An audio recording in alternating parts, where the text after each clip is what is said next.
Maybe not, but I can imagine me getting clonked in the head with a meat cleaver and tied in someone's basement. Never be seen again.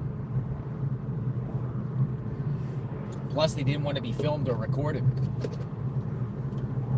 were like, "You're not gonna record me.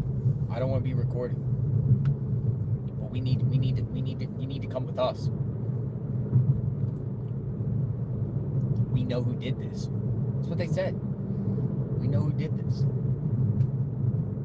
I said, "Go to the sheriff's office. ASAP. Go to the sheriff's office."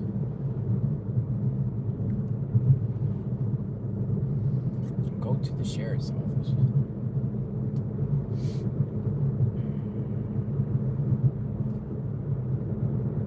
Alright, turning down here on this road here, we're going to go check out Luke. And we're going to go to the sheriff's office and we're going to have a conversation. In the meantime, I'm going to, if you guys want to talk, just share in the chat you want to talk. Phone keeps blowing up. Let's see what we got.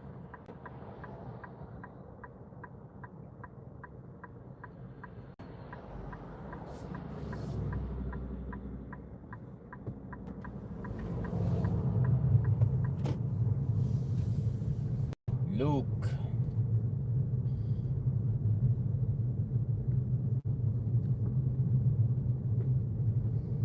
I'll pin the email as soon as we get to the sheriff's office, and then we can have a conversation. We'll use that as the backdrop. We'll sit there. I kind of like the underhanger there.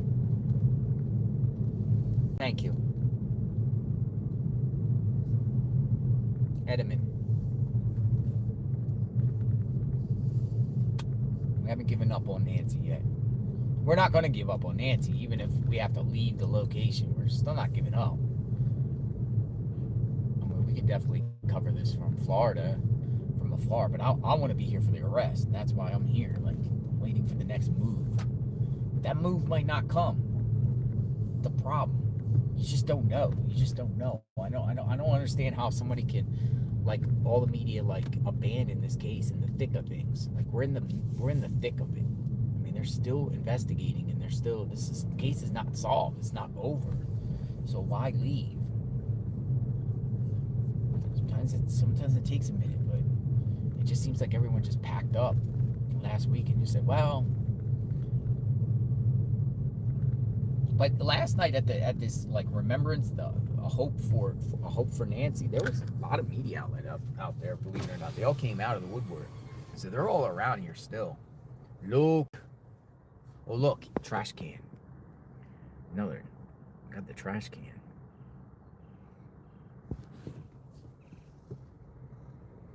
Luke.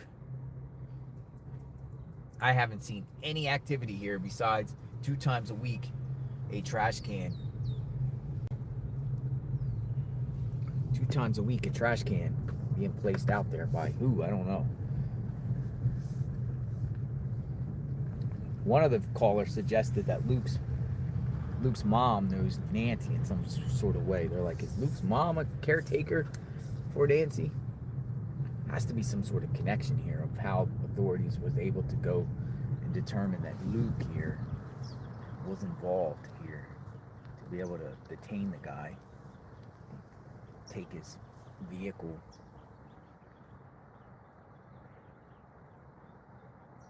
Luke. Yeah, I don't know, man. Car's gone. Remember nothing. There's just nothing. There's just nothing here. Like, this whole neighborhood's pretty quiet, though. To be honest.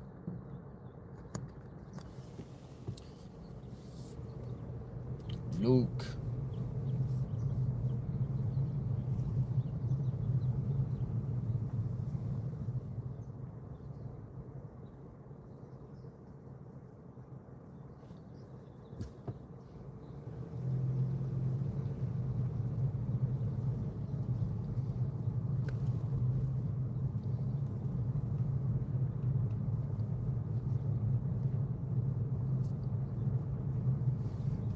Camino Escalante.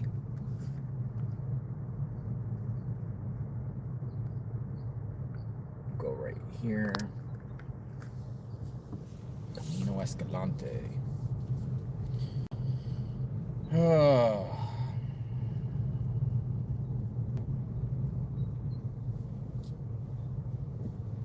What now?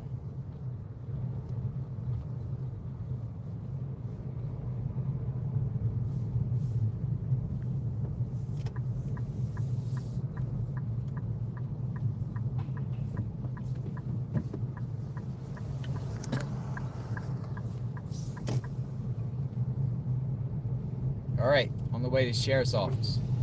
Let's have a conversation.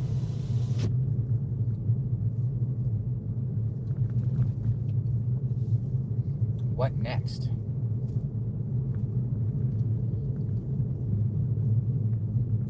Linda Mounts. Thank you, Linda Mounts. They had this road blocked off too when they were raiding Luke's from the backside. They had this whole road that was cut off like right around here. They didn't want anyone around. I think it was like right here when they were raiding his house on Friday the 13th.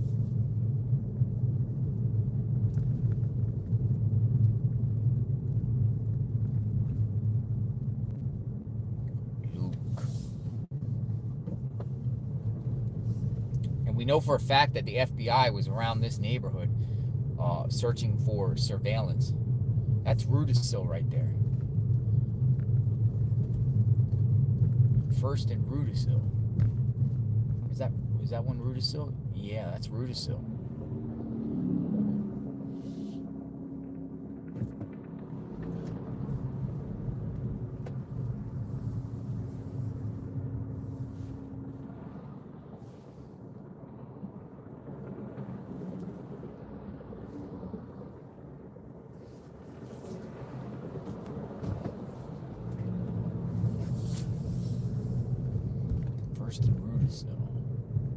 Golf course is right over here. When we were searching the golf course, right over here. First and Rudisill.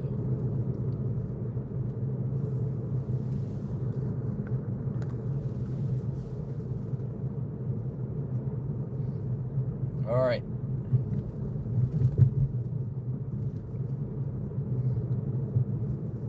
Yeah, I don't know if this case is not cold. It's just cold with the media, which allows them to kind of less pressure on law enforcement because they don't got the eyes on them at all. Rudisill. What the heck is going on here?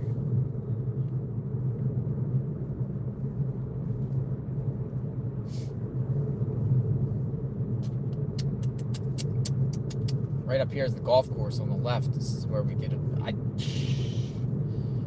lot of searching right here on the left. An abandoned golf course. But is there other places around here should be looked at? Within this, oh, look, there's some homeless person walking with a bunch of bags on the left.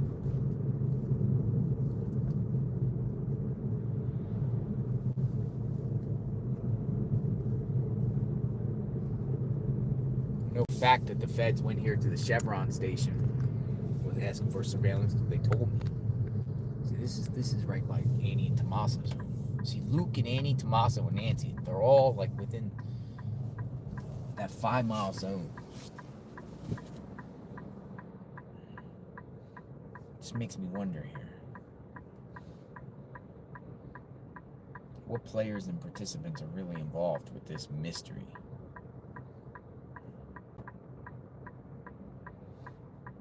Seriously.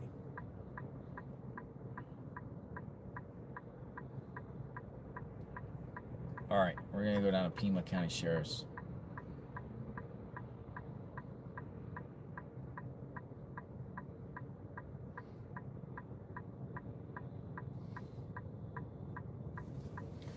Pima County Sheriff's Office. Yeah. And they were also doing businesses around here too. There's a Starbucks there. I wonder what other businesses we were told they were all up and down. There's businesses here looking for surveillance. Well, why way over here? Makes it interesting.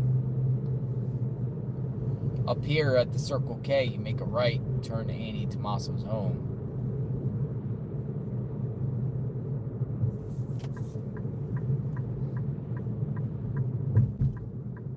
Nothing going on.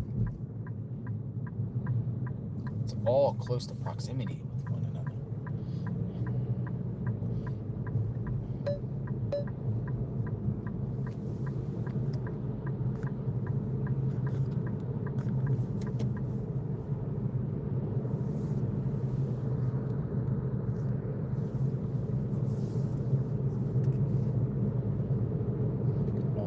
Now we're heading downtown Tucson. We're going to Benson Highway. Go back to a location of sheriff's office. You can see Tucson in the distance. That's the skyline.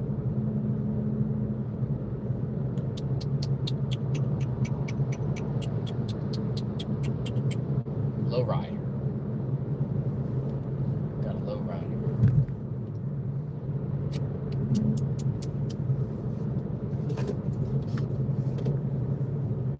Maybe we'll walk around downtown Tucson later too. Talk to the people and see if they're aware of Nancy Guthrie and see how many people know about the case and how many don't.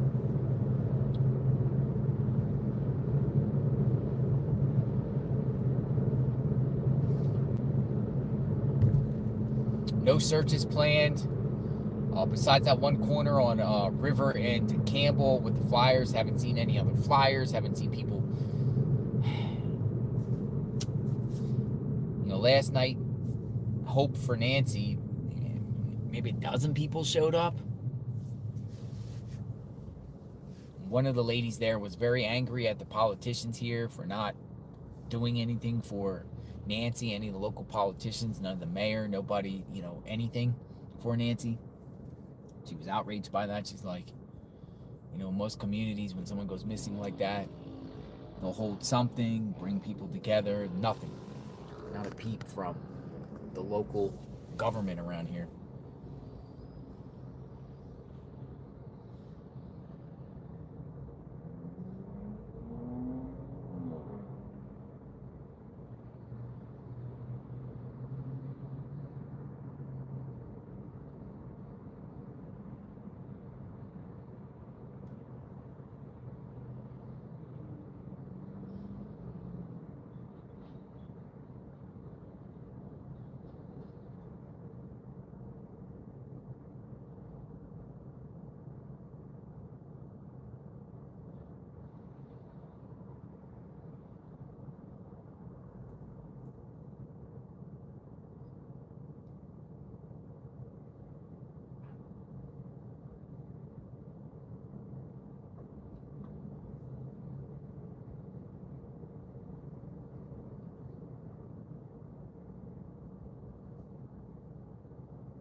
All right, we're on the move. We're going to the sheriff's office.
Good morning, everyone.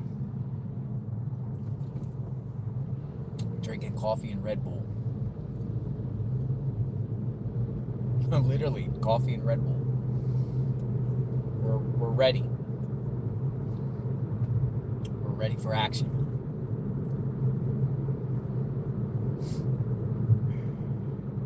If there is some action, I don't know. I don't know.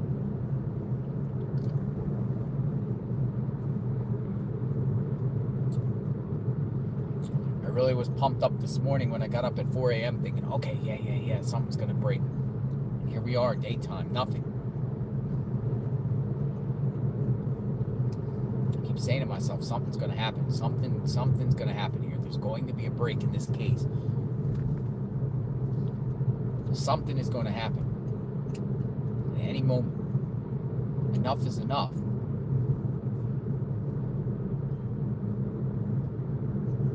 Like, stand by.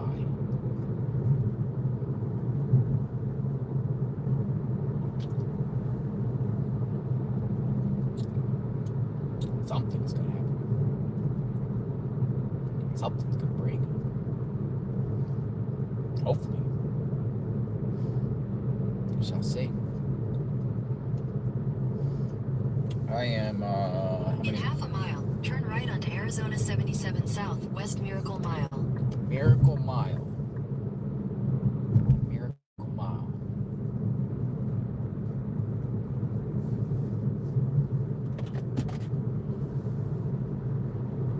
Something's gonna break. Hey, we'll just stay on standby and use a phone for him. And stay at the Pima County Sheriff's Office today, if need be. All right, Miracle Mile. Turn right onto Arizona 77 South, West Miracle Mile. I think we're headed towards I-10.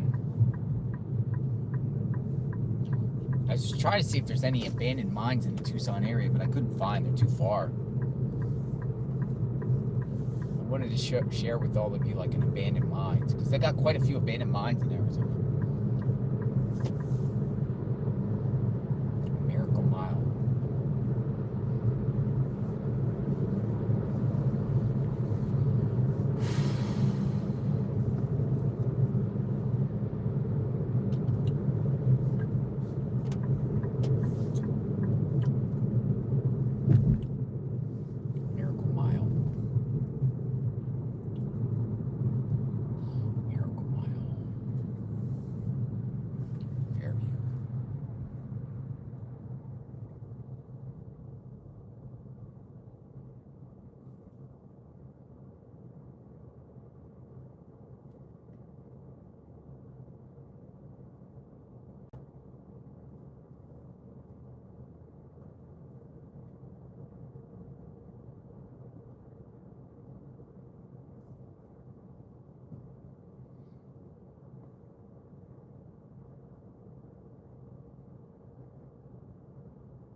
Smells like a skunk around here.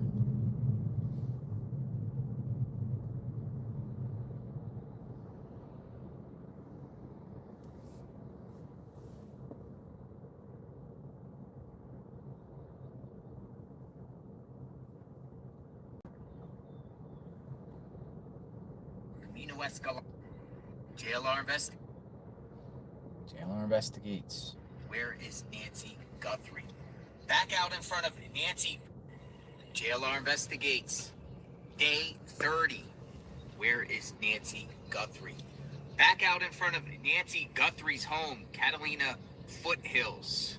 Camino Escalante, that's the name of the street. And it's pretty much empty out here. Nothing is really going on out here. There's just one media outlet that is out here with a tent. I believe that is News Nation. For weeks, the entire neighborhood was filled with cars. Cars as far as the eye can see, this way and this way, along with a lot of activity going on at the Guthrie home. Pima County deputies perched in front of there, making sure no one trespassed. But guess what? They're all gone. The home here sits empty. No security up, no trespass signs up. There's still a growing memorial outside of her mailbox. Can't park here for a second. Go past this light. Then, at the next one, use any lane to turn left onto North Freeway Road. Is this case going cold? Is this case going cold? Or has everyone just kind of fell back, and just wait for the next breaking news? At the light, turn left onto North Freeway Road. Then you'll use Great the point. left It's two everyone lanes. falling back and just waiting for the next breaking news when it comes to this case. Whoa.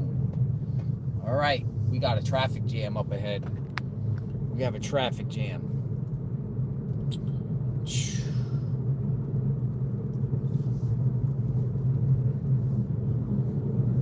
Traffic jam.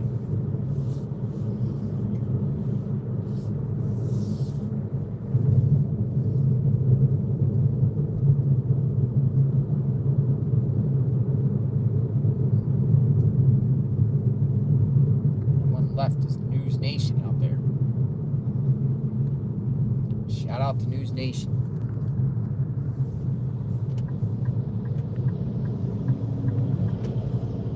Traffic jam.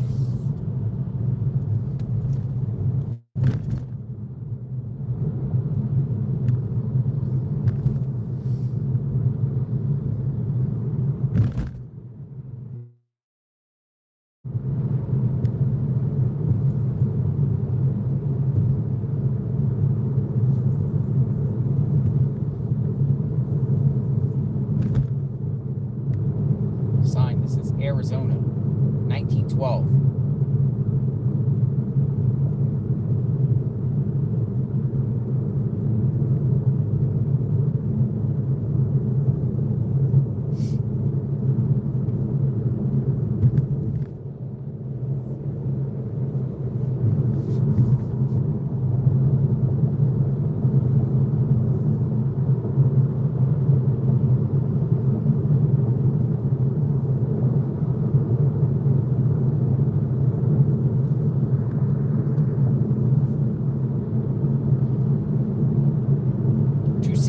Exit.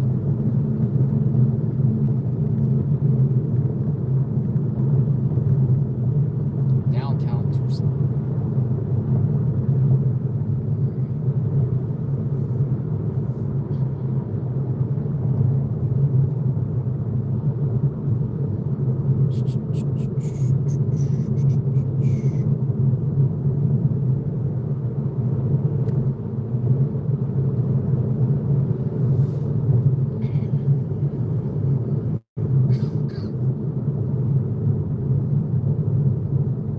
Congress Street, Broadway.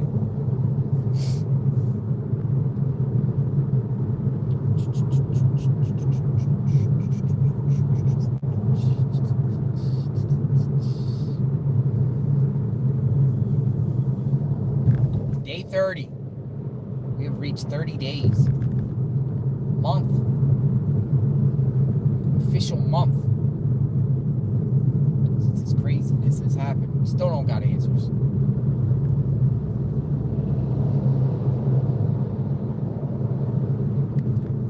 Remember when we covered this one? The very next day it was reported. And haven't stopped since.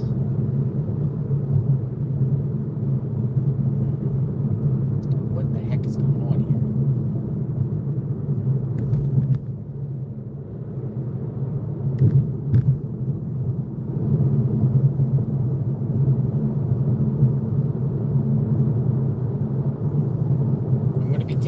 calls from you all. So if you guys want to talk, share your thoughts. We want to hear from the people. We want to hear about how you feel this case is going, what's going on, speculation, thoughts, theories, tips.jlrinvestigates@gmail.com. Just say in the heading, I want to talk. Kind of share what you want to talk about. If you're a professional or you worked experience with any type of anything, kind of share, leave your phone number. And I'll give you a call and you can share. Everyone wants to hear from people. What people have to say while we wait.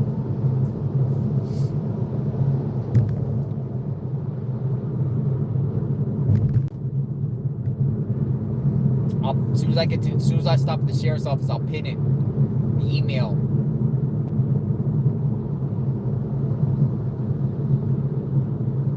Be there in a few minutes. 7 minutes. We'll be at the sheriff's office in 7 minutes.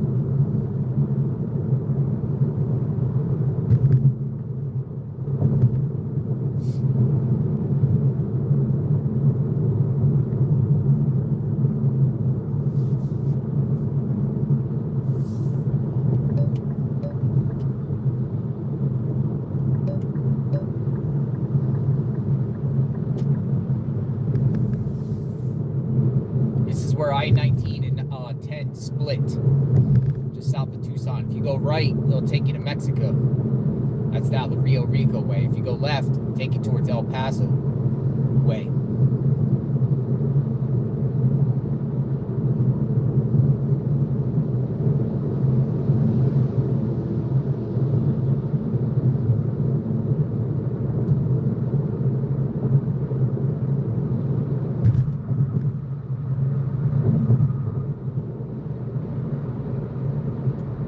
Went left.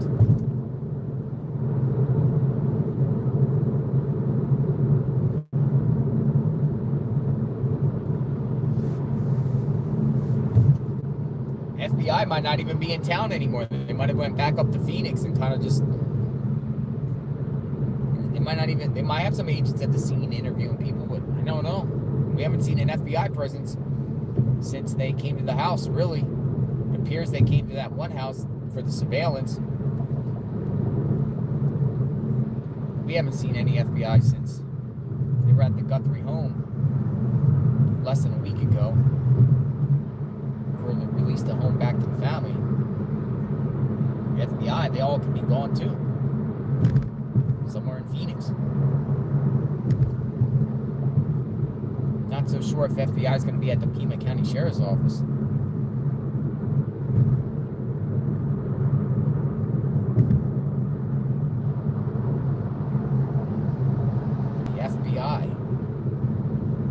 Should the FBI take over this case? Benson Highway, return. 4 minutes away.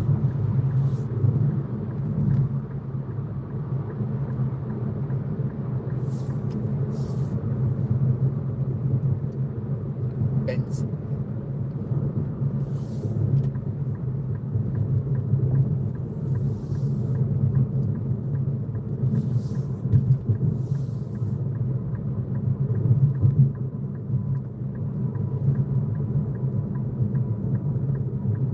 Benson Highway.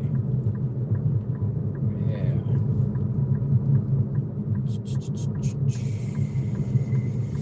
So up here should be turning up here. Turn right in a mile.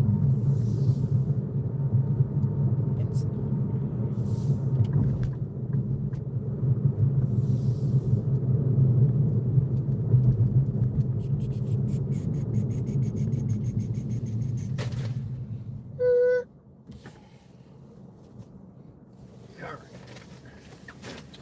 JLR investigates. We're here at a red light. There's Nancy Guthrie. Literally drank a Red Bull and coffee. Coffee and Red Bull, back to back. Boom! Shot of caffeine. We're ready. Ready for the action. We're ready for Nancy to be found. Safe. Safe. A part of me thinks she's still alive. And this is going to be a miracle. I really do. I don't think this is like just necessarily 100% recovery here. There's a very strong possibility whoever did this just took her, put her in a location, have her there, hunkered down, whatever, piles of medication, giving her some over-the-counter medication that could help her, blood thinner, blood, whatnot. She could be out there, still alive, held up somewhere in the Tucson area in a safe house. It's always a possibility. We don't know who did this. Why, how, who's involved, what type of network is involved here. It's just a lone wolf here, a criminal organization. We don't know. Still don't know. The intent to just take Nancy out and kill her? I mean, kill her in the home. You're just gonna take her? Kill her in the home. Why are you just getting rid of an elderly person? Like, it just makes no sense. This makes no sense. And I'll be honest, man. A small slither of me covering this is like, are we all being bamboozled? Is this some sort of hoax? Because I just don't see the urgency here like that. I mean, there's stuff on the surface. It seems like a scripted. I don't know. That's just a sliver of me. You have to be open-minded to the situation when there's the unknown. I'm like, is this some sort of distraction? Did this really not exist? And this is all just somebody playing a big game with us? I covered the Carly Russell case. She claimed the white man who looked like Ronald McDonald kidnapped her on the side of the road because she pulled over to check on a toddler on the interstate and just hiding out somewhere in Atlanta. She ends up just popping up. Sherry Papini.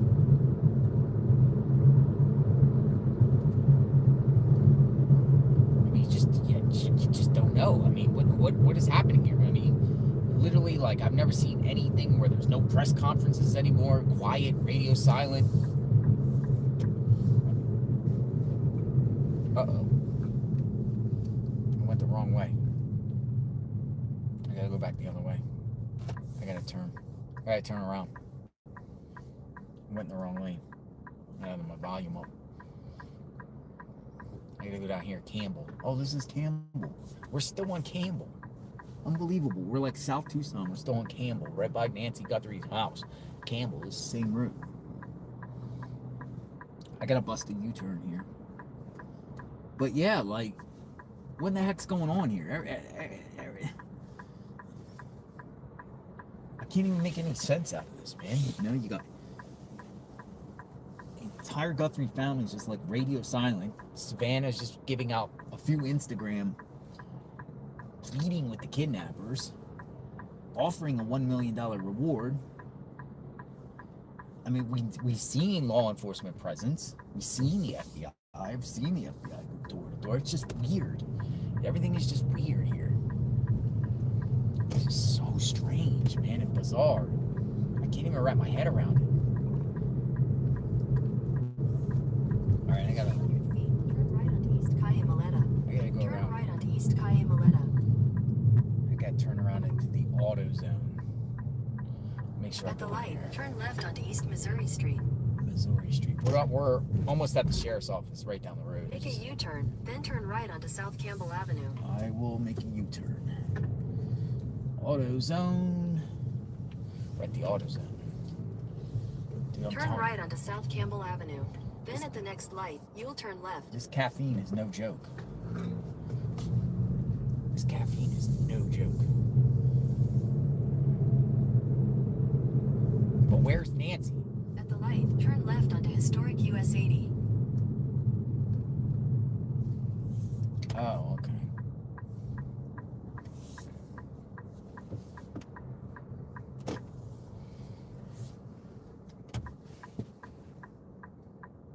We actually went right past the sheriff's office. That's crazy.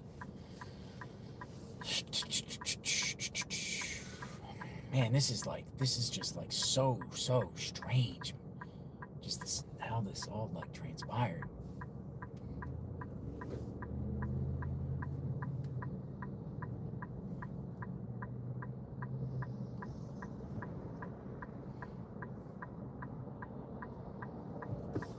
I want to hear from you, how you feel.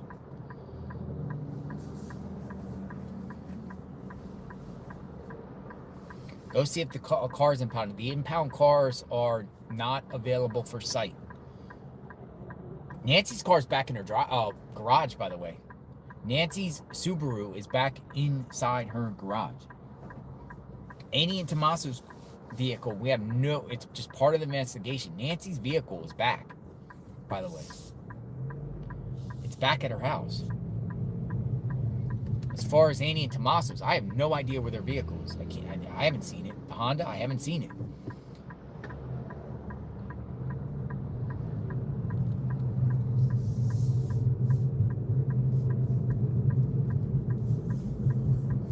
Where is it? It's just weird. Why the heck would they still keep their car if they're victims? Or we're victims. Leave them alone. It's cruel to talk about them. They're victims, but yet we have their car seized. We're victims in this. Or we're just going to seize a victim's car. Just keep a victim's car seized, right? Yeah, you're a victim, but we're just going to have your car seized. You can't have it back. Unless they got it back. But it seems like their vehicle's part of the investigation. All right, we're at the sheriff's office. Part of the investigation. Oh, we got media here still. Got some media here. The Pima County Bomb Squad. We'll go right here. Pima County Bomb Squad. Boom. All right. Well. SWAT truck. Get the SWAT truck over there too. Boom. SWAT. Let me say hi to this reporter here.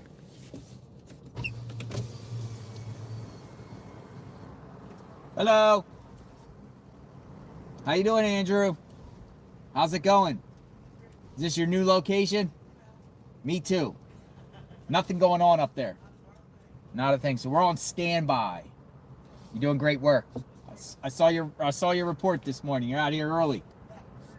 Stay safe. Andrew with Tucson News. All right, I like it. All right. So, what we're gonna do, folks, is we're gonna kind of do what we've been previously doing, and I want to hear from all of you. We wait. I think it's pretty cool. I like interacting with all of you. So I am going to pin a comment here. I'm gonna pin. Sandra Velez says, Sandra Velez calls this Make It Happen Monday.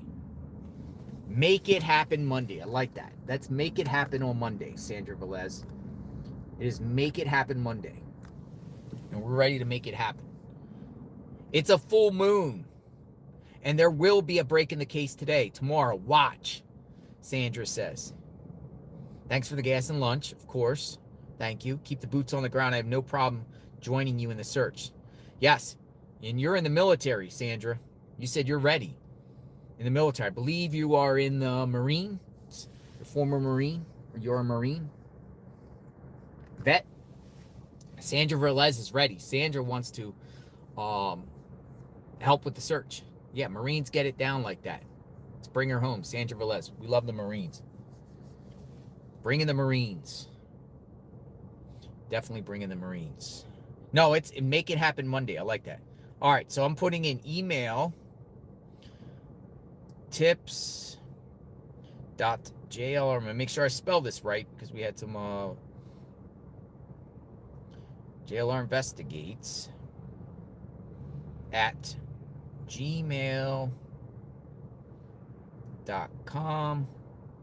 and then we'll call this Nancy Guthrie discussion. All right, I put it. I'm going to pin this. So if anyone wants to reach out, send me an email. Say you want to talk in the headline, in the header, and then basically is say, hey, what you want to talk about? You know, whether you're a professional, whether you know some expertise in a certain field, a certain theory, you just want to say hi, but you know, kind of talk about this case. We love to hear from people, and I'll continue to keep this here. We'll do this. Sheriff Nanos wants us to go away. We'll take it right here to his sheriff's office, and we'll have a conversation. Derek says, please call me. What's this? Sherry. It's under the email, Derek. Please call me ASAP, Sherry.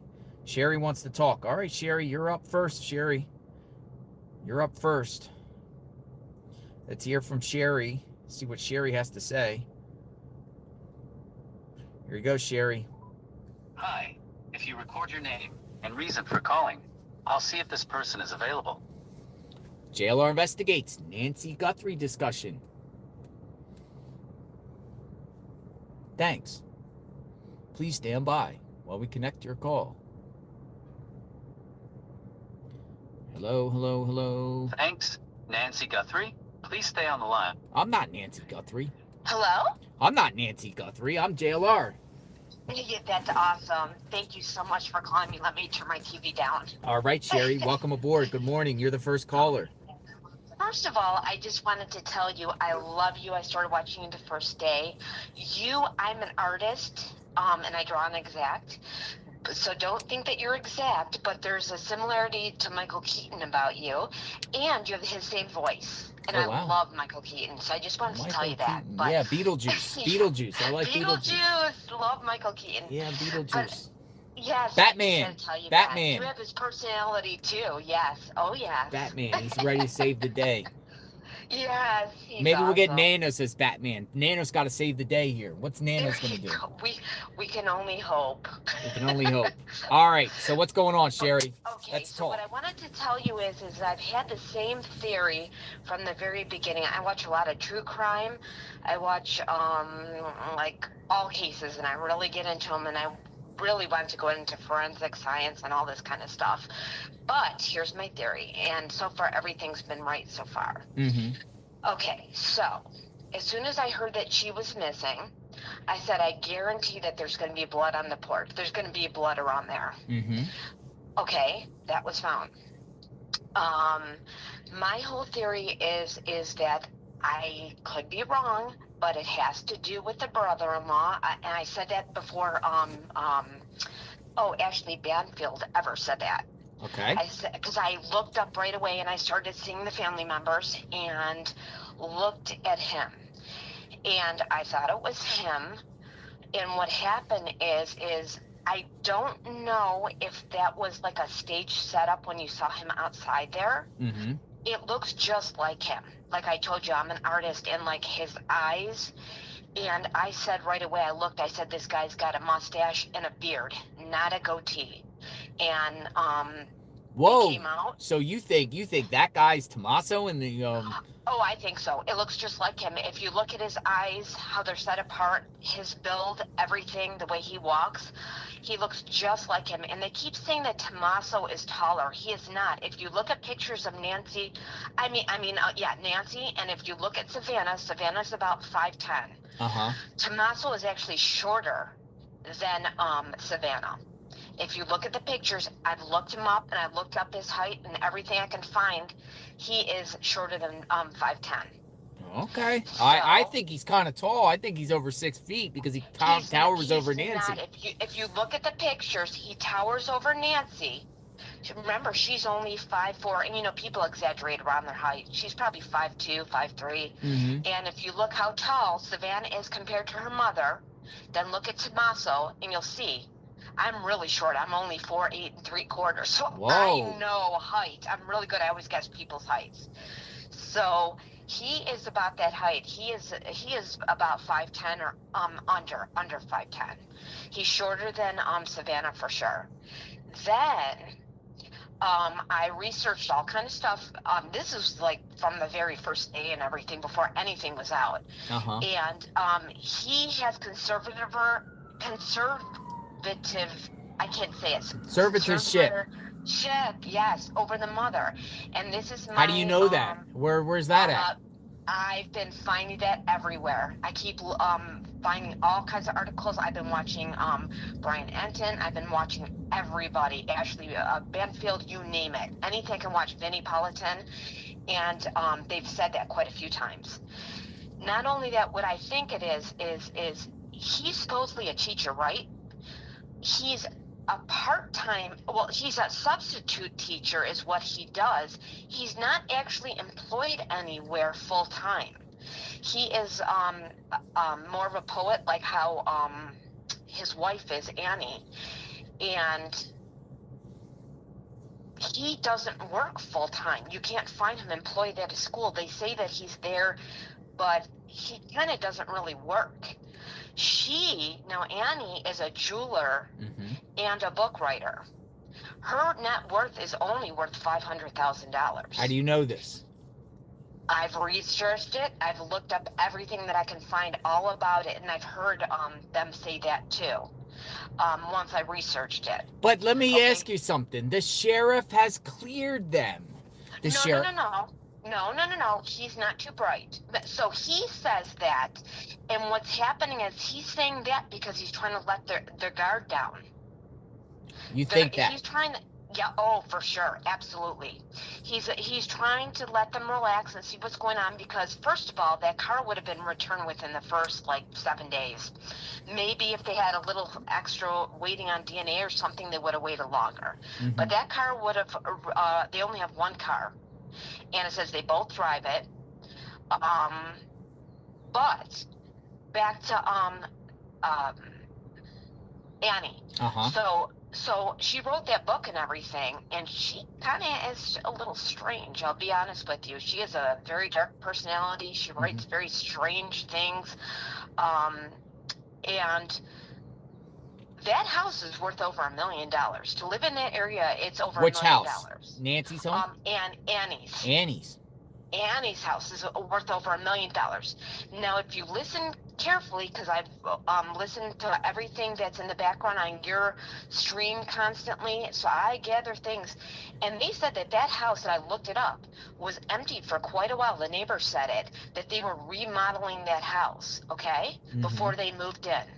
First of all, if a house is over $1 million and they remodeled the house, where are they getting this money from? He doesn't even make $65,000. Let's say if he worked every day as a teacher, okay? She's only worth $500,000 because she wrote a book, okay? Where are they getting that money? They got it from the She mother. made $500,000 off a book? Yep, that's all she's worth. I didn't think people could make that much. It's very rare that people make any money off books. She wrote a book, and I forgot. I don't want to quote it wrong. My mind gets a little foggy. I have a little brain fog with certain things. I have a problem with memory and stuff sometimes. But she wrote some book, and it was on not a best-selling thing, but she did get an award for it, her last book that she wrote. And that's what her worth was worth, okay? And she's like I say, she works as a jeweler, and she makes jewelry and stuff. So that doesn't add up. Where's the money coming from? It comes from Mama. So Nancy has a ton of money. She's lived there for all those years. She has over between a $1 and a $2 million house easily. 4,000 over 4,000 square feet. That's a huge house. Okay, so what she did was they borrowed money from Mom, and they helped them fix it up, how that went. They live in the house, and they said they would pay her back, I bet you. Well, something happened where they can't make the payments or something like that. I don't know if someone has a drug problem or a gambling problem.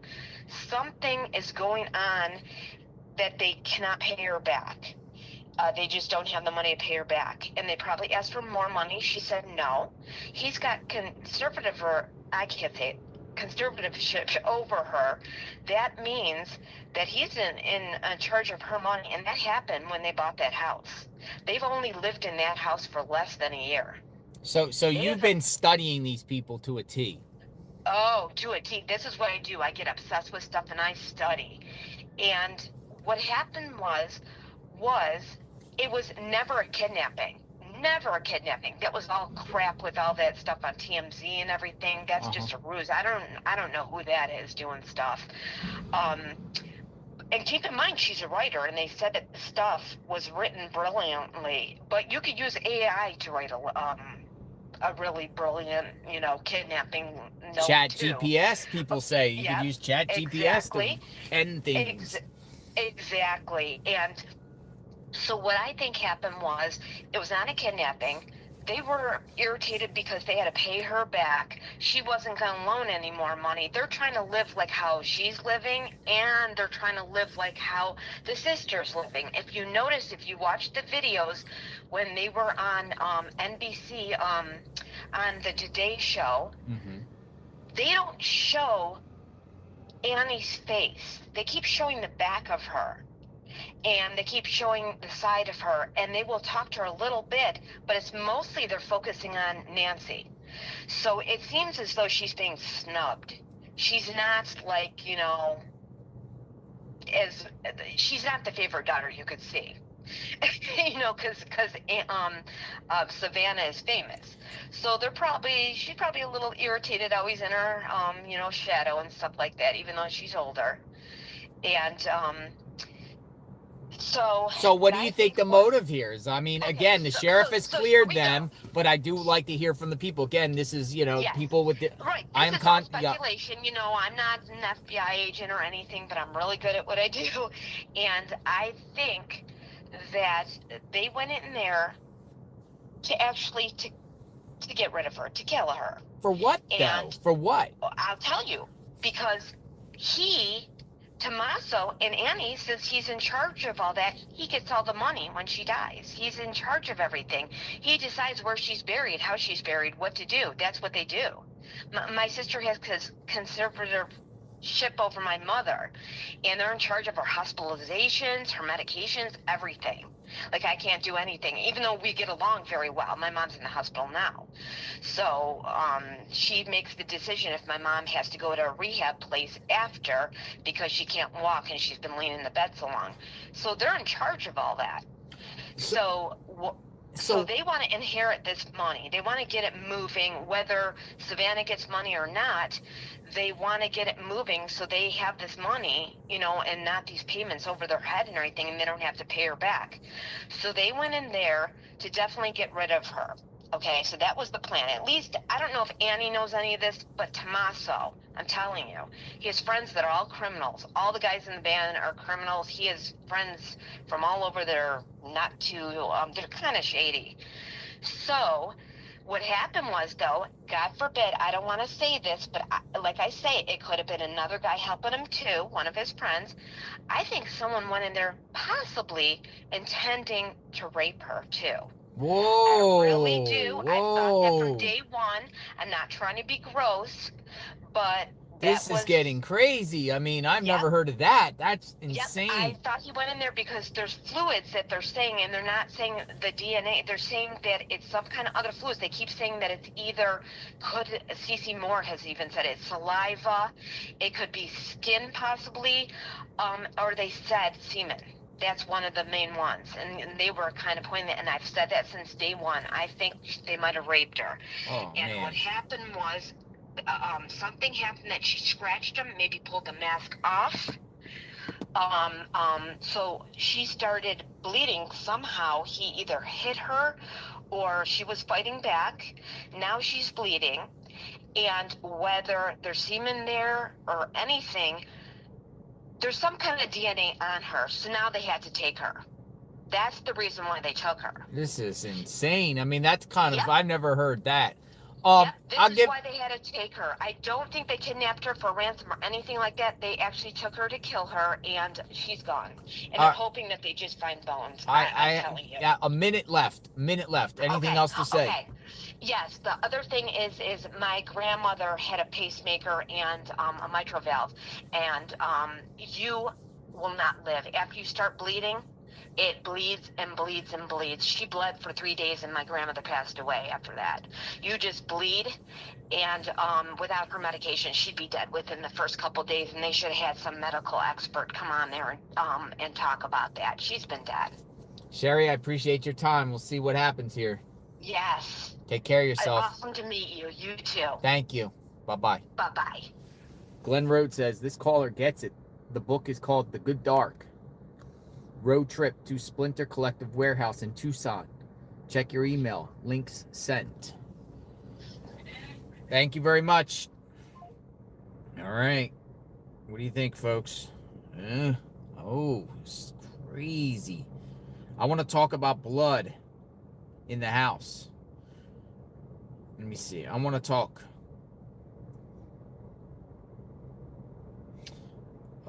Let's see. Discussion.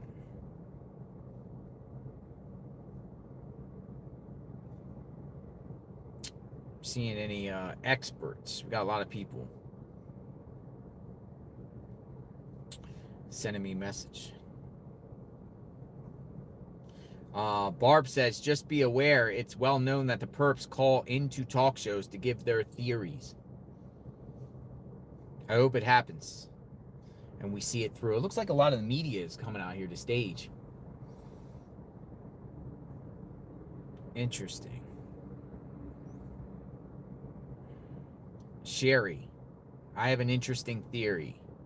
Cherie. All right, Cherie, you're coming up in the next. We'll hear your theory. Cherie. Welcome aboard.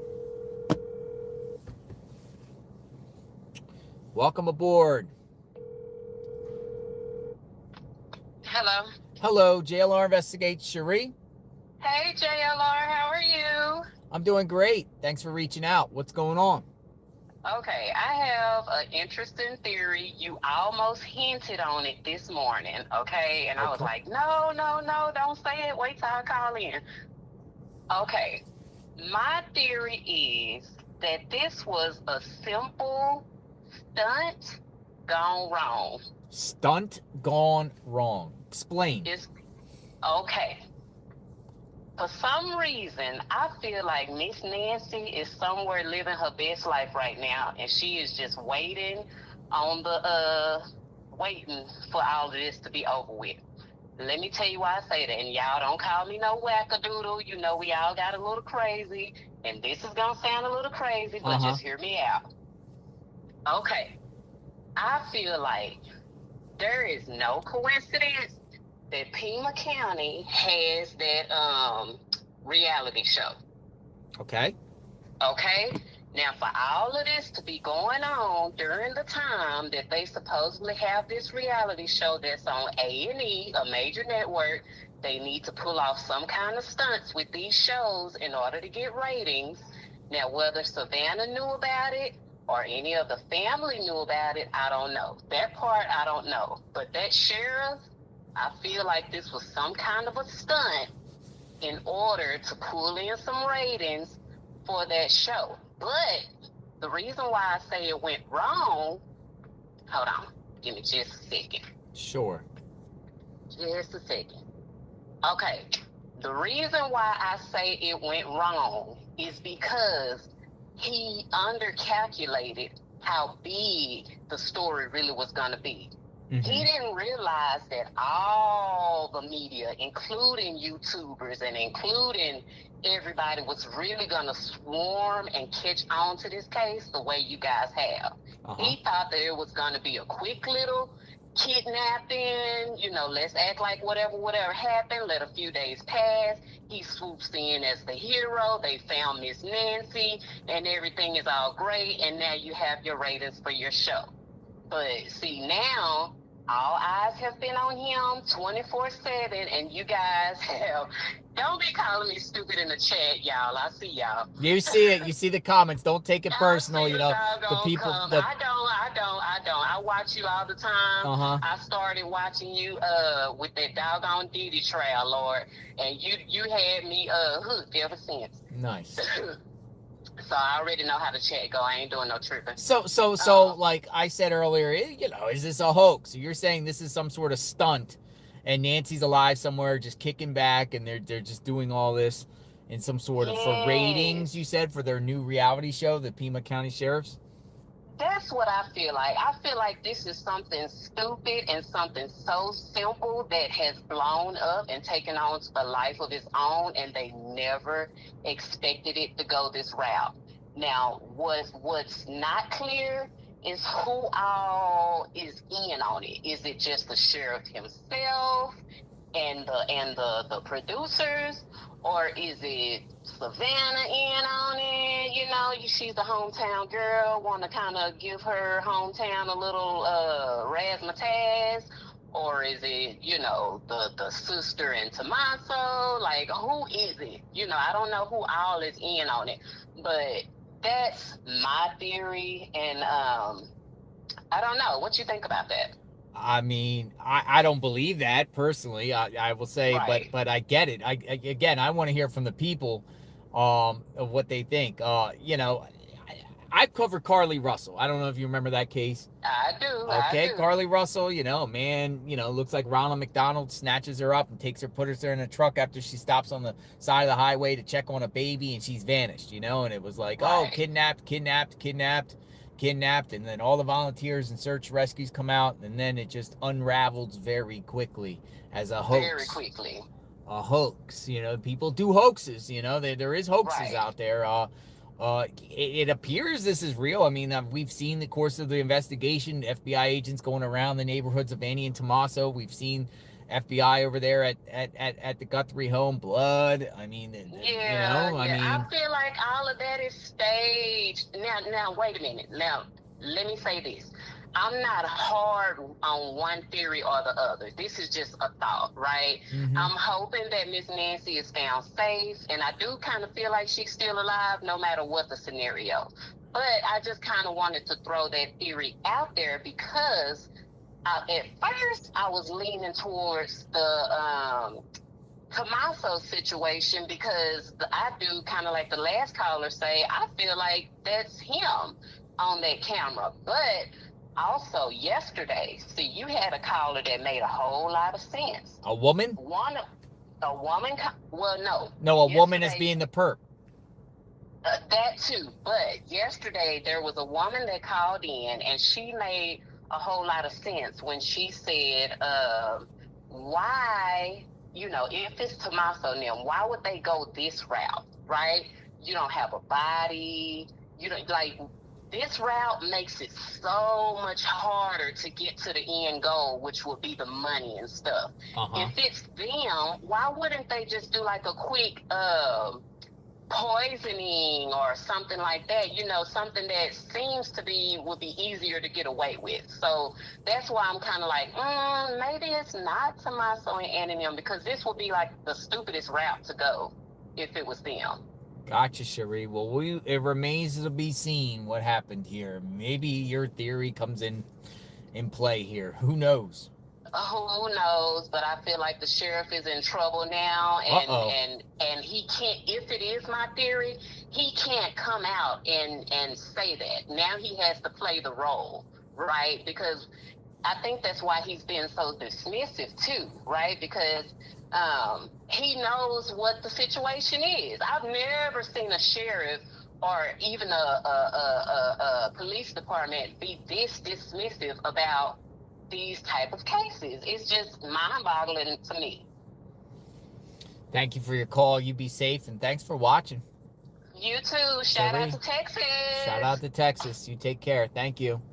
Thank you. Bye-bye. All right. Who's next? Let's see if we got any professionals or anyone like expertise in certain fields. I want to talk in the UK. We got a UK caller. I don't know if I can call the UK.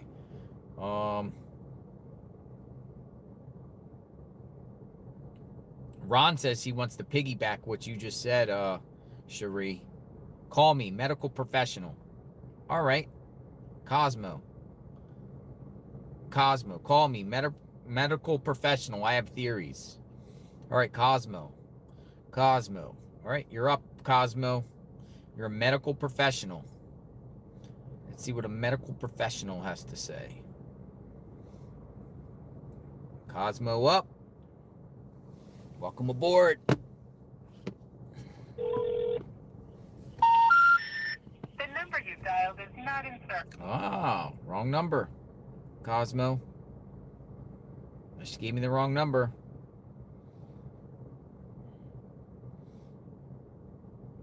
I want to talk about pacemaker. I want to talk.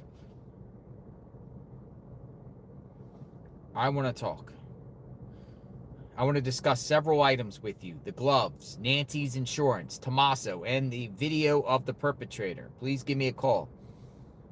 Gigi, right? Gigi, G-I-G-I, Escobar, Gigi.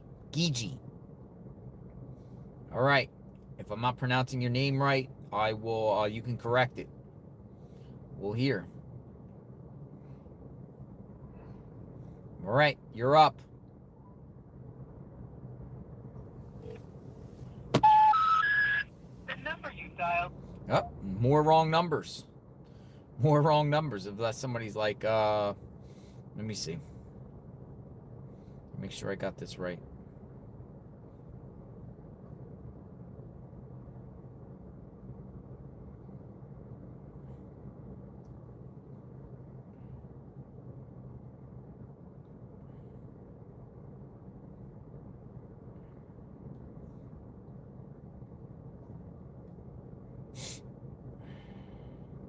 Tracy says, I am a nurse.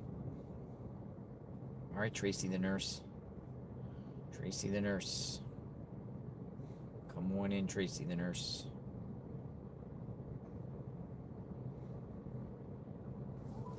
Tracy the nurse. Good morning. Good morning, Tracy the nurse. Hi. I just wanted to just give you a couple. I mean, I've been a nurse for over 40 years. Okay. So I wanted to talk about the blood splatters because I did send you Ashley Banfield's one of her videos that said a source of hers did find blood in the house. Mm-hmm. And the same pattern that's on the porch is the same pattern that is right inside the door in the house. How are they getting info from the house, inside the house, when that hasn't been released? Are they getting anonymous sources or what? Ashley Banfield says she has credible sources and that she was told that. Inside the house? Inside the house. I sent you the video and I sent you the timestamp. Do you know where in the house? Right in front of the door that leads, like the hallway that leads out to the door. Okay. So the blood splatter is the same. It's like the drops. Drops. So if you look at Nancy's skin, her skin is very thin. Anything she touches, it can cause her to bleed very easily. Yeah, that's what a lot of people are saying because of the pacemaker, the medications, correct? Blood thinners? Yep. Okay. The blood thinners. And those are just like droplets. Like if you cut yourself with a knife and you don't realize it, it's just going to drip, you know? Mm-hmm. So I don't think that that's like a harmful thing that happened to her. I think that she tore her skin or something. And then let me just touch on one other thing. Uh-huh. A caller of yours had called in. So I just get frustrated because all these people are calling in and doing all this research. Annie does not make jewelry anymore and is posted on Nancy's Facebook page. That she doesn't do jewelry anymore.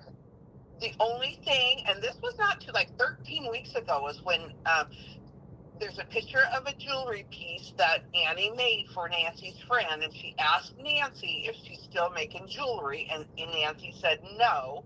She is focusing on her novel. So a book. So only thing Nancy or Annie is doing is writing a book. Some people in the chat, said that she's, didn't really make much. Did she write another book? She wrote a previous book? I think she has like 2 or 3 on Amazon. Are they self-published? Does she have a publisher? I didn't really do the research on, I can tell you I wrote books. I've written 2 books. I got 2 books. I got 2 books on Amazon too, right? But you don't make much writing books. You don't make much. Everybody can write a book. You don't make much writing books. It's more about, for me, it was more about a passion and just share my story, not money, as the motivation. And then the other thing I wanted to touch on that she said is that everybody that Tommaso hangs around is a criminal, which is mostly truthful, but one of his band members, public defender, is a public defender. Uh-huh. So he doesn't have a criminal record, but which I find is really strange. It will be really strange if anybody gets arrested that is in that band member, if he's gonna be the prosecutor or he would defense be the attorney. Yeah. So those are just a few things I wanted to clear up. I sent you Ashley Banfield's because I know yesterday I heard you say that you haven't heard of blood in the house. Ashley Banfield, in my eyes, is pretty credible, and she has credible sources. Well, she's also said that Tommaso may be the prime suspect. I know. And she has that video still up. We all say that. Every one of us say that. Well, maybe gives you an out to not say, 100% that someone did something. Maybe, I think she's, being very careful there, because if you say someone may be the suspect, I mean, that person, Tommaso, can't really seek civil remedy against her successfully. And of course, anyone can sue anyone for defamation, libel, and slander. But by saying maybe, it kind of gives the person an out here, in a sense. You understand what I mean? Yeah. I think all of the call-ins are interesting, but then I think in my mind that people are going to take some of what people say and run with it. Uh-huh. You know what I'm saying? But, I mean, it's interesting to hear everybody. Everybody has an opinion, and they can all express their opinion, but not everything that we all say is truth. So we're just speculating. So blood, Ashley Banfield, did she say it, or she had somebody on, or her sources tell her there was blood? She said it. I sent you a video, and I said, look at timestamp 31.45, and that's where she says it. Blood in the hallway, splattered blood in the hallway by the door. Just the drops, the same kind of drops that were on the porch. Nowhere else in the house. She did not say anywhere else in the house. So just say it's by the front door. Just say her sources are correct. That means that she sustained an injury right before going out of the house. Maybe she went in the front door and she scratched it on the door when she was walking in the house. In the house. We don't know if she was coming or going in that door. I know the garage door opened, but I mean, I think it was from that day. I don't know. Well, some people speculate that the blood could have been there another time too. From another incident, or even before she even took the Uber out, something happened. She got some blood and maybe tried to clean it up, just didn't have the time. Then went on her Uber and went on her way. But if you look at the masked man, when he's looking down, that blood is not on the tile. Oh, interesting. So we looked at that. So the blood is not there. So I don't know what day he was there for sure. Mm-hmm. We don't know for sure when he was there. Well, I think the one that they, were doing the covering and everything like that, the plants, and the camera, whatnot. I think that one particular one was the first. And the other one with the one that's standing there without the backpack, with the backpack on, I think that was really the first. That's the way they put it out. The other one, which was spliced in, it's, it appears to be another date, which is unknown. Yeah, if the perp was there on the first messing with the doorbell, if you look, there is no blood on the patio when he's looking down. So that means video cut off, Nancy brought out afterward blood. Maybe. I don't know. I'm just telling you from what I listened to Ashley Banfield's. Well, I appreciate it. Anything else you'd like to add? No, I'm trying to get a hold of a cardiologist. I know quite a few of them. I want somebody to clear up this frickin' pacemaker theory. It's driving me crazy. Everybody's an expert with pacemakers, and only one person can let us know, and it's a cardiologist, right? Yeah, let's get a cardiologist in. So if I can find one, I'll message you back. Yeah, let's talk to a cardiologist, We love our cardiologists out there. Tracy, thank you for your time. Thanks. Take care. Bye-bye. All right. Blood in the hallway. Maria OT says, I want to share my theory. Marie OT. Did you leave a number, Marie OT? I want to talk. Occam's razor. All right. Yeah, but you got an international number. I don't know if I can call an international number, Marie. But let me see. Maybe I can. I think I could call international on my son. Let me see. You got a lot of let's see if I can get you.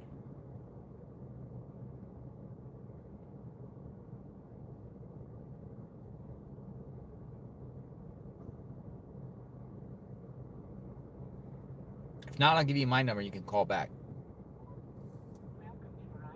Nah, it won't work. Here, I'll just give you my number. Marie, you can call it.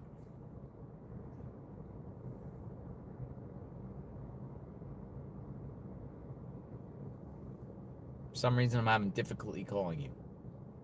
So I'll give you a few minutes. You see it, give me a call. But wait till I'm done my phone call with Julia from Ohio.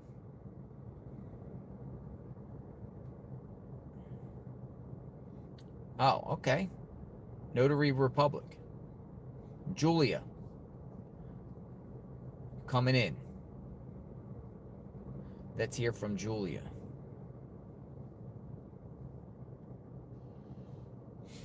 Sir, you're up. You're up, Julia.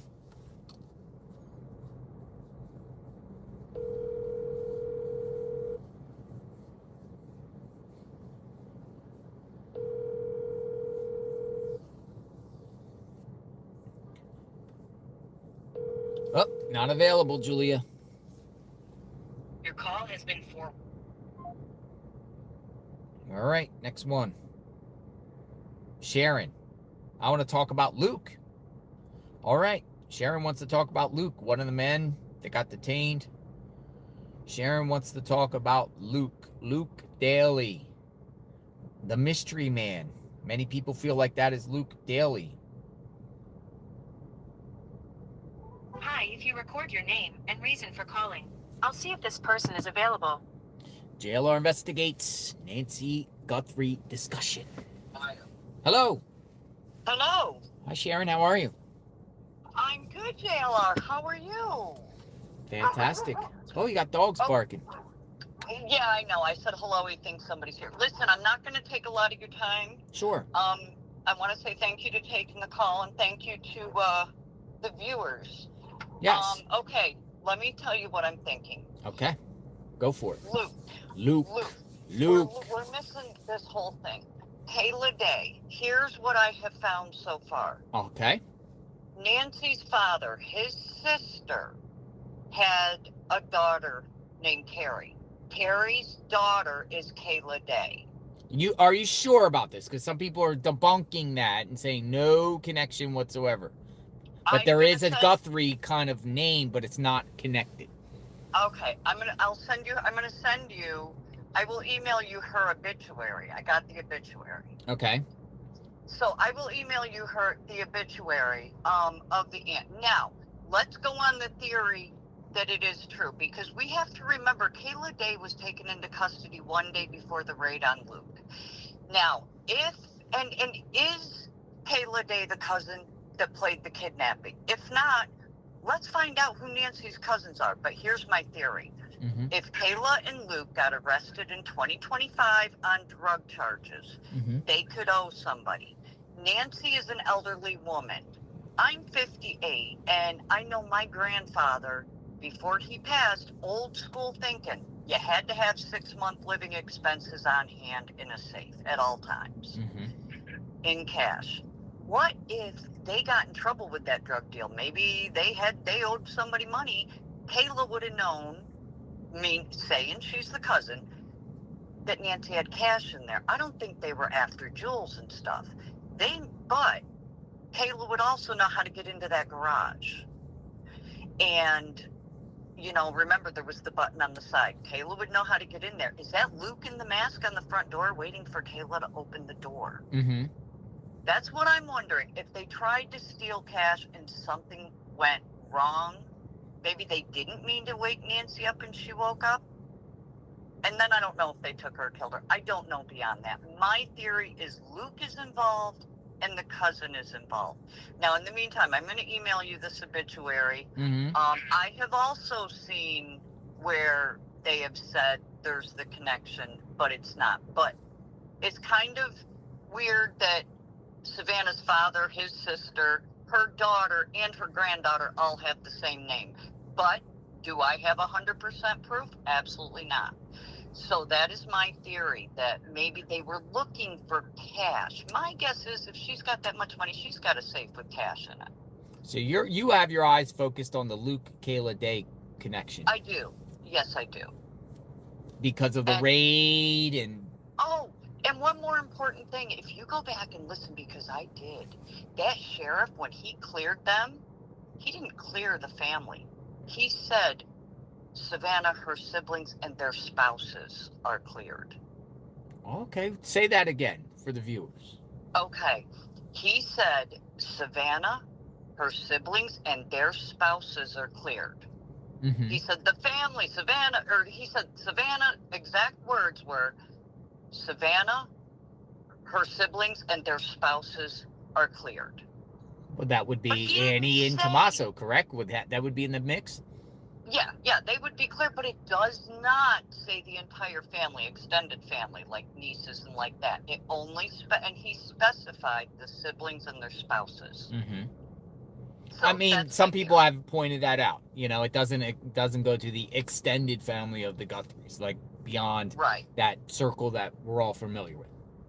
right. So anyway, that is my theory. You're doing awesome. I started watching you back in Pennsylvania with the escaped prisoner. Yeah, crazy And times. I've been hooked since, and now everybody I know is hooked. So, keep up the good work. Thank you to all the viewers. Happy March, and I'll keep watching. We'll see where this ends. Thank you, Sharon. You take care, and thank you for watching. All right. Thank Bye-bye. you. Bye-bye. All right, Sharon. Sharon is like, hey, Miss Escobar wants to talk. I'm going to try it again, Miss Escobar. I'm going to try it again right now. Gigi? But she was focused on Luke, which some of the viewers are. Miss Escobar, come on in. JLR, how are you? Hello, is this Gigi? Gigi? Gigi, yes. Gigi. Yes. How are you first? You okay out there? Yeah, we're under a hangar here looking at the sheriff's office bomb squad. Oh, okay. At least you're in a safe spot. So here's my theory. Go for it. First off, they're talking about the gloves. I order supplies for over 26 years. So what I'll tell you is they don't have on double gloves. It's a thicker glove. It's what they call like a 5 to 6 mil. The mils are the thickness of it. Like when you buy a trash bag, some are thin, some are thicker. It's just a thicker pair of those gloves. Now, who would have a thicker pair of gloves? Where would those, because they're very expensive when they're thicker, okay? So who would have that glove? Chemists, people that use hard chemicals, you know, so that when you use the nitrile gloves, and let's say I'm just messing around with some nail polish remover, it'll eat that up if it's a thin glove. If it's a 5 mil glove, it won't eat it up.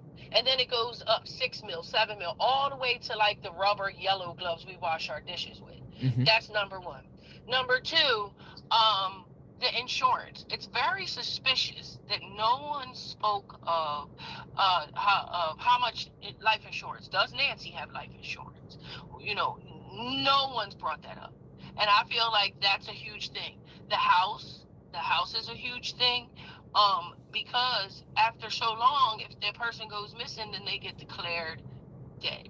Yes. I don't know what Arizona's thing is, but that's enough time to wait if you're going to gain life insurance and $1 million home. Okay? Let's go back to the gloves for a second. You know, some people are saying in the chat, biology teacher. Could be. You know. Very well. Very well. Now, and with that JLR, if he's a substitute teacher, he snatches a couple out of a box in a classroom, put them in his pocket. The gloves box is not gonna be in his home. So they're not gonna go all the way to the school thinking, oh, well, yeah, maybe he snatched some from his biology class over here at Mount whatever school he was subbing at. You see? That part. So they won't be able to find those gloves in his possession to trace them. What about pool cleaner gloves? Pool cleaning. Could be. Very well. So you've been studying these gloves. Your exterminator wears those kind of gloves. Okay? All the people that handle chemicals that could potentially have been around there. Chemicals. That man, you know how hard it is to put on double nitrile gloves without powder in them? It's almost virtually impossible. They're not double gloves. It's just a thicker middle glove. And And they you have could to they know could put it about on themselves. equipment They and could stuff. somebody could put them on themselves. Exactly. Slide it right on and off. And if you're not thinking of the aspect of supplies and how they come and the variations of them, you'll skip right over it. You just think they're just regular old black gloves. So where do you which get they're these not. gloves at? Like like Um, what store? Like So, like a school, let's say a school would have a vendor, okay, like Cisco. You can buy them from Cisco, like the food company. They also offer gloves. You can buy them pretty much. You can go on Amazon and buy them. You just put in nitrile black gloves, 5 mil, 6 mil, and it'll show you. And they're a lot more expensive than just the cheaper ones. Well, Auto do mechanics wear you them. think those gloves are the same gloves that were found on the side of the road with the picture at Absolutely Campbell? not. You don't think so? No. Listen, this person was so covered up, you couldn't see one iota except for the eyes and maybe the partial mouth, okay? There's no way they just threw a glove out the window a couple blocks up. There's no way. No way. Too calculated, lady. You understand? They're very calculated in a sense of, I don't even believe the video's real. Me personally. You don't? I think that, no, because they moving like a Neanderthal. No one moves like that in real life. AI does, okay? The eyes don't even look real. They look like a taxidermy eyeballs. No. And why is it that the guy that is the second picture on another day doesn't have a face? Yeah. Now, we all have to remember, okay, my dad's retired cop, sister's a prosecutor. We have to remember, they will lie. They will lie to us, put fake evidence out there. You think so? They really do that? Absolutely. You come from a law enforcement family? Absolutely. Yes, I do.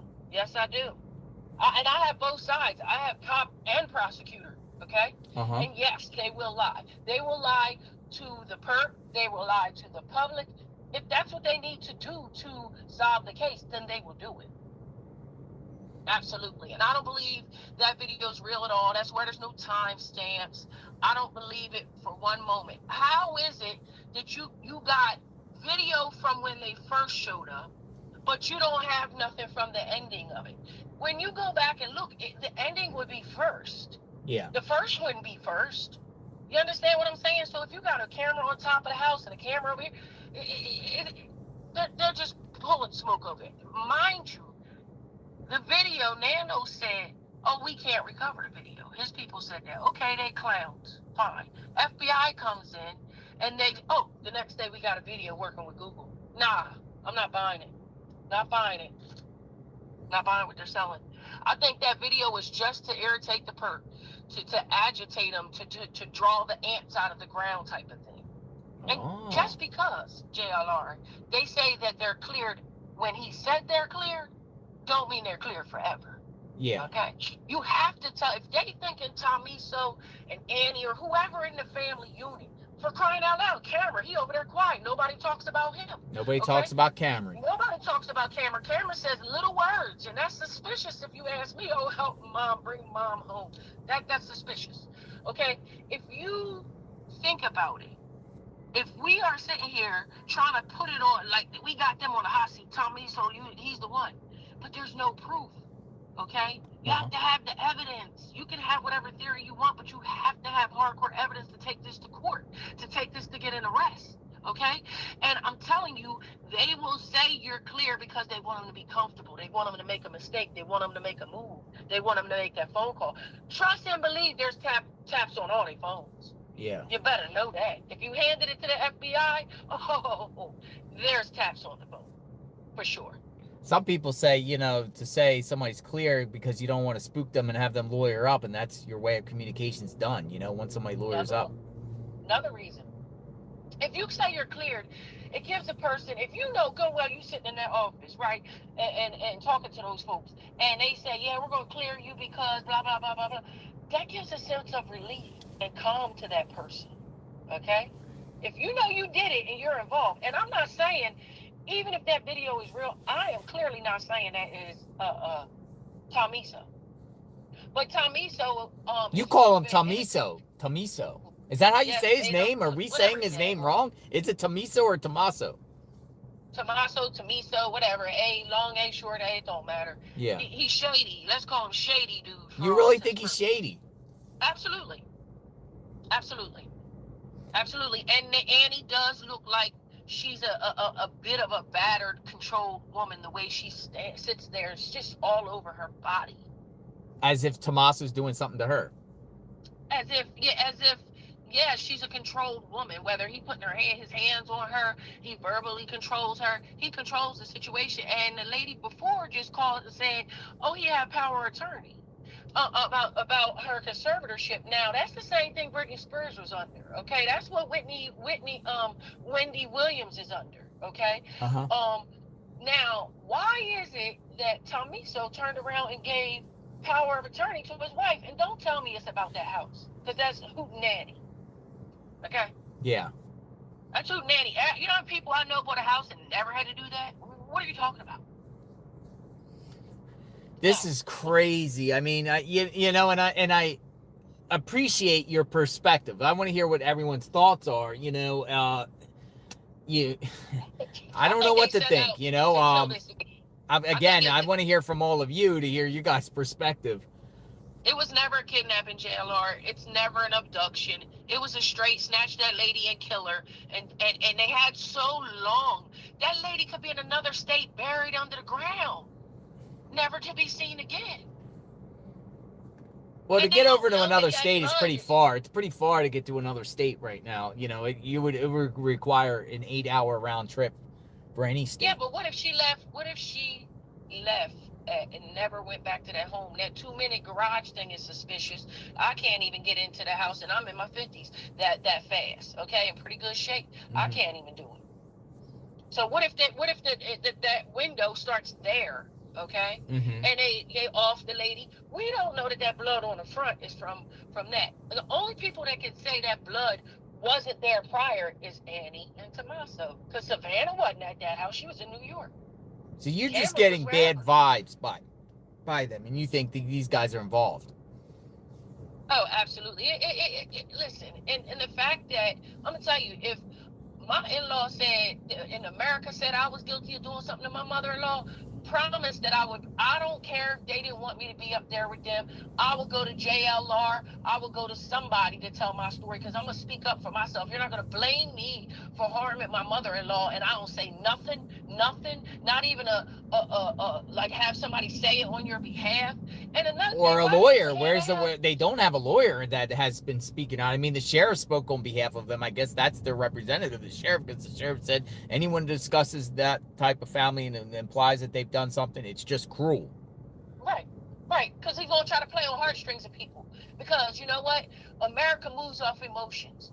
Okay? Most women move off of emotions. But I'm going to tell you, no, I was taught never ever move off of emotions, because you make a bad decision. Okay? And that's what he's doing. He's trying to play on everybody's emotions. Oh, we're giving the house back. Okay. Who in a right mind would want the media to go away? You know how many missing people out here want just one cameraman on their story, that beg YouTubers to air their stories, and you running these people away? No. It's this whole entire. It's shady that Savannah never had a PR person.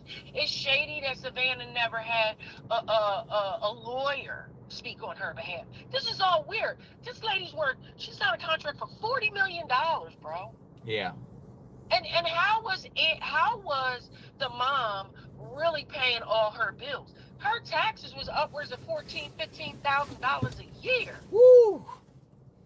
I'm not a tax guy, man. A tax guy. These people's homes, taxes are reaching over $10K a year on a lot of these homes. That's why I Googled it. I said, how much would that lady's house be worth in the Catalina foothills today for her taxes? What is the voucher? Yeah. It's at between $13,000 and $15,000. Ooh, it's a lot. That old lady is paying it. She must have saved every dime of her money. Yeah. I appreciate your insight and your perspective of the situation. Hey, I could talk to you more. You want to keep talking? Go for it. Go for it. Listen, this is my thing. I did go to school for criminal justice, but I didn't complete my degree. But this is the talk in our family all the time when we get together. It doesn't matter. We're always talking about the crimes and how it can be solved and where they went wrong. And I just feel like the FBI is not going to work as hard on this as they would if nanos would allow them to do their thing. Mm-hmm. I think that there's too many cases the FBI have to worry about to just sit here and argue with this man. That's why they packed up and went back to Phoenix. That's exactly why. They're gonna have a couple signed, but it ain't gonna be no army of 400 people working on it back at Phoenix on their computers. No way. What in your mind you feel like Annie and Tommaso are involved or something to hide and stuff? What could they do to clear their name? You think that's the best thing they could do to squash this? Everyone blaming them type of deal. And a lot of people blame, not everyone, but people blaming them or people prying into them. What could they do? Find another perp that they have evidence that did it. That's it. Because I think America, and this has nothing to do with Ashley Banfield for me. It has to do with you were the last one seen with this woman, man. That's it. Simple. So you think as long as the perp's out there and not arrested, there will always be cloud of suspicion with these people? Absolutely, absolutely, and they will always be looked upon with a side eye by America. Yes, and the way the lady. Man, listen, first and foremost, we must remember Savannah is a paid actor. Okay, that's number one. Number two, look at how the sister and brother was sitting up there. Mm-hmm. It didn't look genuine at all. It was interesting, I'll say. I mean, it didn't look like your traditional situation where families are doing pleas. And they didn't even say to their mom, listen, do what they say. Don't argue with them. Don't fight with them. We want you to come home. Every missing missing person case, the family gets up there and does say something to the person that's captured, as well as the bad guy that took them. Mm-hmm. But she didn't say anything. She didn't say anything about her to her mom. That's weird. You see the images of Annie and Tommaso hiding their faces? For what? Privacy. I would have rolled, if it was my people, I would have rolled the window down and be like, thank you for all y'all being here. Thank you. Keep putting the spotlight on my mama. I want everybody to try to help find my mom. I would have never covered my face. Are you kidding me? I'm running to the microphone. I'm getting out there searching with them. It's wild. They're not waiting 30 days to give up $1 million. I don't give a beat what the FBI said. That's my mama. Okay? And guess what? I would have put my own reward up. I wouldn't have waited no 30 days. Sorry. You should some people are saying you should get a podcast. I know. A lot of people say that I should, but I just don't know how to do it quite yet. But one day. How's life living with both a prosecutor and a cop? Like, what's the dinner table like there? It's very debate. It's a lot of debate going on, back and forth. Yep, it sure is. And I'm gonna tell you, as a kid, what I learned how to do was answer questions correctly and pay attention and listen attentively. Yep. To every little thing that someone says, their body language, because my dad be like, you're lying, and he knew when I was lying. He knew. They can tell. I want to bring you back in a couple days. So, shoot me an email in a couple days. And, if more, I want to get your take. I enjoy talking to you. You too, JLo. Be safe out there, all right? All right, take care. Thank you. You're welcome. Bye-bye. Michelle Corley, I'll read your emails shortly. Thank you. And let you know what I think. Chris Roach wants to talk. Chris Roach Investigates. Let's get Chris Roach Investigates up in the chat. All right, Chris Roach, I'm going to give you a call. Chris Roach Investigates. We've spoken to him before. He's up on X. Come on in, Chris. Shooting me a message saying he wants to talk. JLR, good morning. Good morning, good sir. How are you? Chris Roach Investigates. I'm well, thank you. But no, you're reaching out to a caller that previously called you. This is not Chris. Oh, it's not Chris? No, sir. Oh, sorry, wrong number. No worries, thank you. Oh, I'm sorry. Wrong one. I don't know how I got there. Where did I get there? Oh, okay, yeah, but it was the same area code.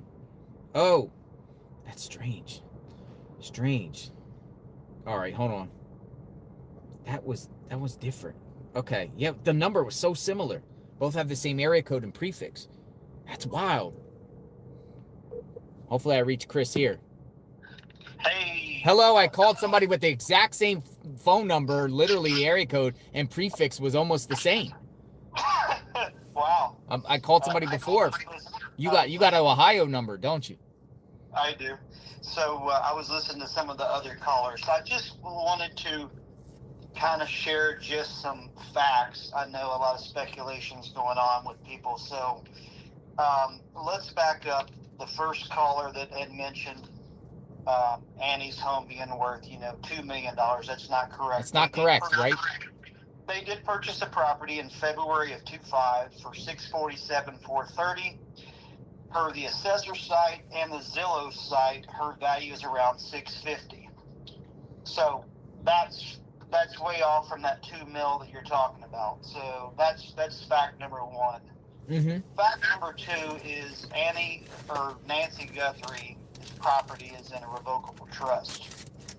So in order per Arizona law, and I went through this with my grandfather, so we all still, I think everyone in the crime community, including myself, I think we all still have Annie and Tomas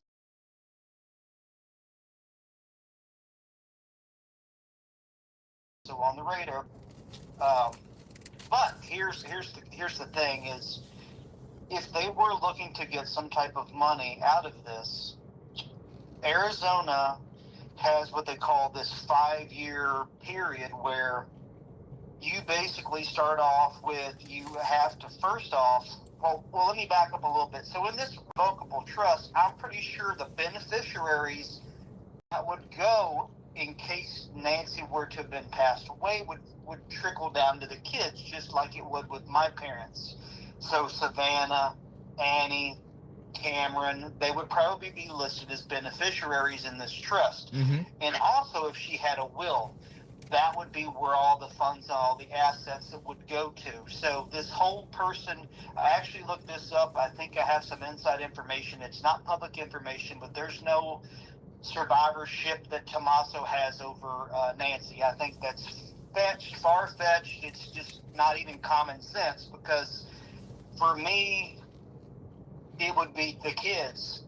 They would be in the will, and they would also be in the trust, the revocable trust. So in the trust, so how it works is first you would have to file for probate court, and then you would have to have a hearing by the court, and then that would go into the estate if we're assuming she's actually dead. So then someone would actually have to claim her dead by a judge, and then it would fall into the beneficiaries.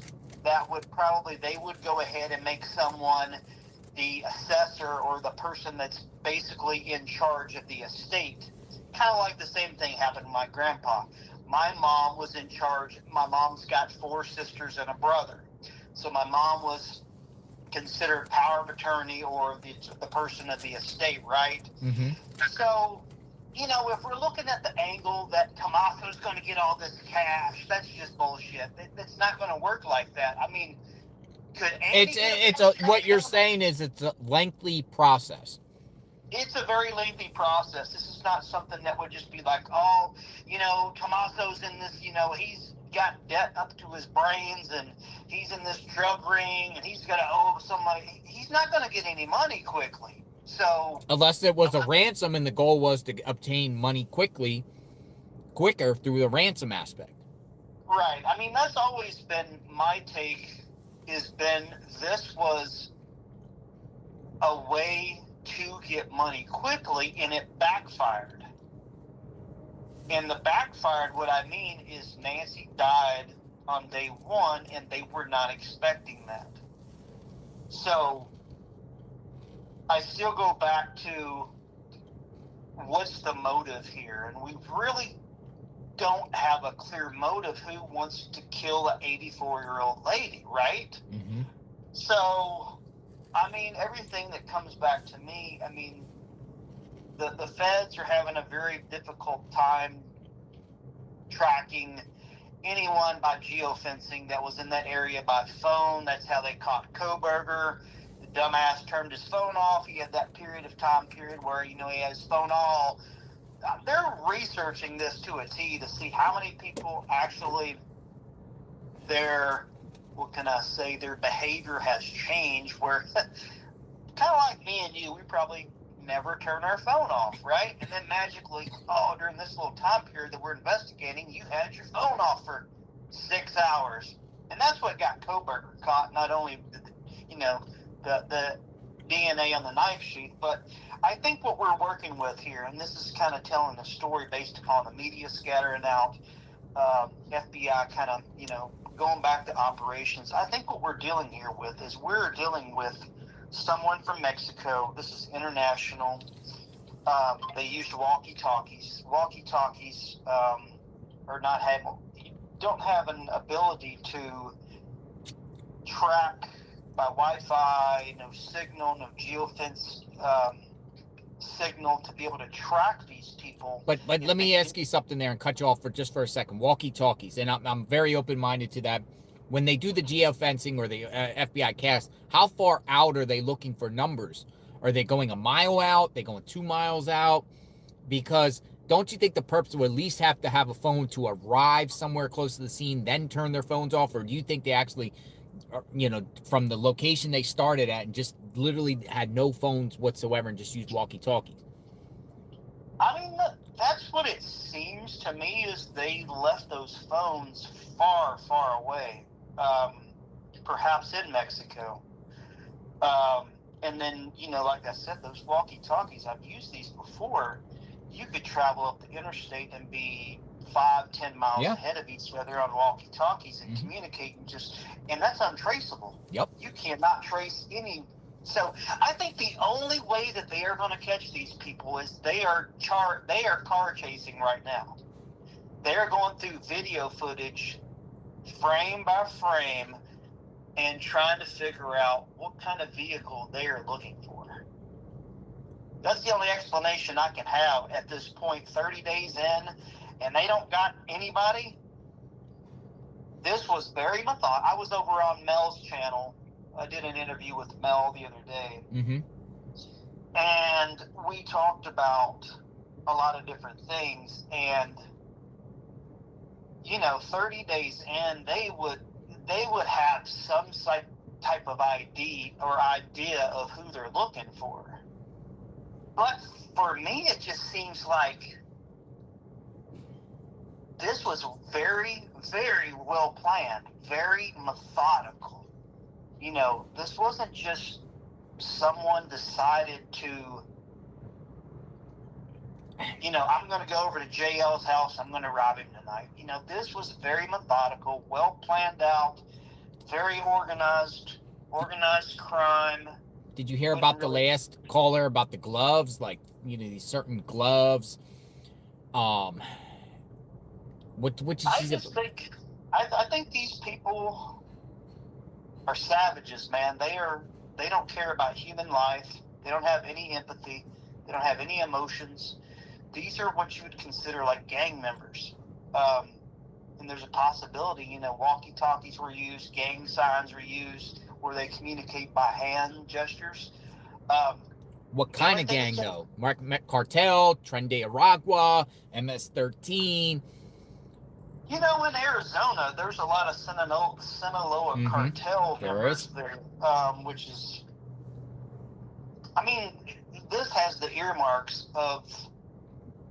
It's hard to say when you say cartel, you think of Mexican cartel. Just they're going to come in, blow your head off, and just leave you laying there. I don't think this is cartel, but it's organized crime, where it could be gang related, organized crime, where we're talking like the scum of the earth, type people that committed this crime. But I do think there's a main player in Tucson.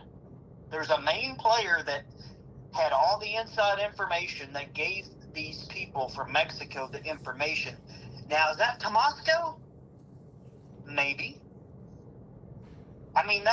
You see where I'm kind of going with this? There has to be someone that gave the intel, and that's someone local. but he's not the main player that actually took her. I will say some people suggested, and we'll go back to, some of the bandmates that are affiliated with Tommaso. One is a public defender. One, as being a federal public defender, they deal with these type of people as defending. You know what I mean? They defend, gang members. When you get federally indicted and you've been federally in trouble before, it's those type of groups and individuals, and maybe it was recruited that route. I'm not saying that, it's just speculation. As a fact, I'm not saying that as fact, but speculation. Some angle like that, some bad actors in that mix because how is Tommaso, if people want to think Tommaso's involved, how is he just going to recruit cartel gang members? Like, there has to be some sort of connection for a motive to do this. Like, get somebody else to do it. I want this job done. I want this woman out of the house. I want her gone. Okay, but how are you even going to solicit that type of help? Right. But see, that's where I kind of have a dead end, is I don't see him being able to do that. So it makes me, that's why you have FBI and you have all these investigators just scratching their heads just like me. I'm just like, okay, well, you kind of go so far and then you're just like, okay, well, this doesn't make sense. It makes no sense, because then it just takes, okay, keep Tommaso out of the mix. He's done. He's not involved whatsoever. But who would want to do an operation like this and take out 84-year-old Nancy Guthrie? What organization and why would they do this to her? It has to be something with Savannah at that point. Or do we just take it back to, hey, we're just a burglary ring and we just happen to just stumble in this house? I mean, to me, it was like you said, like a burglary, just a simple burglary, targeted burglary. They're not going to go with these type of gloves and, like you said, channels of communication and get rid of their phones. There has to be something to it where it's more than just a burglary and they just want Nancy for some reason. But who? That's the $1 million question. Like, I was at Target yesterday and I saw these magazines, and sure enough, there's Savannah Guthrie and Nancy Guthrie on People magazine, and one of the other magazines I'm checking out at Target, and I'm like, it's just, this whole case is so bizarre. It's so weird, and it's so hard to, that's why I think there's some type of very organized crime, or hell, this could be cartel related, but it seems to not really point that direction. It still feels like there's someone local that provided a lot of inside intel. For this job to occur, then it takes it up, and some organization gets involved. Organizations sends the low level people to go do it. Yeah, it's just we don't know. That $1 million question is, why her? I personally think, I don't think Tommaso's the one in that, in that video. I don't think that whatsoever. I think Tommaso's much taller. He's definitely not porch guy. So the porch guy for me, this is just me talking. The porch guy to me looks like he's some type of Arabic. And why I say Arabic is because of the dark eyebrows. He reminds me of the what's his name, Louis, who's the Louis guy that killed the in New York, that killed the CEO of the insurance company? What was his name? Luigi Mangione. He reminds me of kind of like he would be that look. What is his ethnicity, Luigi? Italian. So this is not a white guy. This is definitely not Tommaso at the front door. It does, and also what I keep sleeping at night is that person in that video has got a specific walk. It's not a normal walk. He looks like he's got like a hip problem, because you can tell when he there's two things I've noticed, and I've watched that video hundreds and hundreds and hundreds of times. They keep repeating it, and every time I look at it, I see something new. And there's one thing the other day that I found out is he actually takes a glance back. If you look multiple times, he takes a glance back at the street, and I didn't pick that up in the first couple of weeks. And then now you also just continuously watch him walk. When he steps off that brick at the end, he's got like it's almost like one leg is shorter than the other. Listen, I'll give you my opinion basically on that perp there, and I'm very open-minded to that. When the perp looks like he's kind of with his head down, walking towards the house there, and the attire, I'm telling you, for me, I'm open-minded. It reminds me of these people that crossed in through the southern border in Cochise County, that you would see a line of them. You would see these lines of people when Border Patrol, and they would have the aerial shots and the infrared, and you would see these groups of people sneaking over the border. They have all their knee pads, they have all their like camouflage backpacks, and they're all like walking with their head down in a line after they crossed over and trying to sneak in. They're called the gotaways. That's who that person reminds me of, honestly. Like some gotaway group of their. I've seen them, especially in southern Arizona towards Cochise County, Naco, in that area. That they'll come across. They sneak in at night. They have backpacks. They have knee pads. They're wearing camouflage or that type of light type clothing, and they're walking in a pack, and they're just blending in through the night. And that's that's who this person reminds me of. I do think the person's international. I can't say it's Arabic, maybe somebody from south of the border here in Central America somewhere, but that's just what it's like a sleeper cell, man. I've personally seen these type of individuals, but I'm not. It's just my opinion. Yeah, it's also like how many people use a bike light? Well, people across the border use those type of things to come and go. You need light. You need light to go through. That means for me, that person or persons. I think there's at least 3 people involved in this, not just one person. There's no way you can convince me on one person. This was 3 people, and that bike light reminds me of like you need to be hands free at all times. That means this person has done things before, because who the hell would think of that, to have that? I mean, I wouldn't personally even thought about that. I was like, man, this really makes sense now. I mean, this person or these people have done this stuff before. This was not their first time rodeo, in my opinion.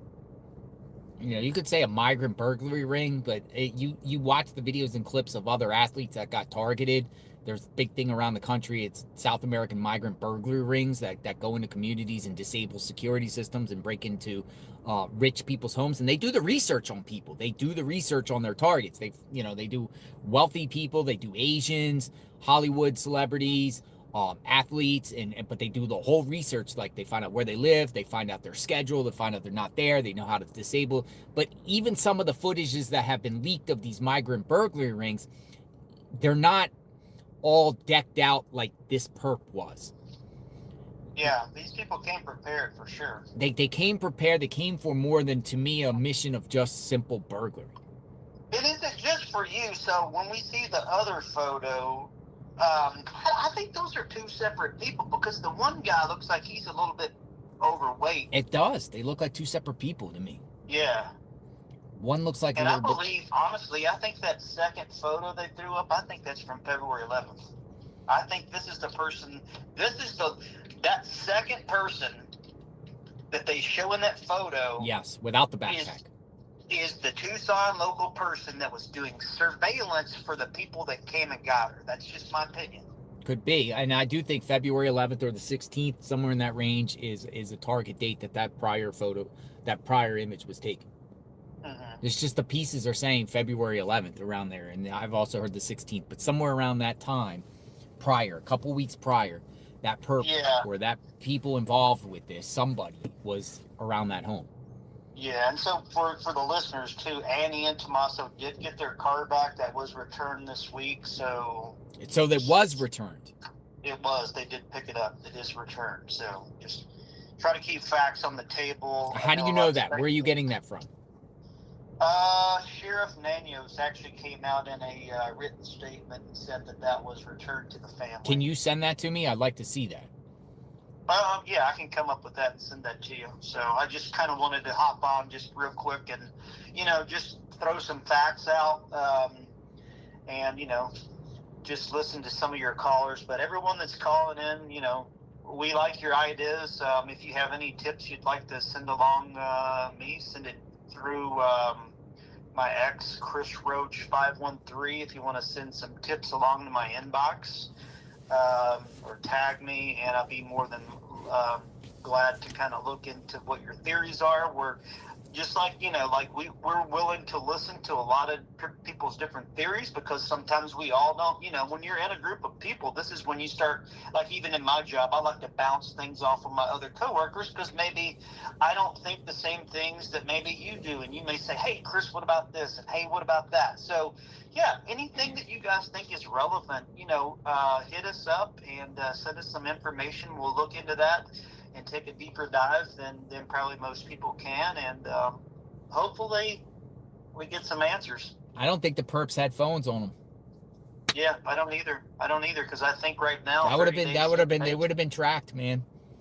Absolutely, there would have been cell phone pings right there in that area, and that's how Koberger got caught. So well, that's how Carlos. It appears Carlos got nailed for having his phone pinging in the area. Maybe even Luke. I mean, they were on him, just bam. He was seen in that area. They tracked the car down. Bam. So, yeah. I mean, that's where I'm heading. Or they had a phone. They put it on airplane mode. I think they still would have caught them in there. They didn't have phones. Let's just mark that down. No phones were used. So that means to me, if you don't use your phone like that, it's more than just burglary. Yeah. Like I said, this is very methodical, well planned out, months in advance, and routes, and no phones used because they knew.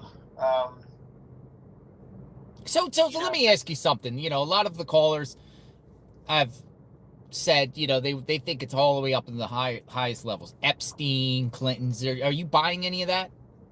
I really don't think it's that. I think that's too much movie fetch, in my opinion. Mm-hmm. All right. Well, we'll stay in touch and have you on again if you find anything. Sounds good, man. Be safe, Chris Roach Investigates. Great work, and talk to you soon. All right. Take care. Thank you for calling. Bye-bye. Bye-bye. Or thank you for me calling you. I can't ever say me calling. I'm the one that's calling. But yeah, Chris Roach Investigates. Check him out on X. He's posting a lot about this case. All right, so we are live at the Pima County Sheriff's Office. New caller. Anyone want to speak? Anyone? I want to talk.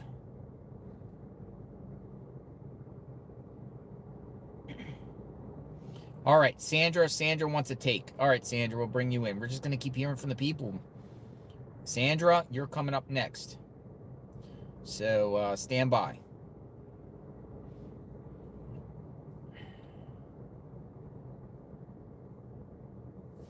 Looks like Colorado.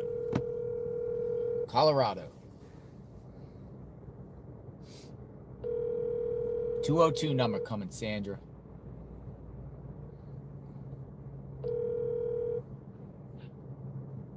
Hello? Hi, Sandra.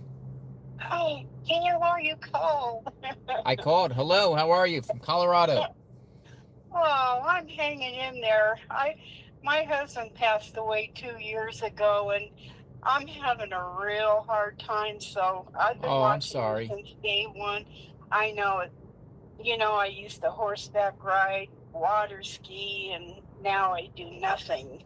Oh. So, anyway. Sorry to hear that. Hang in there. I know. I am. So, this is really interesting, and I haven't heard anybody else talk about this. But, I'm pretty sure it was on day 2 or day 3. Mm-hmm. And I just wrote in Nancy Guthrie, and Rachel Maddow popped up. Who did? And Rachel Maddow on, I think, MS Now. Yes. She's on a couple of different ones, so I don't quite remember, but that's not there anymore. And I'll tell you what happened. I was going to send $3 because it was suggested when I was sending you a thing. And I was going to pay $3. And oh, there's no need for that. Well, I know, but I wanted you to know that I was serious about it. Okay, so you wanted to get my attention. Big deal, $3. Yeah. But Google sent it immediately back to me. And I thought, God, that's weird. And then I went back in to check because I was going to tell you the exact what it was that Rachel, so you could look it up, and it's not there anymore. But anyway, so let me tell you what she said, because I don't want to go on and on. Mm-hmm. What did she say? What did she say? She said that Nancy was involved in an investigation as an auditor for this big deal that's going on now with Medicare. And the reason, and this was everything that Rachel said, that she enjoyed helping older people and was, of course, seniors. I mean, we're interested in Medicare because, you know, we have to be. It's all we got, or at least that's all I got. And prescription drugs. So, you know, and everybody talking about Tomas and all, I kind of have a feeling that he knew Nancy was doing this investigation for, I believe it's called Meditech or Major Tech, but versus Medicare. And I think that it started in Ohio because that's why the FBI wasn't out there right day 1 or 2, because they were in Ohio, and then they were going to come over to Nancy's. Not to Nancy's. I'm sorry. They were going to come from Ohio to Nancy's, and then check it out there, because Rachel said that when they broke in the house, they opened up a locked desk and took all of these records Nancy was keeping. That all the records that Nancy was keeping in this drawer, and you know, that was their motive to come in there. For records. Yeah. And that's what Rachel Maddow said? Yes. And it's gone now? It's gone? I can't find it, but like I say, it would be dated 2nd or 3rd, because I was watching it from day 1, and it was like, you know what, I was going to go back and look and see the date Google refunded my money on my credit card. But anyway, this case just came up to Colorado, because Colorado has a big deal, and it's all about drugs and Medicare, and it involves billions of dollars, and that's what I'm sorry. That's what Rachel said. A lot of people are saying it was a fake AI video. It was fake. It was. That's what people are saying. Fake video. That's the majority of the room. And you know, when the viewers know what you're talking about. What they're saying is it was fake. Really? So fake AI. I mean, so they're not saying you're lying. They're saying that it was a fake AI video. Right. So it kind of made sense that, you know, with all the drugs and that involved, that maybe Tomato had maybe Luke go over there and do that, and got rid of her before she had to go to court. Interesting. To say what she found. Yeah, I don't know anything about a court hearing, but I just marked that down, and I'll take a look and find out if I can find any more on that. The court was just last Wednesday, Thursday, or Friday. You know, I'm not real keen on keeping up on my dates, but it's all real recent. I'll take a look. So, yeah, I know, because, you know, I mean, it kind of gives a motive why they might have done what they did to get rid of her, And I didn't want to say that at first because, I'm hoping that she was found alive. And I mean, I love Savannah, and of course I would love her mom too. But anyway, I just thought it was a different way of thinking, and I hadn't heard anybody mention it. So I appreciate I appreciate your time, Sandra. Thank you very much. Oh, you're welcome, and keep on keeping on. We're out here watching you. All right, you take care. Thank you for calling. Okay. Bye-bye. Bye. So many people were saying that was a fake video, but they knew what she was talking about. But they were just like, that was fake. I didn't see any Rachel Maddow video talking about that at all. I was looking around. Oh. Spirit Box wants to talk. A Spirit Box. I used a Spirit Box for over 5 years, Tina says. All right. I'm going to get Tina in the chat. Tina used a Spirit Box. Let's listen in. Tina says she used a Spirit Box. Tina, you're up. 202 number coming in. Hello. Hi, Tina. How are you? Good morning. I'm good. How are you? I'm great. You did Spirit Box stuff? Yes, I have. A friend of mine was murdered 5 years ago. And I've used an app. And I have actually contacted her, my parents, my in-laws. So I decided to reach out and see if I can contact Nancy. Now, I am no medium, and I am no professional at this. Mm-hmm. And I did get Nancy to come through, and Luke's name was brought up. And the other thing, and it has never come through the Spirit Box before, Tommaso's name came through. Uh-huh. Whoa, interesting. Talk. What's going on? What happened? What's said? I asked who did this to her, and she said Luke. Luke? I said, did Luke have any help? She said, Tommaso. And I asked her, just for verification, I asked her, can you name one of your children?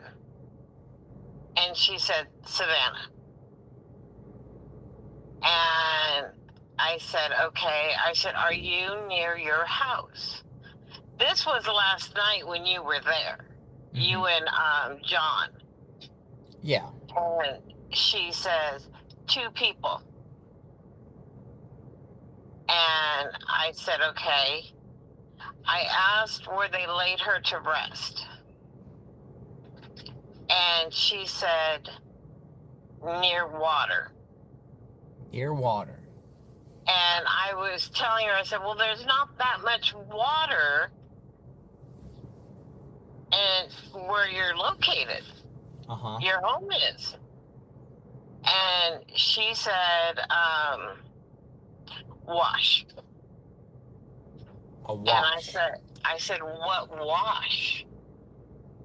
There's several washes. And she said, Luke again. And I said, well, I know somebody out there who looked at that wash. She said, didn't go far enough. I said, do they need a bigger search team to go through that wash completely? And she said, yes. So that's my theory on it. I know people. But how does that work, though? What how do you do this? It's the app that I use is Necrophonics. You can get it on Google or Apple Play. Uh-huh. It's $10. And you turn it on, and you have to let them know You're there out of respect. You don't mean any harm. Anybody can do it. Over the 5 years I've detected my friend who was murdered, I've detected her voice. Mm-hmm. And she's verified every time I ask her something. She has verified everything for me. We have matching tattoos, our nicknames for each other. So I know I've contacted her. And I asked Nancy if she saw the car that she was put in. She said yes. I said, what color was the car? Because I know there's speculation, blue, white, gray, black. And she said gray. So, but she did say Tommaso and Luke several times during, and I just actually did it this morning as well. Tommaso and Luke. Yeah. Tommaso organized it, and Luke was basically But the hired hand. how accurate is this? Well, when I talk to my friend, it's pretty accurate. You look for validation questions first, Yeah. and then, like, knock on wood, say you had passed away, and I was trying to contact you, I would ask you, what was your cat's name? You know, knowing what you do, what was your favorite case you worked on? Mm-hmm. You know, things that you're going to get a validation on, like your children, and things like that. You know, apparently her spirit is in the house. How do you know this? She said she sees everything going on, and the truth is going to come out very soon. We'll see. And she said that she loved the memorial. Yeah. And she said pretty flowers. She said love yellow. So, yeah. I mean, anybody can download the app. I mean, you can look it up on Google Play. No, it's Necrophonics. Necrophonics. And you just have to listen very carefully because so many spirits come through. It's kind of like an AM radio, Mm-hmm. where you hear all the static in the voices. It comes through like that. Well, I appreciate your time, Tina. Oh, not a problem. If you need any other help with anything with the spirit box, please contact me. I'll be more than happy to go on and see if I can come up with anything. Thank you. You take care. All right. Be safe. You too. Bye-bye. Bye-bye. All right. What do you think, folks?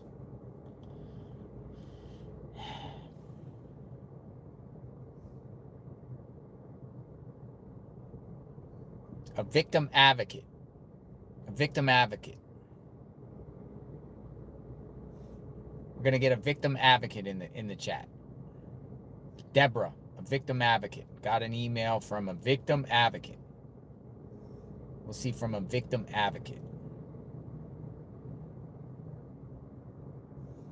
Deborah, you're gonna get a call from 202.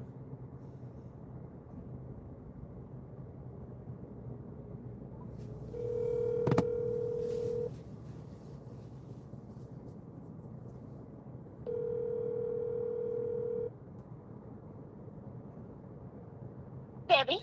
Hello, JLR. Yes. Hi, JLR. How are you? Hello, you're a victim advocate? Yes, 30 years. 30 years. Thank you for reaching out. So what's going on? You sent me something about Texas, something that's going on in Texas. What's going on here? Well, actually, a few years back, my father-in-law was kidnapped. He was staying in a nursing home, and he had some dementia. but none of us had paperwork over him or anything like that. And the guy who worked in the kitchen befriended him, and his family came up there and started acting like family, and they're all the time. And the next thing I know, they talked him into checking himself out, and he's saying he wants to go live with them because they're going to treat him better, and they're there for him, and we don't coming up. And I mean, we're like coming like once or twice a week, and but these people were there every day. And there were foreign people from Venezuela. Mm-hmm. And they were nice. I said we could treat. I've had cancer, and I know how important it is. The woman would tell us. And I told my husband, I don't feel comfortable about this. You need to stop it because we can't. This is what he wants. There's nothing we can do. He has the right to make. I said, but he has to make it. Yeah. And they let the nursing home let him check out. He went to go live with them, and I went to the house. And I said, I don't feel comfortable. There's something wrong. Okay, there's too much control. And my husband said, don't be like that. So eventually I said, I want to go get him to come to the house to stay overnight. And so it was a big thing. And he came over, and I brought his nephew in town. And his nephew said, yeah, something's going on. Okay? Mm-hmm. And so that's all he had to say, because that's who I am. Okay? And I said, okay. So when I was taking him back, I said, we want to take him home, and we want to keep him longer. Can you just hold for 1 second? Somebody has something, sure. And I'll be right back. If you want to continue to talk, or share, but I would like to listen. But just give me like a minute. Okay, right. I have no problem. Got to do it.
Somebody sent me an angel.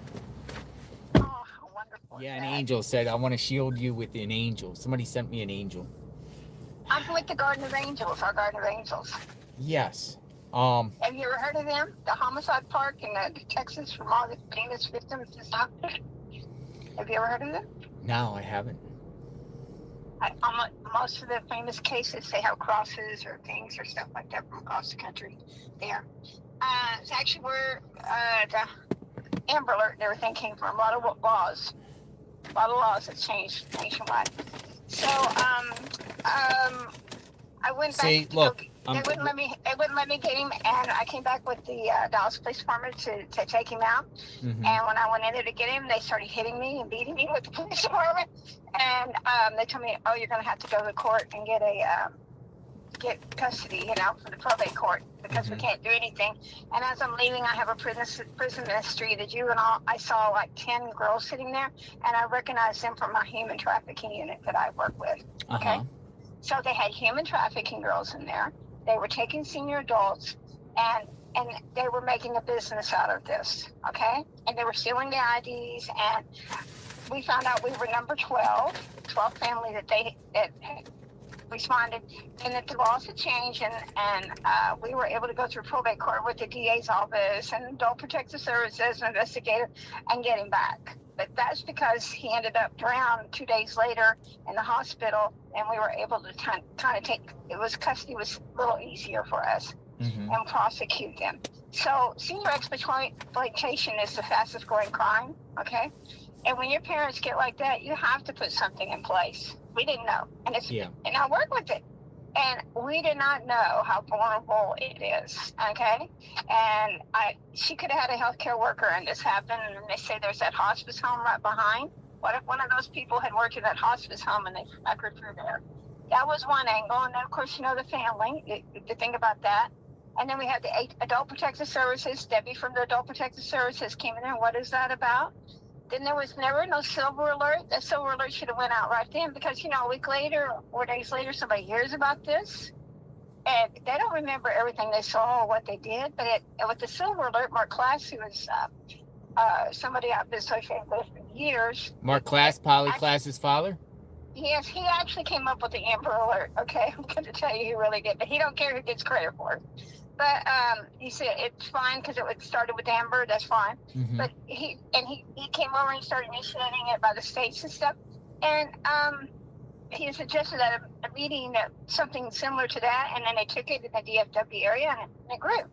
And those are the families from our Garden of Angels that were all together that started out like this. And so Mark Class put that silver alert so that they would notify all these gas stations, these restaurants and everything. As far as they would go, they would know how many hours they would go, and it would be out, and they would be on the lookout, and they would do it further and stuff like the board. None of that was ever done. And then there's no purple paint on the no trespassing signs. And no trespassing signs. And purple paint is there because it's a color nationwide. Universal. So that means no trespassing. There's not, the purple paint's not on the trespassing signs. And that was the main thing. It's just that when these families do these things, if there's somebody that's exploiting the senior, they sell their IDs, and they we still get bills for my father, medical bills for people getting heart transplants and kidney transplants and stuff like that. Still get it, and he's been dead years. So, victim advocate, what do you think happened to Nancy? What's going on? I think it's personally, it's one of the two, the family or somebody that was doing the health care and took advantage, and it went wrong. Health care or family? Yes. That's I don't think, when you say cartel, I don't think cartel per se, but it could be someone who does this stuff and they're not worried about it. The worst that's going to happen, they're going to get deported and go back and then come back in and do it again. We were number 12,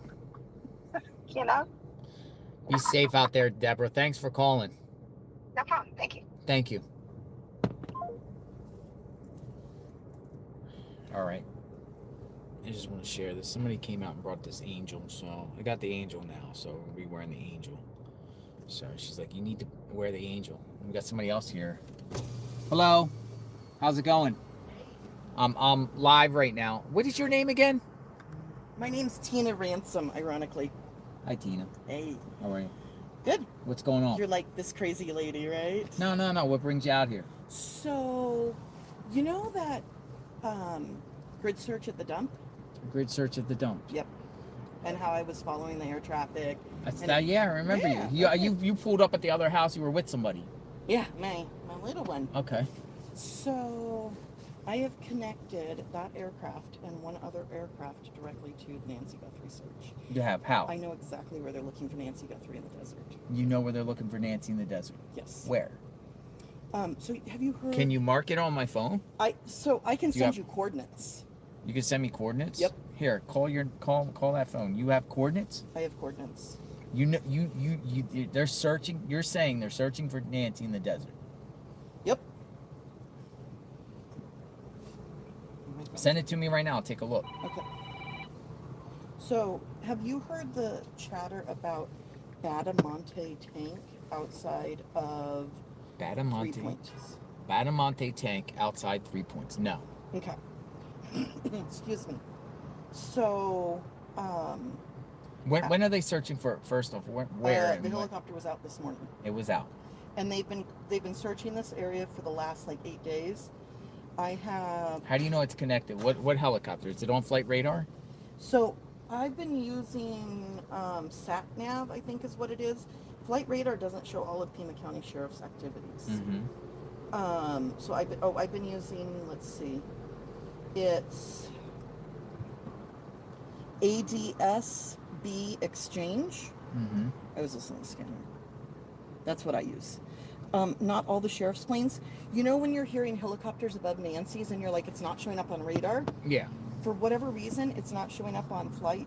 That one you have, it's showing up on this one. Okay, so I started watching the patterns of out in the desert of the same aircraft that was doing the grid search at the dump. And I know that they said officially that was not related. Crime happens every day, all day long here in Tucson. I get it. Like, lots of stuff goes on. So there's two that have been out there searching the same exact areas, okay? One of those helicopters, I looked up the history and went through on the 15th of this month. That helicopter, it was around the time that the pacemaker sniffer broke. That same call sign, same helicopter, out of Ryan Airfield, circled Nancy's house for like hours. Same helicopter. Same helicopter. When? At the beginning of this time, or when did this? I believe it was the 15th. Now, I think it shows up on radar as the 15th, but because the site I use goes by Zulu time, it's actually, they were up like maybe the 14th. I'd have to like do the calculations, but the same call sign, same bird, same helicopter was circling Nancy's neighborhood right about the same time that the pacemaker sniffer news broke. And that helicopter is looking at 3 specific points out in the desert, and I'm going to send you those. Are they out there now? They were up when I was driving over here, and then they have landed, and they were up yesterday morning. And you think this is related to Nancy? I mean, coincidences happen all the time, and our brains look for patterns, correct? But I think it's way too big of a coincidence that there was not these flight patterns before Nancy went missing. There was not these flight patterns before the news broke about the pacemaker sniffer, and the day that... Here, I'm going to mute this for a minute. Hold on. People are saying mute.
Yeah. So she doesn't care that she's on. Hi.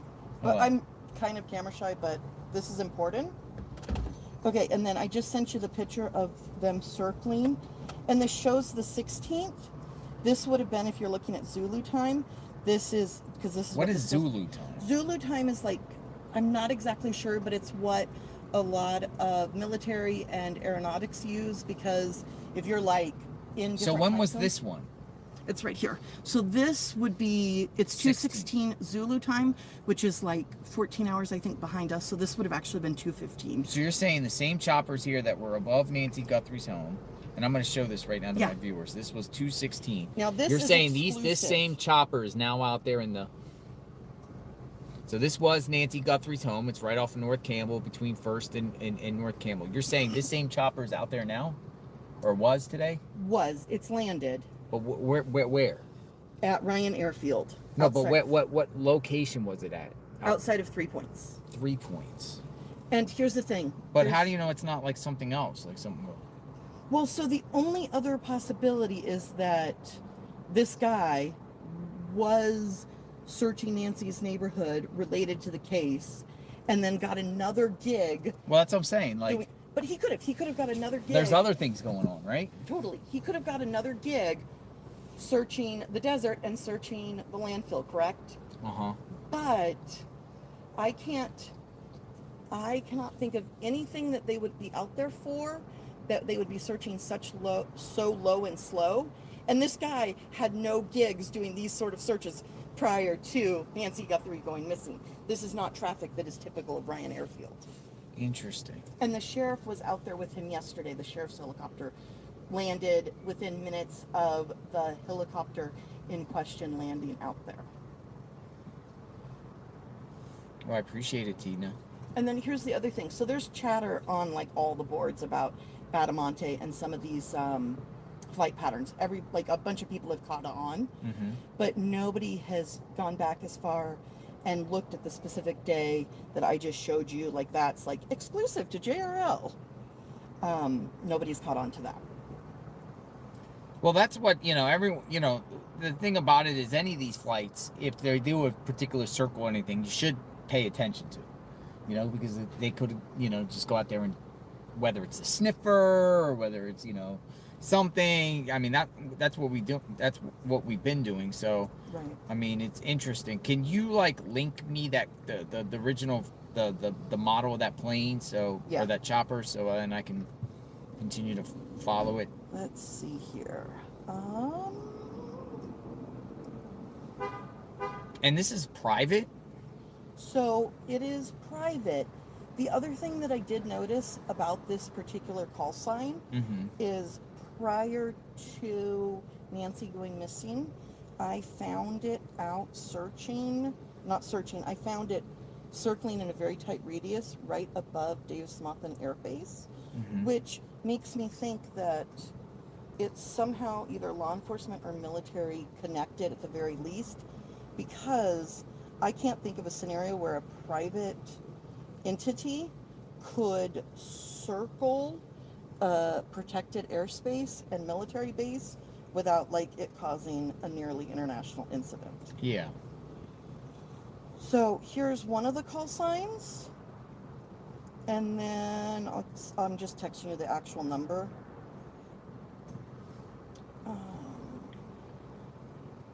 Well, I'm gonna put that in Google now and see the history. FlightAware. So originates from Tucson. No, it says Tucson, but it's Ryan Airfield. Okay, Ryan Airfield. Okay. So it's at Ryan Airfield now. Is it showing on the radar? It's right here. So they're getting ready to take off. They're up? Are they up? I don't know if they're up. But it has here between Ryan Airfield and Tucson Airport. But that's pretty far out. That's towards the Native American reservation, isn't it? It is. And here's the thing. You've been talking about the different border crossing points.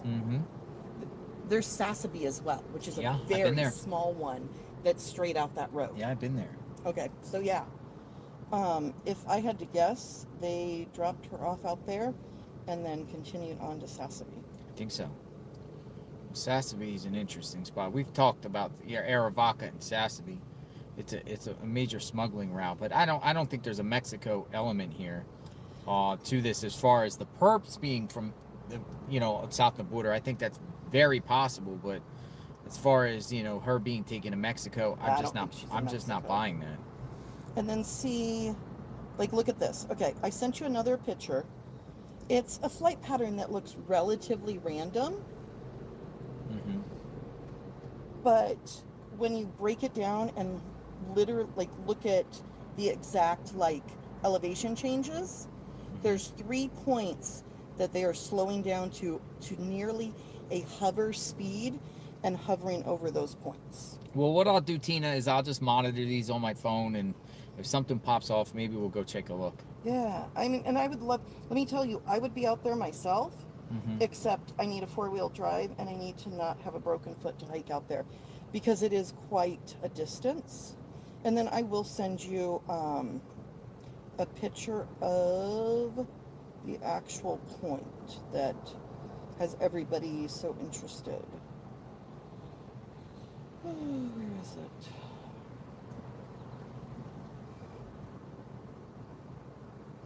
And I do have, I'm in touch with a search and rescue group out of Phoenix that has dogs that they were supposed to actually be coming down last night.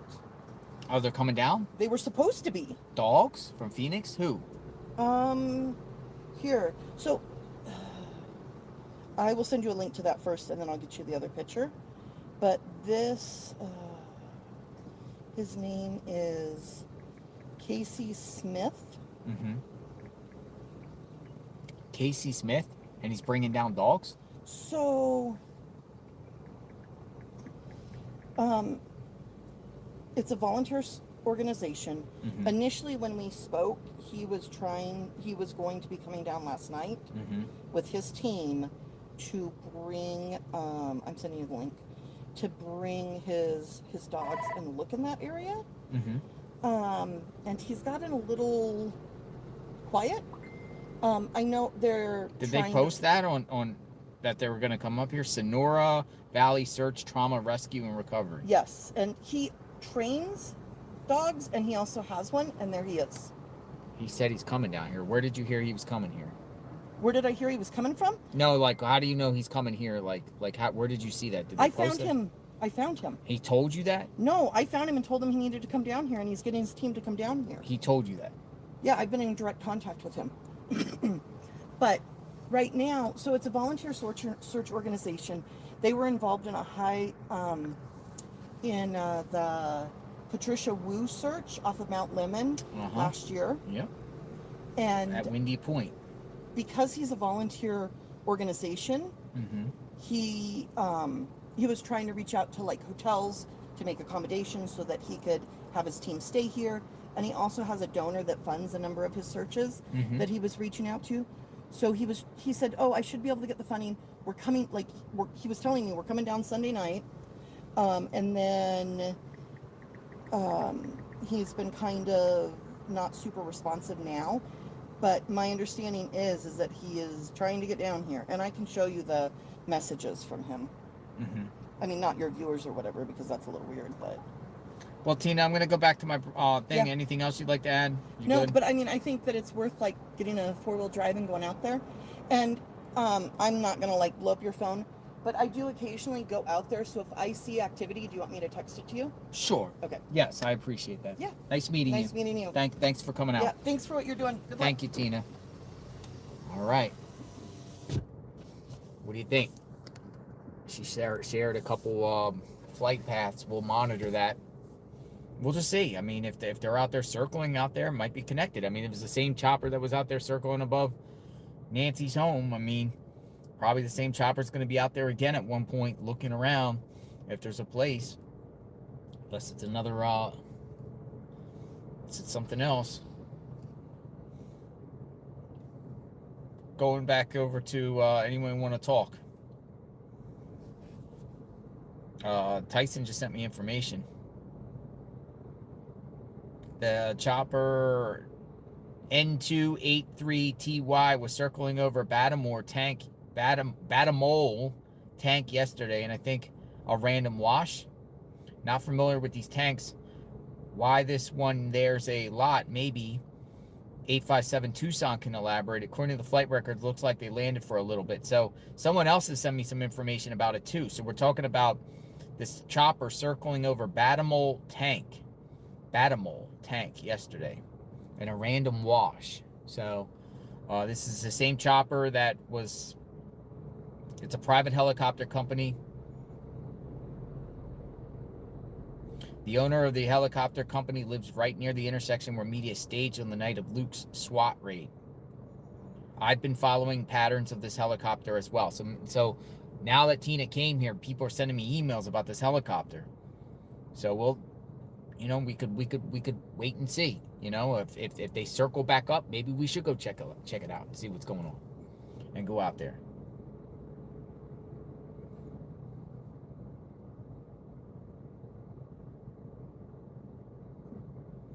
George wants to talk. I've been following this Nancy Guthrie case since day one. I grew up watching lots of law enforcement and true crime TV shows and programming. I would like to discuss the case, and my theories are grounded in reality and based on logic and facts. All right. We're going to bring you in.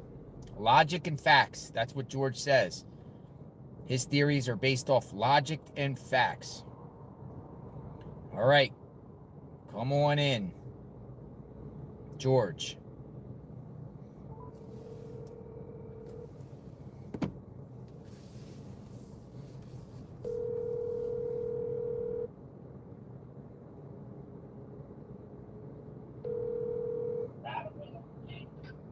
Hello? Hi, George. JLR. Hi, how you doing? I'm great. Thanks for reaching out. It's good to hear from you, man. What's going on? Did you email me? I did. Okay. I was surprised to hear from you. I'm watching you on when on TV. It's a slight delay. Yes. So, turn your TV down, of course. So you say you want to talk about logic and facts in this case, and based off theories. Let's talk. What do you think? Well, okay, so I'm in New Hampshire. Mm-hmm. I grew up watching lots of law enforcement programming, like Cops, Real Stories, the Highway Patrol, America's Most Wanted for years and years and years. So I kind of look at things like almost like, like an amateur detective. Mm-hmm.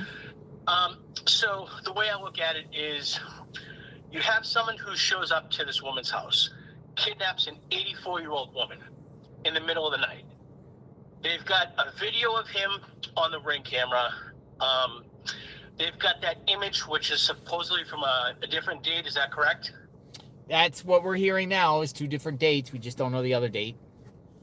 Okay, so he's done some reconnaissance. I would say, this is a planned thing.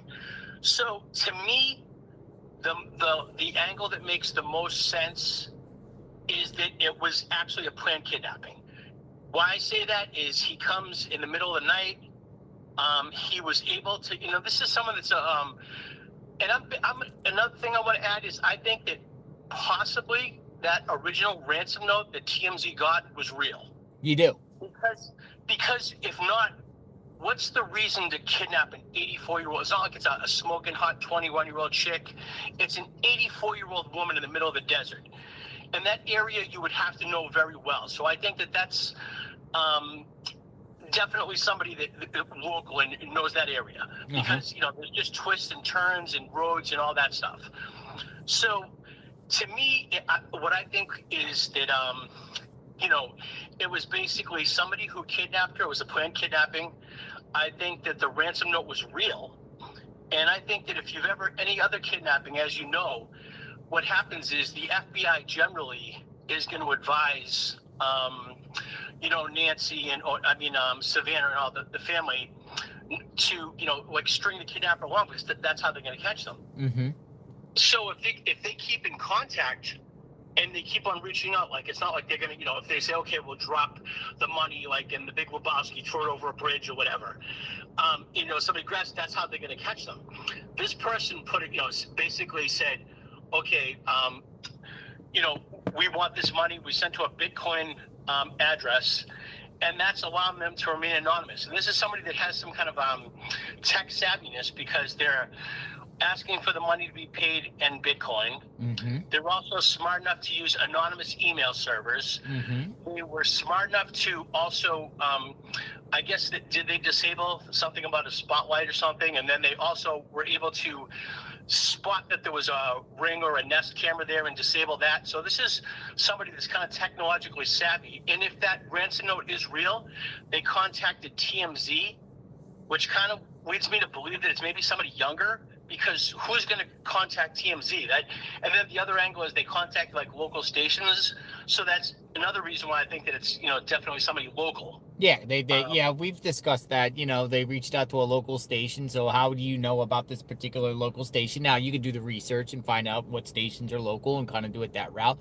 TMZ, are you saying a younger crowd listens to TMZ opposed to an older crowd? Well, it's just it's such a strange person to contact. You know, such a strange organization to contact if you're trying to demand a ransom. It just seems like that, and the fact that they're asking for Bitcoin, Mm-hmm.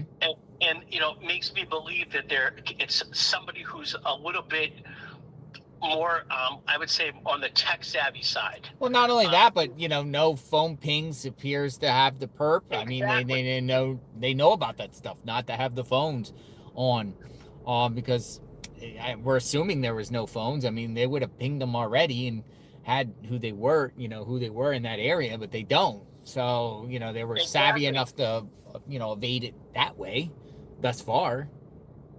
Yeah, and you know, exactly like you said. And so there was no phone pings, and then there was just so much that's just odd to the case. You know, it's like it's almost like, you know, right now the FBI and the sheriff are under pressure because, you know, we're sitting here and everybody wants this to be resolved. You know, and I follow the case, and I've been watching it on, you know, YouTube, and I watch it on the news and stuff like that. And everybody wants a resolution, and it seems like, you know, more and more the media's departing because there's other stories with, you know, what's going on in Iran and all that stuff. And, you know, I think that, you know, the FBI is under a lot of pressure, but it is kind of getting where it's a cold case. And to me, the angle that makes the most sense is I think that it was a planned kidnapping.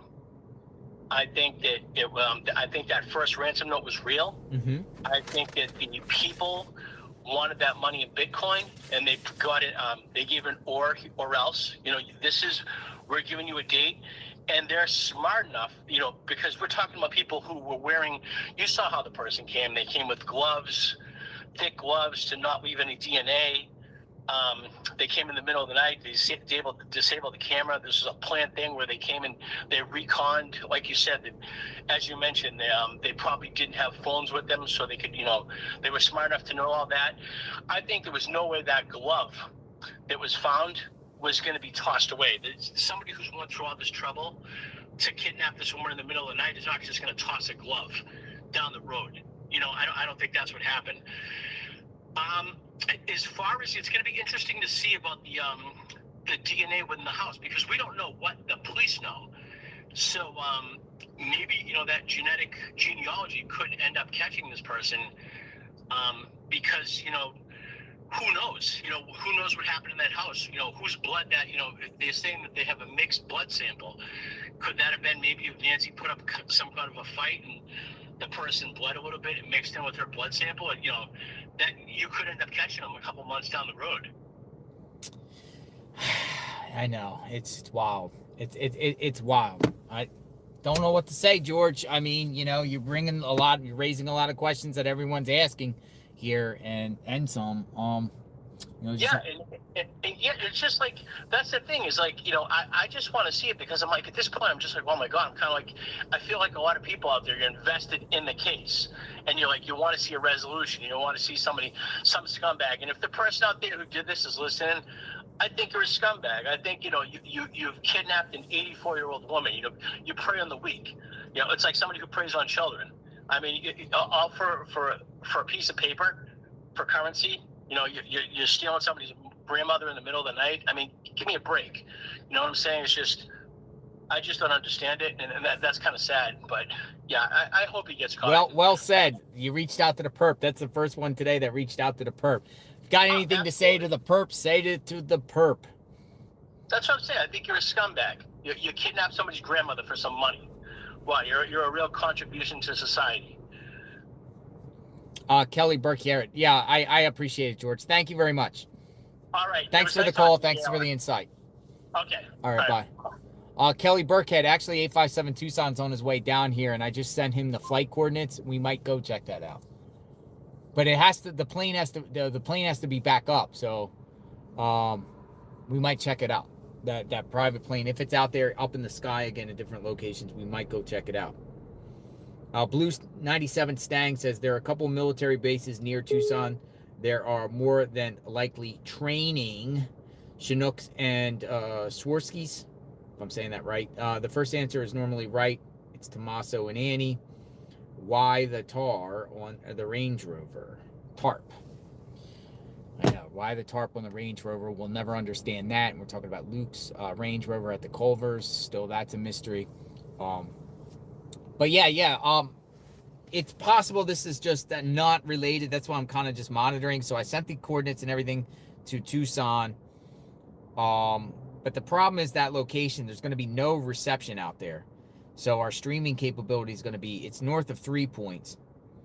But then they're also in a place where there's no roads either. So, you know, the area right here, she sent me, again, the Batamote tank. It's literally out there in the middle of nowhere. So I don't even think we can get to it. But if the chopper is up there circling around, maybe we'll go look for something to do. We'll see and investigate a little bit. But what's this? Yeah, so people are sending me stuff about this chopper. I'm continuing to look, and we'll see if this thing hits up here. N283TY and also N86-3DC. But it's pretty far out there and pretty remote out there. That's the problem. Right now, right there at N283TY, it's grounded right now. It's at Ryan. I'm going to look at the other one here. Both of them appear to be,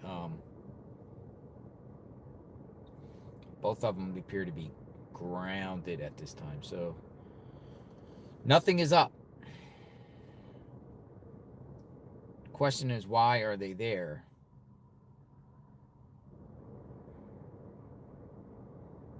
In one near Nicholas. So we just wait. We just wait and see.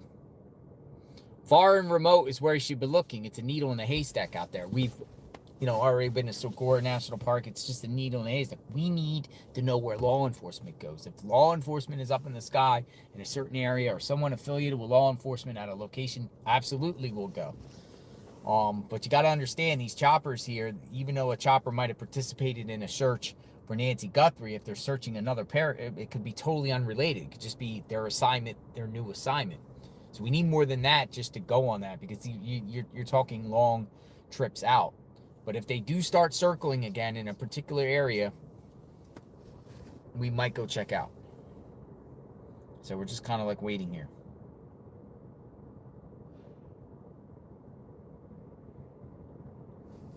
One other bit of information. The road in this area is about 15 minutes away from where Kayla Day's husband was arrested for human smuggling. All right, good information. Good information. What do we got here? I'm a pilot and will tell you N238TY is not searching for Nancy people. It's a private operated by Volair, which does flight training tours. Rob Mancuso says. Well, that's what people are also saying. It's a private and it's just doing its thing. So, we're going to need a little bit more, we got to rise. I mean, it's the same chopper that was, in front of Nancy's house at one point, but this could just be, nothing of nothing. So go to Wash, get a drone. Well, it's far out there. The road out there, there's no road out there. Once you get out there, there's no road. So we'll just wait. I'm just going to wait and see. I don't want to go on these goose chases, but, we will go if something ever comes credible or something. All right, what do we got? Anybody want to talk? I want to talk. Jessica says, I would just like to know what we know about the 911 call. I missed most of the day's news when this came out. Would like to know what you know about the call. We don't know anything about the 911 call. The 911 call is, mystery. We don't even know who actually made the call.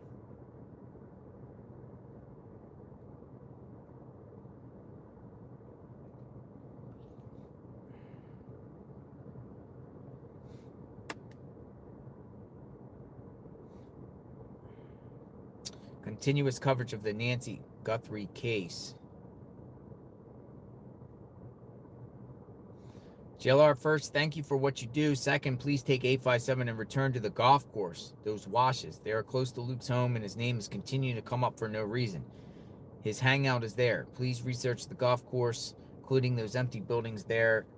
She could be there to keep weather and wildlife away from her and making people want to search there.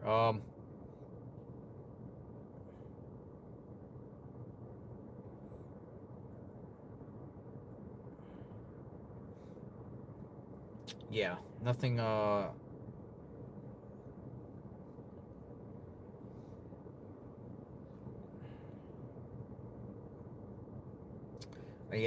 these actual searches, any type of search on our own, is going to be very tough to do because needle in the haystack. I mean, you need something. You need something.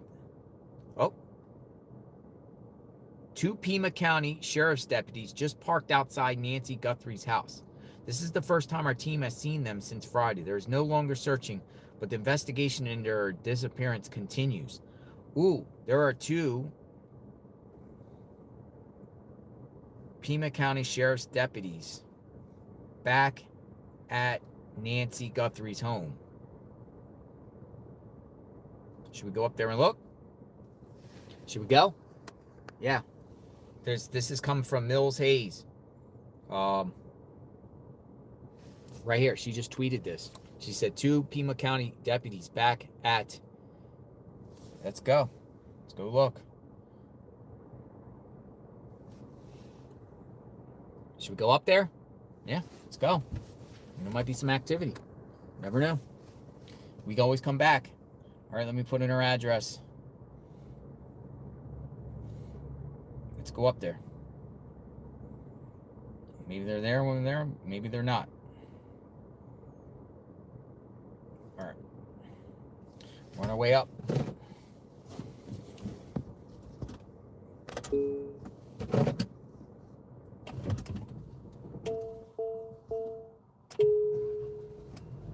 Roll out. Tucson, I'm going to...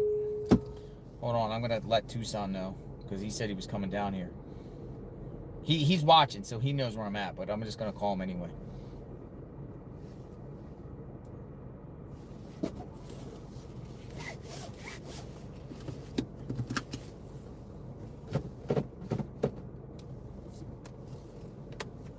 Hello, there's 2 Pima County deputies that just came to Nancy's. Yeah, so I'm going up there. All right, if you're there first, call me and let me know if they're still there, if they bounced or if they're gone.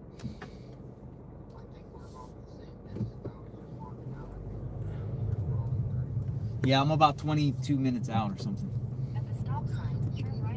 All right, see you soon. All right, he's on his way up there too. At the next light, take a sharp left. But I also I have to stop here and use the restroom real quick. Roll out.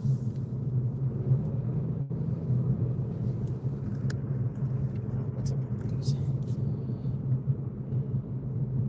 At the light, take a sharp left onto South Campbell Avenue, Keno Parkway. Roll out. Dun, dun, dun, dun, dun, dun, dun, dun, dun. All right, we're on our way to Nancy's home. Just go over here. Go right here. I'll be right back, folks. Right back.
this up in here.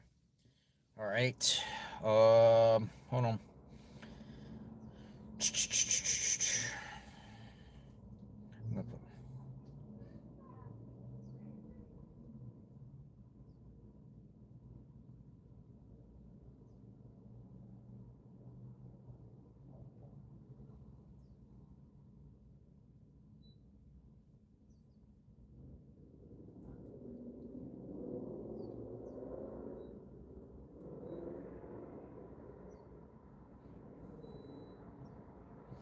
Pima County Sheriff's at Nancy Guthrie's home.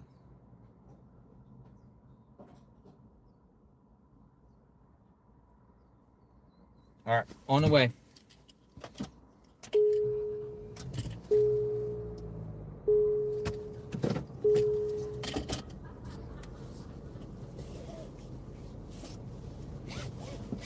Dun, dun, dun, dun. Turn left toward historic US 80. Then you'll take your first right onto historic US 80. All right. Turn right onto historic US 80. Then at the next light, you'll take a sharp left. I'm not going to be able to get here out here. So this is going to be a different one here. Roll out.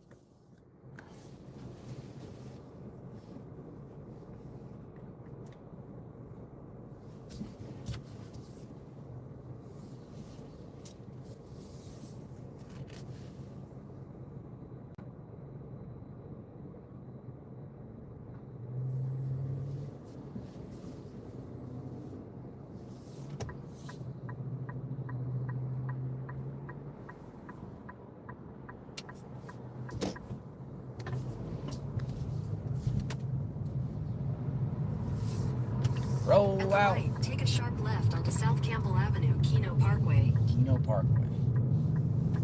All right, we're off.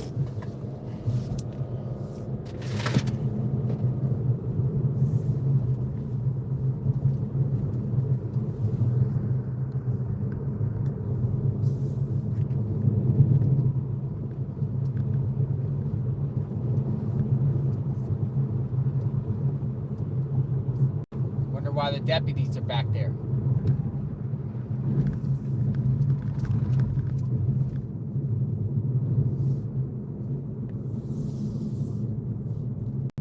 On the move. Back up to Nancy Guthrie's home. We got police activity there.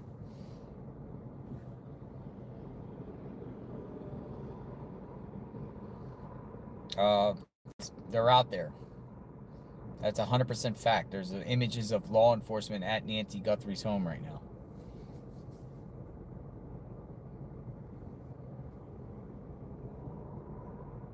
They're back.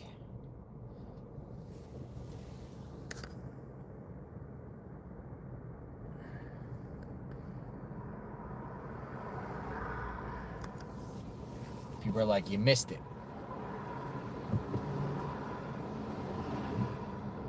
How do you know they're gone? People are like, you missed it.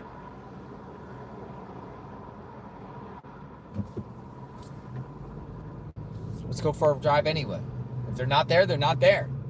If they're there, they're there.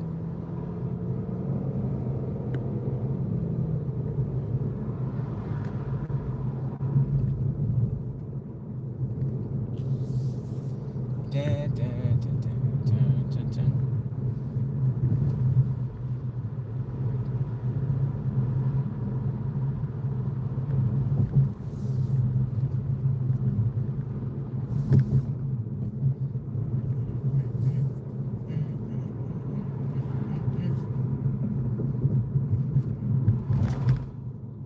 Yes, I showed the images of the law enforcement at Nancy Guthrie's home. There's 2 Pima County sheriffs there.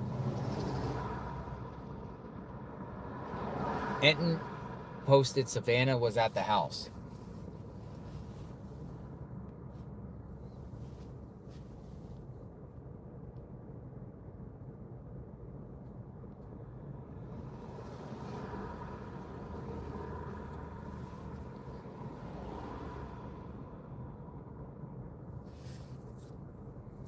Is John DePietro there?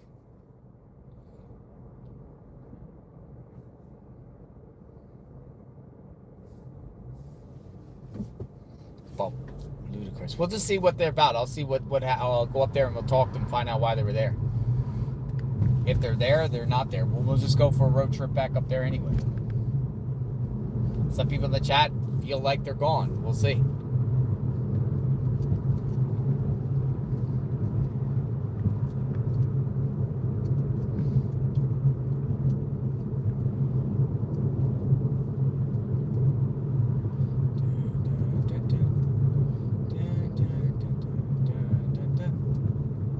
Rolled out.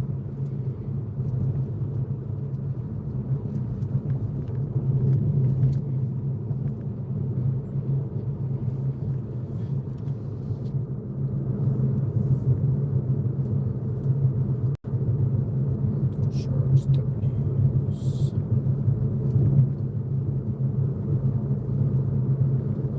20 minutes.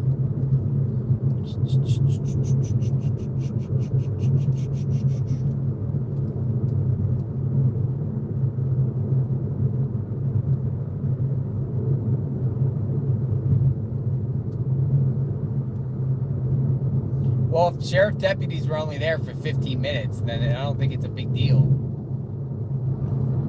Was it?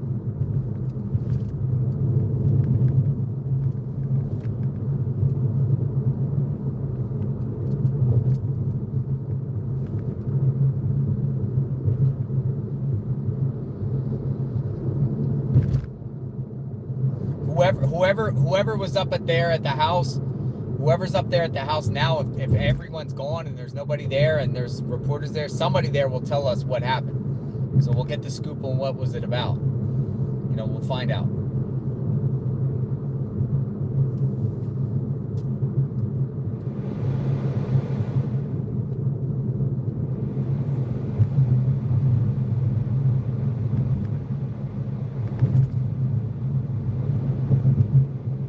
Looks like the News Nation reporter Mills was up there because she's the one that posted the tweet. So the News Nation got a booth. I could drive by there and ask the News Nation people what was happening, so we get an idea if they're all going. Change the scenery anyway.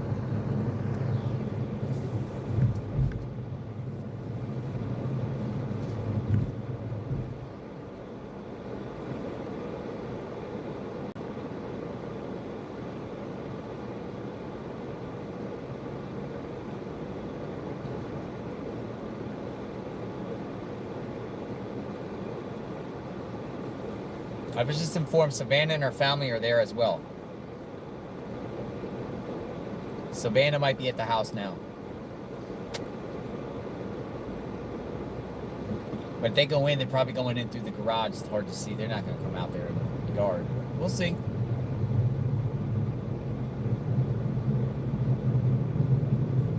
Dun, dun, dun.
Visited the memorial.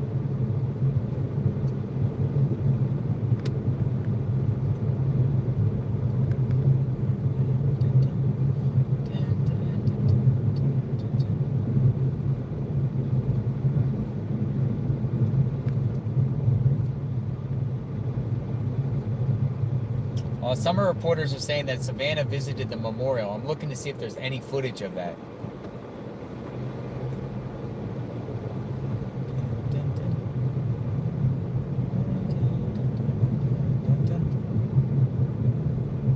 See if John DePietro is there.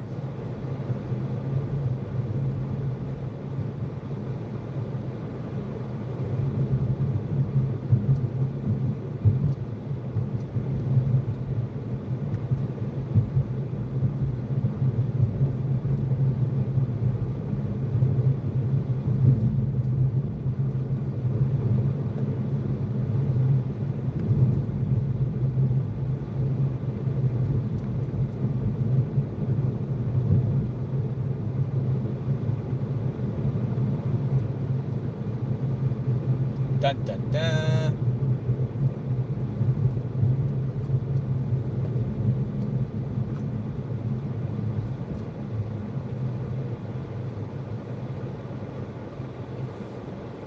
Murky says they're gone. Brian and John DePietro both posted the family looked at the flowers and laid some down. They are gone now, so we'll go talk to DePietro. He's probably out there with his umbrella. I haven't checked his channel though. Thank you, Murky.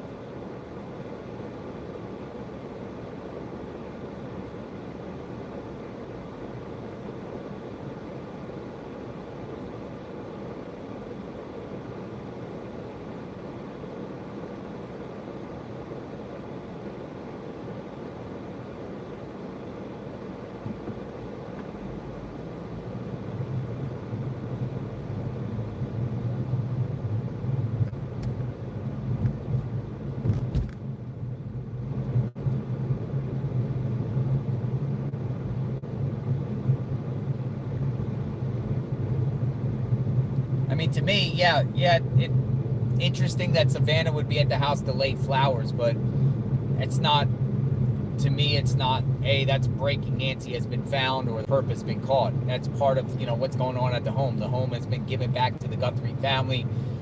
There'll probably be people coming in and out of that home.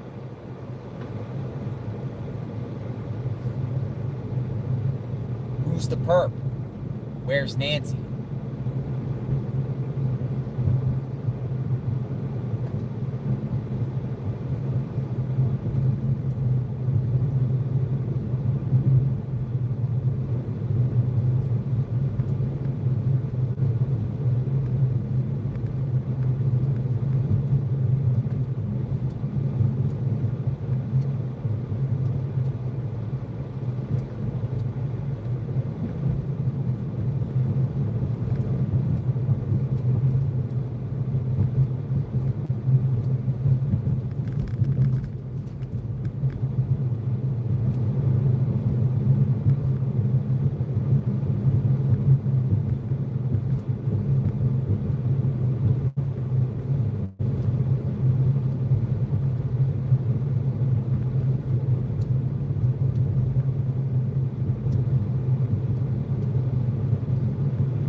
Alright, passing the hospital.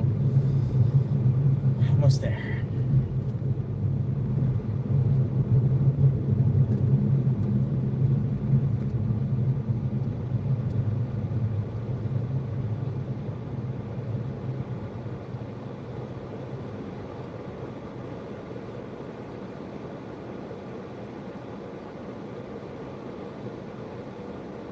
Why do people say go to the banner?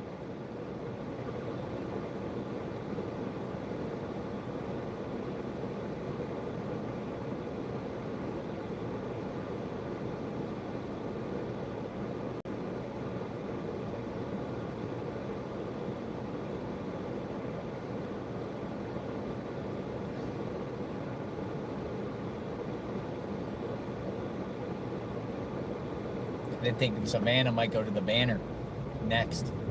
That's what people think. The banner.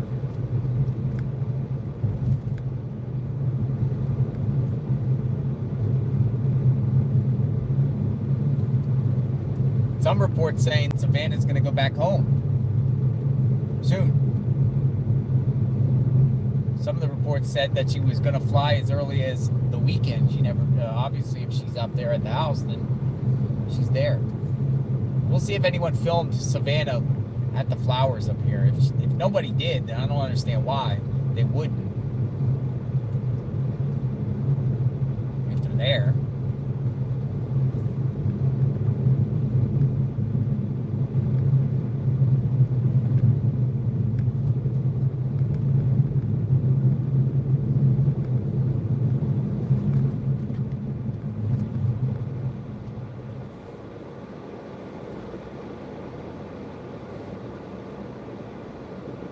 Privacy.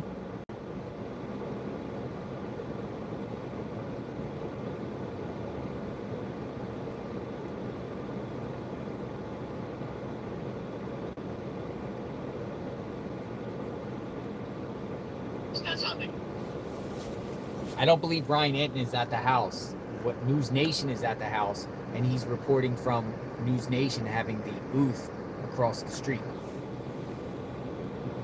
from the house.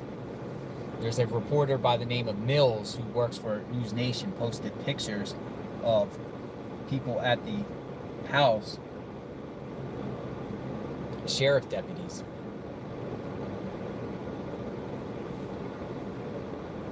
We shall see.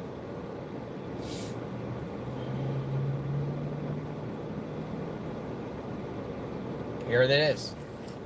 The News Nation booth. They did post it.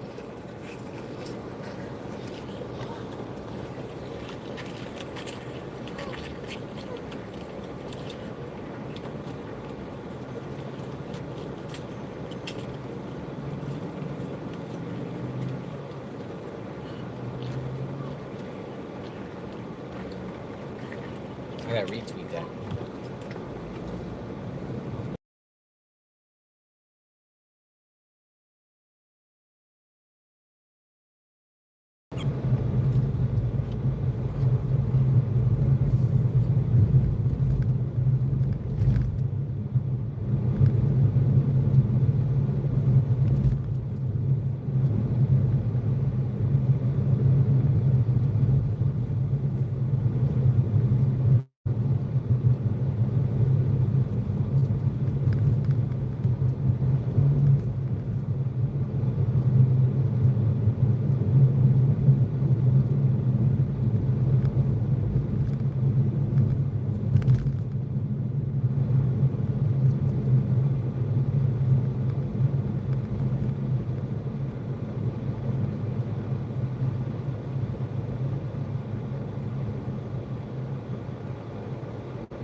Tommaso was there.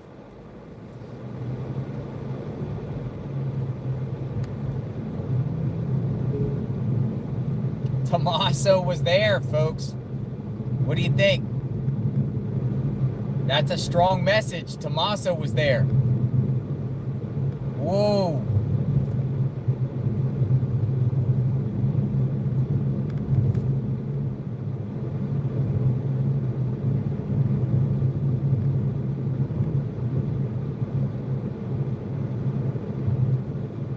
Tommaso was with Savannah and Annie.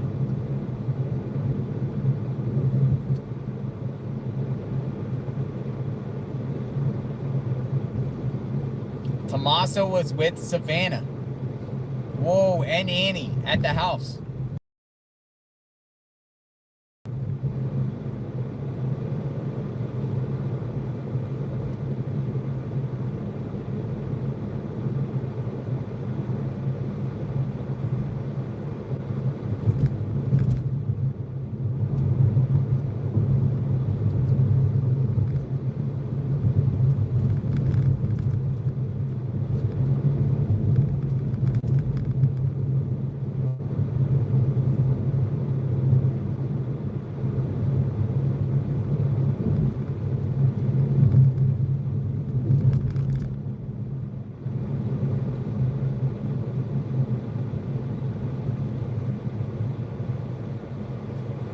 Somebody said in the chat, you think they went because they knew JLR Investigates was down there at the other location, so that was their way to make a move real quick.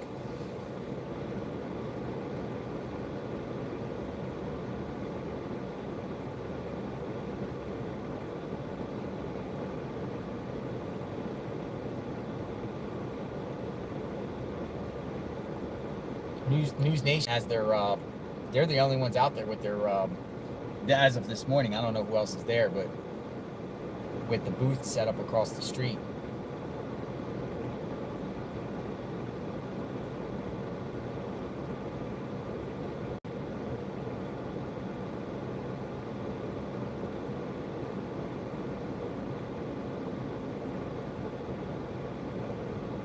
Yes, we missed it. People are like, you missed it, you missed it. Yes, we were down at the sheriff's office.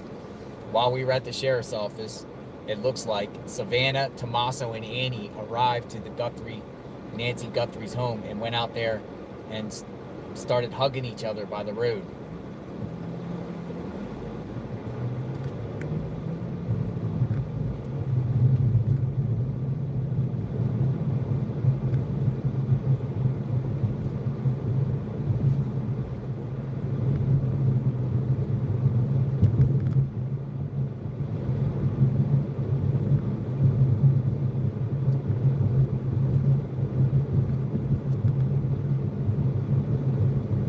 I think that sends a powerful message, though, to the world that they are a unified front, even with Tommaso there.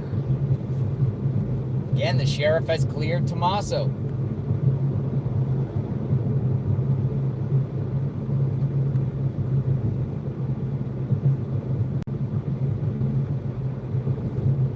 And Danny, and the Guthrie family.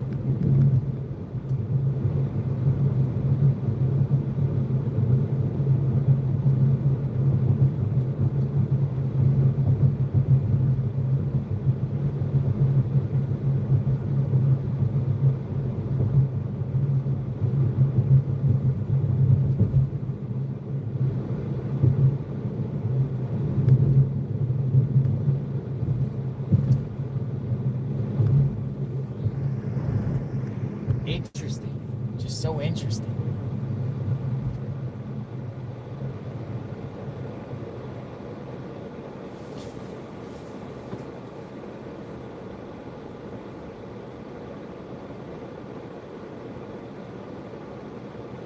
Savannah is with Annie and Tommaso, and they went to the home.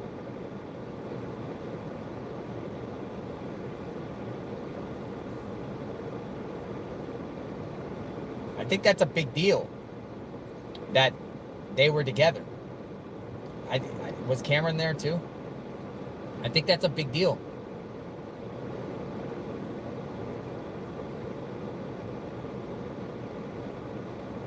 In reference to the family together, united together, including Tommaso. Because, you know, a lot of people in our chat have been saying for days, oh, why hasn't Tommaso, you know, been seen with Savannah and the Guthries in general? And it sends a message today. They're there together.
the chat are also saying Tommaso was in Italy. Well, apparently he's not.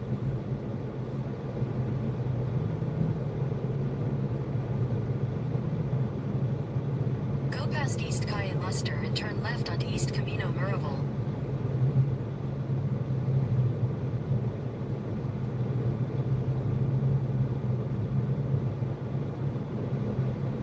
Turn left onto East Camino Miraval.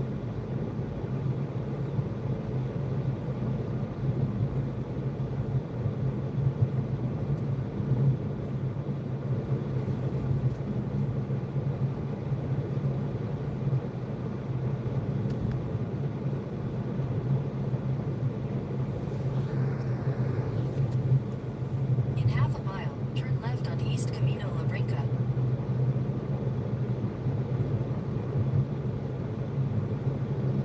I'm gonna get the Petro's take as soon as I get up here.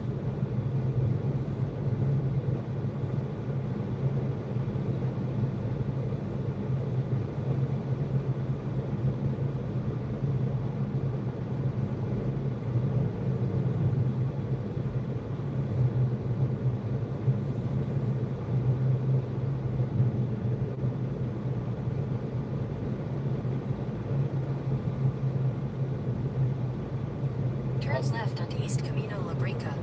Go to the next one.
Oh, we got the Petro.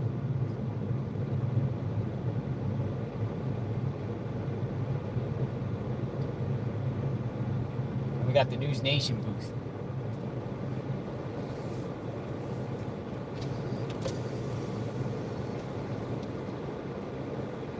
All right, fill me in. What in the heck happened here? News Nation captured it. Were you here? I was not. I was You missed 5 it minutes too. away. I did. I was 5 minutes So away. what exactly happened? The three of them, Savannah, Tommaso, and also Annie, not the brother. The three of them came and they laid Cameron? No Cameron. No Cameron. Right, basically to the right of the sign that the neighbors had put up. But you can hear Annie's very emotional in the video. So just as I was arriving, as you know, we have to, and folks, I'm speaking those that are on JLR. Some people are saying Annie was over dramatic. I don't know. I don't know. I don't know what the right answer is on that. But there were 2 Pima County sheriffs, and there was like no one on the street. And as soon as they laid them, as I came around the corner, I could see the cars, and then could see the sheriffs and so forth. And they left. So, The sheriffs came with them? there were 2 Pima County sheriff cars. With them? Yes. Yep. Well, what did they go in the house? They did not go in the house. Look at the house there. Look at the blind. Look. I did not see that before. I didn't see that. Did you see that before like that? So they did come. Savannah seemed to be the kind of the strength of the 3. Yeah, And but Tommaso's with them. Yes. So that sends a powerful message, I think. 100%. Yes. I mean, this might be like Savannah is 100% supporting Annie and Tommaso. Don't think they're involved in any way, shape, or form with this. Which also plays into what you and I talked about yesterday, Damon, with, the more and more on this day 30, I lean towards that they were actually, the abductors were inside the house when she got dropped off. Mm-hmm. Because otherwise, one of the things you and I have talked about is how would you not hear people coming in if you're asleep? You would get waken up. And I kept questioning, how would you not, why would you risk that she could call 911 if in fact you're coming into the home? But it does make sense if they were already there. That's a over 3,000 square foot home. Could you do me a favor? Then in fact she comes in and they're already Could there. you do me a favor? Yeah.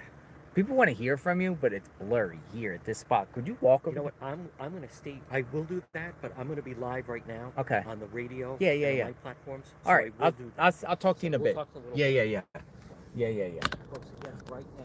Whoa, that's crazy. 11:06. Now we're live on.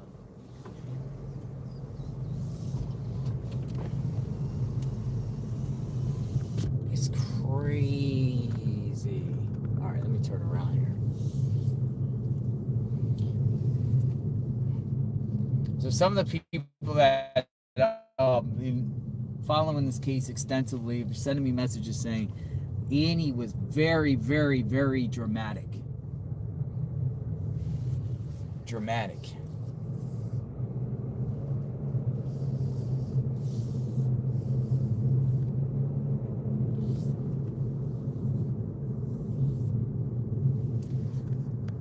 This is who captured it right here, News Nation.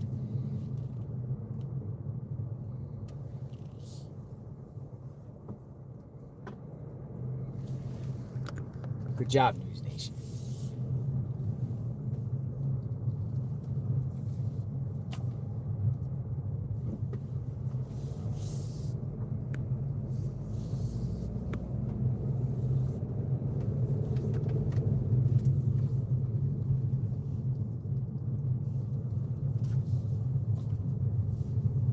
That's crazy.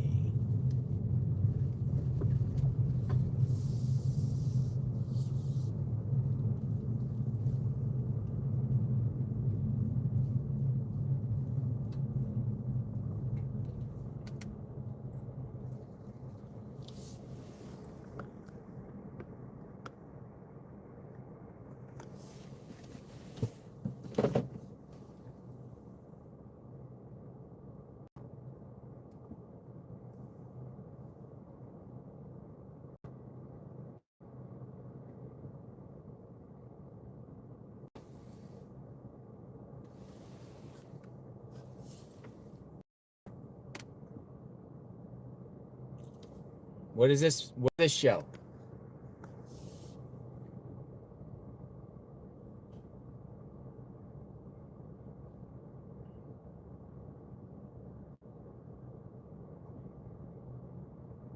Yo, that's crazy. This is coming from Laura Engel.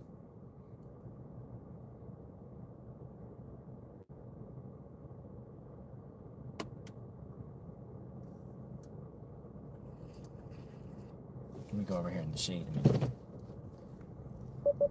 Fox News is reviewing it right now. They're like, look, we have Fox News. I don't think Fox News caught it. Maybe they caught it.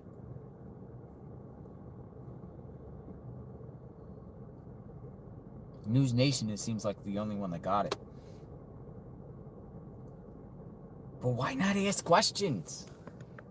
Would it have been appropriate to ask questions? Hey, any comment? What's going on?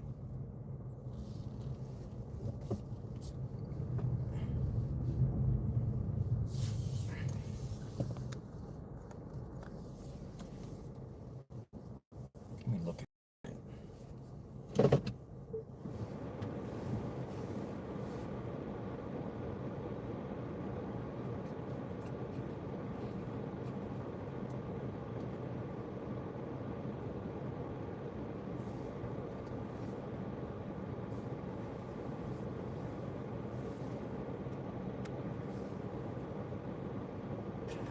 About a half hour ago.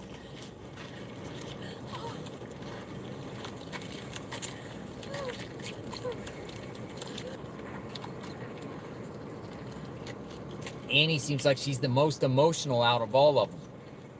And look at Savannah hugging Tommaso, putting her hands on the back of, look, they're all hugging each other.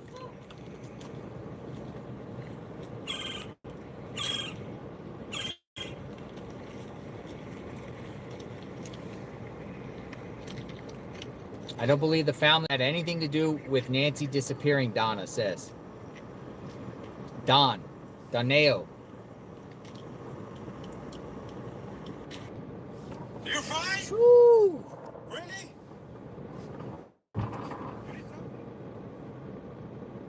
Let's see what some of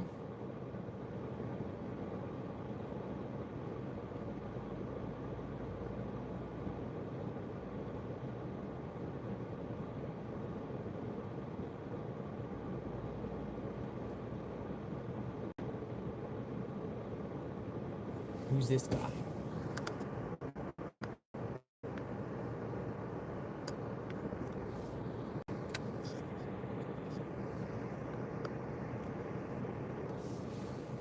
Yeah, look. Savannah is taller than Tommaso, right? Let's go back and look.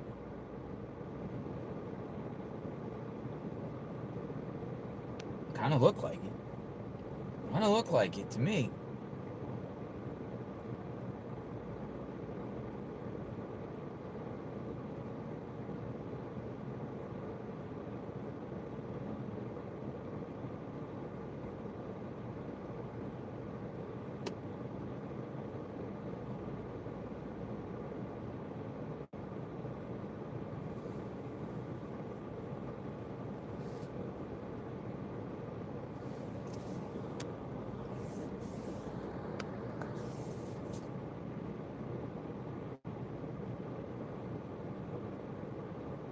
Savannah's taller.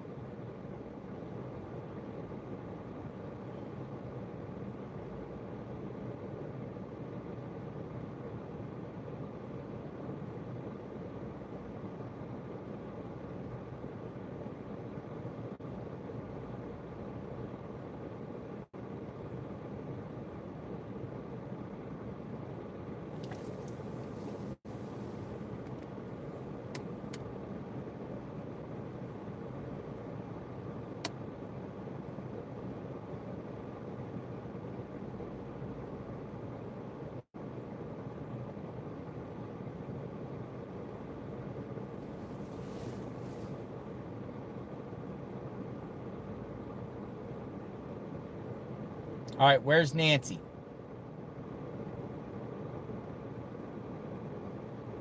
Somebody responded, our troops are dying in the fields, and this is what everyone's talking about. Nancy Guthrie.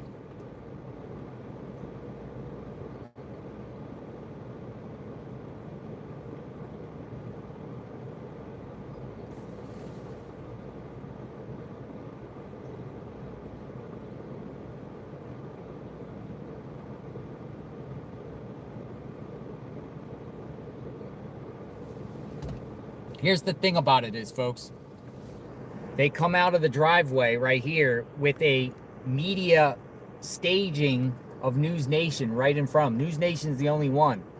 But they come out of the driveway and go down to the driveway to lay flowers with a camera crew that is planted exactly across from them. So they knew it would be all filmed. They knew it would all be documented. There's no other camera crews out here besides over here in the left corner, which was not here this morning. Back there, right over there, there's one on the corner. But this is the only one, more or less, that's here that coincidentally is right across from the driveway. They knew they were being filmed.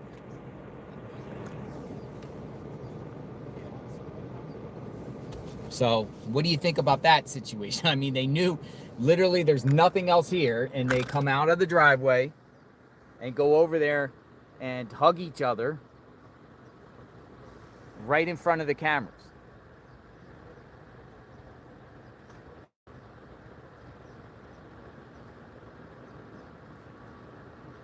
That's right across from them. That's camped there. That this tent has been here for days. This is News Nation.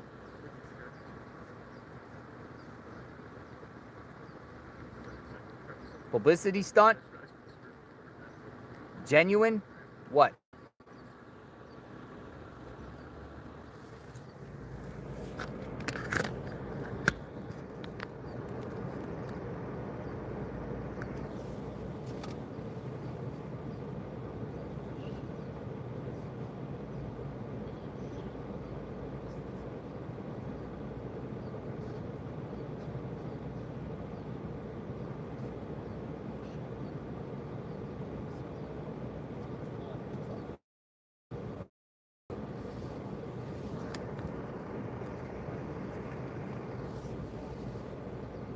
Share your thoughts in the chat.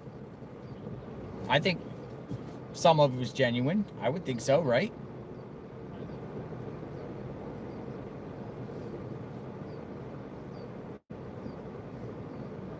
They're all talking about it right now in front of me.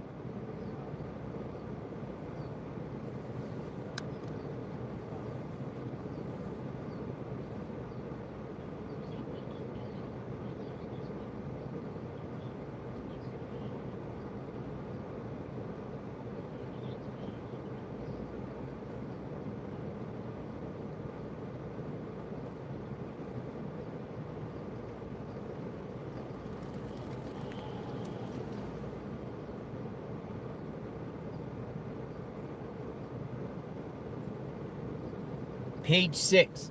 Savannah Guthrie's siblings share heartbroken embrace at memorial outside missing mom's house. And it goes on to say, look, they came out here, Tommaso was here with Annie and Savannah. Yeah. And they were very emotional, particularly Annie. I haven't seen the video yet. Yeah, it's a video. You see, News Nation caught it on the right. Get out of this way.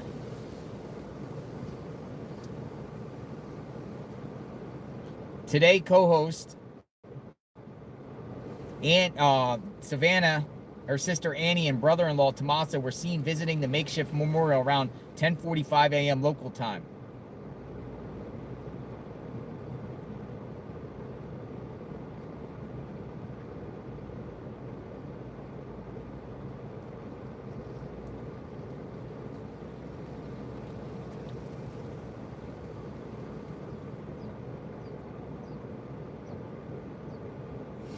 Now people are rushing to the scene here. They're doing the same thing I did to see what's going on. Now there's more traffic on the road right now than there has been for days. There's another car that pulled up.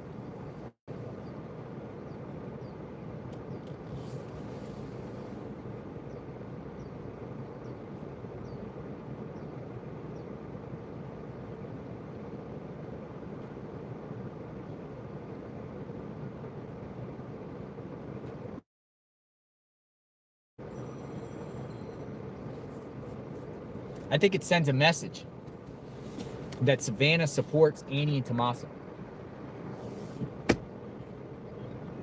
And they're all in this together. Sheriff clears Tommaso, Annie, Savannah, Cameron, siblings, yeah, Guthrie family members, all cleared.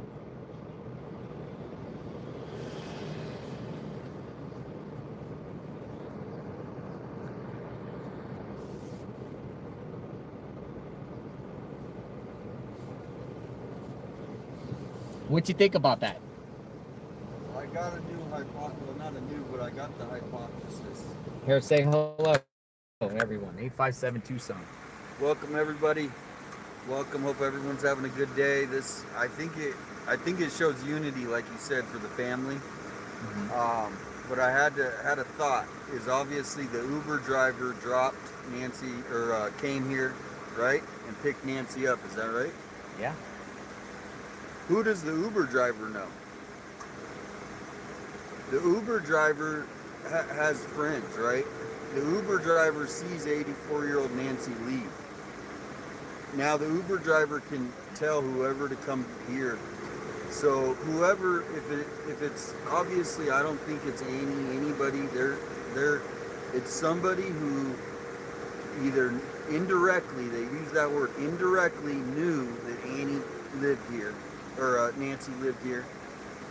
And even though they're saying it wasn't a burglary, I think it was like a home invasion that went bad. But it's somebody, and they need to check maybe the Uber driver's connections. Friends of the Uber driver. I don't know who the Uber driver, they haven't released, but it would be interesting to find out who indirectly knew that Nancy lived here. Yo, I'm getting messages all over the place right now saying Tommaso walking from the driveway looks like the perp. He walks like the perp. See, this is how crazy it is. You think the FBI would not be able to discover that? I mean, dude, I got like 6 messages right now. It says, look at how Tommaso walks. He walks like the perp. I haven't seen that, but they're saying it. They're on my phone right now. If they're thinking, and we go with their thinking that it's not Tommaso, they cleared the thing. I don't think it's Tommaso. I don't. I don't either. I don't think he's the perp. But it could be somebody who knew that Tommaso was married to a Guthrie, right? Indirectly. So anybody who's indirectly that knew, they're checking into it. Let's do this, please. Says the problem with the Uber driver friend theory is that something happened back on January 11th. Uber driver met Nancy on January 31st. Well, and the thing about it is it's definitely, in my opinion, like a local clique that maybe was looking at home invasions and they were staking out. And listen, if you take Nancy's name out of it, they targeted a vulnerable 84-year-old woman. People are also saying that Tommaso and all them waited for me to be down there at the sheriff's station to come up here and use that as an opportunity to come up here. That was the plan. You know, without taking any questions. You think that? Oh yeah. They were watching. They were like, "Oh yeah, they're down at the sheriff's station now. Let's make our move." They cleared everybody out. That's why they cleared everybody out. Do that. Wild. Yeah, I don't think it's always about me though, and it's not.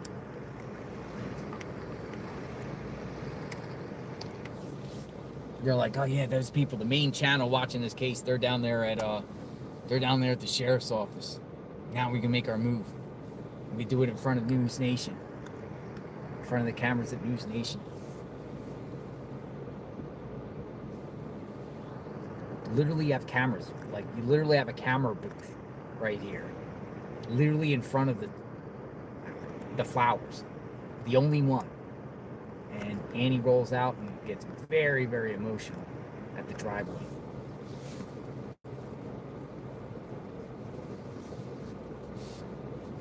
I think it was genuine. I think it's legit, though. I do. What do you think? I'll play it again.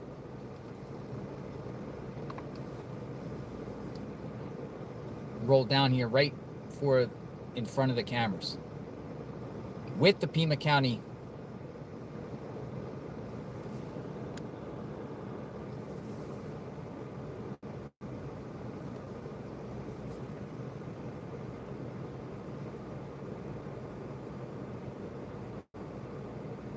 let me turn it up.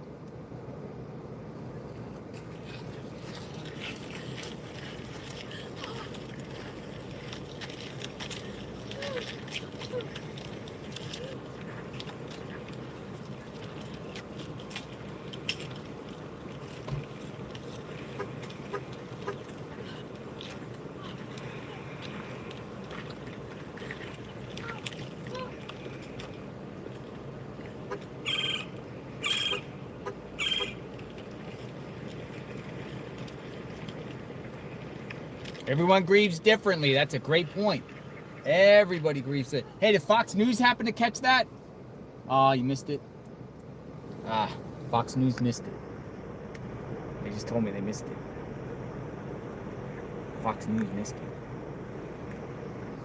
it. Dude, everyone's back at Annie and Tomas's home, or Nancy's home.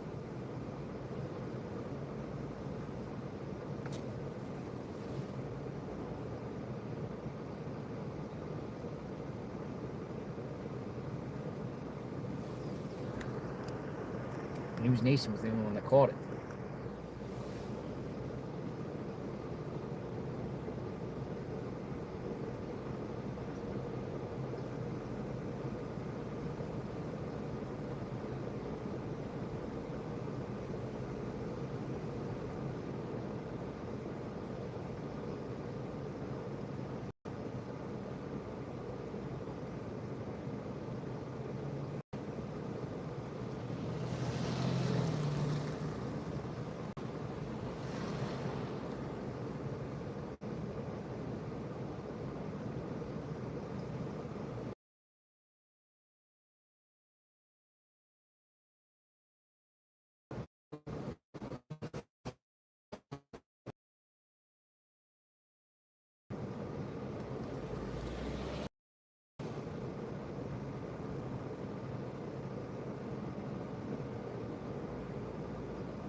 A lot of activity out here now.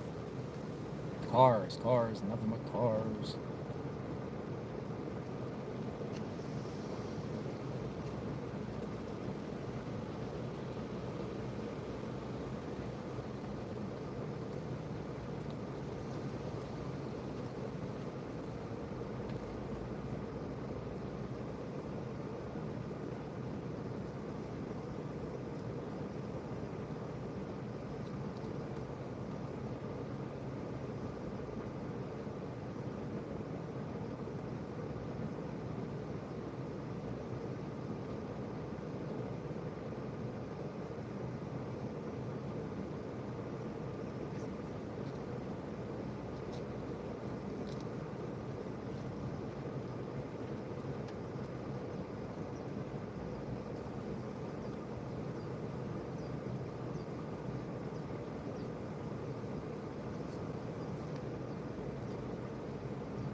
going on? Well, are you gonna stay right here? Are you gonna park? I don't know how long we can stay here. I mean, I doubt anyone's coming back at this point. what's that? I don't think anyone's coming back today. No, that was the big opportunity. I think that's why they kicked it out, so they could do that eviction. Think so? They needed to have some sort of, other than Savannah's statements. Or they just saw, hey, no one's there. Do you guys want to go see the flowers? This is our chance. Yeah. We'll run up to I mean, CVS I right think now. I think it sends a huge message here. Yeah, I agree.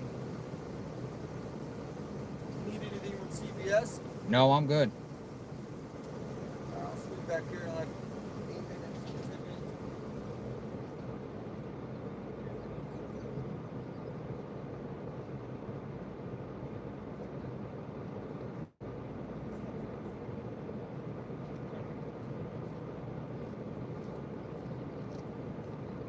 It sends a powerful message.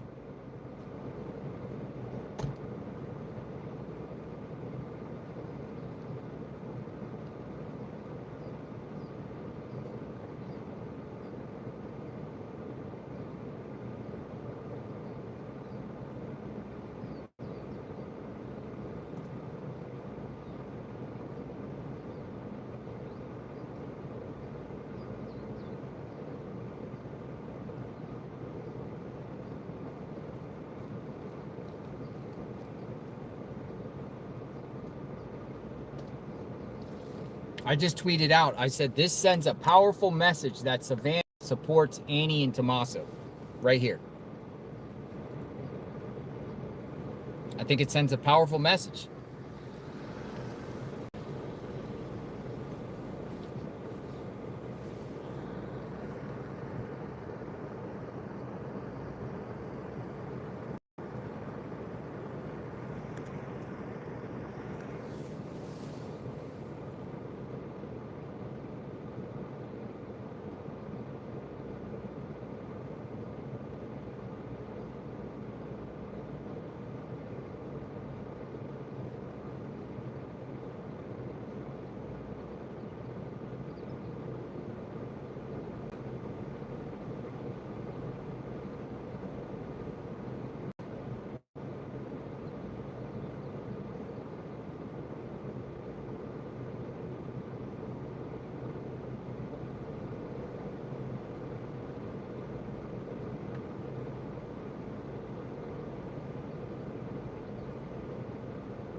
How you doing? Did you get videos of? I missed it. Did you miss it? No, I was at the Nope. sheriff's office. You were at the sheriff's office? I was at the sheriff's office too. And it's like we've been here for 30 days. Like the one day we missed. The one day. Well, maybe they came for that specific reason because they knew nobody was here and they know everyone else is everywhere. I mean, there's one booth there, right in front of there. But it's not packed like the days prior. It's not like the days prior. We missed it. I missed it. Are you going somewhere else right now? I'm probably going to the sheriff's office maybe or somewhere. You? I might be there later today too. Take care. See you. Yeah, you have a good day.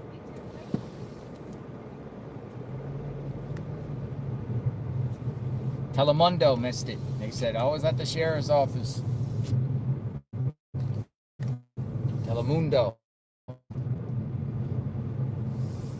Telemundo.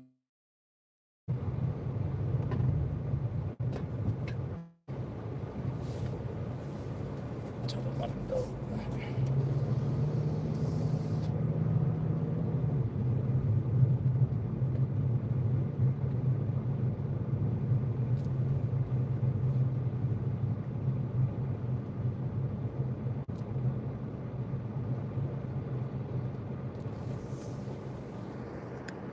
Go to Annie's.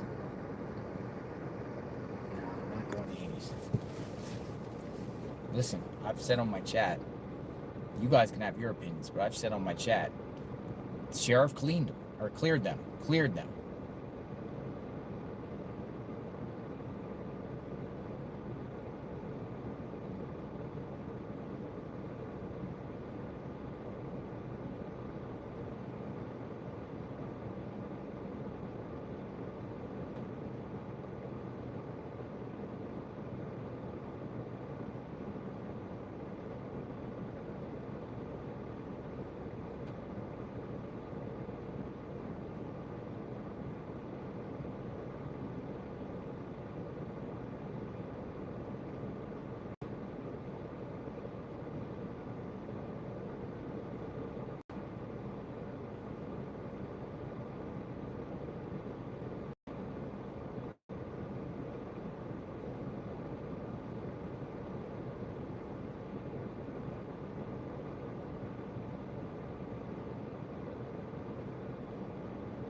Great footage.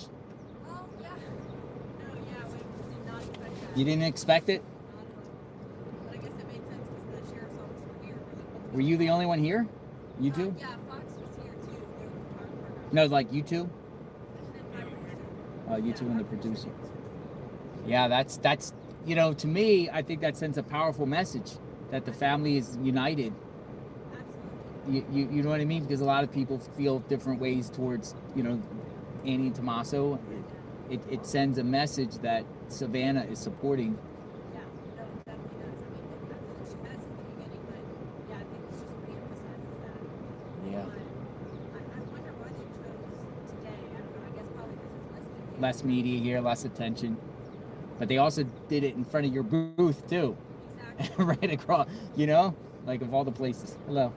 So great work though. Yeah. And stay hydrated out here. We're trying. It- Be here for a bit. I'm back and forth between here and the sheriff's office. I would have loved to catch it. Do you know, did they just come in a convoy or something? It was one big black SUV that came in, Uh-huh. and I was the guy that was driving me that was the sheriff's office. I think that was their personal. They had 2 sheriff cars out. Yeah. For about 40 minutes, 45 minutes before they came. Oh, really? 2 sheriffs before they came? Yeah, and then they escorted her with the driver. But it's been the same guy that's been on this property before.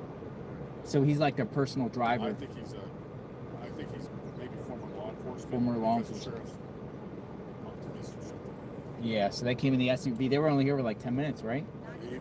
Not even that long. Bro, there wasn't one car and one passenger. Like, they didn't block the roads, I guarantee you. Yeah, yeah. But everything's been happening. Yeah. It's like the grace of God gave it 3.5 minutes with not even a dog. Yeah, so they probably were scouting out and noticing nobody's really out here, right? Maybe those guys, because they were here for 45 minutes before. Yeah, and they let them know, hey, this is your time to be able to do it. You're not going to escape. There's only 2 of us here, so you're not going to escape. Yeah, but here's your... There's going to be at least one camera. Yeah, interesting. And they're gone, huh? All right, guys, stay hydrated. I don't have any waters on me. You guys good? No, we're good, but thanks for checking. That's cool. All right, stay safe. Talk to you soon. All right, so News Nation just told me basically is the camera crew, or I'm sorry, the sheriff's office came, 2 deputies. They were sitting in the driveway for a while, then a black SUV rolls up, and they do it. And they were only here about 3 minutes. About 3 minutes. And they just did it, and then they left.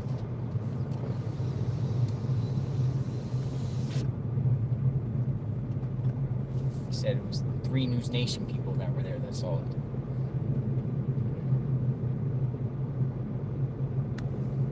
Interesting. See, to me, I think that was I again, for me, I'm thinking, okay, Annie and Tommaso, innocent victims here. Savannah supporting them. They wouldn't be hugging together, a unified family front. What's going on here? What's your take?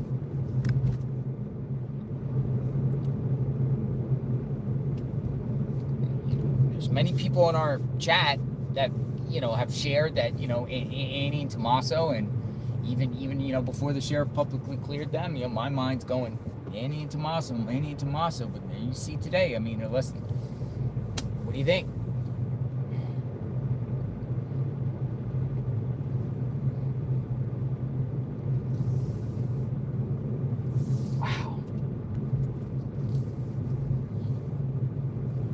So they're still in town, all of them. Tommaso's not in Italy. Some people think he said he was in Italy. I never really seen any proof of that.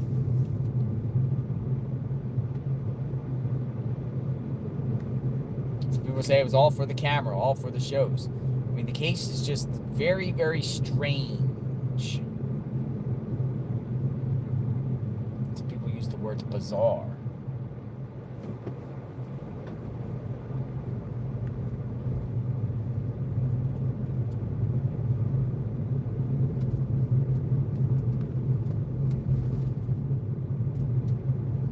They said the driver looks like he was former LE.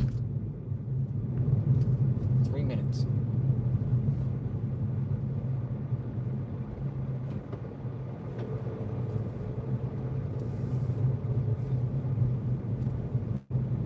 Sent a very powerful message, I think.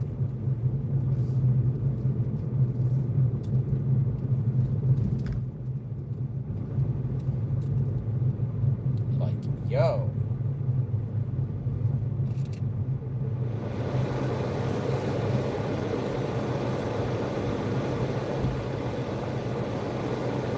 Go.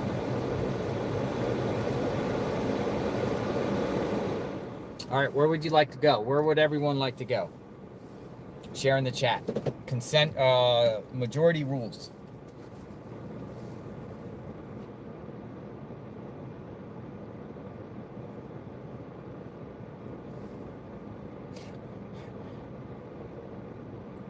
Banner. People say go to the banner. Home, some people said home. Go home. Search. Banner. Banner, we'll go down the banner. I'm not going to Annie's home, though.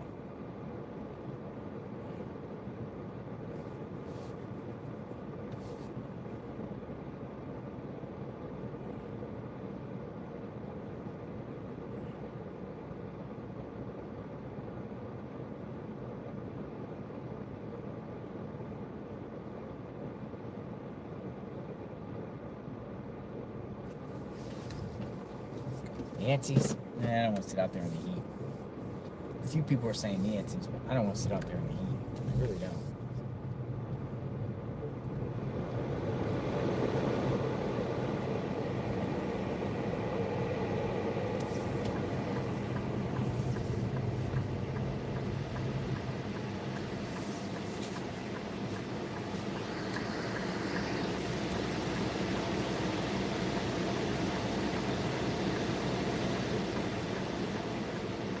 Go to Culver's.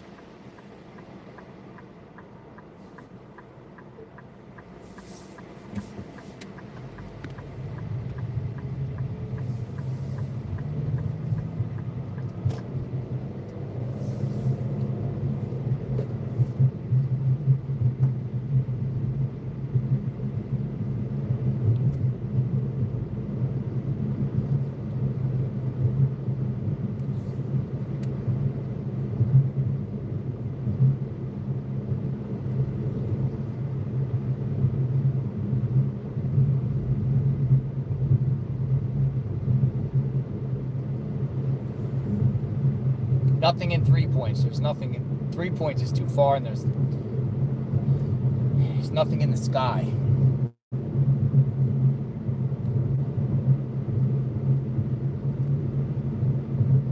Searching the hot needle in the haystack.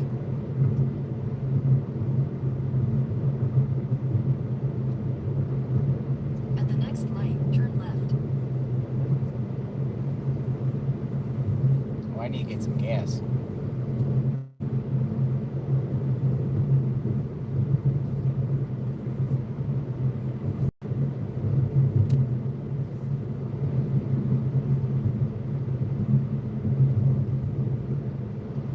Get some gas.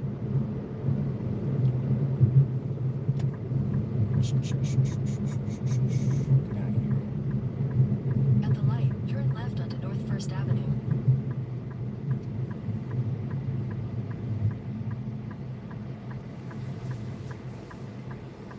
I still can't wrap my head around that, man.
Chevron station. Continue on East Rudisill Road for 3/4 of a mile. We'll go to the Circle K. Get gas. Circle K.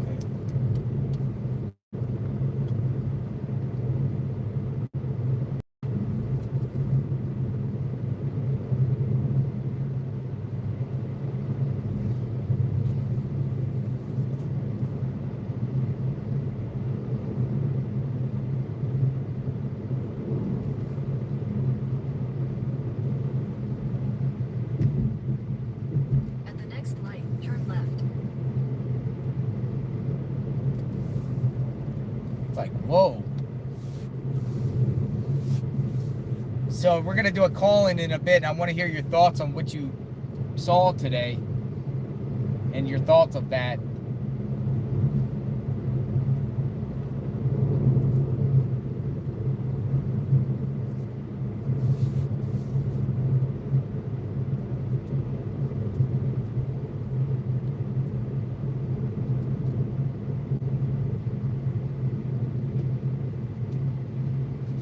At the light, turn left onto historic US 80 North Oracle Road.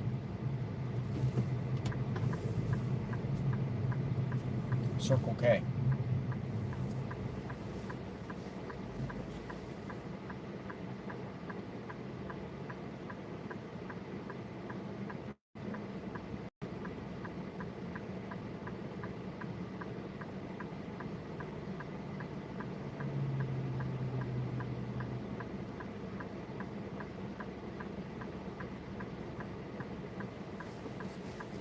read some of your messages here in a few.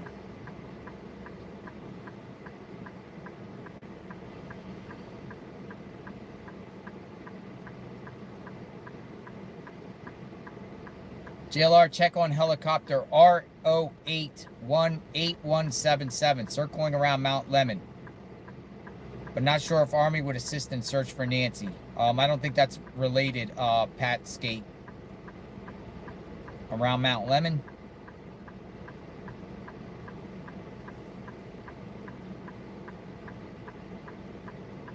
Jason, X5576.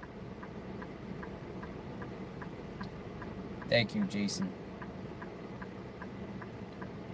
Jennifer Hitchcox says, in my opinion, the family paid respect to the world for the prayers and added flowers. Nothing more. Grateful family. Thank you for sharing that.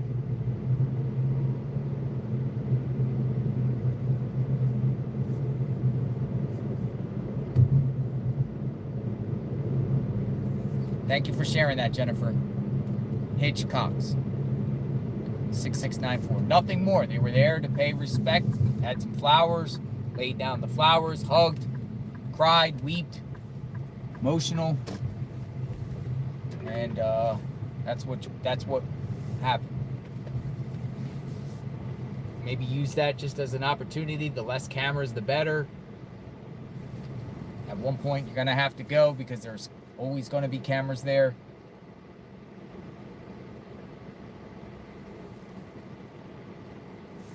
All right, be right back.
Gas jumped up 30 cents.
On kick.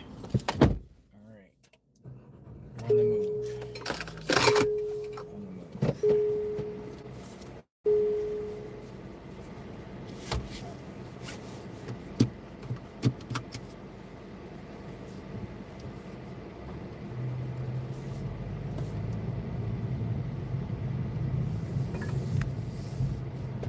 Turn right onto historic US. I'll tell you, folks, my mind's thinking Annie and Tommaso are totally innocent in this. That's where my mind's thinking. They're totally innocent in this, and they're victims themselves. And what do you think?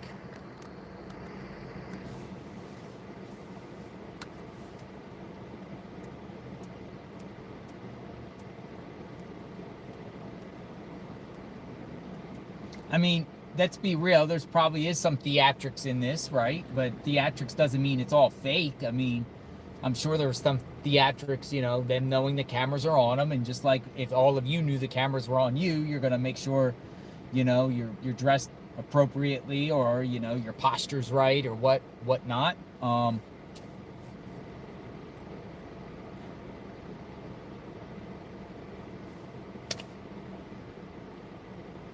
mean, sheriff cleared them, but there's just a lot of weird things around their house. It's just, it's you know, and I'm saying this just by my own observation. We welcome all opinions in the chat, and you know, some of you might feel a lot otherwise, you know, and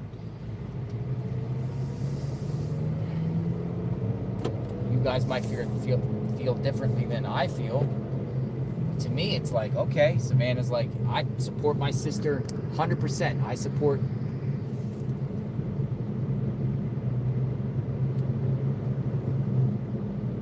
them completely.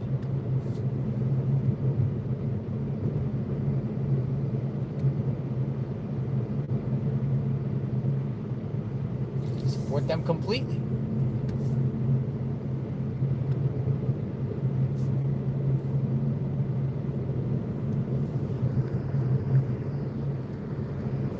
Again.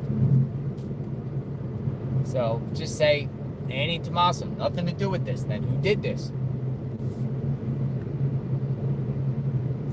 Be pretty sinister if those two were involved and Savannah sitting there hugging them at the edge of the driveway at Nancy's, and some people there are all involved in some way, or someone out of the group.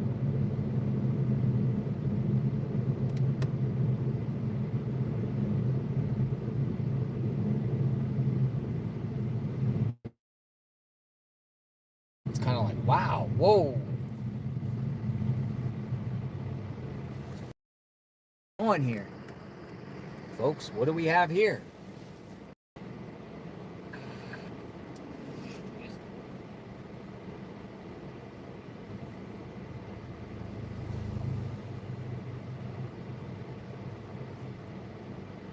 Got a little thing on my windshield.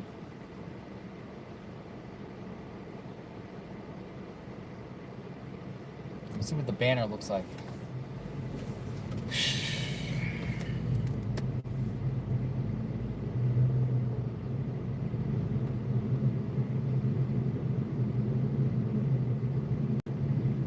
Who did this crime?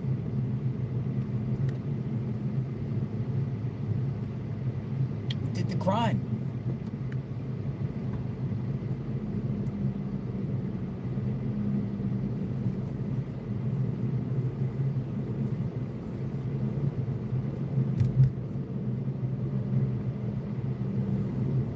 Who's involved here?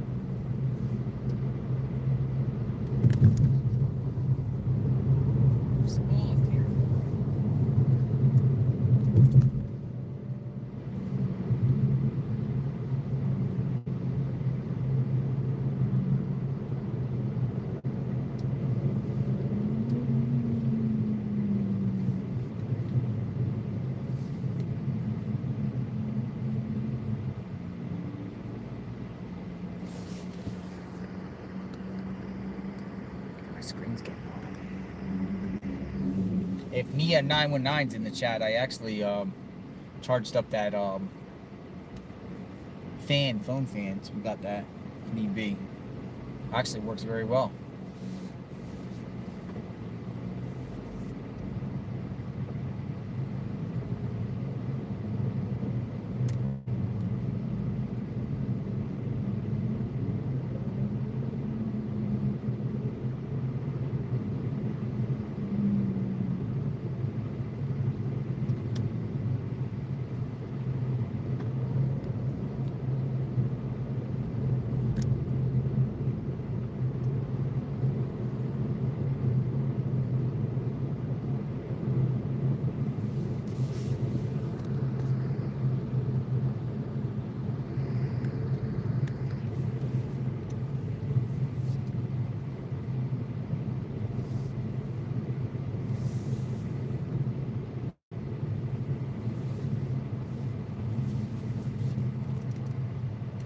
That's just like, wow. Like, whoa.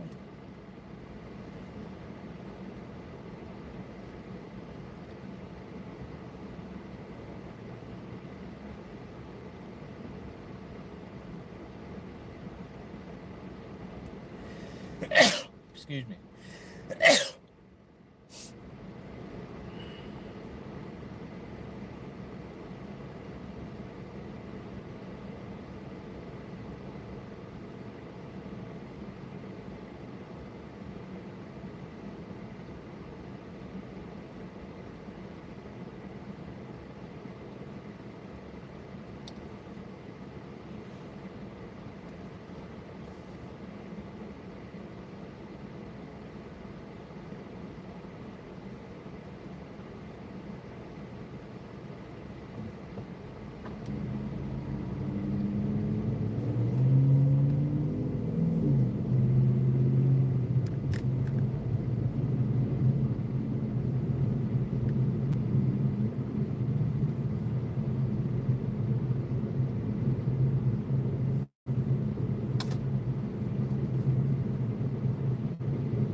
Thing's baking the windshield.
See where it's at, the banner, but I don't think anything is there personally.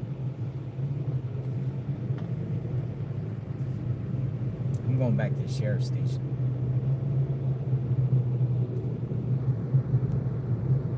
I like that as a staging ground.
closure ahead.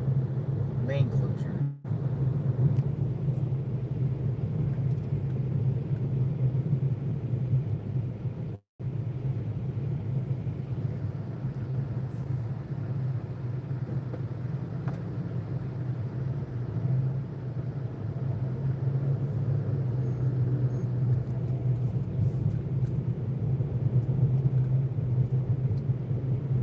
.9 miles, make a left.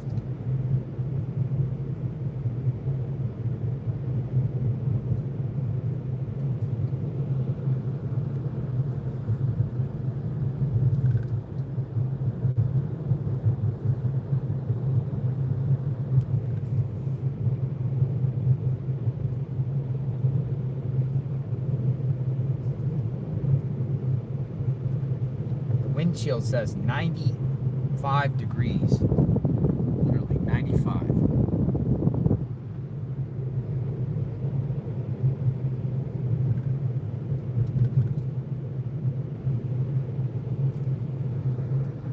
It is hot.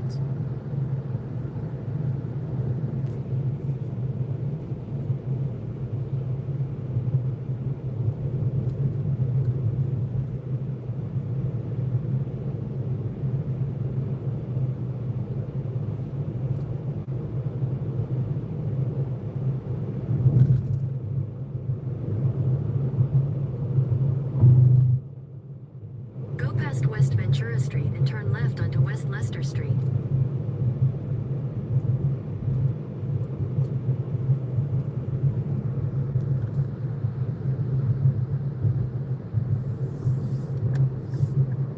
Turn left onto West Lester Street.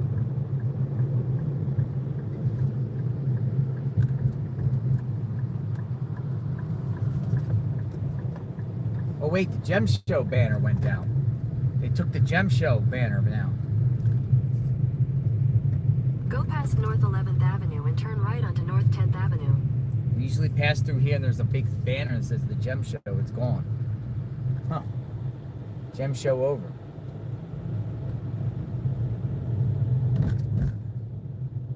Gem Show is over. Alright. Turn right onto North 10th Avenue. Then you'll turn right.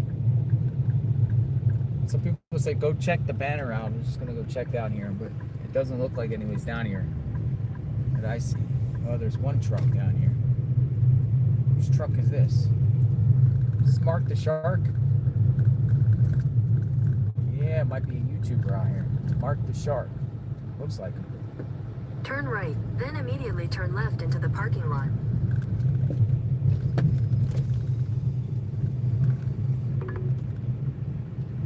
Take your next right onto North 11th Avenue. Hey, we're filming each other. Huh? We're filming each other. How are you? Good. You missed it. Yeah. At the house. Let me come up. I'm gonna pull up next to you. All right.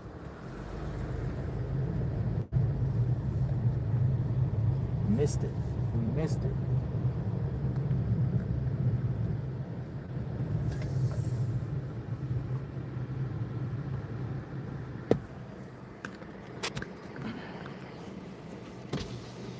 How long you been down here?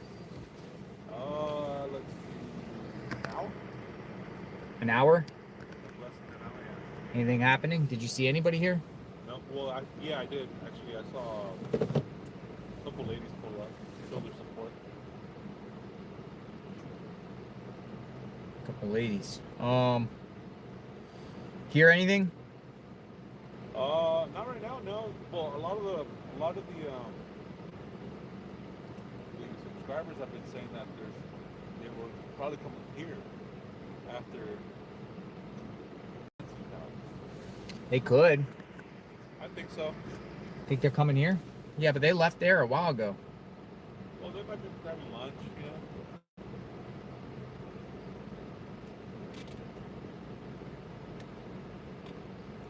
So, you've been here over an hour and you haven't seen nothing. Interesting. Interesting. Nice leaf right here, this one? Yeah. Is that fan? Yeah. Yeah, I got mine right here. Oh yeah? Actually, I'm gonna put it on my thing. Keep This it thing cool. actually really gets it cold. Does it? Yeah. got mine right here. I'm just saying because I know our phone's over here. I know. Then I saw you one with one, and I was like, man, I gotta get one.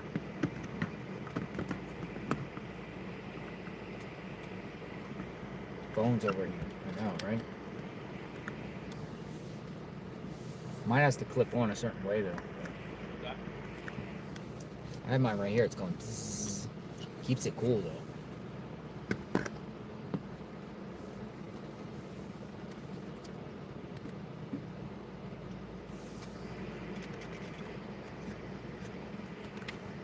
I'm actually in the shade right now. Oh, last night? Yeah, what happened last night? I think it might have been the Kia Soul, the white one. You saw the Kia Soul? Yeah. Where? At Circle K, over there by Annie and Tomas's house. You saw a Kia Soul over there? Yeah, check this out. Mm-hmm. I lost my keys, so I was going to do a members only live so we could go searching for my keys. Uh-huh. It was late. It was like 3 in the morning. And then, so I went out to where the King Glass and went to the Circle K. And I was like, I've never been in here. I like quick trip. Yeah. And then so I'm like, I go inside the gas station and ask the guy, hey, has anybody had any keys? He's like, no. And I'm like, well, there's an air tag. They pinged here. He's like, oh, wait, let me check. He checks. My keys are there. They're destroyed. Really? The keys I leave. And then the chat's like, there's a Kia Soul right there, a white one. So then I turn around, I go park next to it, and it looks just like the one from the camera. And this guy comes out, and he has like a stack of newspapers. And I ask him, hey, what's up? You guys are still delivering newspapers? He's like, yeah. So he was delivering newspapers. And so he does all the routes over there. Wow. So I think that's what it was. He was just there delivering papers. We got the chat. Mimi says, in my opinion, your best being at the sheriff's is the best idea. When breaking news come, you could be right there. Then you can go to the location if breaking news is announced. I kind of concur with that. That's kind of why I chose that thing. I mean, I also think, Savannah, I just think, Savannah and them as a group is important. I do think that's good, important to see. But I think, the big things in this is if they come out and give a press conference, of course, or Nancy being found or the perp being arrested. Yeah. I think the perp being arrested, or what the police are up to in reference to the investigation is a... Yeah.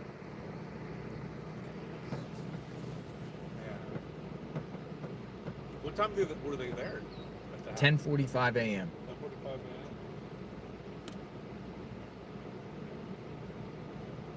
according to News Nation.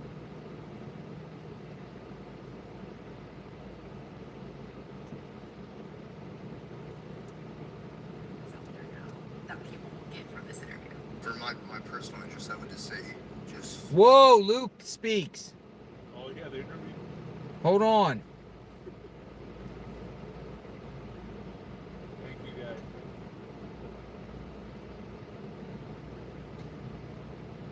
Hold on a second. There's an exclusive interview with Luke that's just got out.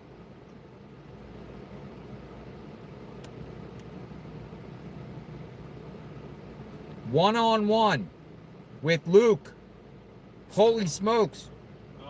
This is your first interview since you've been detained.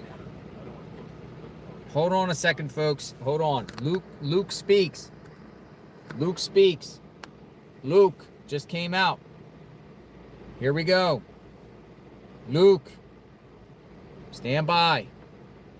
Let me put this up.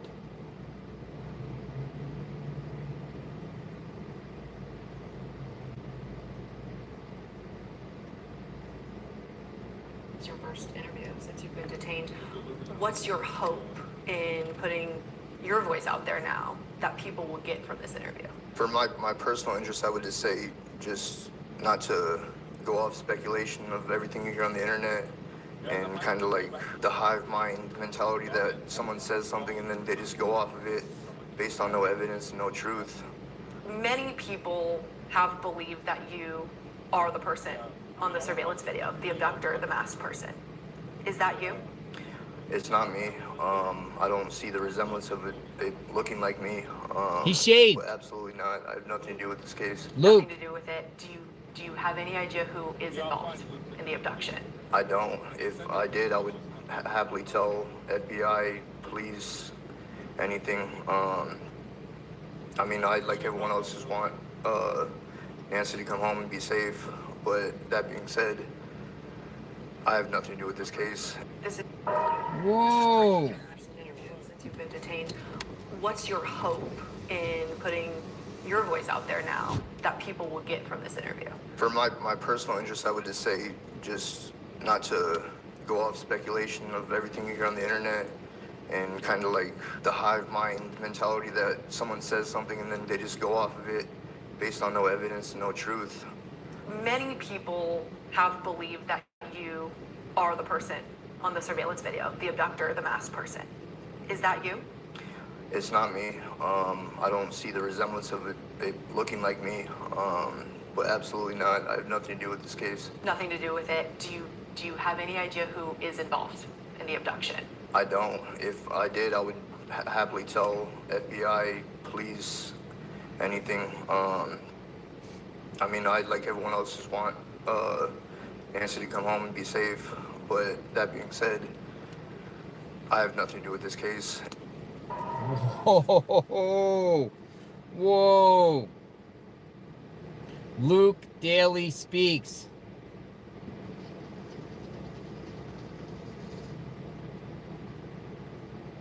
He says he is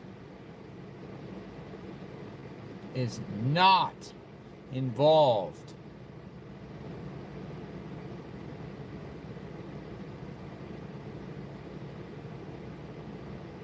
Luke.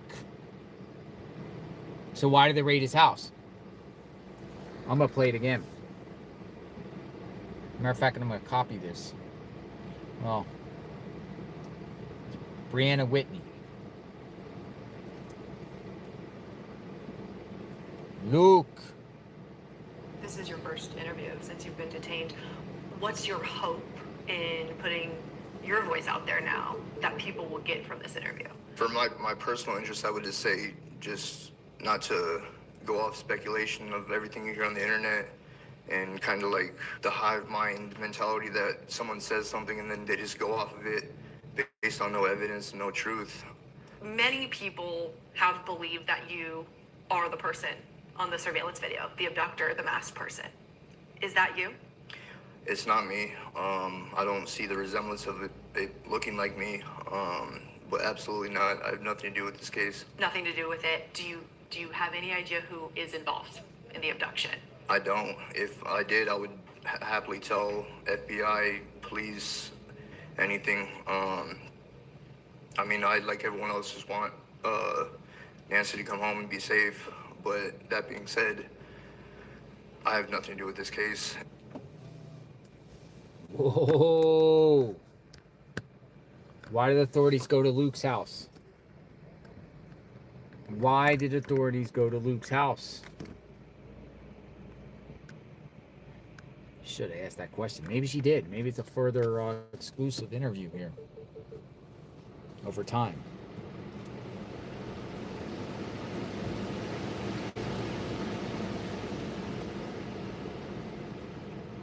Luke.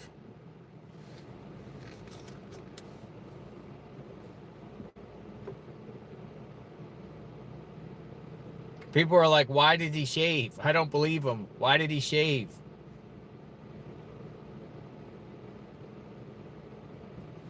Luke.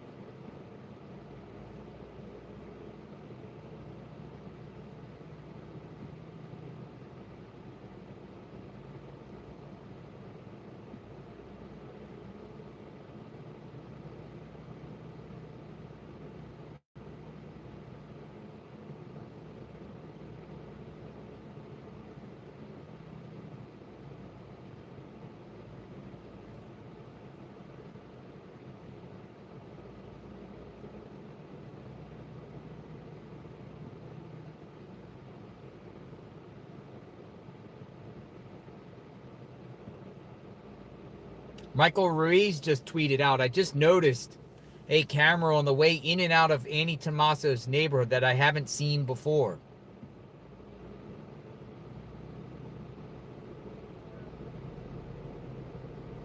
What does that even mean? Dude, Fox News is just reporting right now. I'm going to show you this. This is pretty interesting here. It says here,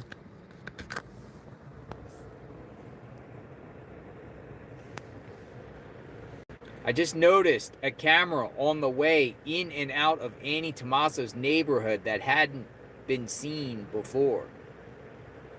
The heck does that mean? What is he implying? That there's new cameras installed recently, or there's cameras that maybe not looked, or somebody planted more cameras out there? What do you take of this? This is a Fox News reporter. People are watching Annie and Tomaso. They installed new cameras.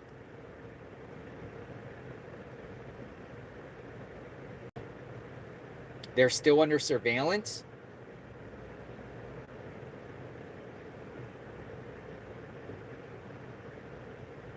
But whose camera? FBI? They got them under surveillance. Somebody else installed new cameras because of the situation. What is it related to them? Watching them? Just something that's been overlooked? We should go look. You want to go look? Should we go look on this one? Since they're reporting on this, should we go follow up on this? Yes or no? Majority rules. Yes or no? Looks like a lot of people are saying yeah. All right. Well, this gives us a reason to go check and see if there's cameras. We're going to check this out. See if there's cameras. All right. Well, I guess that's something we can do. Let's go.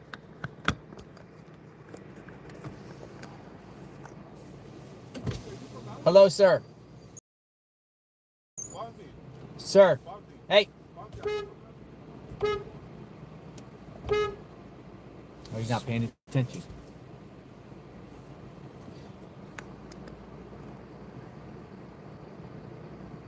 If something pops off, if something pops off, do you want me to can you let me know? If something, and I'll do the same if wherever I go, of course. Yeah. Sound good? I'm going up to their home. Oh, you're gonna go to their home? Well, Fox News is reporting, just noticed a camera on the way in and out of Annie and Tomaso's neighborhood that I haven't seen before. What in the heck does he mean by that?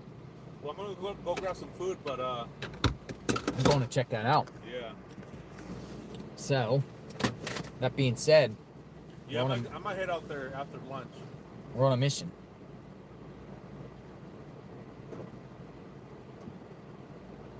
A camera. We're only 10 minutes away. Head toward West Elm Street, then turn left onto West Elm Street. Let's go check out, see if there's any new cameras. Shall we?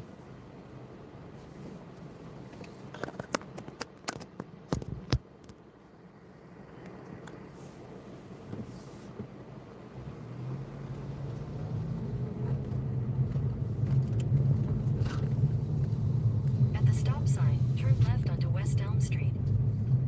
Elm Street. Nightmare on Elm Street.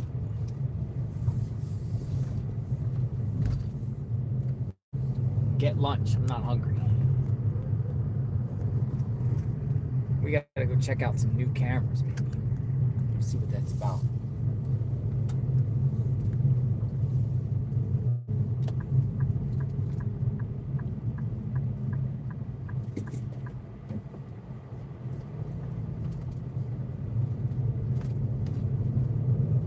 Check out. Next stop sign, turn right.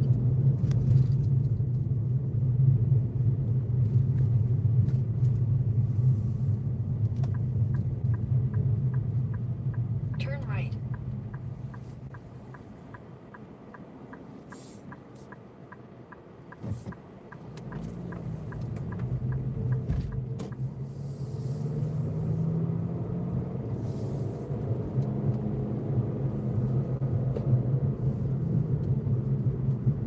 way to Annie and Tommaso's to see what's up with these cameras.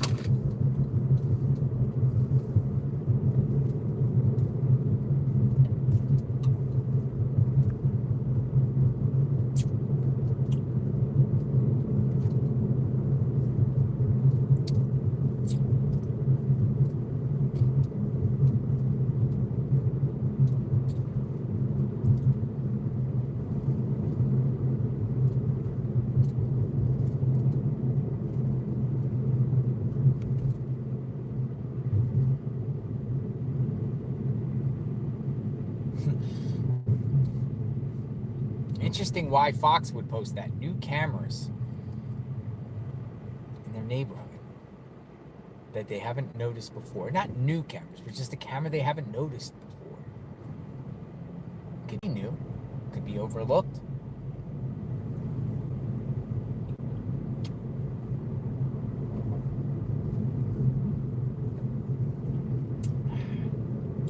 Might be up by there by the Circle K.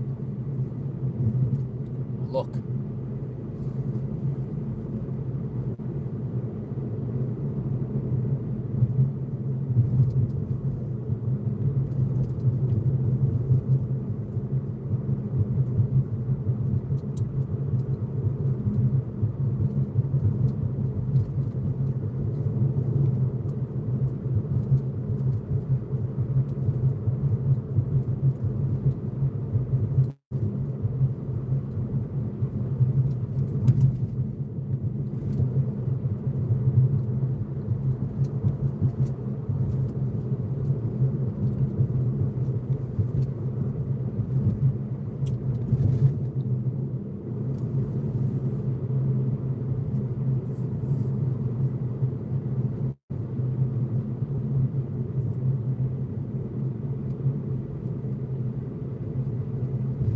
Savannah not leaning on Tommaso, pulled away from him. Melissa, love of Elvis, says.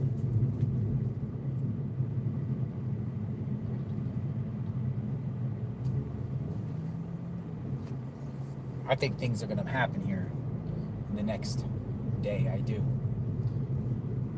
We're in the thick of it.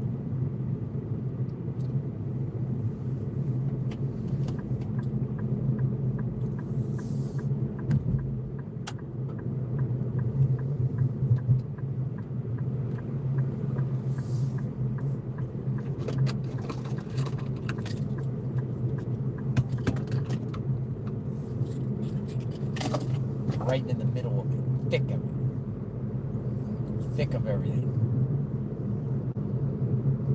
I do.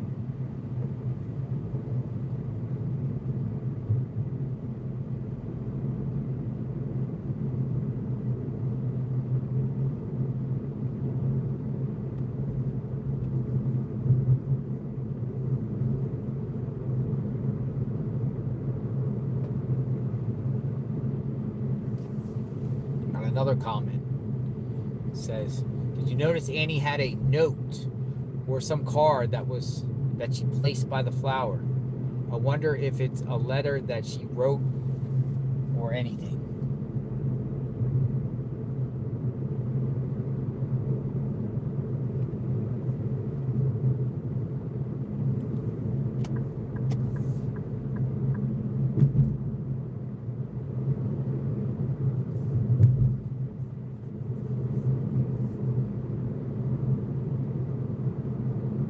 Did she leave a note? Now you make me want to go back and see if she left a note.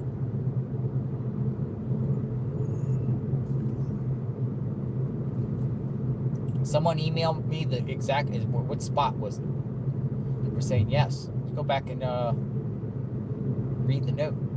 Well, if it's in a card, I don't think it's appropriate to open it up. This is not ours.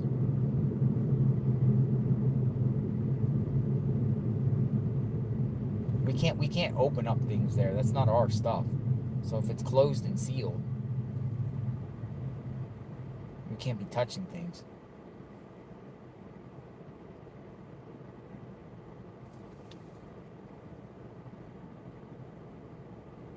There's lots of, somebody said in front, yellow flowers. There's lots of yellow flowers in the front.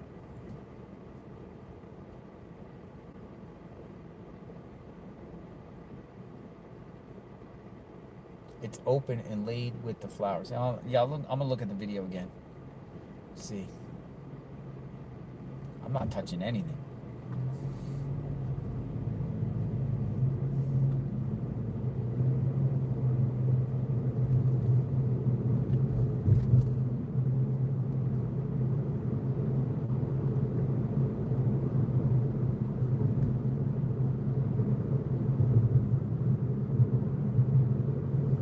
Here, as soon as I park, I'll review the video again. Try to get an idea. Maybe we'll go back.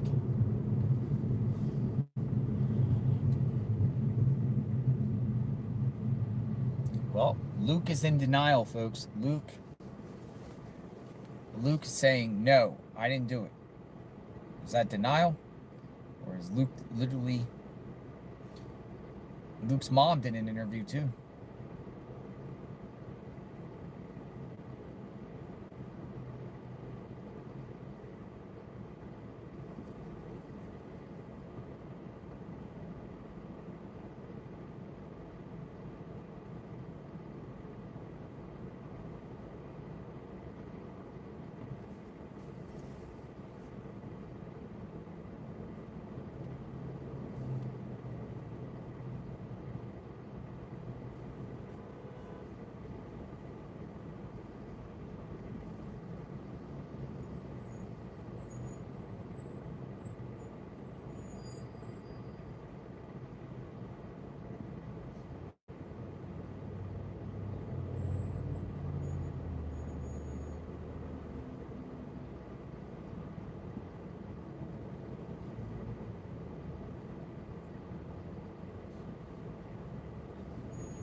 Okay, I know where she laid it.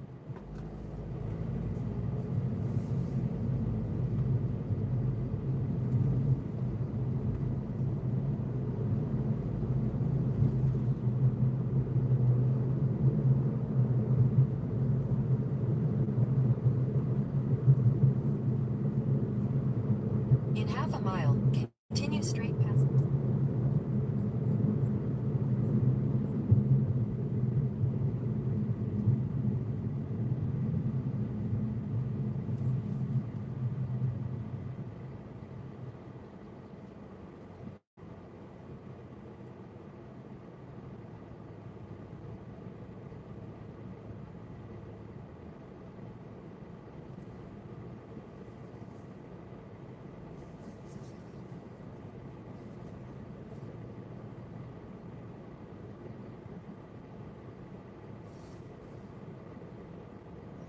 All right, I saw the footage. There's an aerial footage of her laying down a card. It looked like a card and a flower, like literally in front of the mailbox.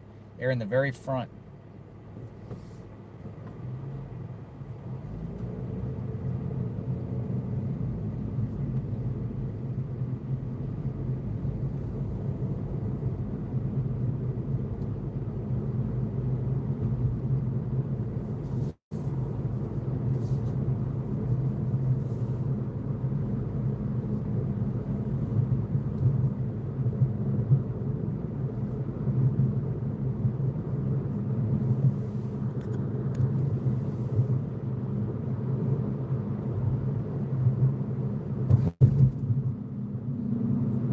Look at that car.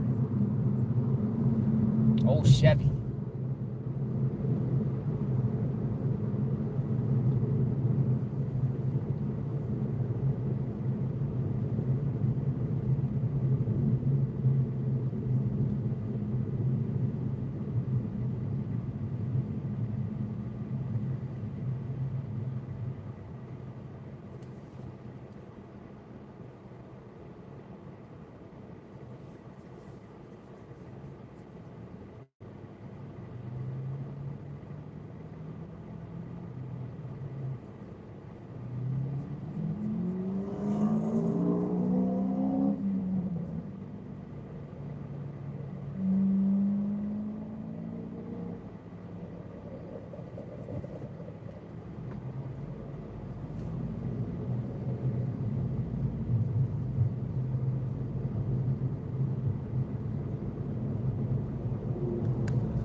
All right, we'll be turning up here shortly on the left.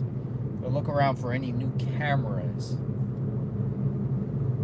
Never been seen before. Mystery cameras. Mystery camera.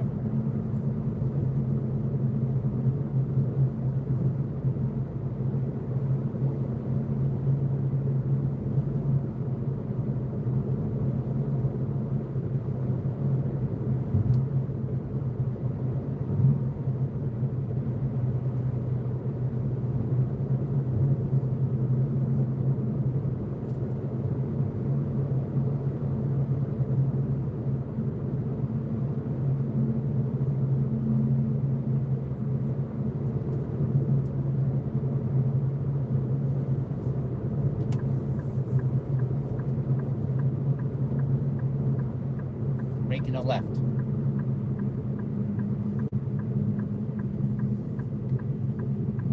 All right, cameras. Looking for cameras.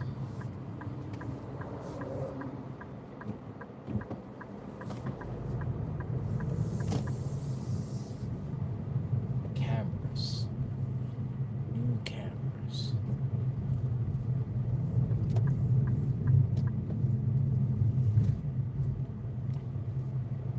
New camera.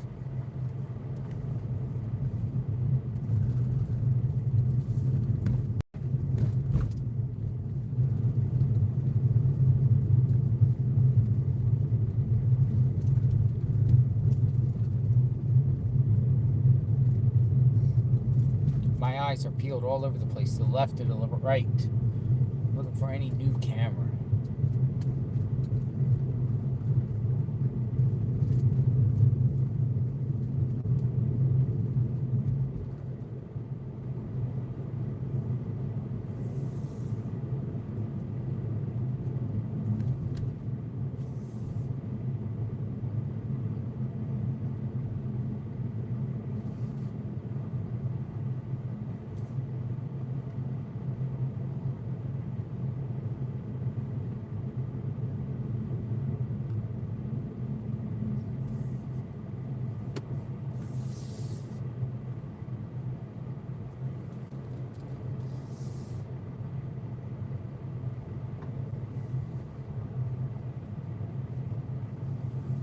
I don't see any camera.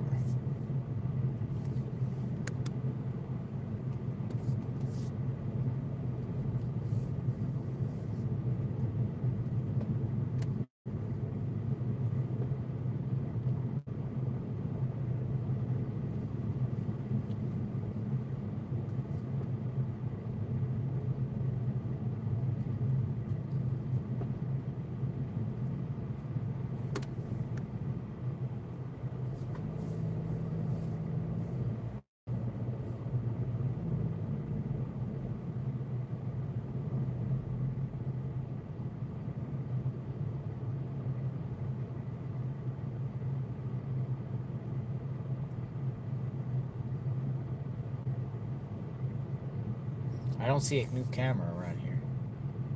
Let me go back to here. Or any camera.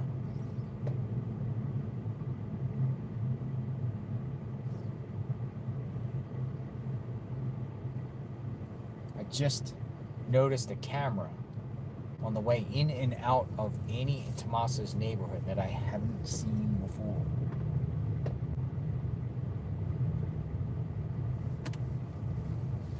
Where's this camera? Just seeing if something got installed. Very well possible. Always could have been there. In and out of Annie's neighborhood. So that would imply to me, this is Annie and Tomaso, somewhere on the right. This would imply to me it's somewhere up here.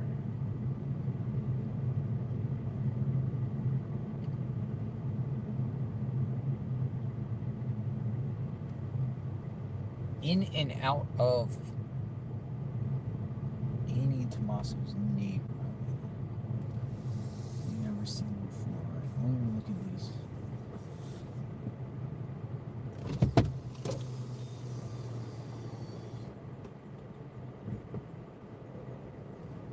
Looking around the neighbors.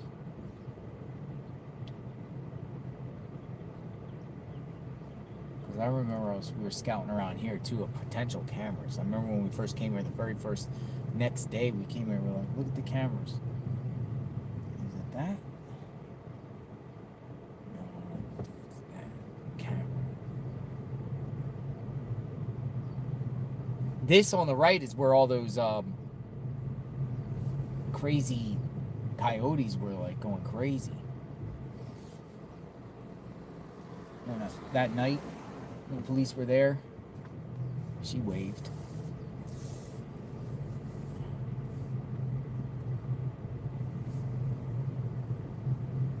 Maybe it's across the street. Cameras, cameras, cameras, cameras. It's camera time. Dun, dun, dun, dun. Dun, dun, dun, dun.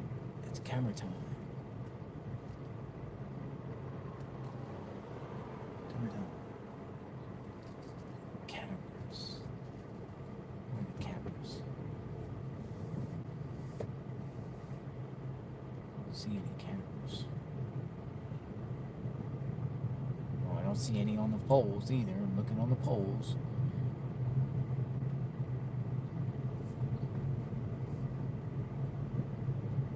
It's camera time.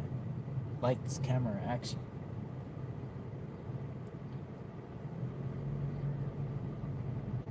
People were like, go back. People were like, go back. All right, go back. All right, go back. Say go back. Go back. You tell me when to stop. Consensus.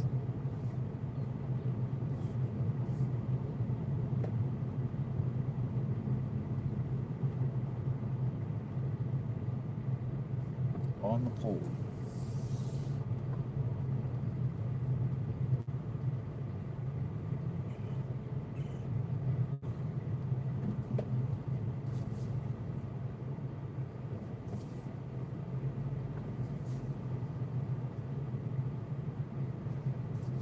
We're like, it's on the pole by the gas station.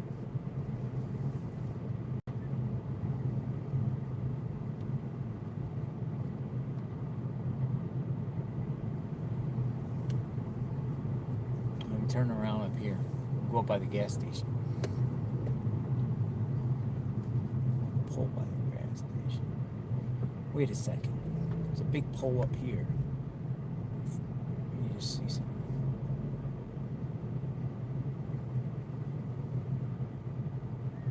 Dude, is that a camera up there?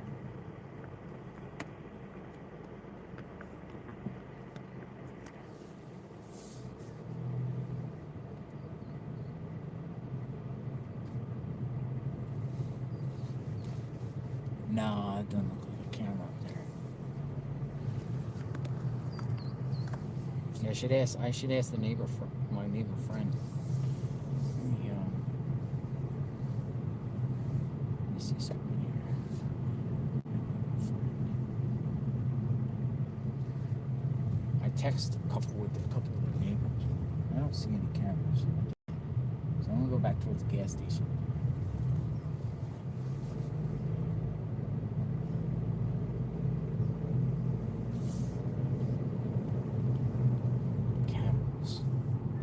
None there.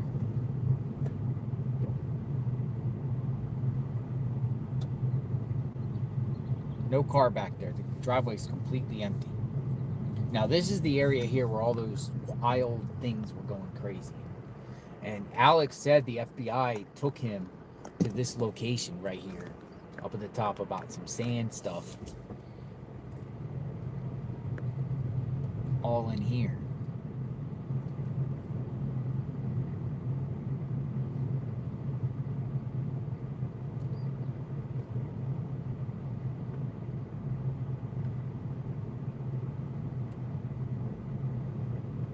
Hold on, I'm gonna text the neighbor a minute.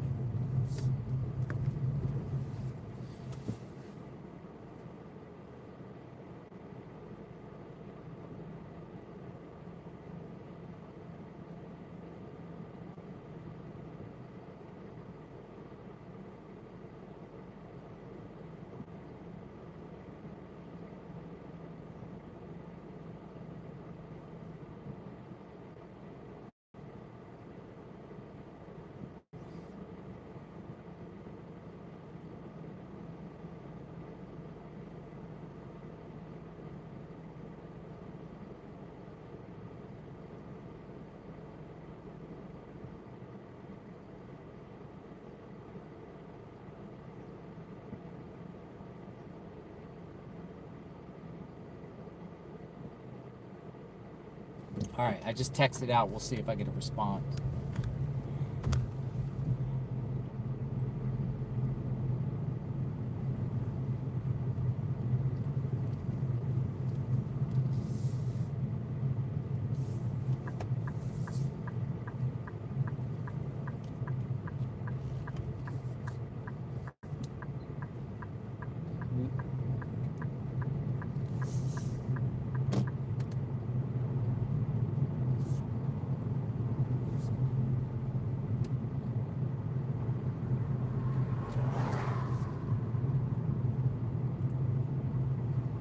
It's camera time.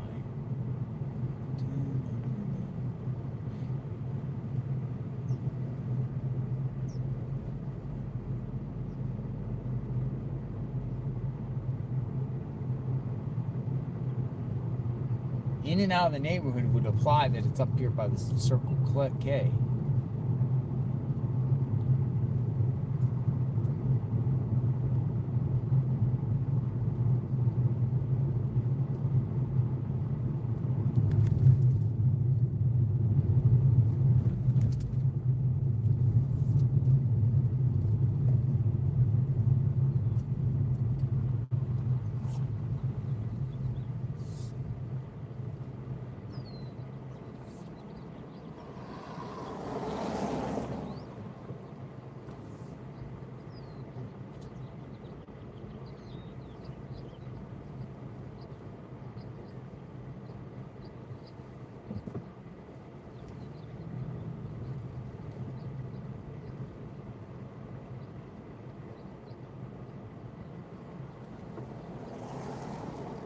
No, I don't see any. Don't see any at all. Let's go back and check that car. I don't see any cameras here.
Alright, I'm gonna turn up here on Orange Grove.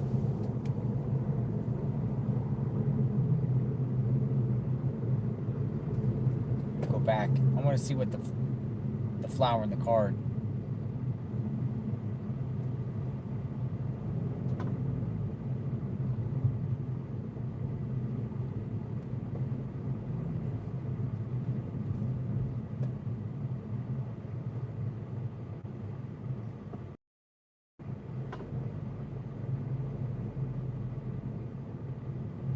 It is approaching 1 o'clock. Where is Nancy Guthrie? Day 30, folks. So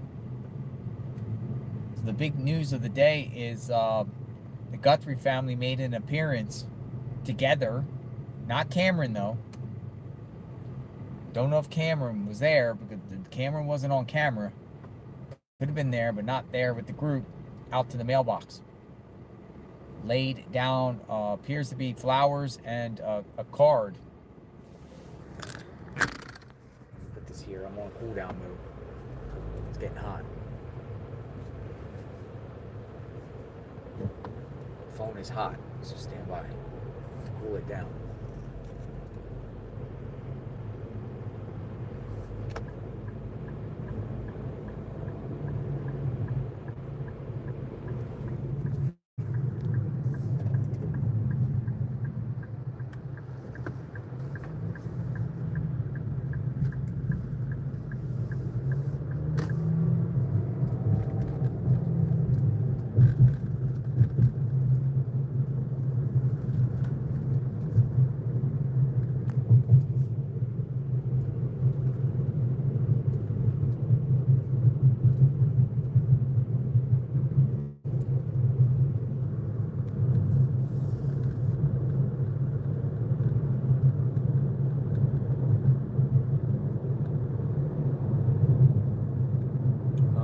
Let's check out this card.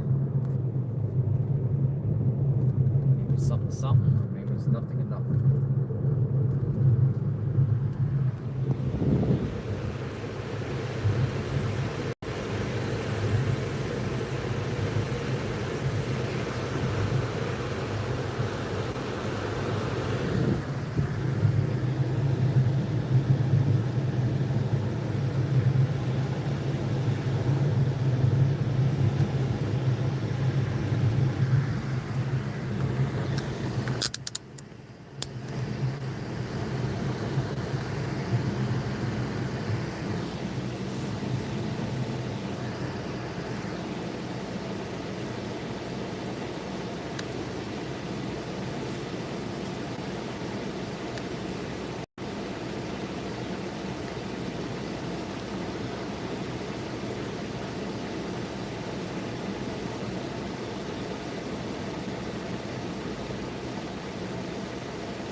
Next stop, the card.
Check out the card.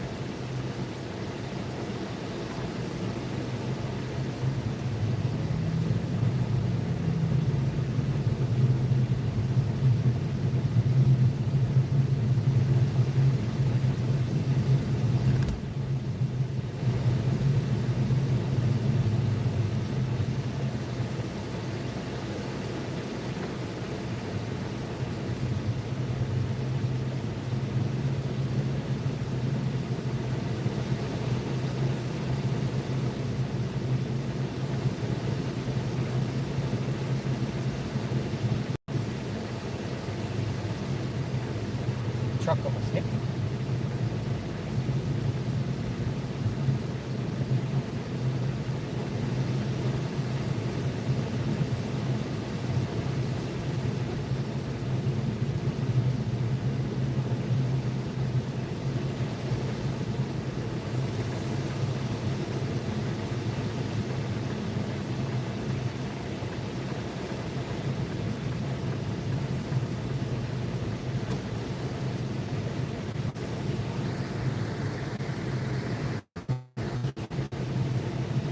We're almost there.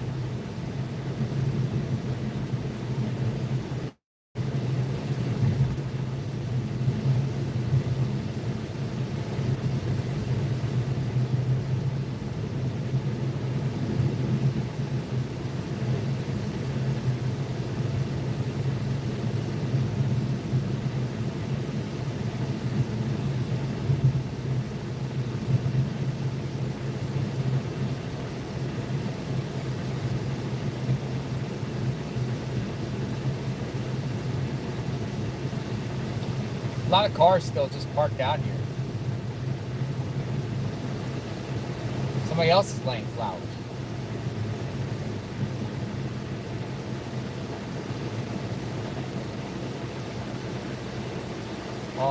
Let me go over here a minute.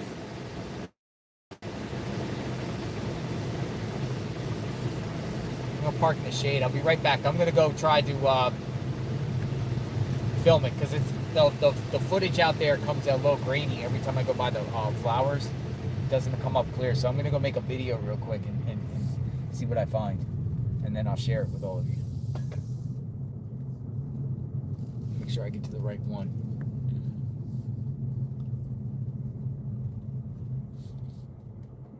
Go right here. Yeah, I'll be right back.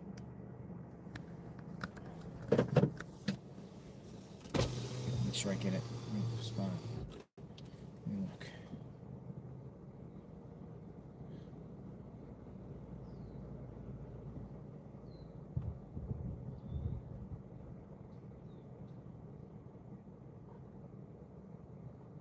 All right, I know where it's at. Look, here's the spot I'm going to.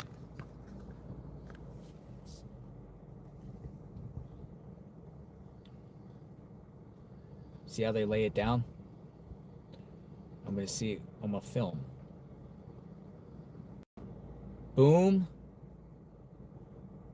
But Annie has a card in her hand. See the card? And right in front of the mailbox, parallel to the road, she lays a card. Go check it out. I'll be right back. I'll report back shortly. Boots on the ground.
Got it. She did leave a card, and she signed it, but I didn't open it. I didn't touch it. Let me just screenshot something. It's a card of a. I'll show it to you. I got screenshots. She definitely signed it. Annie and Tommaso signed it, but I'm not going to open it up. But I will show you what we got. Stand by.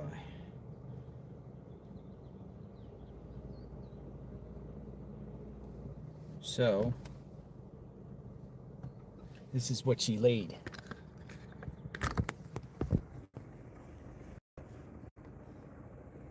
This is the card she laid.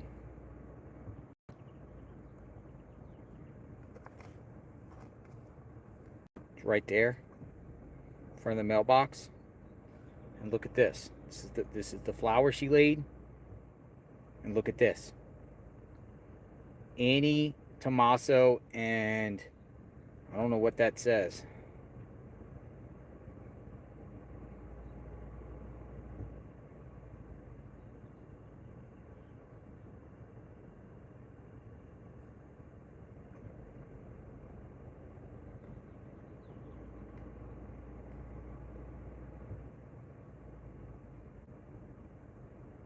Now, Savannah laid a flower.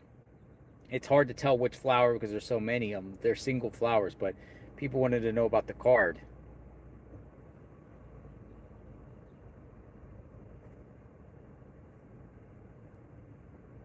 What do you think?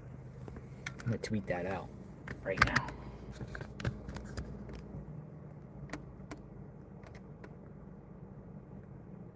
People say odd card to leave.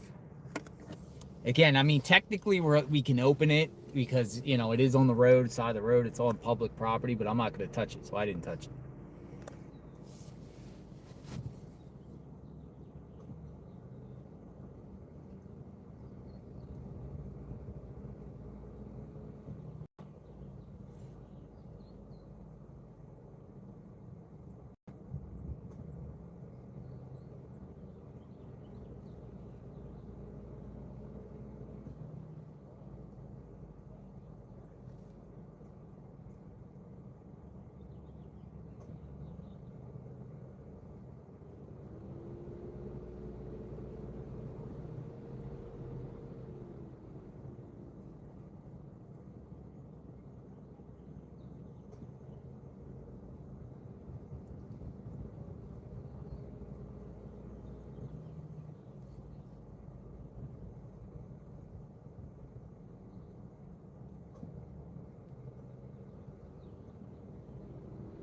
I just tweeted it out. I'm gonna go see it like in full. I just put it out there on at JLR Investigates, and she left a flower too. I'm always in the philosophy is if it doesn't belong to you, don't touch it.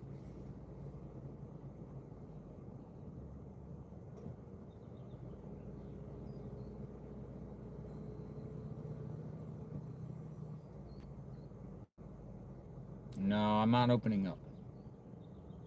I'll let somebody else do it. I'm not doing it. It's not my property.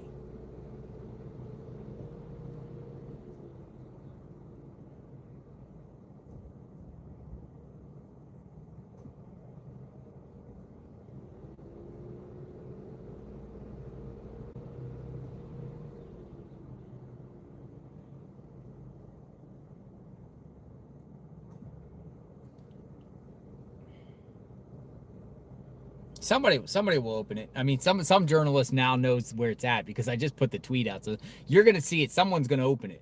You'll see. Somebody, some journalist, somebody there, some photographer is gonna go there and open it. For sure. But I'm not doing it.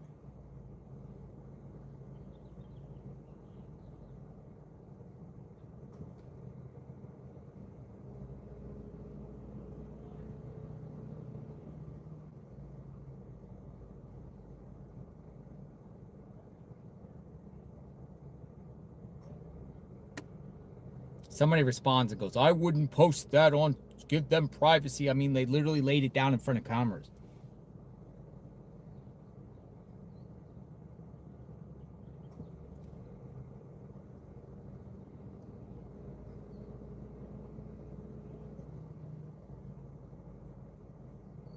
I would delete that tweet. Nothing appropriate to post something personal like that. Yet they posted on a public, put it on a public street. didn't open up the card, and they did it in front of cameras. All right, so Mama, we miss you so much.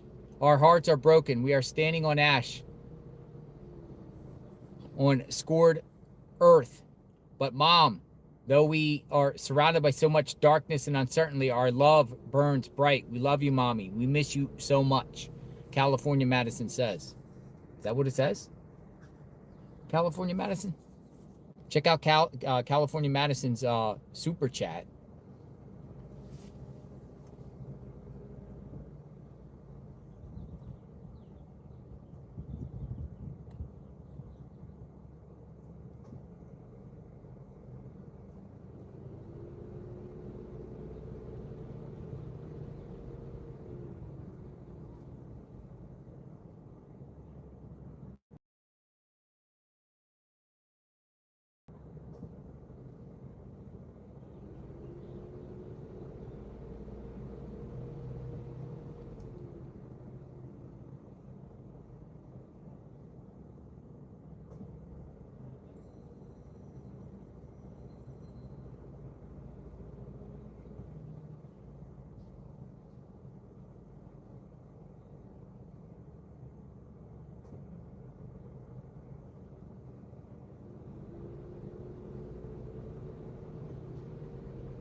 All right, next location.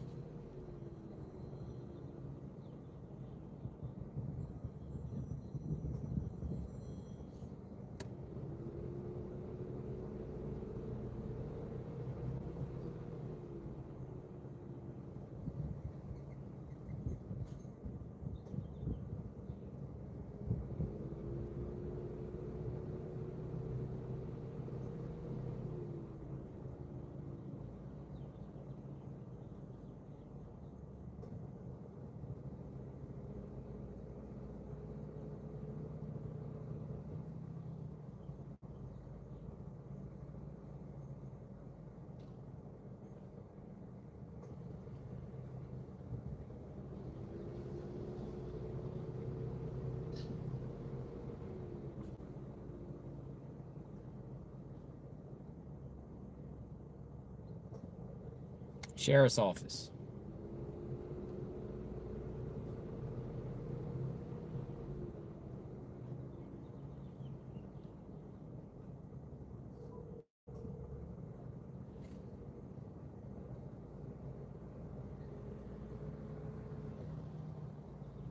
All right, we're off.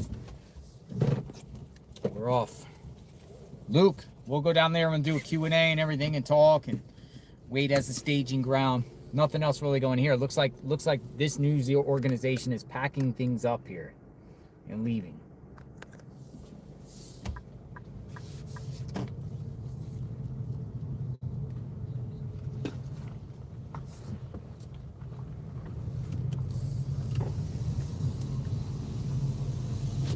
Roll out. Rolling out. All right, go back to ground zero. Sheriff's office.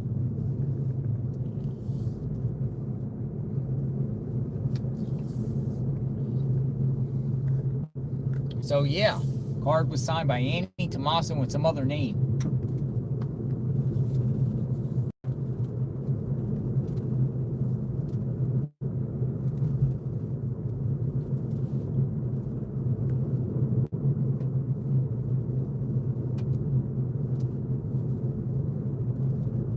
At the next stop sign, turn left.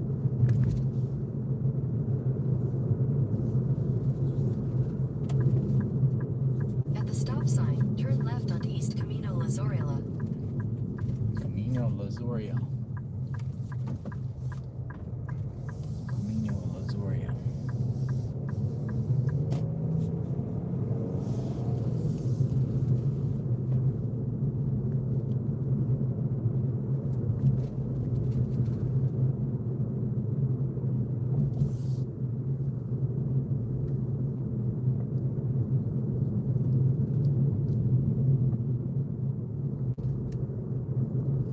I wonder what the card said.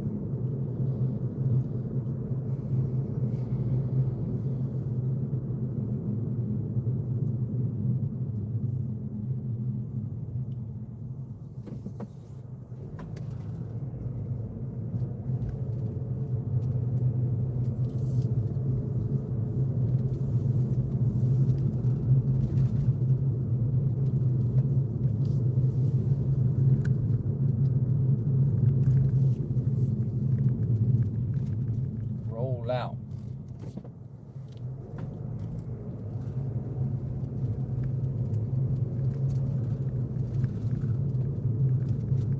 Keep up the good work, Bev Taylor says. We're trying.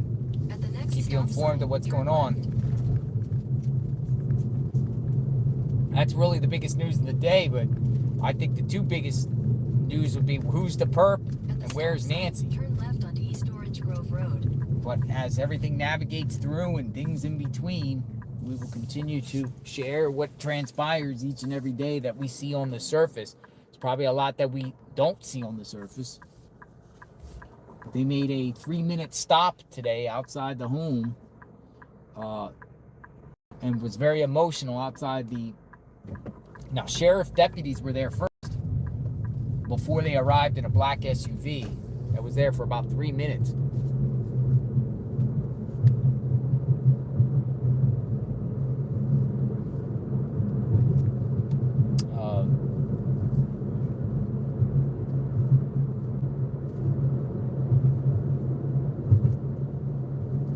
We should try to interview Luke.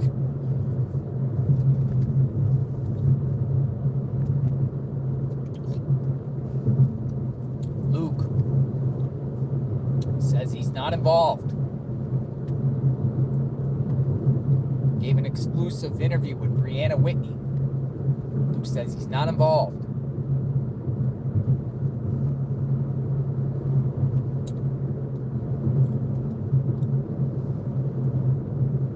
At the next light, turn left.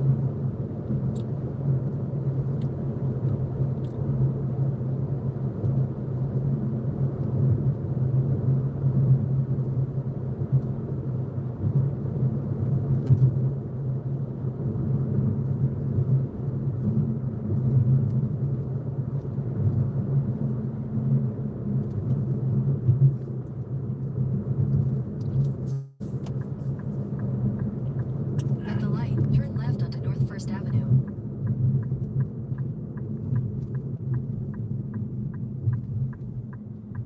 First Avenue, left.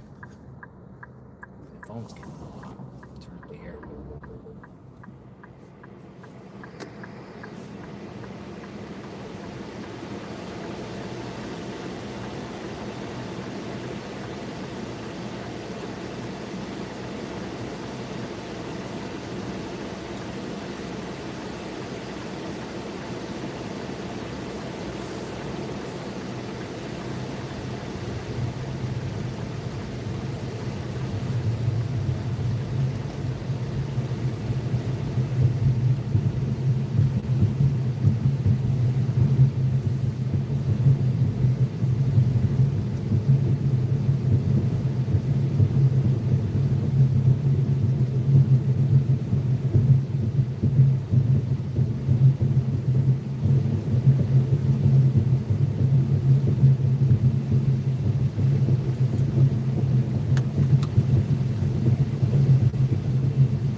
Roll out.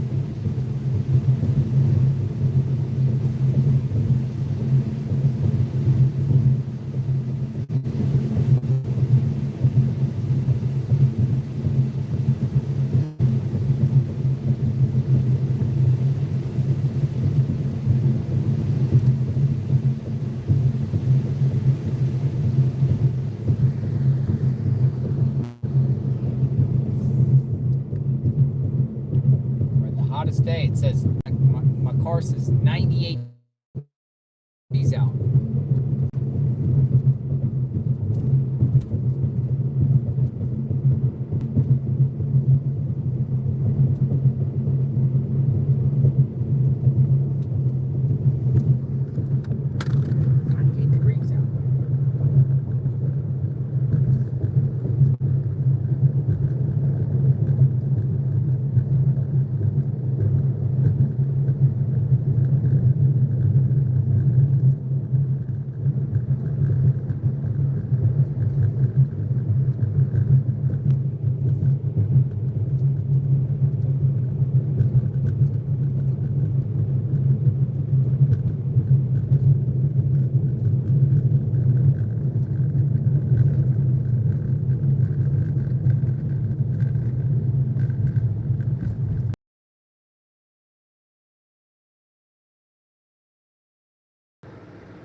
Uh-oh, cooling down. Hold on. Cool on down.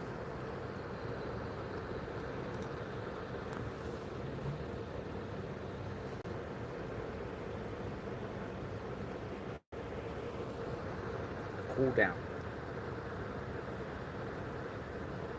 Anytime I freeze up in the windshield, the phone says cool down, cool down, cool down. Especially when we're stopped.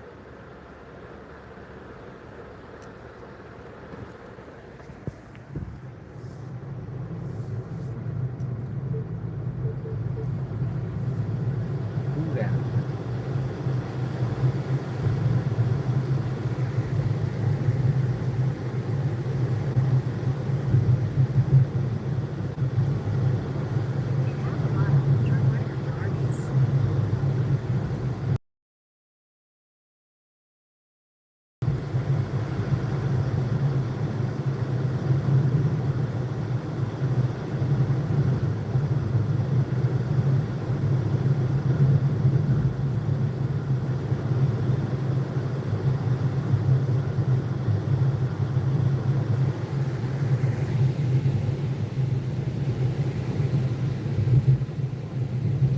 Arby's.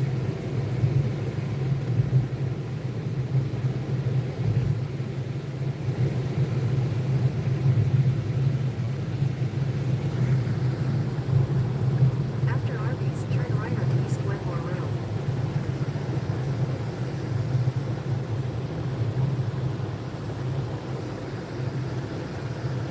At the next light, turn left.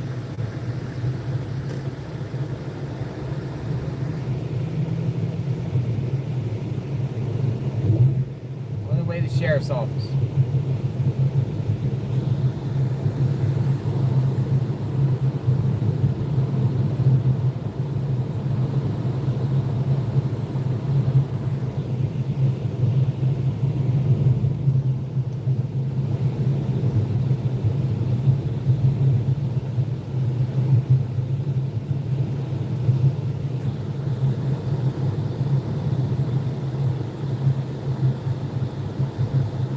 At the light, turn left on North Stone Avenue.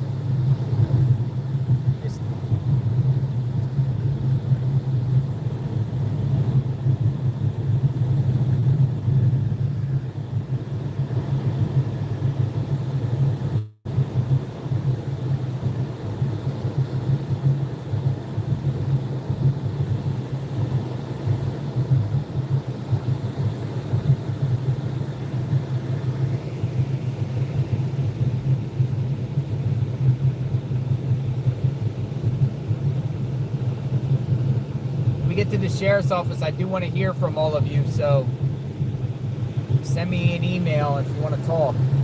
I'll put you up in the pipeline.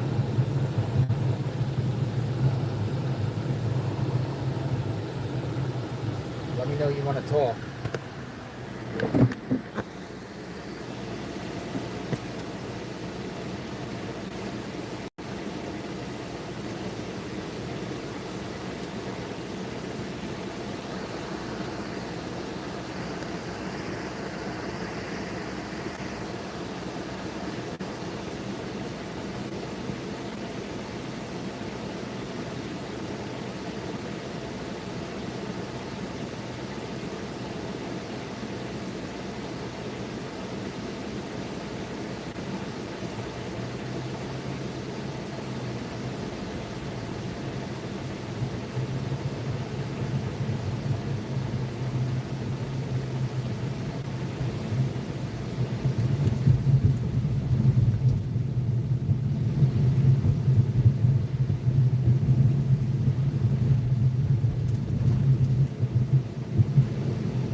13 minutes from the sheriff's office.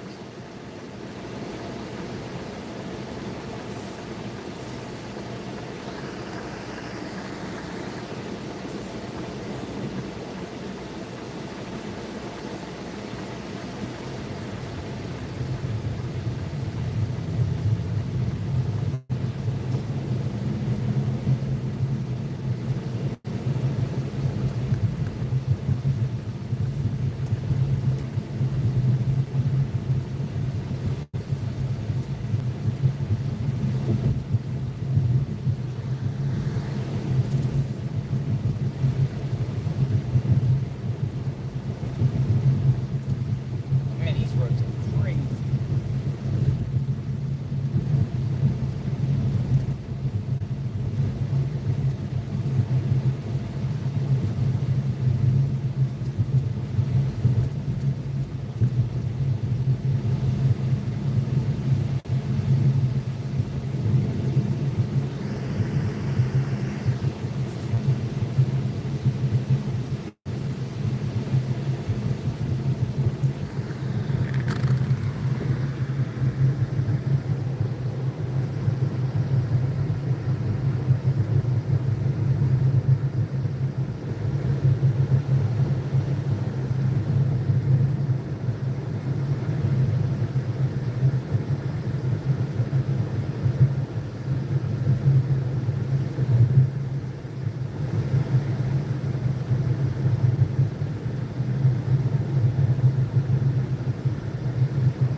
Pumping air out here, it's crazy. If I keep this thing in the windshield, it literally is like boom, everything melts.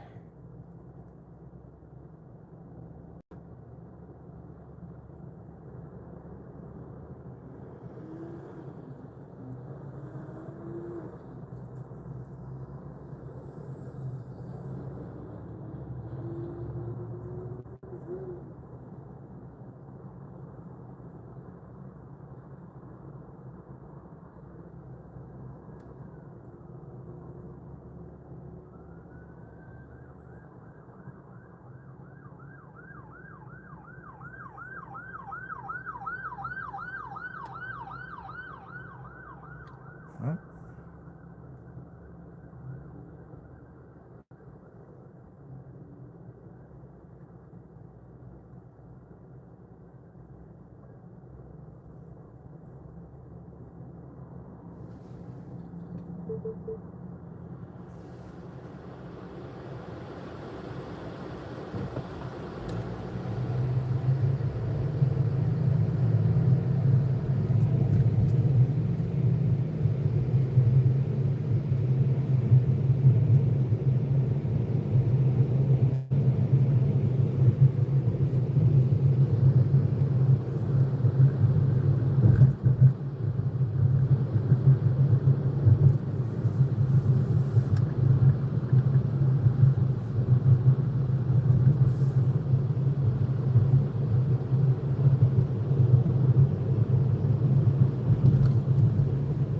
At the next light, turn right. Next light, turn right.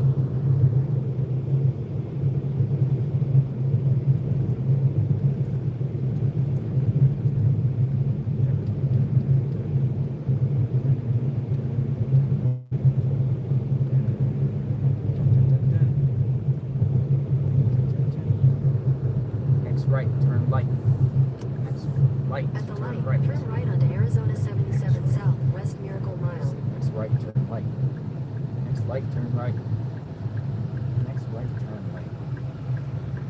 Right. Just on the interstate. Getting on Interstate 10.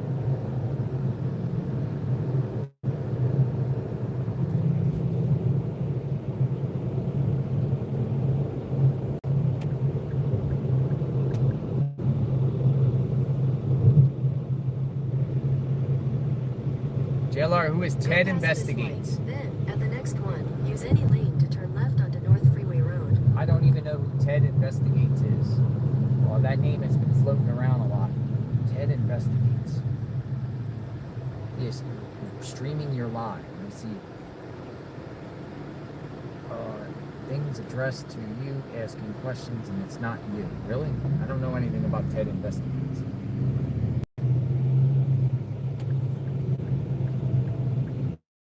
Never heard. At the light, turn left onto North Freeway Road. Then you'll use the left 2 lanes to take the I-10 East ramp.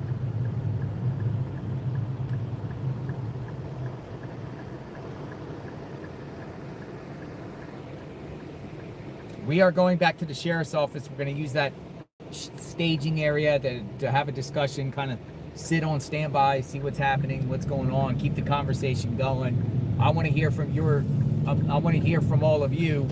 Opinion, speculation, to take the I-10 East ramp. Your thoughts on the chats. We'll be there in like 10 minutes, and then we'll settle in and we'll have a good conversation together.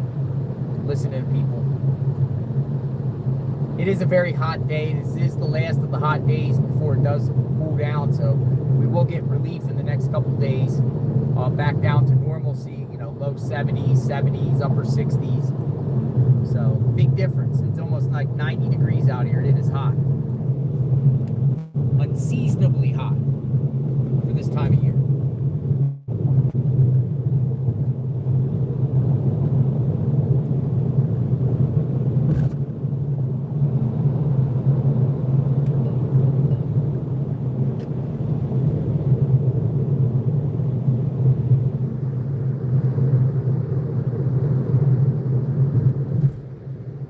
Got to pass here, Tucson, then we got to go past 19 to Benson Highway, shoot Benson Highway, then we are at the sheriff's office.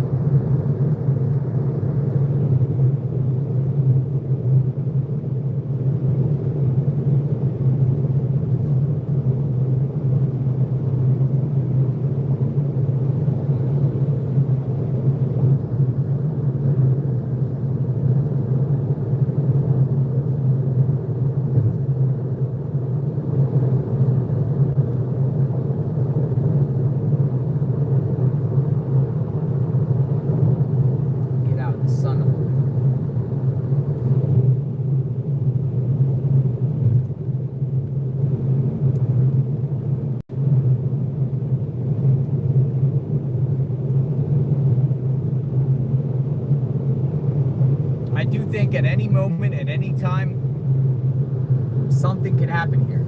Like, this is far from over. I think it's going to ramp up any minute. Could ramp up. There could be an arrest at any given time. Perp, detain, arrest, SWAT raid, something. Any given time with this.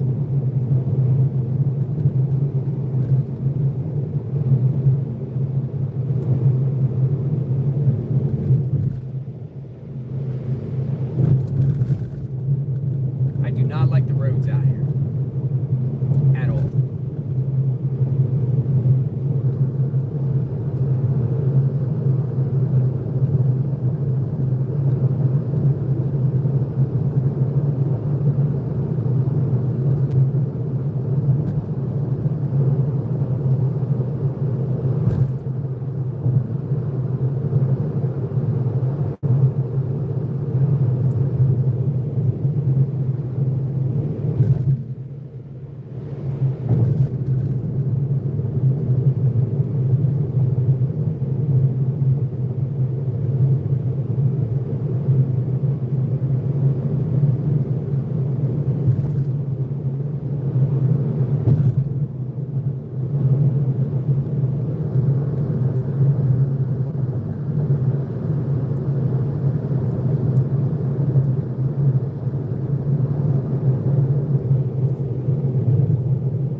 Choppers, military choppers, 2 of them, right above us.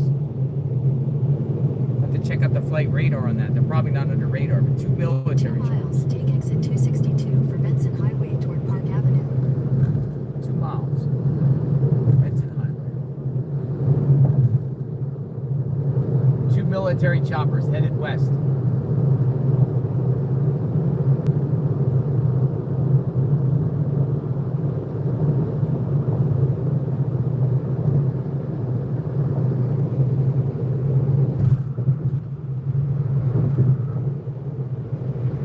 did this crime? And why?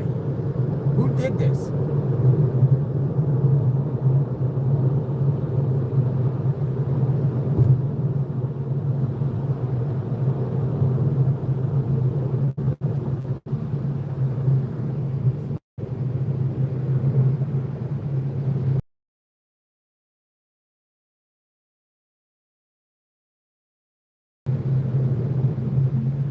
Who did this crime and why? That's the question. What's the motive? Who's involved? Who hired who? Why was this done? Who are the perps or the perp? In half a mile, take exit 262 for Benson Why? Highway. Why an 84-year-old woman? An 84-year-old woman. Here's the thing too, folks. Let's be real. 84, she lived past life expectancy. Very good chance, naturally, she would have had another decade or two at the most, decade and a half at the very most. Why would somebody risk their whole life by getting the death penalty or life in prison for doing harm to an 84-year-old woman that was living out her last years of her life? It makes no sense. Why? Why are you going to mess with the elderly?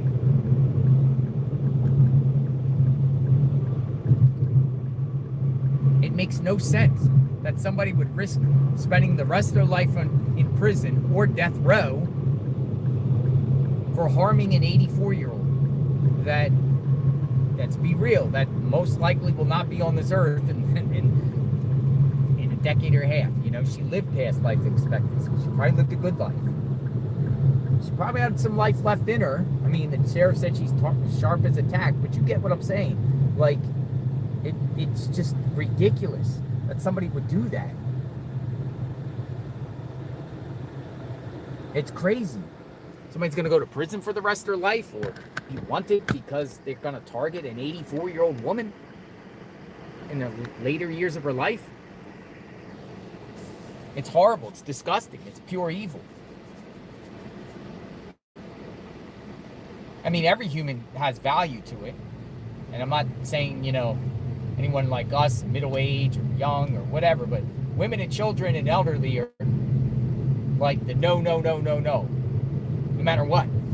Yet somebody wants to target an 84-year-old woman, snatch her out of her home or do something inside the home. We don't know for sure if it was a kidnapping where she was alive. We don't know. They say it's a kidnapping. We just don't know, folks.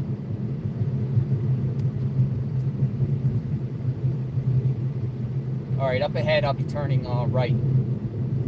Really close to the sheriff's office. Going back to ground zero. All bungled by nanos. Nanos, yes, no. It just makes no sense. It's crazy. The level of what somebody did here. This is a death penalty case.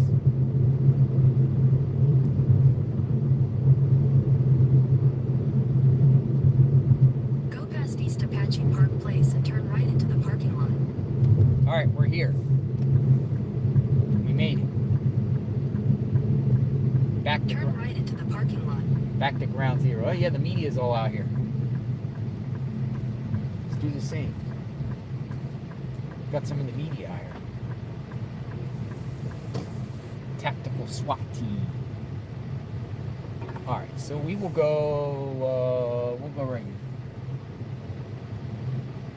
We're going back at this. We'll do a different backdrop. We'll do right here.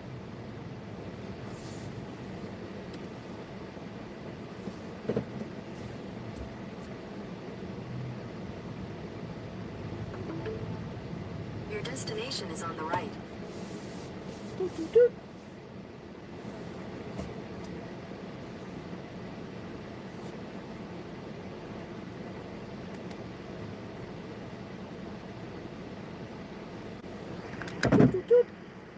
SWAT. All right, welcome aboard, folks. We have a variety of SWAT trucks. Pima County bomb squad and SWAT. Sheriff. We'll do right here. We'll have a conversation. Alright, this is kind of like our staging ground here.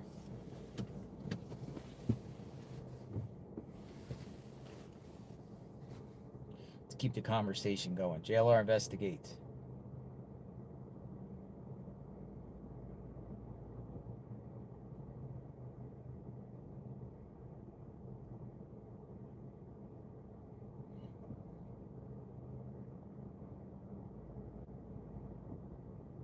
All right, neighbor got back to me. Annie and Tomaso's neighbor got back to me in the text.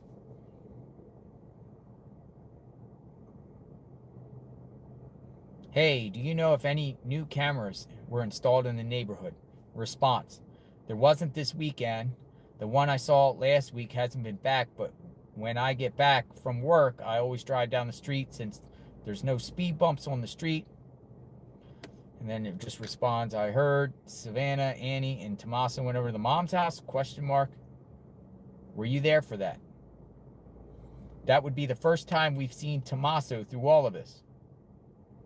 I wonder if Annie and Tommaso will ever move back into their home. It's coming from the neighbor, who remains anonymous. I wonder if Annie and Tommaso will ever move back. All right, so I'm going to pin a new comment here. If you want to chat, this is going to be a, we're going to talk a little bit and kind of wait what's going on here. Email.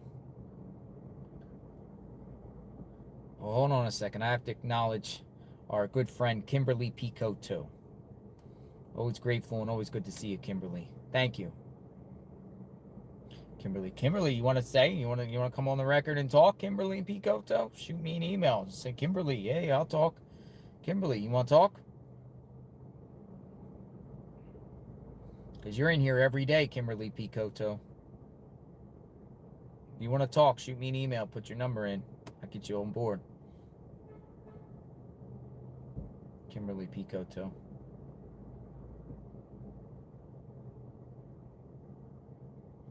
All right, here's the pinned comment.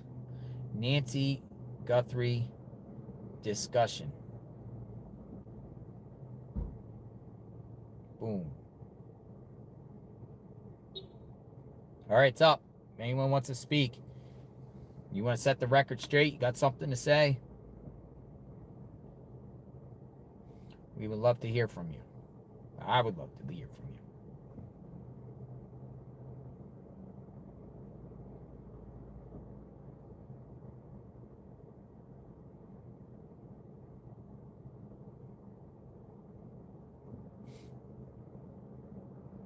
So I'll wait in a couple of seconds.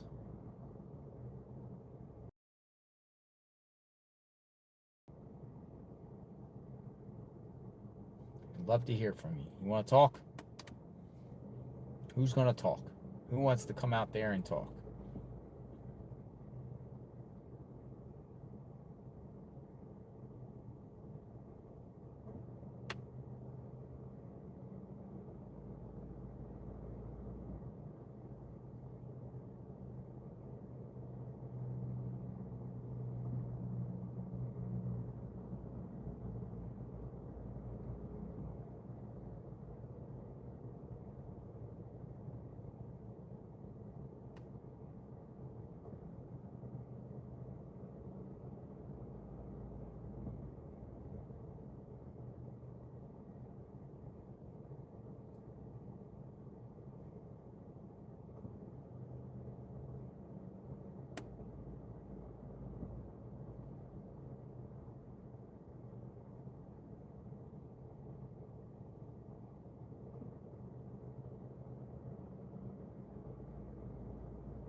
Thank you, everyone.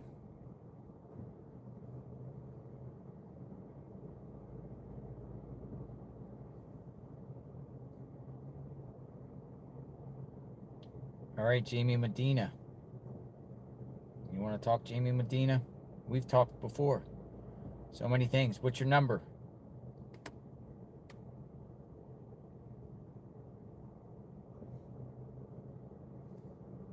Shot one back, Jamie Medina.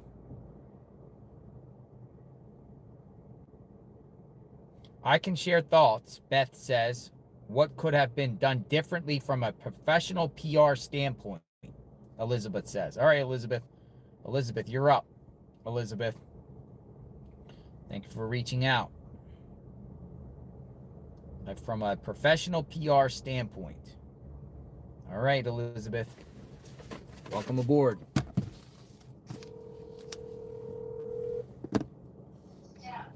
Hello. Hi, Elizabeth. Hello. How are you, JLR? I'm doing fantastic. How are you doing today, Elizabeth? Great. Well, I am a crisis management and PR professional. Ooh. And I haven't really heard you speak to that specifically. Yeah. And I thought that I could share a few things that might be helpful. Oh, so what do you do crisis for? Who do you do? Well, I have done work in both the private sector and the government sector. Oh, okay. And so I just thought I'd try to share a few things that might help people understand how this works and or give you a couple examples of how it could have been done better. Mm-hmm. Number one, I forgive the first 48 to 72 hours of some of the mistakes they made real early because they just didn't even know what they were dealing with. But after that, they could have recovered and done better rather simply. Number one, in government, a local government for sure, most people don't quite understand that there's sort of two arms, like in a county administration. In a county government, there's administration and law enforcement. Uh-huh. And they're under the same umbrella, but there's sort of a firewall between them. And I feel like they would have done better if they established two lines of communication. Okay. A law enforcement line of communication, and they should have had at least weekly updates where even if they did no more than share what they were doing, like we have 300 agents on this, we've investigated 27 leads, just even if they were just given basic information, they should have come to the podium at least once a week. But they also should have established a second line of communication from Pima County administration. A line that would assure citizens that they're okay and reassure citizens and communicate with the media. So that's important, right? To assure the public, like just... Yes, they never came out and assured the public or even showed any empathy for the public. And I'll give you an example. I was just distraught the way that they ran off the media off of the street because I work in media too. But they could have done it. They could have fixed it. They needed to have a formal at the podium announcement from a county administrator or a county public works division head that said, look, and that would have in my case been somebody like me. And they could have said, we're closing the streets and we want you to know that we're balancing the public's right to know and the media's right to report it with the safety and the sanity of the neighbors. We're trying to do both, y'all, so bear with us. We've created a staging area about a mile away where all the media can park, and we're going to run vans back and forth to run you in there. You see, that would have just been so nice. But why do you think, are they just not experienced, or they're just too... I'm moving over here a little bit while I talk to you. Why do you think they did it this way? And, are they just not used to this in the spotlight, or they're just rookies at this, or they're just overconfident that that's not needed, or it's just that's I would say all of the above, okay? I would say it hit them out of nowhere. They were not experienced. And I can tell you that I'm certain from what I've observed, there was some ego involved in the law enforcement side, and because he's elected. And I've worked with municipalities where there's a police chief who is hired like any other employee, and ego is not as much of a problem as it is with an elected official. That's just been my observation.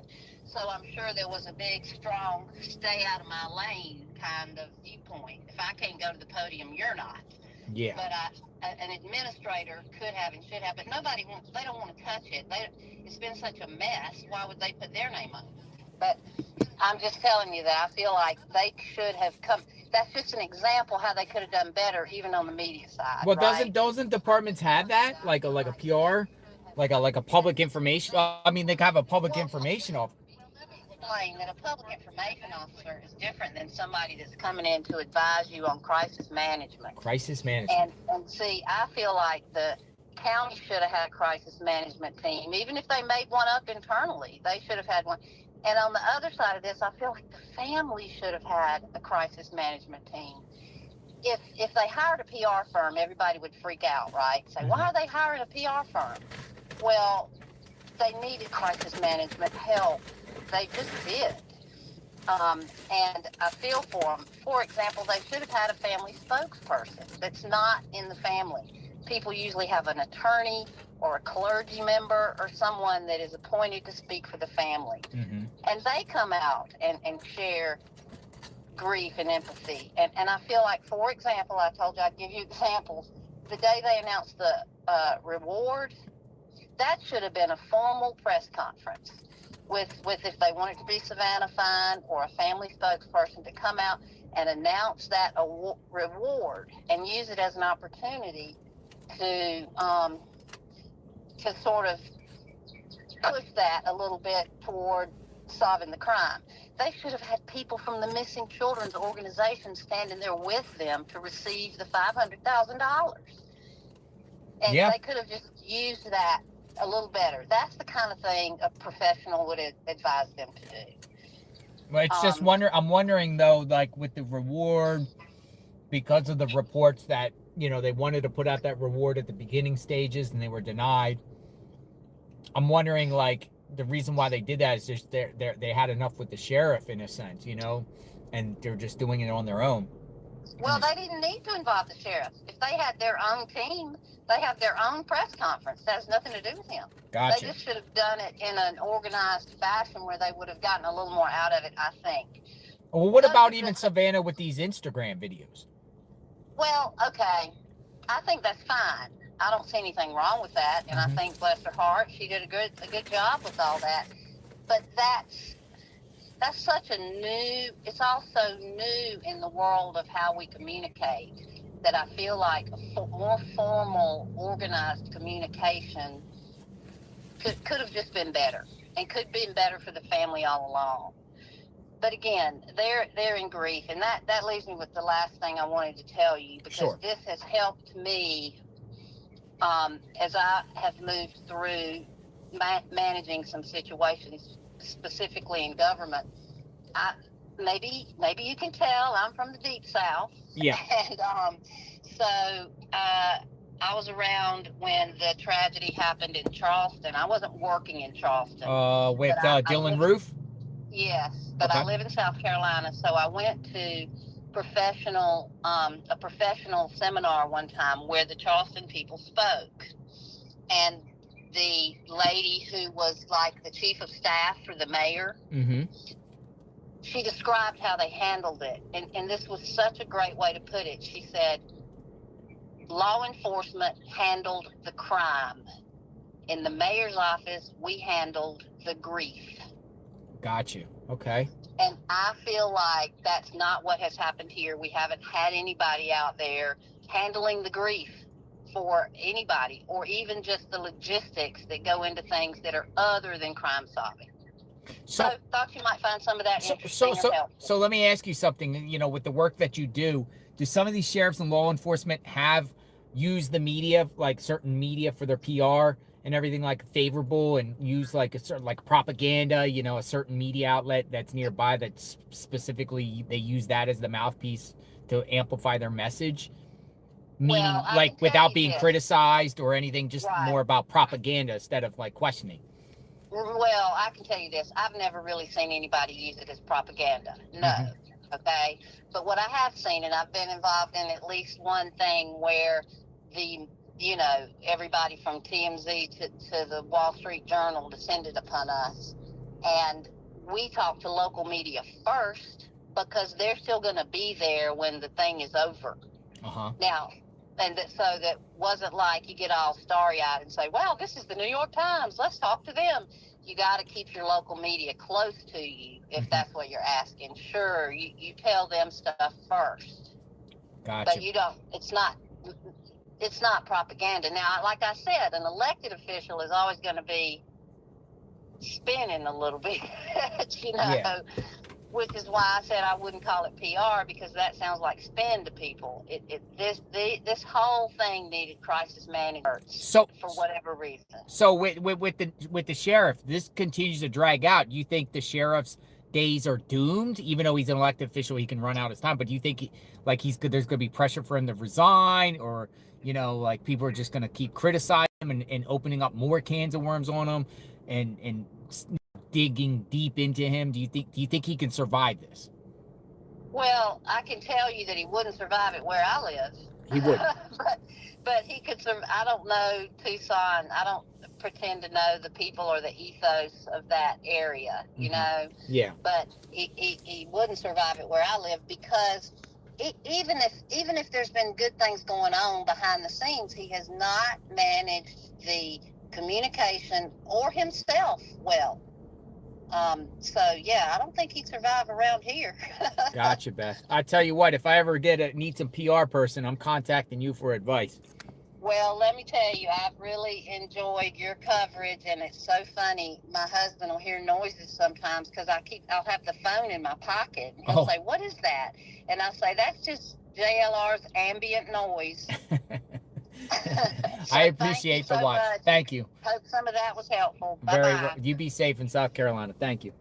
Bye-bye. Bye-bye. 602 Angel says, Annie and Tommaso coming out of the house, Luke doing an interview. It looks like a media blitz to show innocence and unity. It is interesting on that, right? They're all coming out at the same time.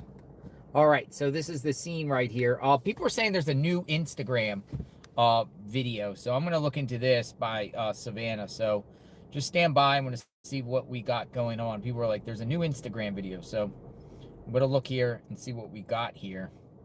If you want to speak, make sure you leave your number and we could speak. So let's see. Savannah.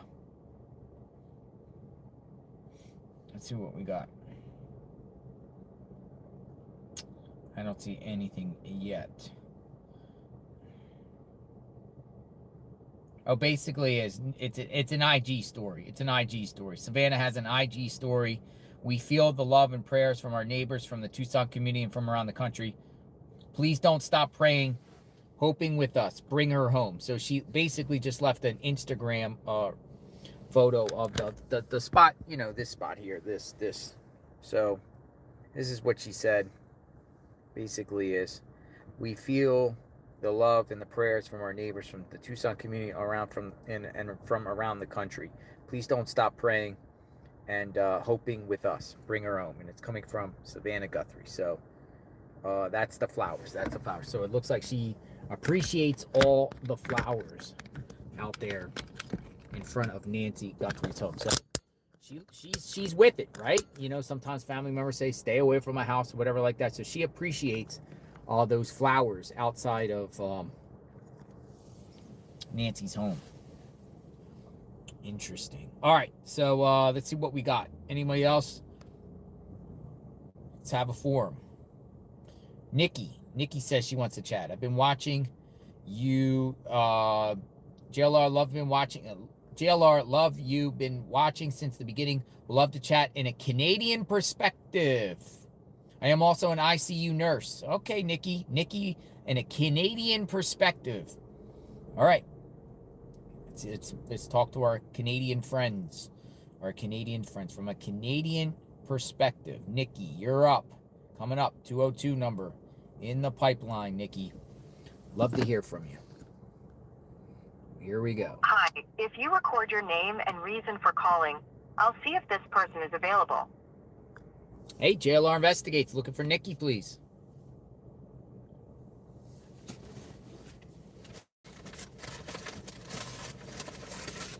Thanks, Nikki. Please stay on the line. No, I'm JLR. Hello? Hi, Nikki. Hey, how are you? Hello. How are you? I'm good. calling me to Toronto. Toronto. Yes. Huh. Hello, Yeah, Toronto following friend. it the whole time. Us Canadians are following it too. So people from Canada are following the case of Nancy Guthrie from Canada. Absolutely. Like, hands down, this is the most bizarre thing I think any of us have ever seen. Yeah. This poor lady. Like, honestly, it's heartbreaking. It's heartbreaking. All right. I've heard a lot of people talk about her pacemaker. Mm-hmm. I am a nurse. One thing, even if she expired, hopefully maybe she is still alive somewhere. But if she did, that pacemaker is still going to throw off signal. The only way that is going to stop is if the battery dies, and those things have batteries for years. I hear in like 7 to 10 years, right? Yes, yes. They generally will, like in my area, they would come into the pacemaker clinics and have it checked once a year. But hers is a newer version, which is hooked up, which she can follow on her phone. Uh-huh. So it's got a really good battery. Gotcha. That will still try to make the heart beat. Like, it basically throws off that signal. It causes contraction. The only way to stop it is to run a magnet over it or to take it out of her. Gotcha. Really. So there is that possibility that they maybe could pick up that signal if, I would say they use drones or something, not a helicopter. But you never know. Also, when they were... Uh-oh. Uh-oh. We lost contact. Try it one more time. We're going to call you right back. Hi. If you record your name and reason for calling, I'll see if this person is available. Hey, JLR Investigates. We're here. Hello. Hello, what happened? I don't know. A bad Canadian connection. Maybe. Well, welcome back. So all I was saying was just about those meds is there's not a lot that would, even a month later, be crazy beneficial to her, like that would kill her for not taking. Unless maybe like she was a type 1 diabetic, she needed insulin. There's she probably was on, she had a poor heart, so she would have probably been on blood pressure meds. Which is called what? Sorry? What are the blood pressure medicine called? What is it called? Oh, there's tons of them. There's tons. She probably was on a statin for her cholesterol. Like, there's a whole group of them that she was probably on. She has a heart problem. She definitely was on some kind of a blood thinner. And it could have just been as little as aspirin. Once a day, 81 milligrams. Gotcha. And she could have been on even something like warfarin. That if she has had a heart attack in the past, they might have wanted to really thin her in. So she could have been on, one of those that's in the blood. My thought on, nobody has even spoke about it, but that blood that's on the porch, it's very little, and it's just those little splatters, right? Yeah. Could that have happened on another day? Well, we spoke about that. We spoke about that. Some people suggest it could have happened. Oh, I might have missed that because I thought nobody's even mentioned that. Yeah. Like, who knows? Because there's so little of it, right? Like, you think if they took her out that front door, even if she had a nosebleed, it would have you would have been finding little bits of a trail. Like, I know there was that one little piece on a rock down on her walkway, correct? Oh, I don't know anything about a rock. Like, I think so. I don't know. It was near the beginning. I think it was one of the reporters that said, "Oh, is that blood?" kind of thing on the wall. It was like just one drop on a little rock, and I'm like, "Oh, I feel like that could have happened at any time. Like, it could have happened the day before. Her just being out on her front step. Maybe some people say elderly people blow their nose all the time. They always. You not notice elderly people always carry Kleenex? Oh. If she's got thin blood, a good blow of her nose could cause a nosebleed. Really? Oh gosh, yeah. If they're thinned out, yes, absolutely. So you could bleed really easy for just the simplest thing as with a cough or a sneeze. Absolutely, because there's just so little of it. I have a hard time wrapping my head around that one. Yeah. And I mean, if she lived alone and she had some sort of like nosebleed, you know, another day or something like that, maybe she just decided not to clean up. Maybe she doesn't have the capability to clean up. Maybe she just feels like the rain will wash it away. I mean, or maybe not even noticed it. Or not even notice You it. know, I mean, like she might have gone back in the house. Oh, I know. You know what I mean? Like, but it's just the circumstances makes it appear, oh, she got taken out of the door. Someone did harm to her. There's blood. yes, I agree with that. I just think there was such a small amount, and the length of that walkway. Yeah. It's pretty long. And then they would have had to travel her up onto that driveway. When my thought, I think she would have went out. They would have went out either the side of the garage or through that back gate, because it would have been more inconspicuous, right? Yeah. And from the beginning, everybody can come for me, but I just feel Tommaso is involved. Oh, I cannot, from day one, I have not been able to get away from him. What makes you watch this from Canada? Yes. Yes. We see it it's on our news and everything, too. It's getting very little. Like, obviously, Iran and all that stuff is kind of taken over. Like, I'm only, where I live, I'm like an hour from the border. You know, I can go right in, I'm right by Buffalo. Oh, okay. Or like Watertown area the other way if I went through Kingston. Gotcha. Like we're not far. We're literally across the lake. We go down to our lake, I can see Buffalo. Like, it's that close. But yeah, it's honestly, it's mind-boggling. And like today, I did see the family part, them going, I'm glad they finally did that. I feel their mother deserved it. Annie, she was very dramatic. Like, that was excessive. You think that was acting or something, performance? Guilt. Guilt. Guilt. You think her emotions were more guilt? Yeah, like they were over the top. Like, you know what? If it was my mother, I would be devastated. Like, unbelievably devastated. But even at funerals and stuff, you know, yeah, there's tears, but you hold a bit of it together. Generally break down when you're in public, like full on out. Do you know what I mean? I just felt it was really, like, even Savannah, you know, like, she held her composure. Like, yeah, I'm sure they went in the house and cried their eyes out. And so they should. But I just felt, it just doesn't add up. So you're eyeing Tommaso is involved. 100%. I can't get off of him. I don't know. I feel like there has to be at least one other involved. And sorry, that bandmate, he really sticks out too. And I'm surprised they have not detained him and acquired his DNA or something. We don't know what they did. He's proclaiming his innocence to the New York Times. Yes, I've seen that. And that they're hiding in their house. And all of them are at this point. Names that have been put out there, from Luke Daly to him to Carlos, they all have seemed like they come out and say, yeah, they're being falsely accused. Internet's blaming them. They're innocent. They have nothing to do with this. Like, I hope they are, honestly. And we're waiting for Tommaso. We're waiting for the Tommaso interview.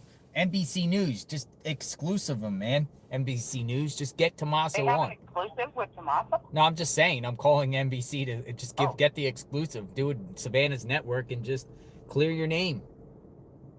I would think he would do it with a lawyer, even. Probably, but I don't think he's involved personally. So maybe the sheriff have already, cleared him. I'm just saying the chat. I don't believe he's involved. But there are many people in this chat that have been following this case, and I think, a lot of people have been following this case from the beginning in this chat each and every day, and many, not all, many, and it appears many feel like he got his hands on this. Somewhere. And like I'm starting to get away from it, but a lot of since this started, I felt she never made it home that night. That's what other people think, like, that too. Something happened at Annie's. Something. Like the 2 times you've seen her on TV, like she was just not right. Sketchy is probably my word. Well, I And appreciate. today, that was over the top. I'm just like, oh my God. Thank you for your time, how Nikki. devastating that is. Thank you for your time, and thank you for watching from Canada. Yes, thank you. You're great, by the way. Love you. Thank you. You be safe. Thank you. Bye-bye. Bye-bye. All right. John sends me a message. Luke, his attitude seems the same as the guy at the door. Kind of goofy, clumsy, just fits the same MO. It's in reference to Luke Daly. Criminal justice, data analysis and analytics. Rachel. Okay, so we got Rachel that says criminal justice data analytics. All right, Rachel, you're in the mix. We're bringing you on. Criminal justice, someone that specializes in criminal justice and data analytics. All right, Rachel, coming on in. You will be getting a 202 number. Welcome aboard, Rachel. Rachel. Hello, Rachel. I say she picks up by the 4th ring. Hello, Cisco Unity Connection Messaging System. From a touch-tone telephone, you may dial an extension at any time. Whoa. Well, Rachel. Hey, I'll reply back to you right now, Rachel, with my phone number. And you can call me. I don't know if you're from work or what. But I just sent it to you. So we'll give you a couple minutes. Check your email.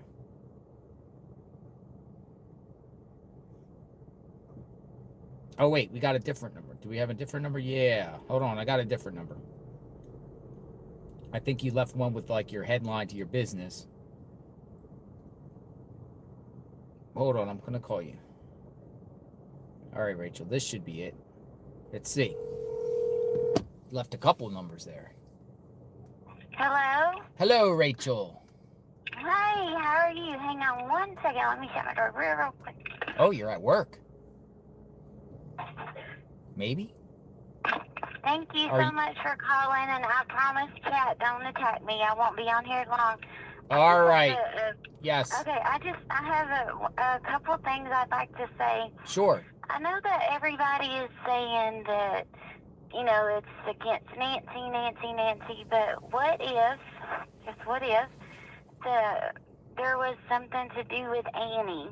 And the reason I say that is when my mom was older, I would stay with my mother at times.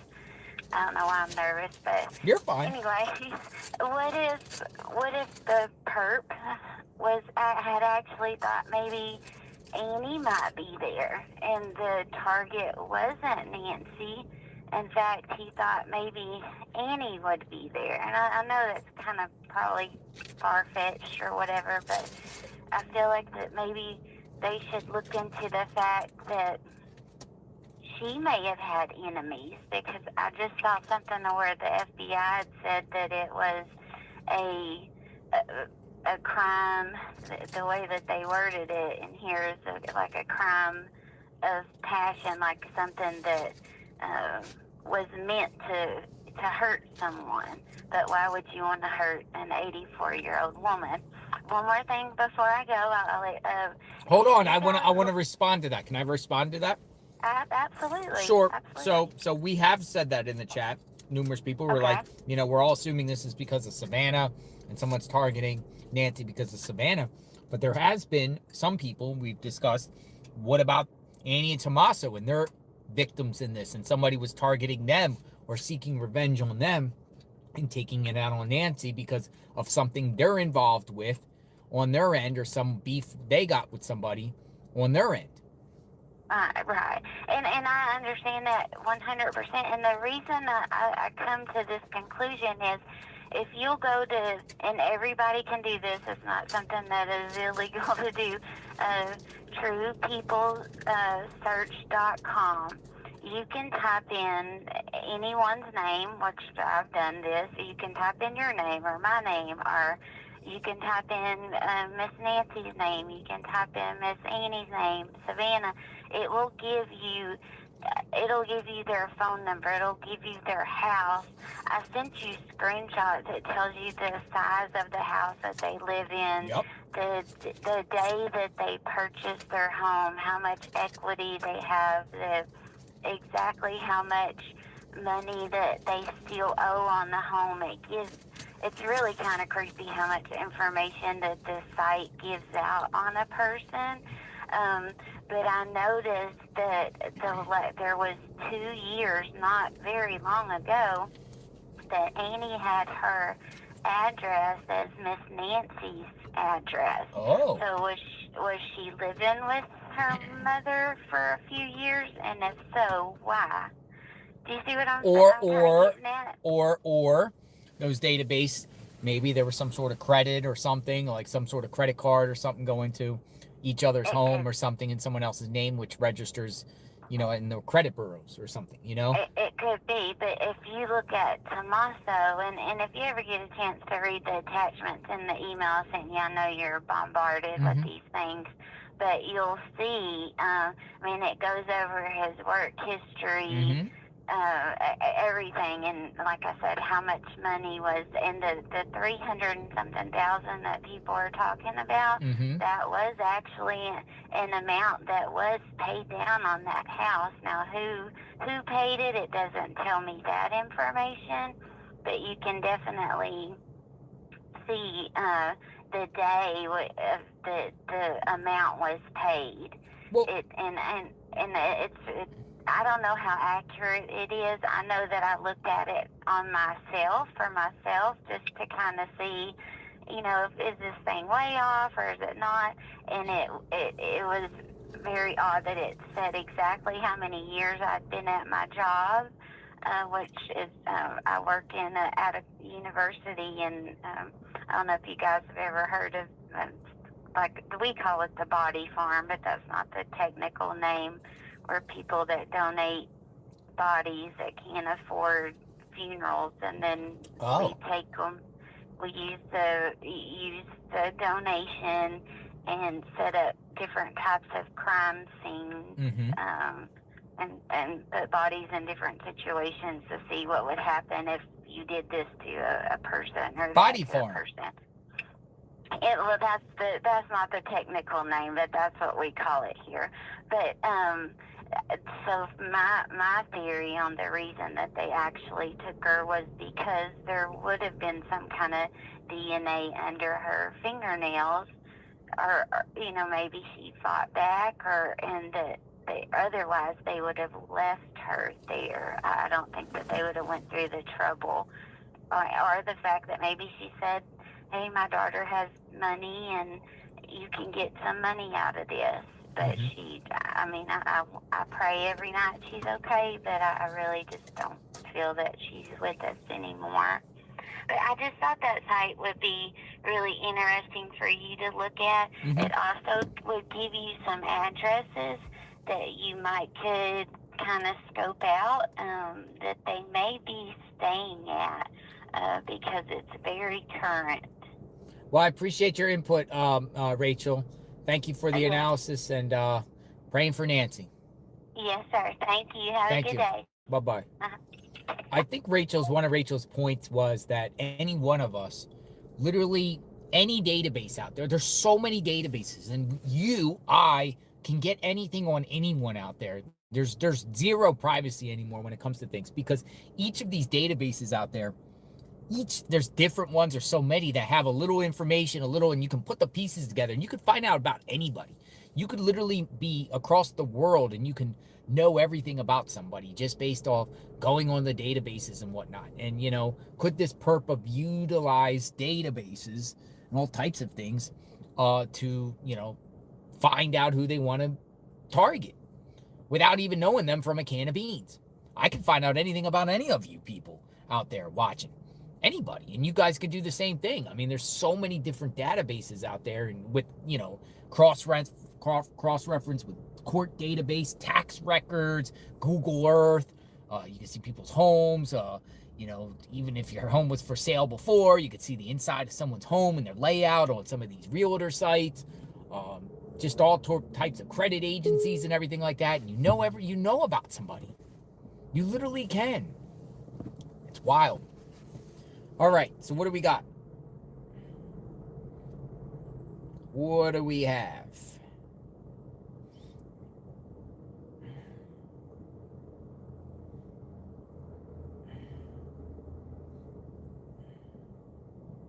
We have a realtor.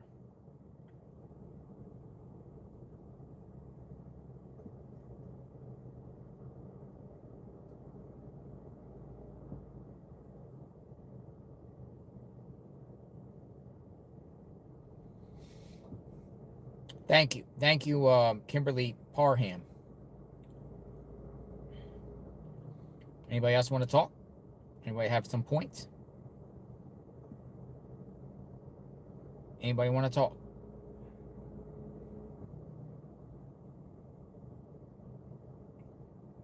Frank.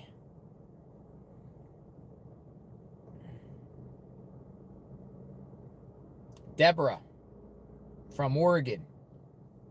All right, Deborah, I'm going to bring you in. There's so many people reaching out. I'm just going to go through newest to oldest. Deborah from Oregon, you're up. Let's hear what you have to say. Welcome aboard. 202 number calling you, Deborah. If you're watching.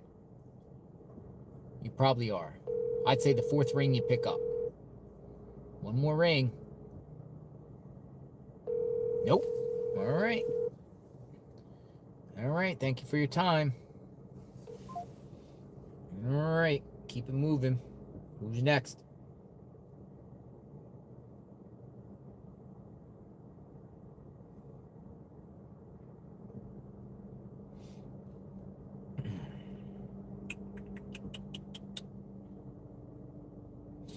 Sandra says, I would like to know why they don't have drivers out in the lakes looking, because I strongly feel that she is in the bottom of a lake. And yes, why don't they have drones looking for her pacemaker? They can go lower with video. I want to say thank you for everything. Well, thank you. There's not many lakes around here, but could Nancy be at a lake? Perspective of family's appearance, Becky says. Becky says she has a perspective of family's appearance. All right, Becky, you're up. I'm going to bring you in. Oh, well, we got Oregon. Oregon's back. All right, we got Oregon. Oh, got a call again. I don't know who this is from Oregon because I lost name track. Hello, Oregon. Hello? Hello. Hi. Hi. Hi, who's this? This is Deborah. Hi, Deborah. Thanks for reaching back. Hi. Yeah, first of all, I wanted to mention Sheriff Lefty, Nanos. What did you call him? Sheriff who? Lefty. Lefty? Yeah, because he ain't right. That's a good one. Sheriff Lefty, because he ain't right. Yeah, he has botulism all over this case. Anyways, he just seemed a little sketchy all the way through, all the way down to the DNA thing, Uh-huh. But I'm wondering if it was his DNA in there. He was scared. He was worried about. You're worried about his DNA in there. Okay, but people are laughing. People think it's funny. You called him Sheriff Lefty because he ain't right. Yep, for sure. Nice. Yeah. Okay, so you know how he asked all the neighbors for their camera footage? Correct. Okay, I'm wondering if they did a full investigation, did the same thing with Annie's neighborhood to see if even Nancy got back in the car, or supposedly Tommaso drove her home. And well, I can answer that. One particular neighbor has 100% said they were asking him if he has any footage of that night, 31st and the 1st. So what was founded on Just that? nothing. Maybe he didn't have nothing. But they were just bummer. asking if you got any footage, from your street there, of anything. Yeah, 'cause He we just can't said leave no anything. stone unturned. I actually I could go back and find out exactly what was said, but it was in reference to this case, and they were asking him about footage, with the individuals, and he said no. I don't know what, exactly, like if they were looking for a car or a specific something, suspicious. It was about this case. We know that they were asking neighbors around there for footage on top of other things. Yeah, because I mean, they've really pressed the issue in Nancy's neighborhood, but I'm wondering if they've really pressed the issue in Annie's. So you're saying, like, for instance, footage asking if Nancy actually got in Tomaso's vehicle to go back to the house. Yes, because I think it's all bogus. Well, here's one thing I know about their home, Annie and Tomaso's, and when we were there Saturday night, it was the I believe it was the 8th, around the 8th, around there, Saturday night, the first week into it, they're at the home, authorities, they're taking pictures. On that weekend, it was either Saturday night or Sunday night, taking pictures, might be another night, but the night they were taking pictures inside the home and flashes and law enforcement, they were in their garage. Oh. On the right side of their house, if you're facing the house, in the garage area. So, how would you really know, even if you had footage, if Nancy was in the car, if the garage door is closed and people exit and enter from the garage, you put somebody in the car, how would you really know? Right, but like cameras catching, the car pulling out. True. And, I mean, anything. True. I mean, you could look in and see how many heads are in the car. Exactly, because they really pressed the issue in Nancy's neighborhood. I wonder if they gave them the importance of Annie's neighborhood as well, or they just automatically rule them out. Well, I would say that they would do that to rule them out. That's mean. Well, you say that's mean? You think that's mean? No, I'm just I'm mocking Sheriff Lefty. Oh, Sheriff Lefty. You seem like you're not a fan of Sheriff Lefty or Sheriff Nanos. No, not from the beginning. I mean, from the beginning, he just has this darkness around him. Is like, and just how he botched this case over and over and over. I mean, there's just too many hiccups. I mean, you know what I mean? Yeah. It just kind of looked like like Hollywood. It was just like stupidity. Like he hadn't done it before. So what do you think? Who do you think's involved with this? I think at first I was starting to go towards Carlos because someone said that they went to do a follow-up and he was gone. So that I automatically went. I think it's a mixture of people, actually. Okay, well, who's the mix? I think it's Tomaso and Annie are connected, along with, I just have a feeling that Carlos is involved too. You think Carlos is involved? Yes. And the person in the camera, I think, is a woman. You do? Yes. Of course, going to wear gloves, but also they did a lot to cover up, like tattoos. I mean, they did, I'd have to say, a good job covering up. But it just seemed like to me, it's a woman's body, woman's eyes. And if you put those eyes next to Annie's, face, the masked mystery man or person next to Annie, I think the eyes resemble each other a lot. Interesting. Yeah. Well, I appreciate your... I've been a profiler. Gotcha. Anything else you want to say? Final words, 30 seconds. What do you got to say? Let's get some peace for Nancy Guthrie. Peace for Nancy Guthrie. That's a new one. Peace for Nancy Guthrie. Appreciate your call. Yep. Thank you. Thank you. Take care. Bye-bye. Bye-bye. Tom Sanders, 9274 says, cameras have excellent audio. You can hear way down the street at night. I know, right? You can. If it's quiet, yes. No one has footage, but I guess no one has footage, I guess, but audio? Or one has to have recorded something. Sheriff botched it. You know, Tom Sanders, I just think it's crazy that footage is now coming out weeks later. And some parts of this mystery in some areas near the home, they haven't even attempted to even reach out to people, where these people could have had critical video evidence, particularly when you don't even have a vehicle that you're sharing. At this point, it's probably they rewrite over it or it's lost. And it was a missed opportunity, which you could say is botched. You don't have the perp's video. You don't have a video of the perp in a vehicle anywhere that we've seen or know about, unless they have something they're close, have it close to the vest.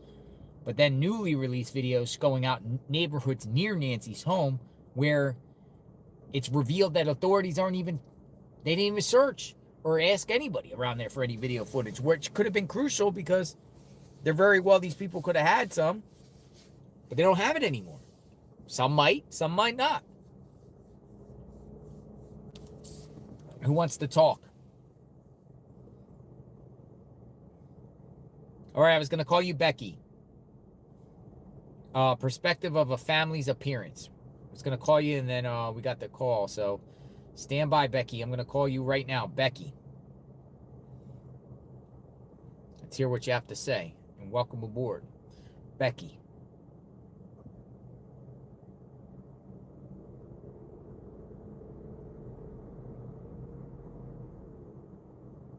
All right, Becky. Here's another organ. Hello. Hi, Becky. Hi. How are you? I'm great. How are you? Yellow Army. Jello Army.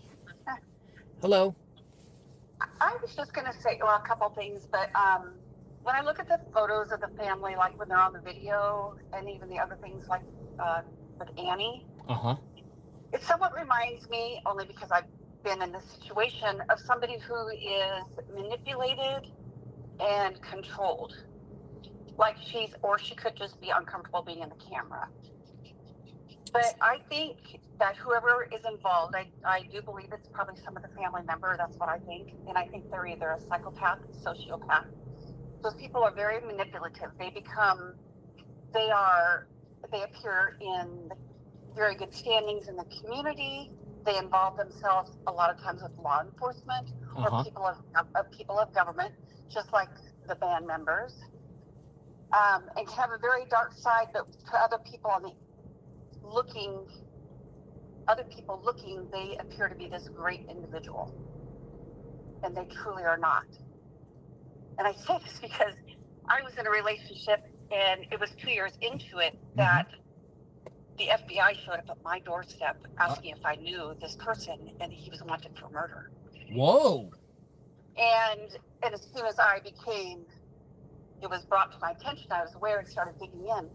My life changed on a dime, and I became it was scared, in fear for my life. Who was this and then person? After years, I just did and conformed, and then I got to a point where I didn't care if I lived or died. And once he figured that out, he started manipulating, threatening my family, which then changed everything. But with this person, what the perception was like a normal, nice guy, and he was wanted for murder. Part of the Lions Club, a business owner. People just loved him. And he was wanted for murder. Yep, and more than one. More than one? A serial killer? He, some of it was like burglaries, different things. I'm not really sure of all the details, but I could tell you that he was a very bad man, and he's no longer. So a wolf in sheep's clothing. Yes, completely. And I wouldn't be surprised if there's somewhere in this family or someone, not so much maybe Savannah, but there's manipulation, but maybe they're trying to get money from Savannah. And something happened that wasn't planned. So this is centered around Savannah's wealth, you think? Someone targeting Nancy to get to Savannah? Yes. Who, though? That's the question. Mm-hmm. And you. And it could be somebody that Cosmos and Annie are involved with, or someone that knowing that there's money there could just try to. But today, manipulate them. But today, you've seen them all in a unified front at the front mailbox of Nancy's home together. Savannah putting her arms. I know, but I don't know if I necessarily believe that. Because I will tell you that if I was in that situation and I was still with that person, I would have done the same thing just out of fear. You know, one thing I've noticed that really no one has really called in and said, and I don't believe it whatsoever, but no one has ever said in the chat that Savannah's involved. No one in this chat. I mean, I don't believe it. Wouldn't believe it, but no one. I haven't heard anyone with the theory saying Savannah's in on this. I think that people don't think that because she wouldn't. I mean, what would there be for her to gain from it? Mm-hmm. I know. Think about it. You're right. Some people suggested, I've heard, that the whole family, they're not without name dropping Savannah, but like the whole family's involved on something. There's just something like people are feeling, and I'm reading the room, and you know, some people feel like, you know, everyone involved here, and you know, with the family knows more than they're saying. No, I think so too. But I think that they may be afraid. Of what? Of whoever it is. That they may be fearful for their own lives. I don't know, man. It's wild, but I appreciate your input. Well, thank you, and I hope you have a good day, and I hope you stick around. I'll be here. Thank you. Take care. Okay, bye. Bye-bye. All right. Came from Becky. Thank you, Becky.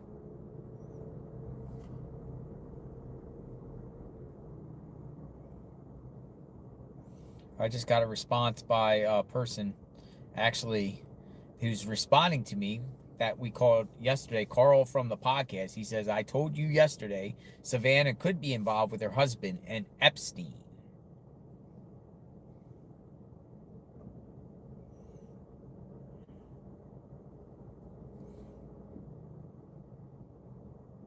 Desi K. Please call me, JLR. Annie is like my sister to AT. Desi. All right, Desi. Desi, you want to talk? I don't know what you mean by that, but we'll clarify. Desi. All right, Desi. Welcome aboard, Desi. 202 coming in. Hello, JR. Hi, Desi. How are you? I'm good. Thanks for calling me. Thanks for reaching out. Go for it. What that means is I have a sister that has been brainwashed and belittled so much from the first day she was married. She's older than me, but she doesn't even know her timetables or her ABCs. Mm-hmm. And she married this guy. They're still married, but he totally has brainwashed her and told her that you're ugly and nobody will ever want you. Whoa. Except me. And so he stays at home with his 3 kids when they were younger, all on disability, and made her go out to work. He had to drive her to work, pick her up. She never had any friends or anything. Nobody ever could get a hold of her or nothing. And then all of a sudden they just disappeared. And one day when my mom was in the hospital, they just showed up, and he was trying to make her go get my mom's wedding ring off her finger before she passed away. Whoa. And luckily we were there and stopped her at the elevator. So yeah, this sounds like coercive control. Absolutely. So when I look at Annie, I see my sister in that same predicament. Why? It's just control. It's control, and it's like you do as I say, nobody's going to love you. You're ugly, and you go out there and you're not going to make it without me. But we don't know Annie, though. We're only going by what we see very closely, you know, with social media posts and the very few times we've seen her in the, you know, in the videos since this thing. But we don't really know if bad things are happening. You suspect bad things are happening behind the scene? No, I'm just saying that the way her body language is, the way she sits there, the way she doesn't talk, you know, she just kind of has this face like, I'm lost. I don't know if I can say nothing or something or not, because I don't want to get in trouble, you know. It could be, couldn't be, but I mean, I see my sister and her, and it's just sad. Well, thank you. But I do think Tommaso has something to do with it. You do. That was 100%. going to be my question. With that being said, you think Tommaso has something to do with it? 100%. Why? There was nothing. Nobody broke into the house. How did anybody get in the house? Nobody got in the house. No car was there. So he said he was going to take Annie home, and maybe Annie didn't even get home. And then he had somebody come up there, break the lights out and everything, make it look like, I mean, who got in the house? How did they get in the house? The only way they could get in the house is if Tommaso told them the back door was unlocked. Or Nancy forgot to lock her door. Or Nancy forgot to lock her door. I just think it all goes back to him.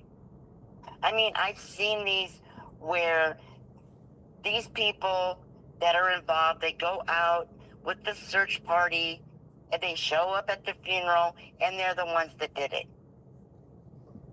Scary. I hope I'm wrong, but, you know. If Tommaso went with an NBC or CNN exclusive and sat down and actually proclaimed his innocence, would you feel otherwise, or would you have to watch his body language, or what? No, because I don't like CNN, and I don't believe anything that CNN says. Well, any network. Any network. I could, but I think it would be provoked by this time. He should have came out right off the bat. They all should have. I don't care how high on the totem pole you are, you know, as far as news lady or whatever.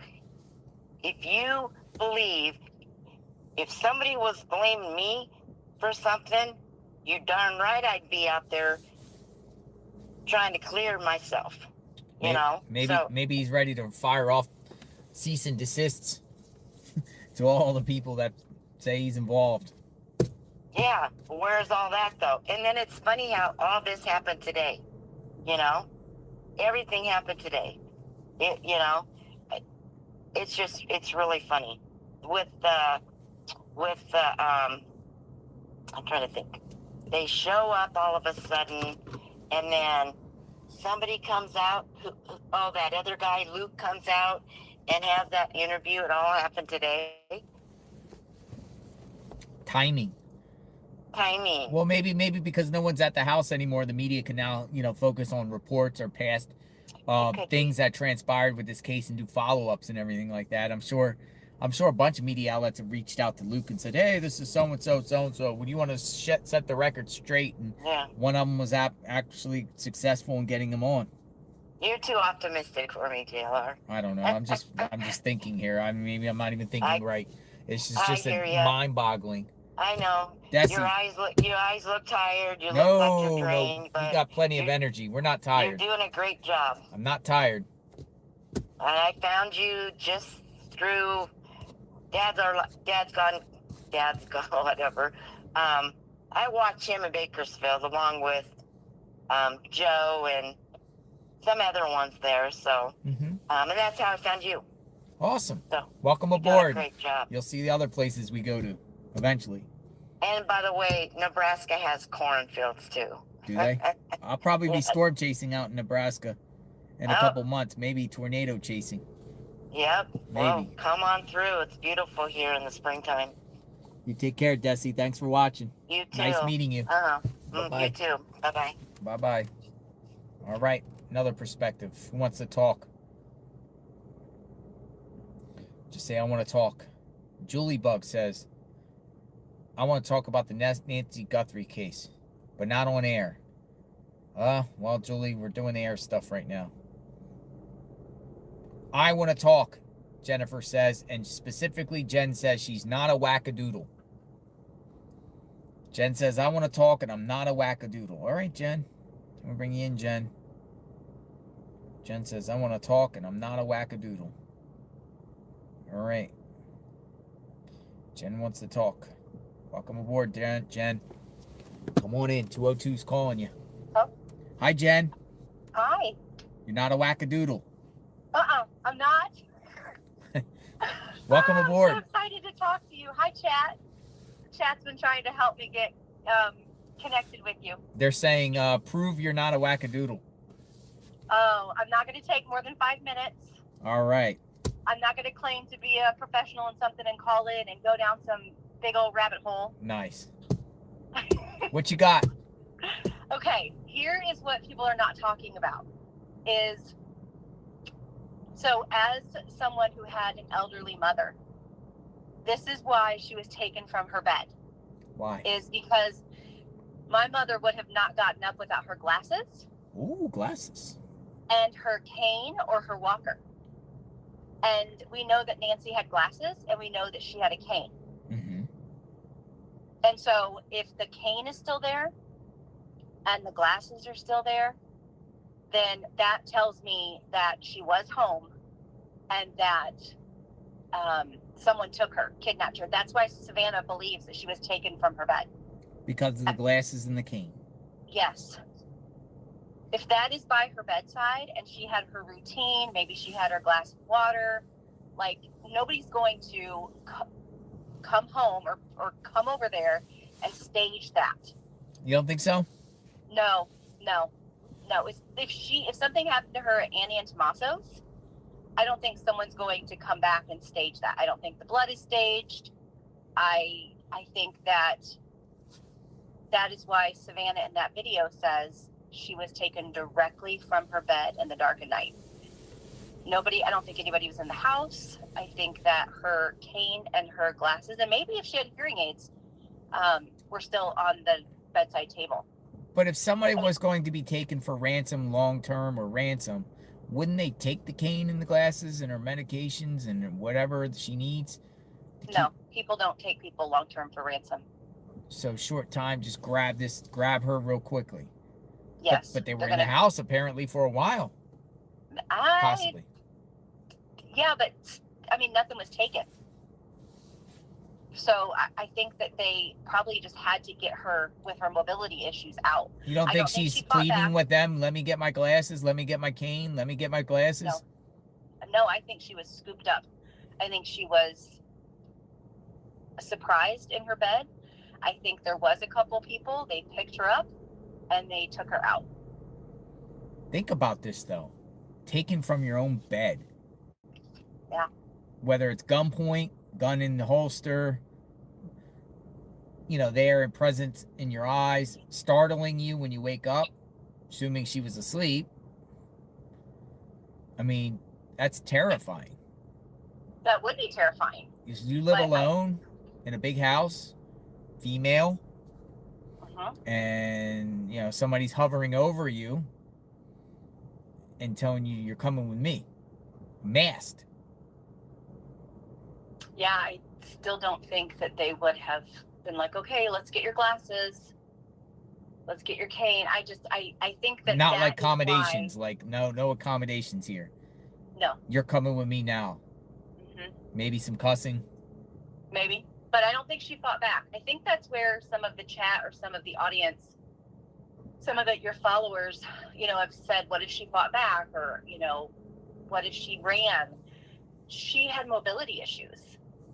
And anyone who has taken care of a mother or a father with mobility issues or an elderly person, they don't move very fast. I mean, you saw her arm in that picture. Uh-huh. It's very bruised, and you know that's why the sheriff said she did not walk away. She's not someone that would have wandered off, because she's not going to wander off without her cane.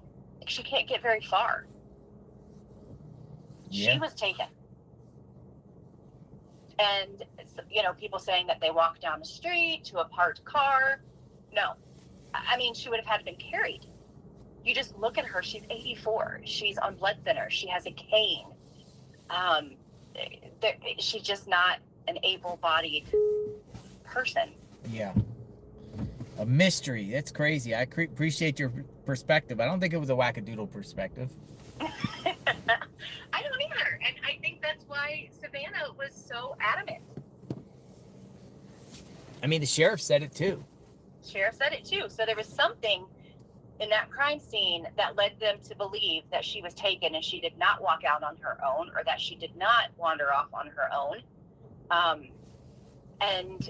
But without her cane, though, can one person get a 150-pound woman out by themselves? I mean, I don't know. Could you lift a 150? Well, if she has mobility issues, she's going to be staggering, right? Unless you just drag somebody. But and assuming the perp is male, some people think it's a female. I think the perp is a male.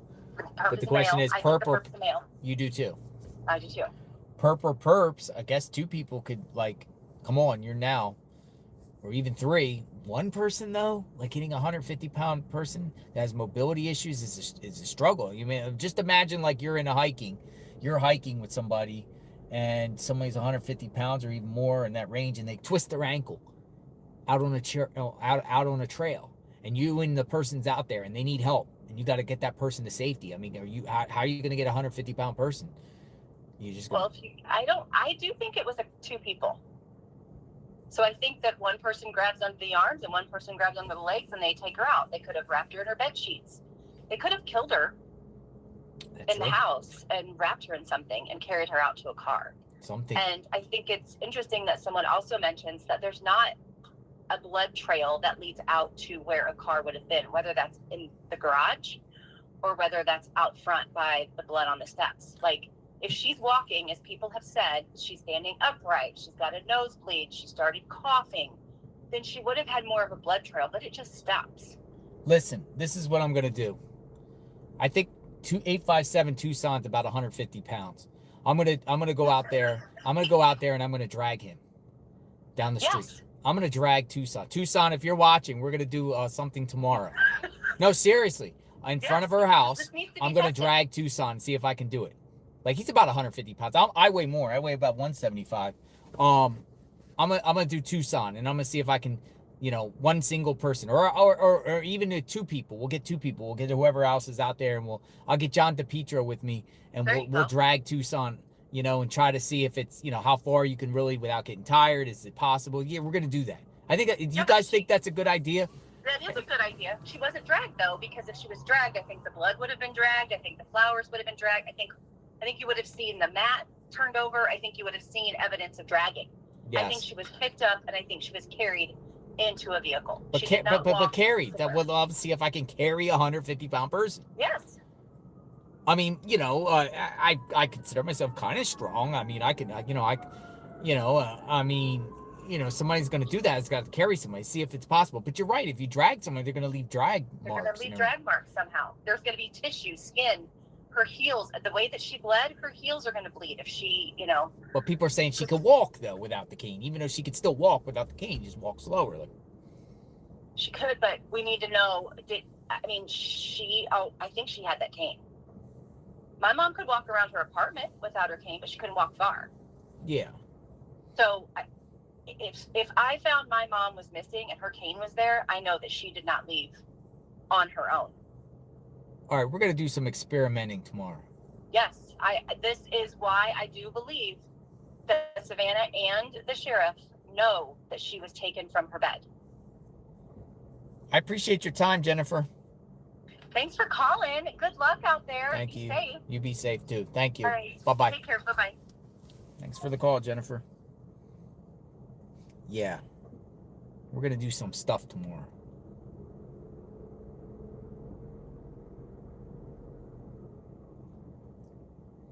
Mystified. Mystified wants to talk. Anna Eaton. Call me. More than one perp, Anna says. More than one perp. All right. Mystified says more than one perp. There's more than one perp here.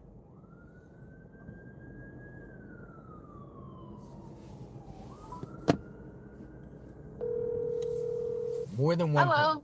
Hi, Mystified. Anna, Okay. how are you? I am fine.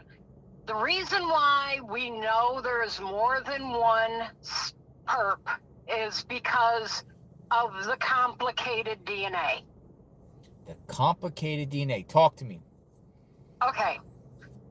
When the sheriff said that it was going to take up to a year possibly because of the complicated DNA, that meant there's more than one suspect or more than one DNA profile in a match. They can eliminate Nancy. They know her DNA profile. But they can't So eliminate. They can take, no, go ahead. if there was one person left, if it was just two people, they know Nancy, they can eliminate Nancy. So that leaves them with one whole person. And it leaves them with a whole profile. But because there's more than one, it gets complicated because they do not know which markers and which alleles belong to who. So you think they got multiple DNA from multiple people, but they just have to kind of iron it out? They got to separate it. More than likely, they have leads already. They're trying to trace down, trying to get a DNA profile on them so they can see if they're part of that profile also.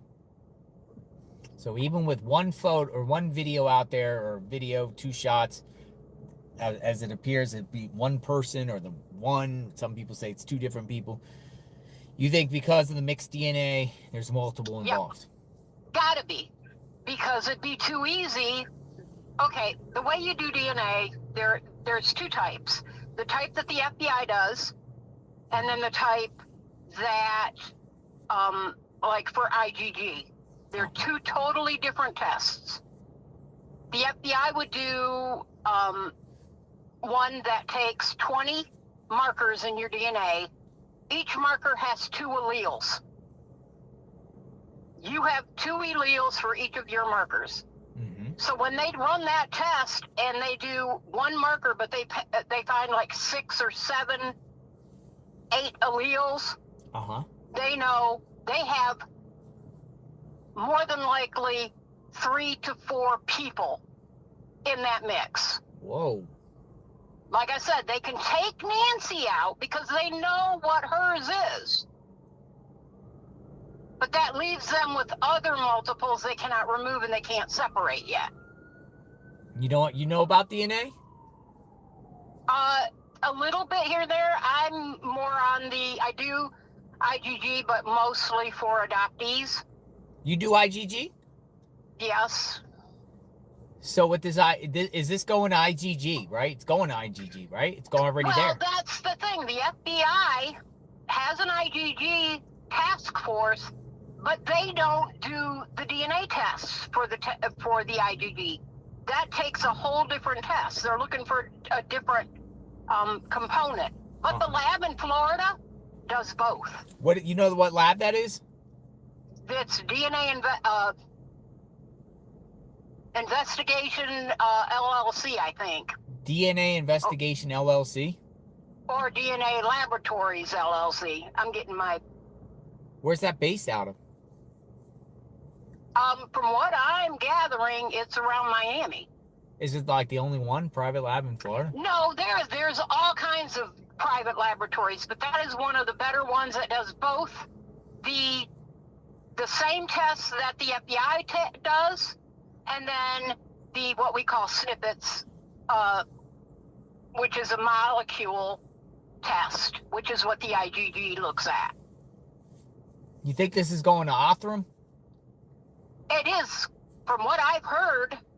CC Moore was on the interview room last night.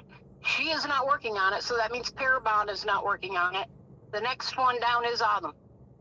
Yeah, Othram like talked about this case, but they won't confirm or deny if they're Which involved. makes me think, yeah, because she said they're not. She's not. Who is that? Who you said? CC Moore is like the top IGG investigator. She's solved over 300 cases. So they went on the interview. She went on the interviewing room and said she's not involved. Yep. Interesting. That leaves Othram. Yeah.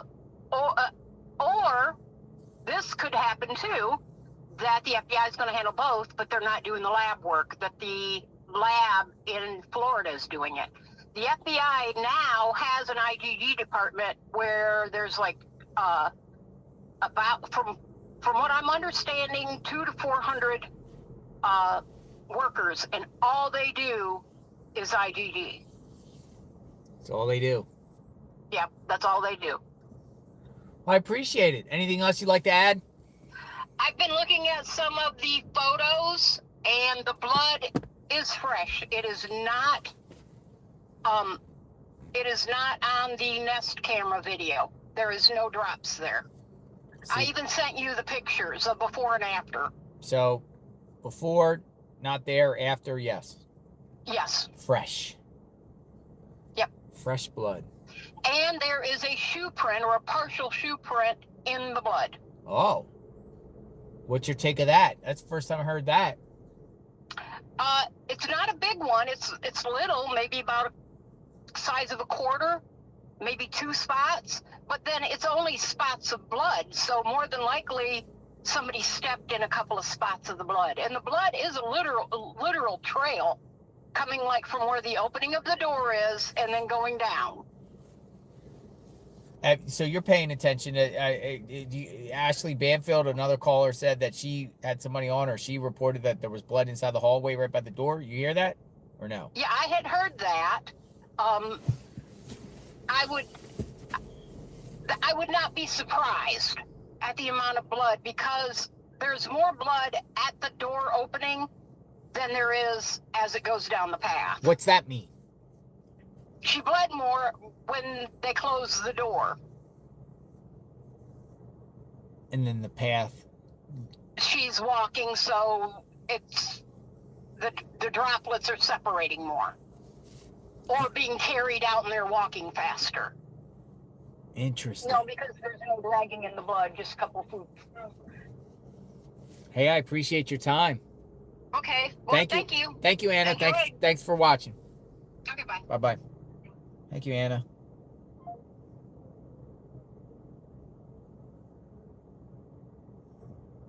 Map guy.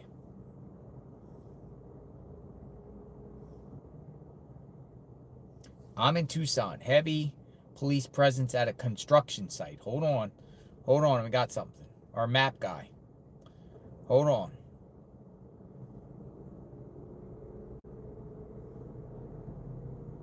What's going on here? Heavy police presence at a construction site.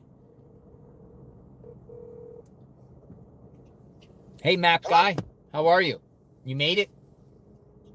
Hello? Hello, map guy. You made it? Hey, JLR, can you hear me? I can. Can you hear me? Hey, I was in the middle of taking a picture for you. There's 10 to 15 crime scene unit cops with their lights on. Where at? Unmarked. This is across from the Fry's, just north of Tucson, at a construction site called Rio West. Do you have the address? How far is it from here? I mean, you're at the sheriff's department, aren't you? Yeah. Okay, so do you know when you and 857 were going up to the Segura forest the other day, and you got off at Marana, or near Marana? Do you have an address, like a street corner? I'm looking now. Just Google drop pin or something. Okay. Are they still there? Yeah, they're still there. The road's blocked off. It's got cones. It's across from the Homestead neighborhood. I'm on, I'll tell you exactly the road I'm on. I'm on West Tangerine. West Tangerine? Yes, it runs parallel to I-10. I've done about 6 U-turns, legally, of course, just to try to scope it out, but it appears that it's I don't know what it is, but it's a construction site. All the construction workers are talking. Granite Construction and Tangerine Plant. Well, the avenue is called Tangerine. Let's see.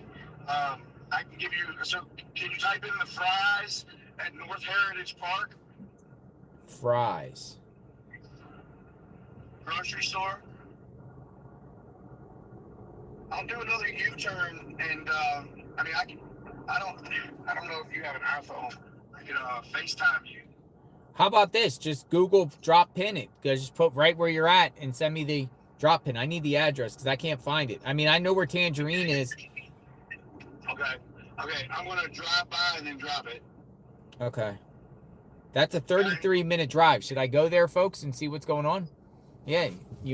I'll stay right here for a few minutes. I pulled into there's a Jersey Mike's right across from it. I was zooming in to take a good picture. There's a it's Jersey. About 12. A Jersey Mike's sub place. Is there a Quick Trip there and a Starbucks? There is a Circle K across from the Fry's. Circle K. And it's on the west side. It's on the west side of Tangerine. Let's see. I'm driving right back up to it. I wish I could share my location. Let's see here. It's right off of 10? It's right at a place called Rolito. Rolito Village Trail. Rolito Village Trail. If you get off at 10 at a Quick Trip, right in Rolito, then on West Tangerine Road. Yeah. It's half mile up to where the activity is. There's a big Fry's grocery store. Okay, so it's North Rolito Village Trail and Tangerine, a half mile down the road. Let me just confirm where that Rolito. Yes. Half mile north of there. All right, let's go check out. I'm going now. What do you think this is about? Is this something different or what? I have no idea. The crime scene unit is out. It's got 4 unmarked big Tahoes. It's got state police. It's got Marana police. Let's roll. I'm pulling into the Jersey Mike's here. I mean, I'm not a crime chaser. I'm in town to do the Nancy Guthrie stuff. But I literally just pulled up on this, and it's got cones blocking it off. It's a huge construction site. Yeah. Well, let's go. I'm on my way. I'm 30 minutes out. Okay. I can send you a picture so that way you know it's real. Why don't I just call you back when I get up to Tangerine, that area there? Yeah, I mean, Are you staying around or no? I mean, I was going to go check into my accommodations, but no, I got all day. So the roadblock, there's a roadblock on Tangerine. No, the road is not blocked. The road to the construction site is blocked with cones. Okay. There's a police officer with lights blocking it. And behind the police officer with the lights are 10 to 12 law enforcement vehicles, including the crime scene unit. I should find it. It's right off of Tangerine, right? If I take Tangerine, I'll see it. Yes, if you take Tangerine and head north, yes, you'll see it. I'm parked here at the Jersey Mike's. I wouldn't mind walking to the edge of the road and taking a picture. No. I was in the middle. I should be able to find it. Okay, I'm not trying to call you or anything, so or annoy you. No. We'll see. Go see what's going on. Okay, I'm sitting up You here. took a pic? You took a pic? No, I was in the middle of taking a pic and you called. I can pull back out and. Yeah, text it to me and I'll take a look and I'll show everyone. All right, I'm gonna walk up to the edge of the road and take the picture. All right, thank you, sir. All right. Bye-bye. Anna, put the address in.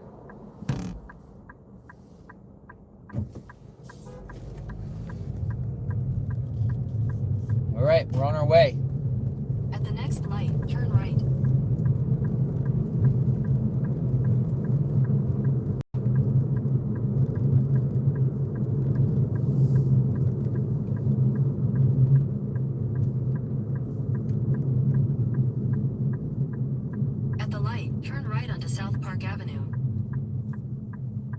11350.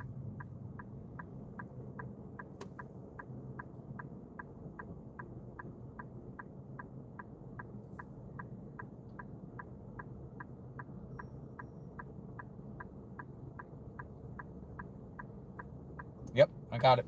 Let's go. Roll. All right. Head towards South Park Avenue, then turn right after Circle K. In 1,000 feet, continue straight onto historic US 80 South Park Avenue. Let's go see. Construction site, crime scene. You're on the fastest route despite slower than usual traffic. You should reach your destination by 3:49 p.m. Continue straight onto historic US 80 South Park Avenue.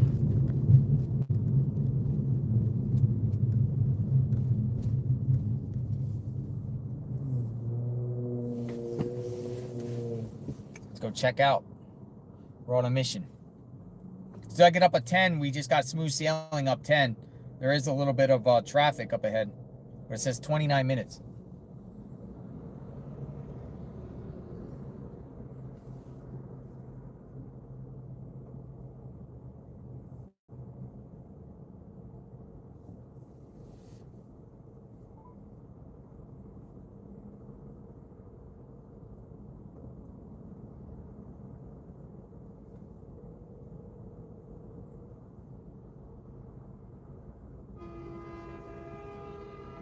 Whoa, a truck almost hit a car.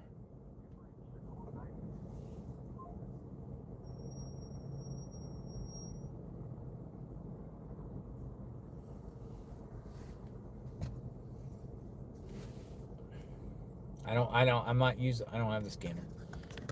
I'm not linked in like that on that. I'm just driving up to see. Something to do. We'll see.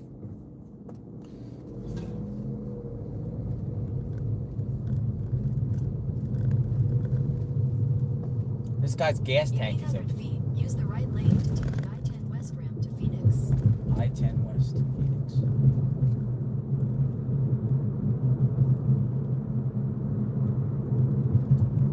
Use the right lane to take the I-10 West ramp. In a quarter mile, merge onto I-10 West. We're wrapping down close to the end of the day, 3:30. We're going up to Marana at some major crime scene, it appears.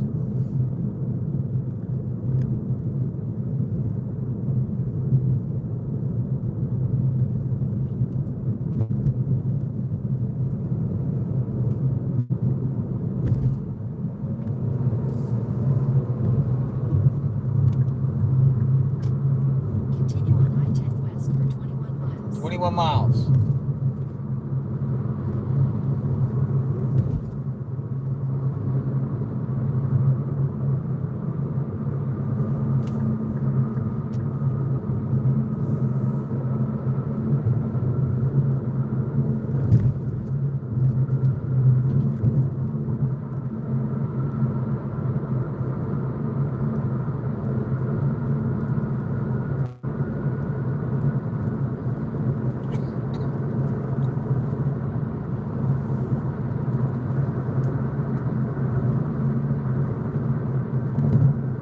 My car says 101 degrees.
That's Tucson on the right.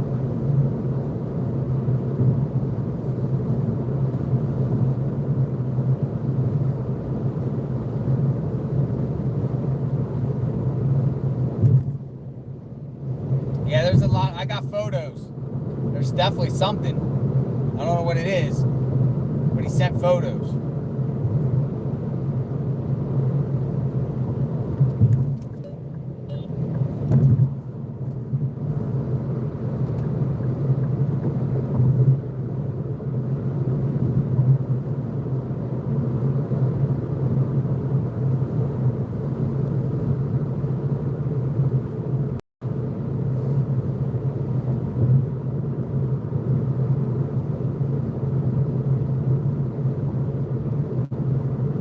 Definitely got something going on.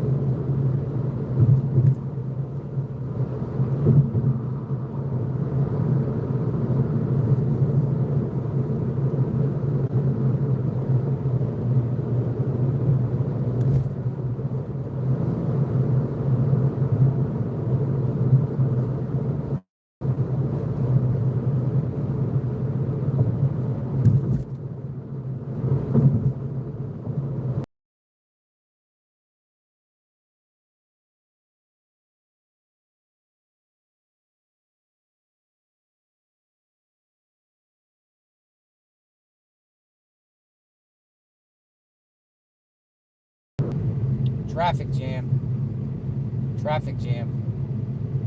We hit a traffic jam.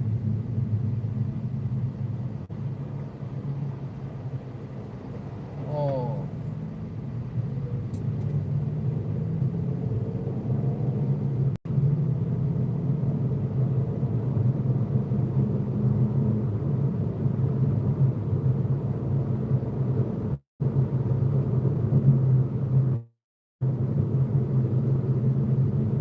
Got a lot of vehicles out here. Rush hour.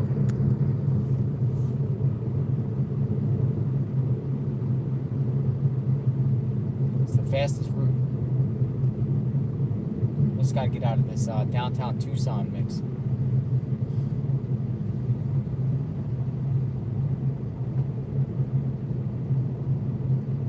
We'll see what it is. It's probably not related, but we'll just see what's up. Something. Somebody said faster. Wish we could teleport. Don't you wish sometimes you drive and there's traffic and you're like, wish you could fly. Part the cars. Like the Red Sea. Part it. Let me through, please. Traffic is a reminder that the world does not revolve around you. Jetsons. Like George Jetson. Choo choo. Just outer space. The Concorde. One day, folks, we'll be going like this and we'll be like flying. Literally. Hey, how about this? If we go 88.8 miles an hour back to the future, we can find out what happened to Nancy.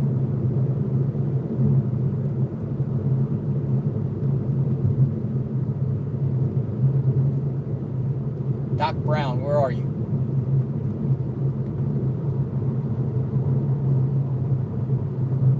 I'm going 48 miles an hour on Interstate 10.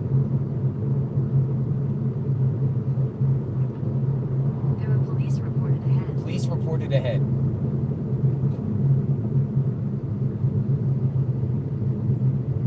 Now we're not there yet. Whoa. Traffic. It says we'll be there in 20 minutes. 18 minutes. Must be some sort of accident up here or something. Because we got like heavy traffic.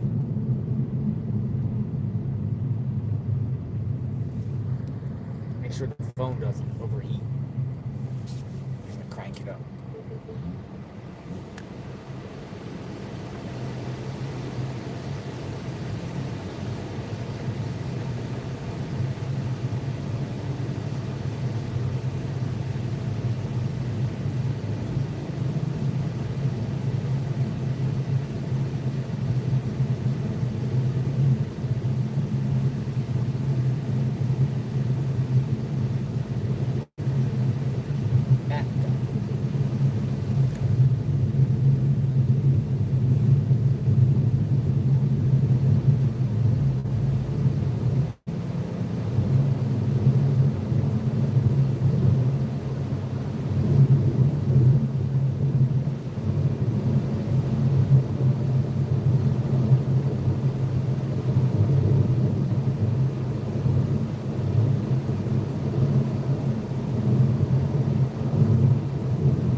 dirty.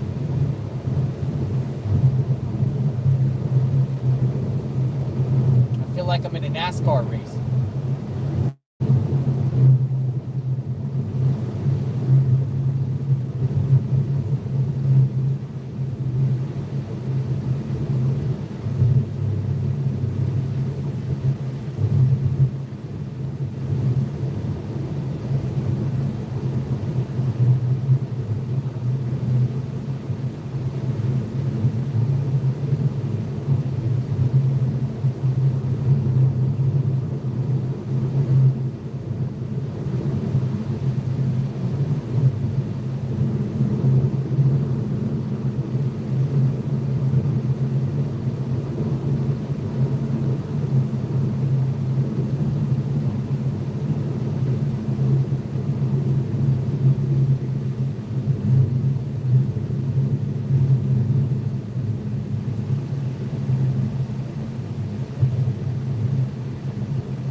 More traffic.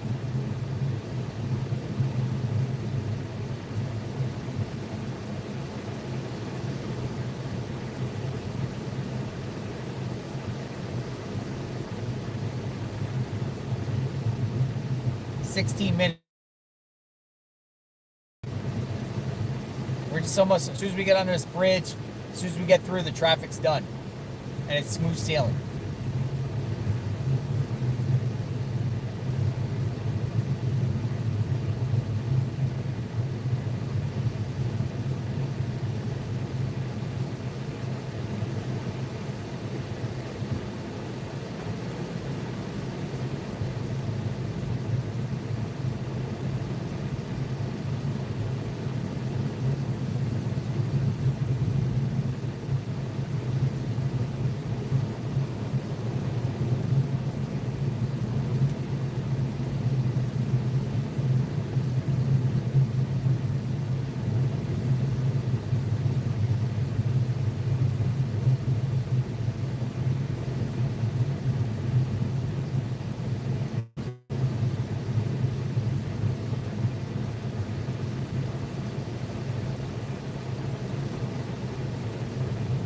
Alright, we should be good in a second.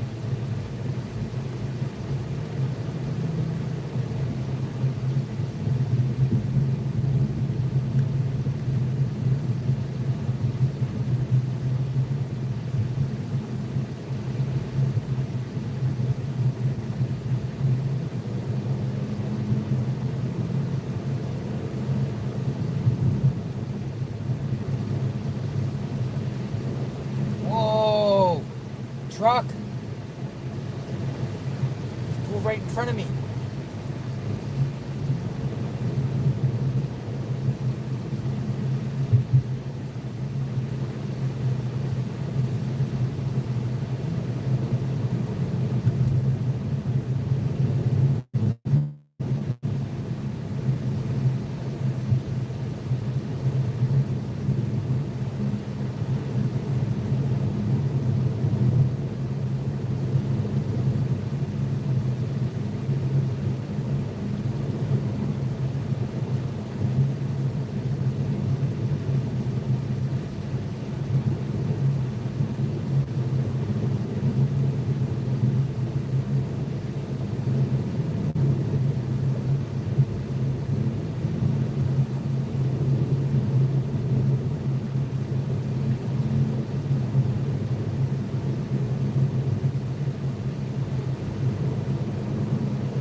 15 minutes out.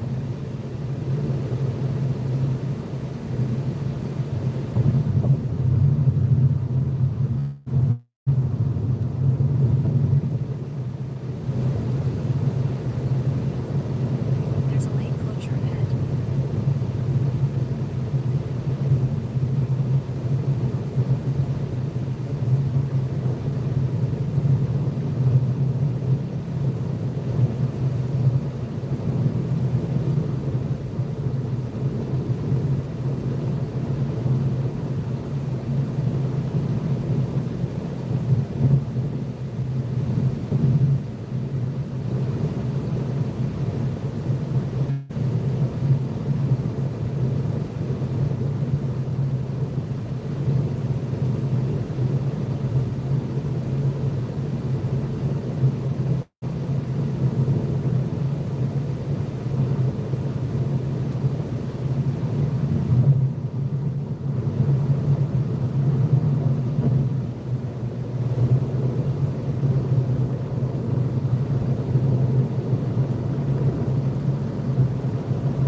I gotta get off the exit 240.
Marana.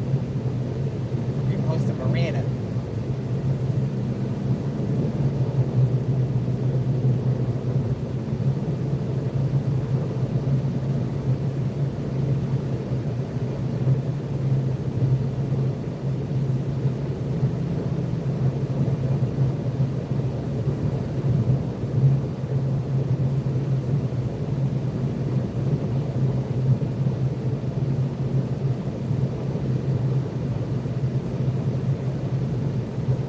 See what this is about.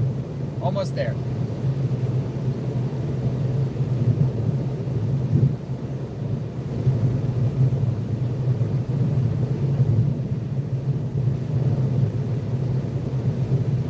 Headed towards Phoenix.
All right, we're getting off in 4 miles, exit 240.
Dude, there's like a glider up in the sky right now. Plane or something. I don't know what that thing is. Giant glider.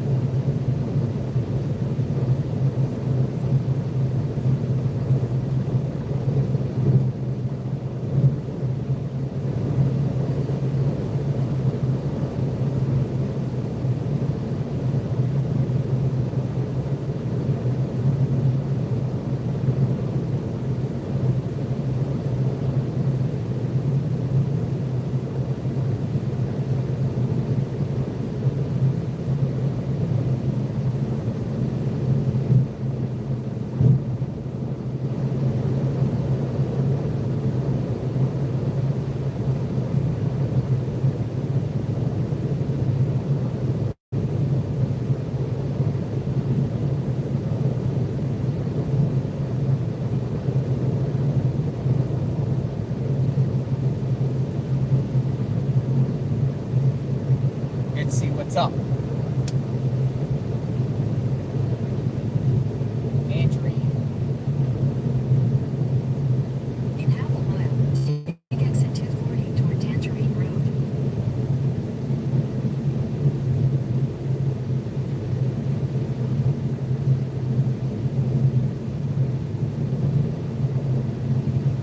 Tangerine Road.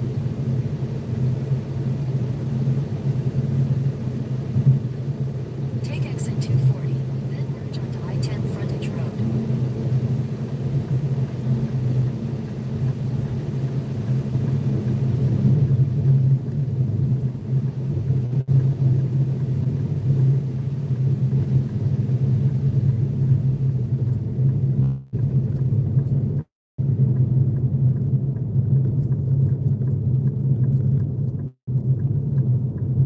At the next light, turn left. Next light, turn left. Tangerine. All right, we're gonna At see. the light, turn left onto West Tangerine Road. See what this is all about.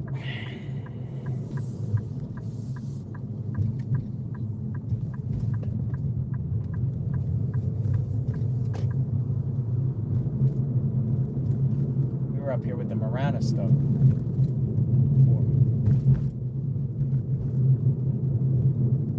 There's a quick trip.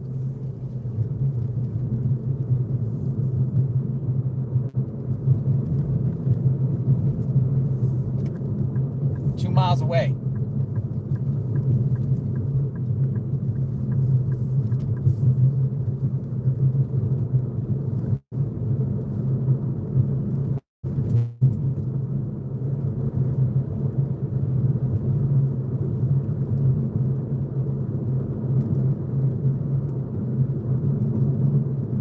A lot of construction. Yeah, construction sites around here. A lot of construction.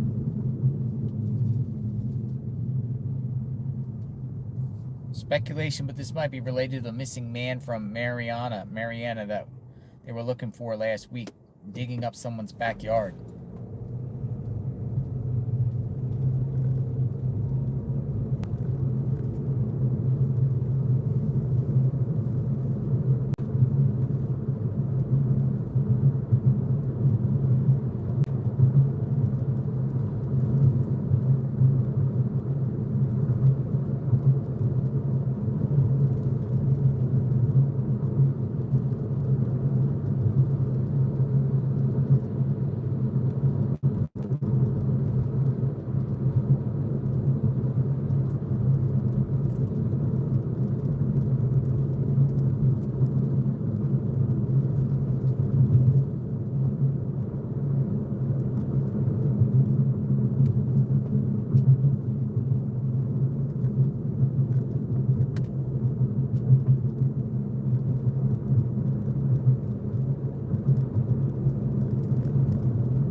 0.5 miles.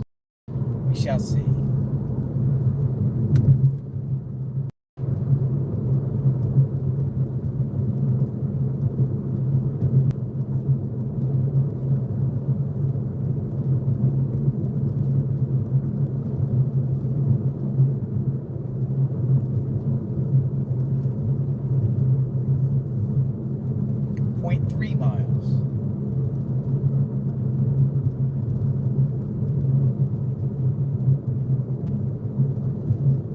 Alright, I'm there. In 600 feet, your destination will be on the right. We got police all over the place.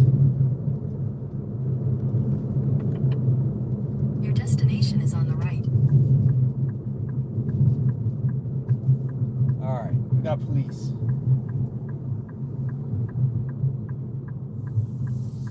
Go out over here and park over here. We'll walk over.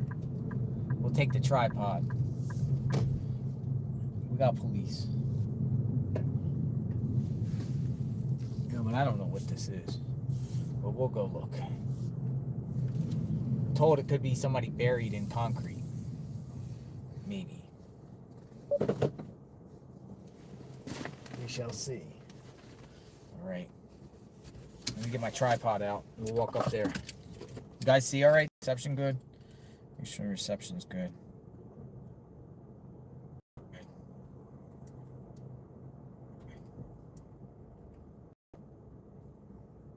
Yeah, reception's good. Alright. Hold on.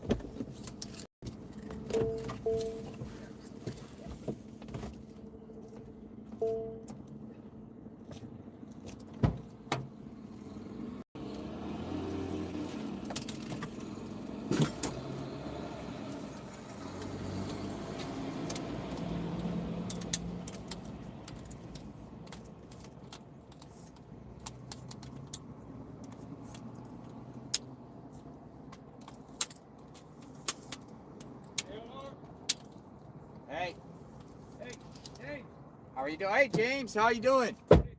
You're a pretty big dude. What does that mean? I'm saying you could be my bodyguard.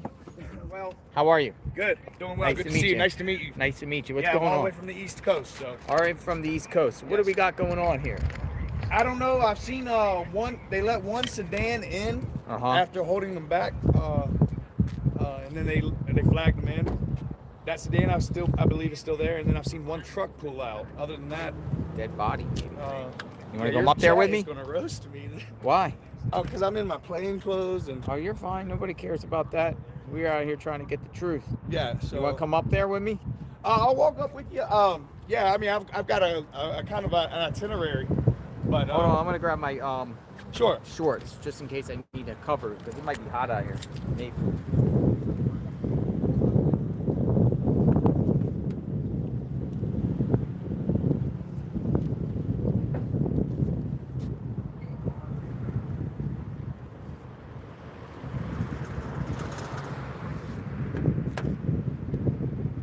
I did ask if it was related to Nancy Guthrie, and the officer responded, not that they know of. Not that they know of. But it was the same officer sitting up cones, too. Cones. So he wouldn't know. Oh, look. They're moving. They're leaving. Oh, one's leaving.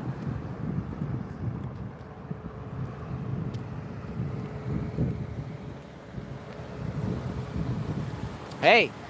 Hey, I got a question. How are you? I'm a journalist. What's all this about?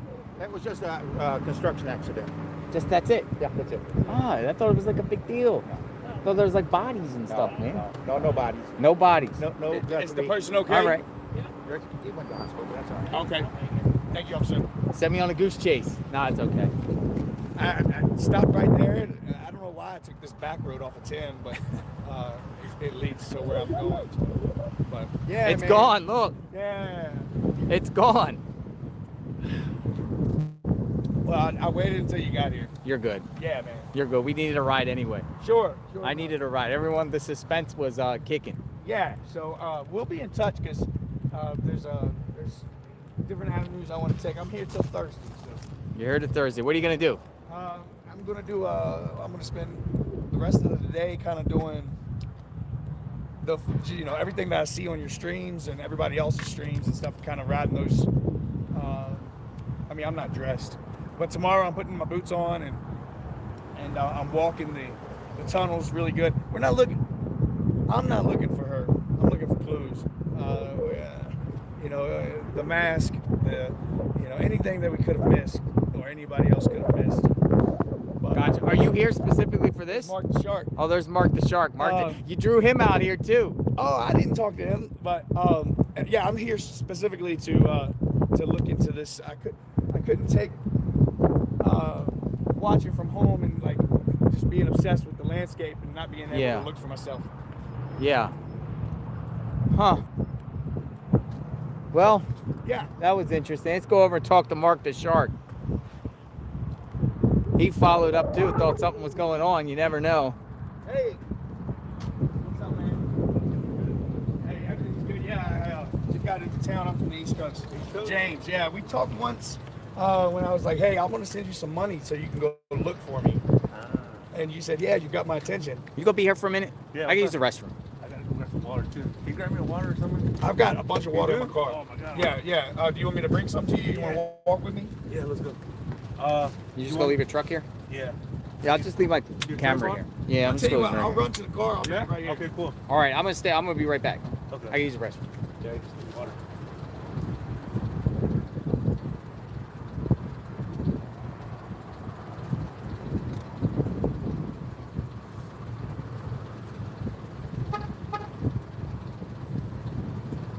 And we can just listen to you. I can have everyone just listen to you. All right. So what's going on, man? And there's nothing. Little Thought recap. that, they said something was going on here. I didn't want to see what everyone told me. I asked the crowd, you wanted me to go? People say yes, and it ends up being just a construction accident. Thank God. It was an accident? Thank God it wasn't serious. Where's the accident? Over there on the right. It's done. As soon as I got the guy moved, it was an officer. I'll be right back. All right, cool. Yeah. Go pee. Damn, it's nice out here. All right, that was fast. Dang, they cleared it out fast.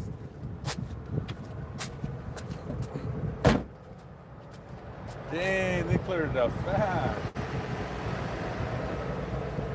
Damn, people don't mess around over here.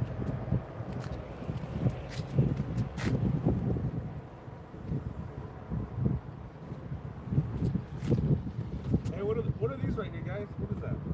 What is one of it?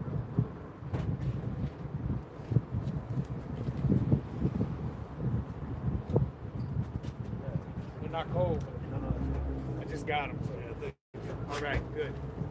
Yeah, you messaged me. I remember. Yeah. This was I wanted you to check the wash. The wash, yeah. But this was weeks ago. This was 2 weeks ago. You know, everybody's did their individual searches since then. I know Exploring with Jim's done a lot. I don't have a channel. I don't want a channel. I just. Sure, no. Ooh, thank you. I just like to be at the right place. Man, you hold it. Yeah, man. So, here till Thursday, and I'm gonna check some places that that y'all that are out here like following it, in town might not be able to get to. Right on. Damn, you're East Coast? East Coast, yes, sir. Yes, sir. How long did it take you to get here? So I had a connection. So it took a little bit longer, but it wasn't bad. Wasn't too bad? No, I mean, I left this morning. Oh, you left this morning? And plus there's a time change, so I was still able to get here pretty quick.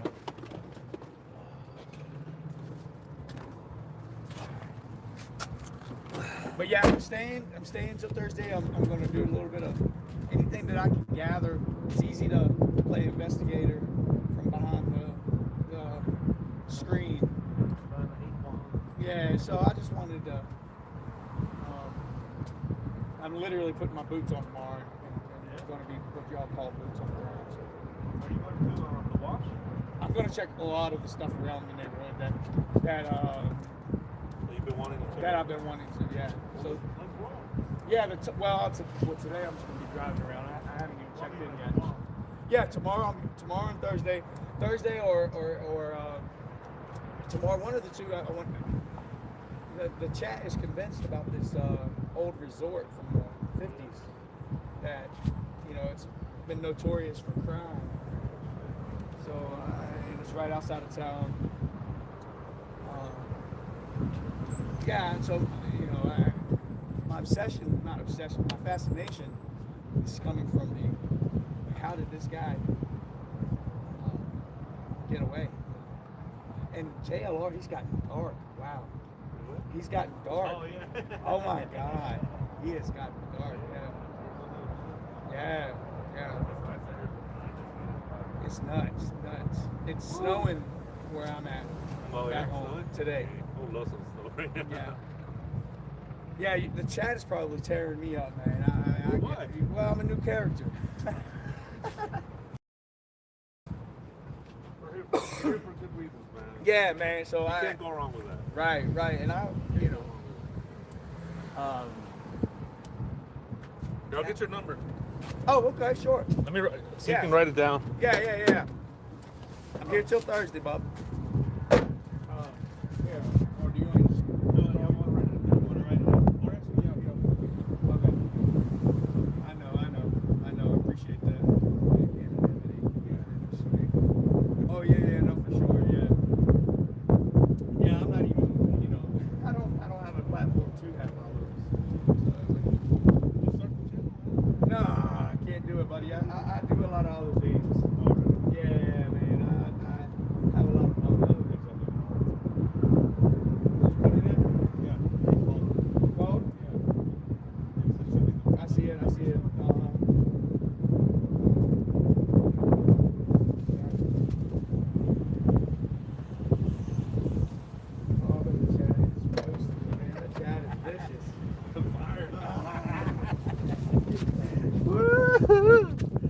Just gotta embrace it, man. You gotta soak it in. Yeah. Soak it in, dude. Right, man. I appreciate everything you're doing. I didn't know you were still staying out, so you're gonna be here. Okay, I saw Jacob left this morning. Jacob left, this morning. Yeah. He's out, and then RIT, he's another guy. Yeah, I saw him doing a road trip He's home. nice, he's cool. Yeah. I met him, he's real nice. Right. He's done good coverage. Bakersfield went out. And then I was playing it by ear, and I was like, man, I'm just getting started. Yeah, okay, I like your hat, man. I brought my hat Yeah? too, man. Yeah, let me show you. Oh, yeah, hey, tomorrow, I'm ready. I'm moving.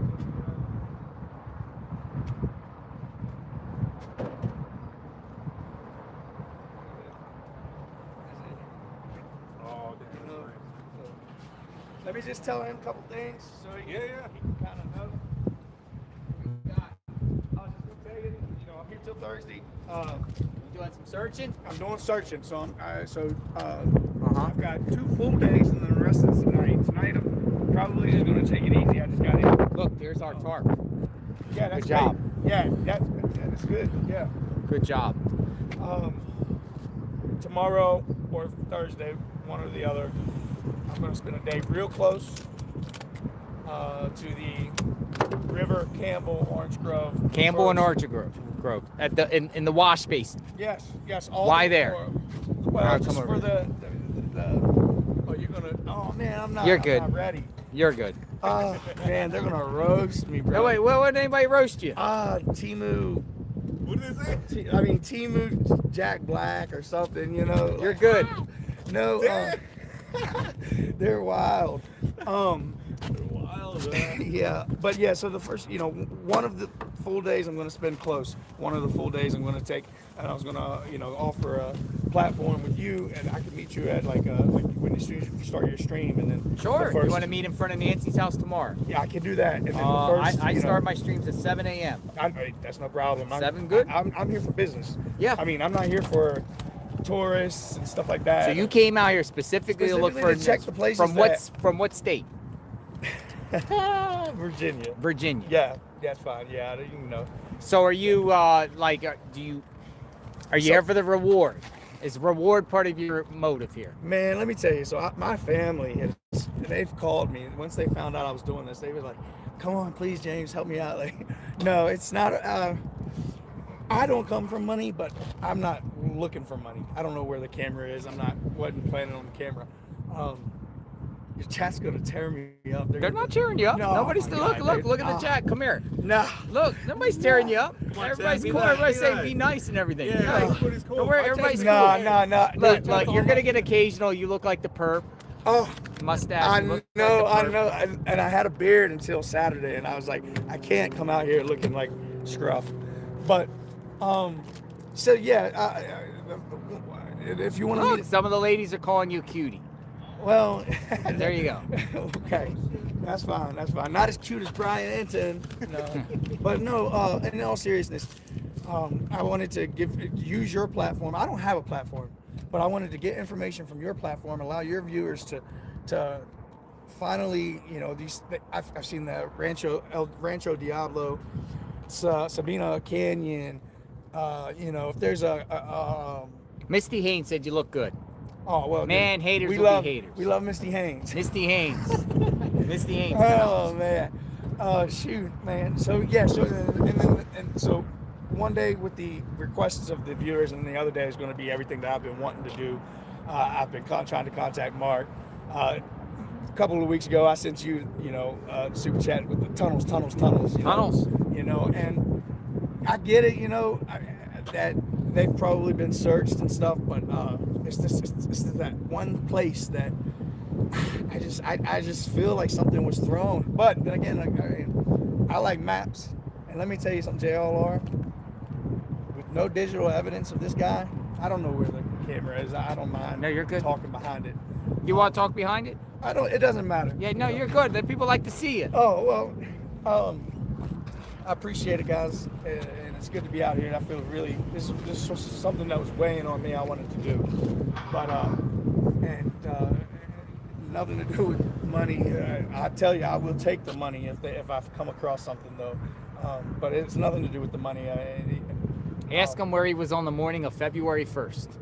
Oh, I was at work. You're at work. Yeah, no, trust me. I had. Will you be willing to take a lie detector Yes, test? I will take a lie detector test. Right. No, that's fine. But I will meet you at 7 or whatever time you say, and I want to use those requests and literally do it in real time that day, and then the following day, or vice versa. Look at you.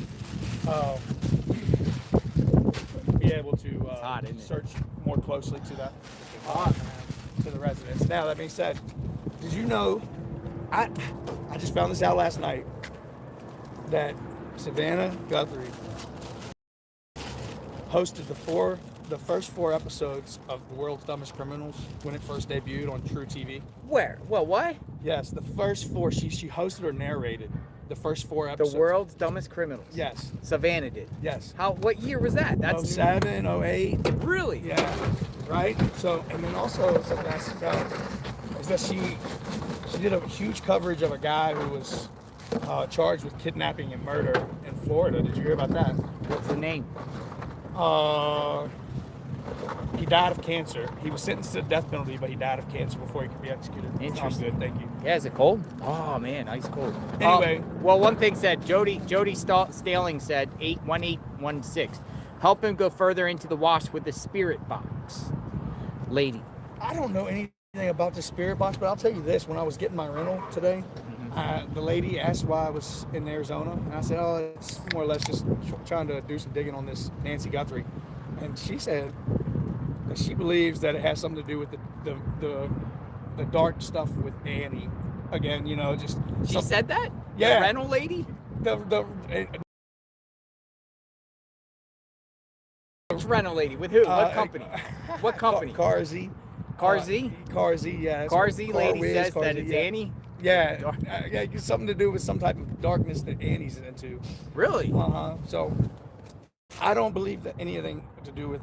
I have my own stuff. I don't think anybody that is suspected it has anything to do with it. Otherwise, this would be a huge media, like, hey, look how good we are in Pima. Yeah. So I you don't got think... your sunscreen? No, but you want some? Not yet. Maybe I tomorrow. got some. Maybe tomorrow. I still got to check in and stuff. So, is your accommodations good? Good. I'll tell you all about it if you want to know. Sure. Go ahead. Maybe you somebody ever heard will of come roller over. Coaster? I'm sorry. You ever heard of Roller Coaster? Roller Coaster Road. Yeah. Yeah. Okay. That's over there by Annie and Tomaso's. Roller Coaster Road. Yeah. We got like an Airbnb or something. I got a little casita. A casita. Yeah. You got a casita on Roller Coaster Road. Yeah. Yeah, that's like. I want to be in it. So. I want to feel this, I don't have any superstition, but this was, I mean, you make it interesting. Your chat makes it interesting. The night coverage made it interesting. Personally, I would like to see 100,000 of you here. Yeah. Oh. Personally, great. all That's different fantastic. personalities, all types of people here searching. Search groups. 2 women from the airplane. I overheard their conversation about where Nancy could be. On the airplane? On the airplane. And What airlines? Delta. Delta? You flew Delta? I like Delta. I liked it too. Delta's pretty good. They got the TVs on the back? Yeah. Well, on my first, I did a connecting flight too. Everywhere you have to connect. Come here. Ain't nothing going direct on the East Coast here. Maybe Atlanta. Not for cheap. But yeah, they were discussing it amongst themselves. I don't know what they were doing out here, but they were discussing it on the plane, not knowing me or anything that I was doing. So anyway, I'm glad to be here. This is great. But yeah, I'll meet you anywhere you need to. 7 a.m. 7 a.m. Or if I'll be around the house. I'll probably use the sheriff as a backdrop because we have like Q&As. Well, but I want to cover searches. I want to cover real deal. I think the weather's going to be cooperating tomorrow. I think it's going to be cooler. So I was just showing Mark the Shark my Tucson weather. My trusty hat. There's no rain. I do know that. I don't know what the temperature is, but I've got what I need. I've got my boots, my pants, my button shirt. We're going to go out to the cacti. All right. So right there by Orange Grove and First. I'm going to do that quadrant, that huge section. More or less, you can say Oracle or First. Yeah. But Orange Grove up the Skyline, over to Campbell, down to River and back. You're just going that whole general. And I'm gonna walk some steps. I'm gonna walk, where maybe something that was overlooked. And I'll tell you this: the FBI knows a lot more than we do. They know how many times Nancy's taken Uber in her life. Yeah. They know every Uber driver that has ever driven her. They've got video of her in Uber. They know that the perp did or did not leave anything that he brought with him inside the house. Okay, so they know everything, a lot more than we do. So maybe because they know a lot more, there's less urgency from them. But this is gonna help me sleep. You gotta get some good night rest. Yeah. Well, right now I'm going out. I'm gonna check in and I'm gonna go out. I'm gonna go out, filling some things out, doing some time limits and stuff like that. The other thing I'd like to say is that this guy had a map with him. He had a map with him, a printed map. Whether I don't know when it was printed or whatever it may be, but you can't navigate this. No. You can't navigate the area without a paper map. So I was gonna head to see if there was like an information system center here or something. But let me show you what I'm working with. This is very. This is not. What part of Virginia from? Oh shit. What part of Virginia from? Yeah, I can tell you off. Yeah. Okay. Yeah, I don't. Yeah. They'll find out. But this is what I've been looking at. Holy smokes! You got the map and everything. Yeah. No. But this is.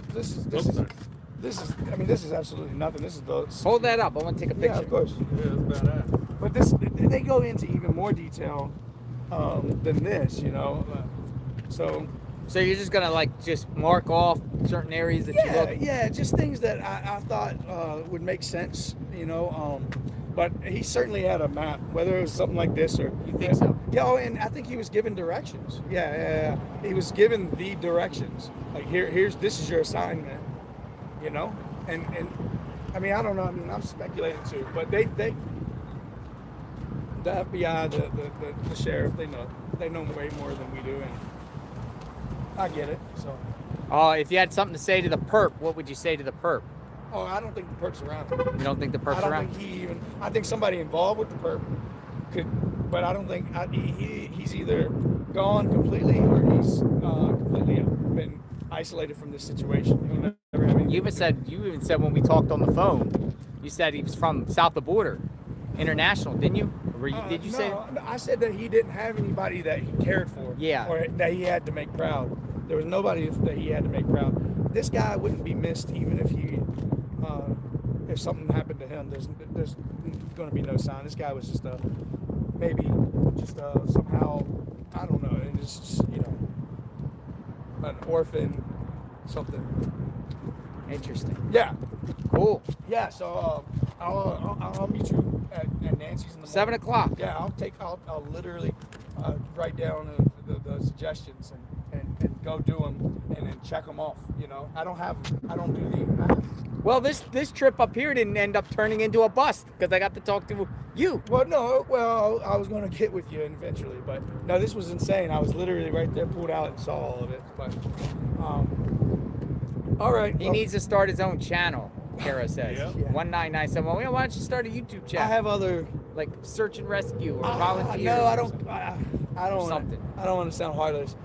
This case is interesting to me, but there's other cases that I've found no interest in. What do you mean? I mean, I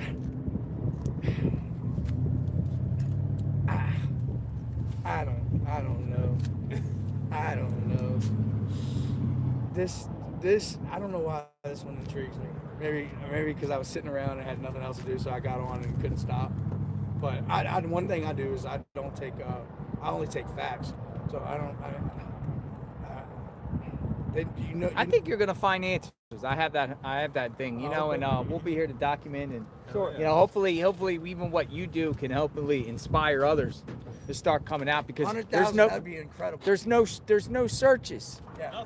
Nothing. Like, you know, there was a vigil last night, or what you call it, a hope for Nancy. It was just a few people, but you know, I wish there was 1,000, 10,000, 100,000 strong. Right. You know, everyone coming out united to, coming from all walks of life, all backgrounds, coming together and you know, looking for Nancy and trying to, you know, look for her. Yeah. Because, So I got a great feeling that we're not gonna find her, but we're gonna find some answers. I want to find some answers, and that officer was really cool, man. He Which one? That one that we asked. Oh yeah, the officers. You just have asked. They'll talk. A lot of times they talk. No, I know, but I mean, I don't know. I don't know how it is out here. I mean, I was over there taking. He was the same to police department when they had that raid that we were waiting up there by that house, and the officers comes and says, we got some calls about a bunch of cars. What's going on? But he was cool about it. He didn't mess around or nothing. I haven't been able to watch you a lot today. Were you able to catch that scene with the Guthries? I missed it. Oh. Only one network scene. Well, I think somebody had a drone from the sky too. Wow, that would have been a good. Wow. Well, they knew what they were doing too, though. I think so. I think they used an opportunity for less people. Yeah. But you can't avoid the cameras there because there's always a camera there. Right. Well, hey, I give them for. I mean, hey, we wanted to see them and they came out. So. Yeah. All right, brother. All right. You headed out. Mark Sharp. See y'all. All James, right. The map guy. James the map guy. There it is. Boom. James the map guy has entered the chat. We got our. new player. You retrieved the tent. So we got our big tent here. Don't we fuck moved around it. here, guys. I mean, fudge. Sorry.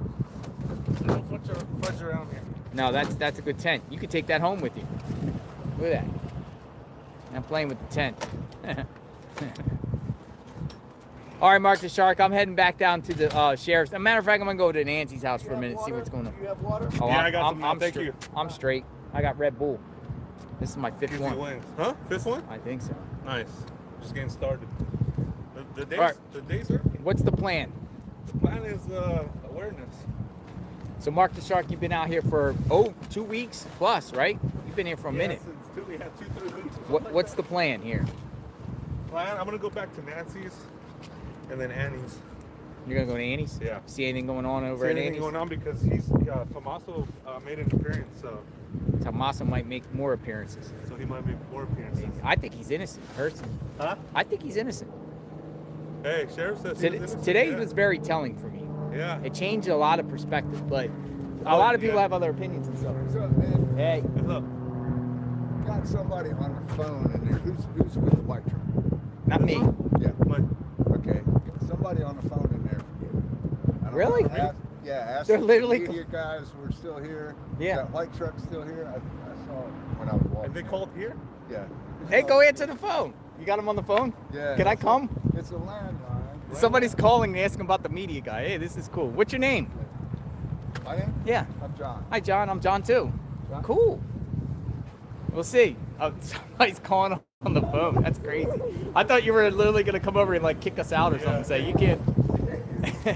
I'm like, hey, we're buying gas. What is going on here? People are like tracking our movements and calling stores. We're tracking our movements. I don't know. He gets a phone call. That's strange, isn't it? He gets a phone call. Yeah, he got a phone call.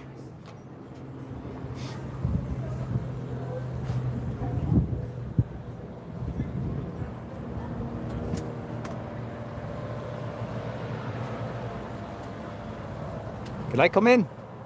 Oh, it's locked. They left me locked. This is crazy. Here, we'll see when they come out. I missed it. Somebody called Fry's and said they want to talk to the media guy. We're being tracked at all times. Yeah. I know, right? Hey, can you let me in? Yeah, he said come on around.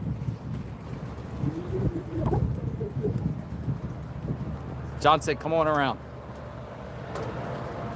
Who the heck is calling? Oh my God, it's air conditioning in here. It feels so good. I'm streaming on YouTube.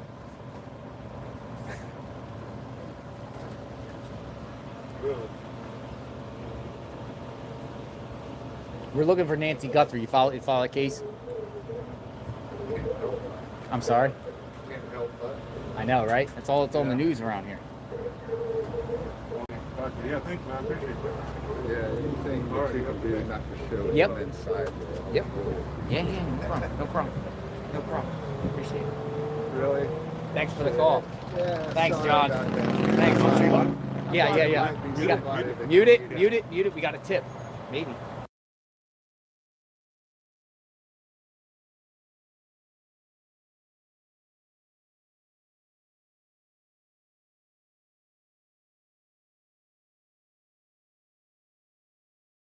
So somebody called here for a tip. For a tip, yeah, but we'll see Somebody what called happens. Fry's for a tip.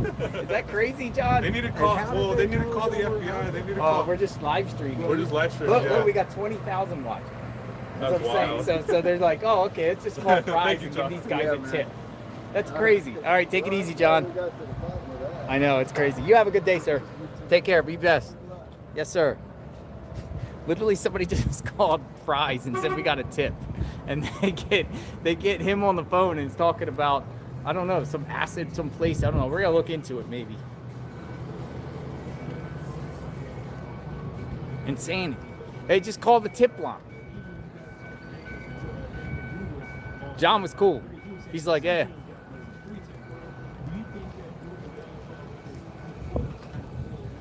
So what was the tip? 6 miles from Nancy's house. Like, what is it?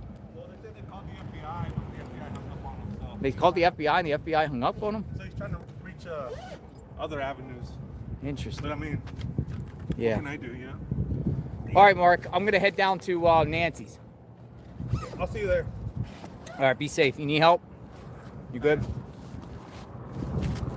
That's our tent. All right, see you soon. All right, see you. Be safe. Somebody called Fry's with a tip and said, "We'll get these people." Pretty crazy. All right. Oh.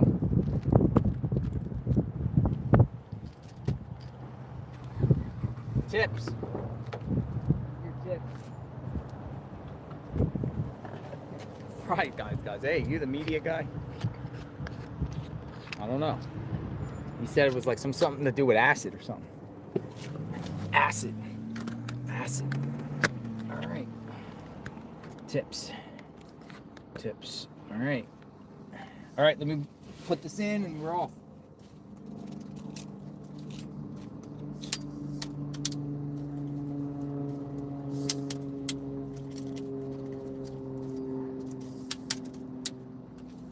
Dude, there's all types of gliders and planes out here. Planes and planes. All right. Well, we got to meet James the map guy. Set a tip 6 miles from the house.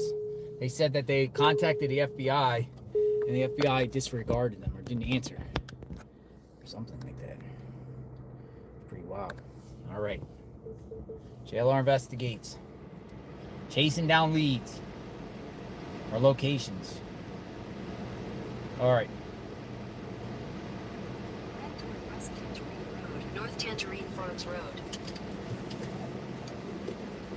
Somebody said, JLR, don't trust anyone.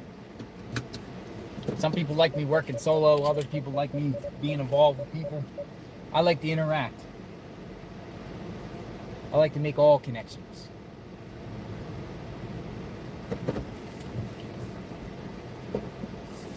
See, Mark, the shark, you know, people are going to watch his feed and give him information. You know, that's good. All these different feeds, and everyone has their own, you know, watchers and whatnot, and people are just saying, hey, check out locations and check out this and check out that, and it means a lot of people are paying attention to Nancy. I think it's a good thing. Also, I would strongly recommend, though, if you got something that's really legit, go to the FBI first. I don't think you should go to YouTubers first or streamers or anything. Go to the FBI first. Like, the two people that came to me the other day were all crying hysterical. I told them, go to the sheriffs right now, ASAP. I don't even know what happened out of that. They said they were going. We never heard from them again.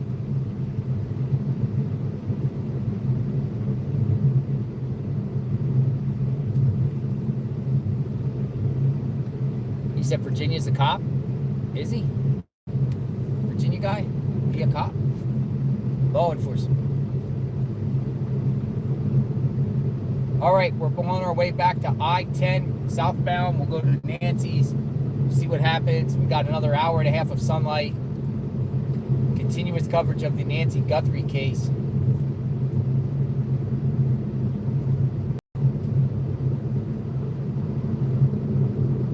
We shall see what's going on.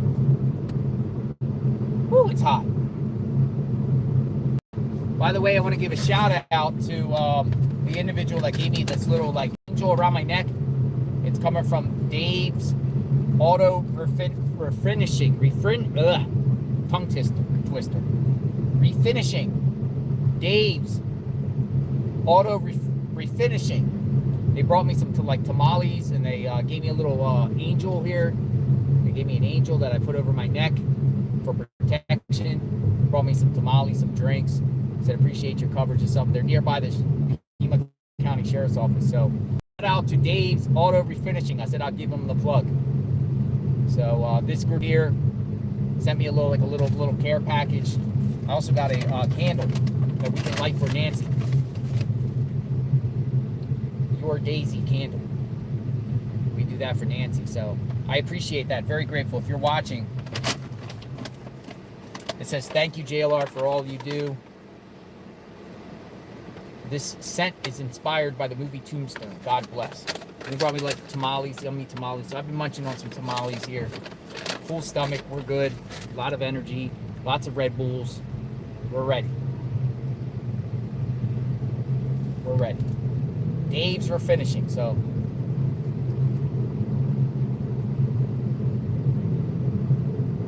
Yes, you guys rock.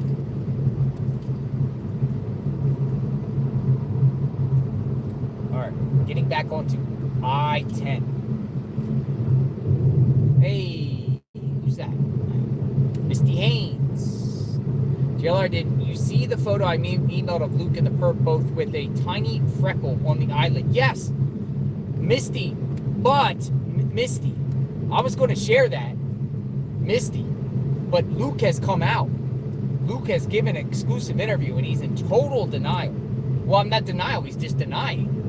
Total denial, I mean, like, you know, he's involved and he's just denying it, but we just don't know. But dude, Luke is saying he's not involved, but he's not getting into specifics about his past or anything like that, and why, you know, authorities are drawn to him. Well, Luke is denying. He's finally spoken, so go check that out. He shaved. Luke shaved his whole face. And he probably did that strategically to shave his face, because even if he has facial hair, which is believed that many pictures of him have this facial hair, probably just did that to show, hey, this is what I look like. I don't know now. I don't know.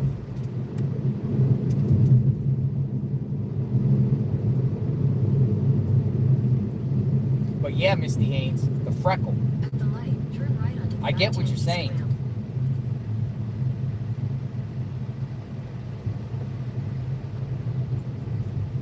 Dude, this guy's license plate literally says Dick, D-I-C-K, Iowa. That's what his license plate says. That's crazy. I mean, that might be his name. What the heck is going on? In a quarter mile, merge onto I-10 east.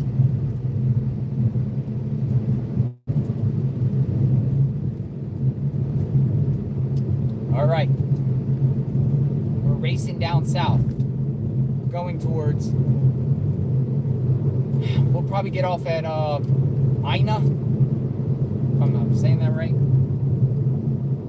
Back on the I-10. On the road again.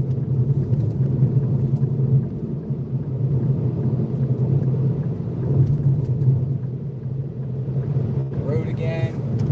We're back on the road. There's the Catalina foothills, or the mountain chain that we climbed up in our vehicle.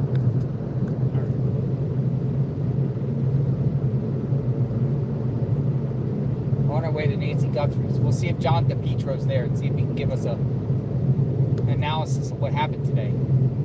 Since he's been there, I think he's been camped out there all day.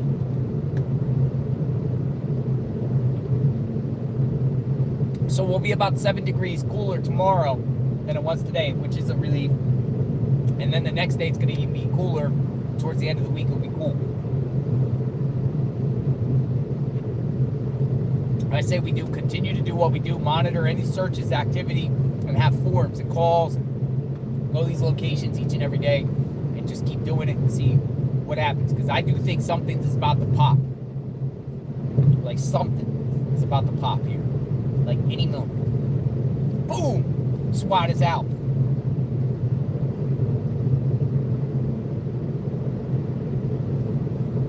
Can we take a poll of how many can travel to AZ to search? I can't do polls while I'm on here like this, Navy Girl 2478. Can we take a poll on how many can travel to AZ to search? That'd be crazy if all y'all came out.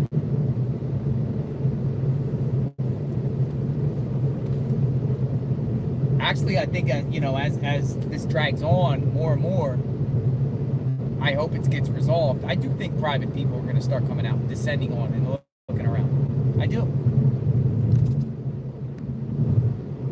Doing their part. I do. Actually do.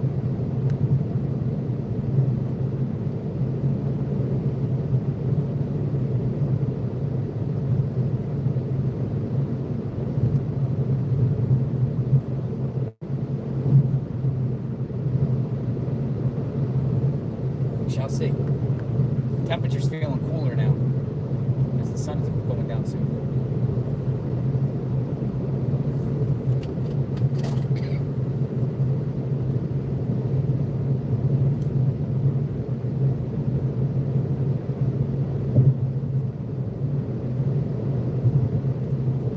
How many people are coming out?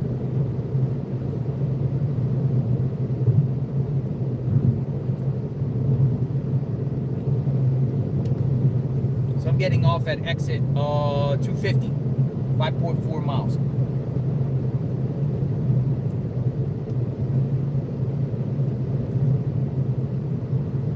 Tangerine.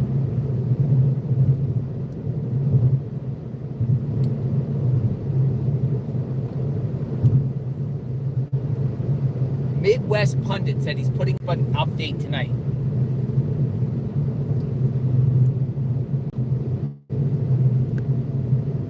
I don't know about Midwest Pundit. Midwest Pundit has said some stuff that seems like hasn't come out to be correct. My opinion. That has brought to my attention a couple weeks ago, saying Midwest Pundit saying this, that, and the other. But Midwest Pundit kind of keeps people in suspense. What they do is keep people in suspense and then say, stay tuned for the next one. And that's suspense. And stay tuned for the next one. Really nothing of substance, my opinion. Now, I'm not bashing them or anything like that, but show and prove.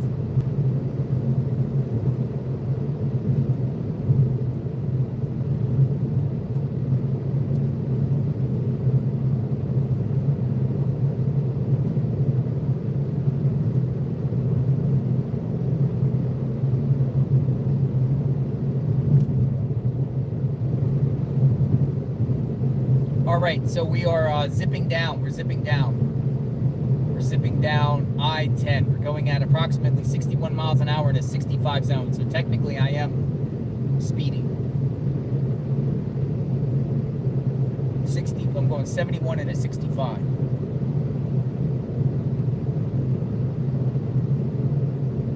Safety first.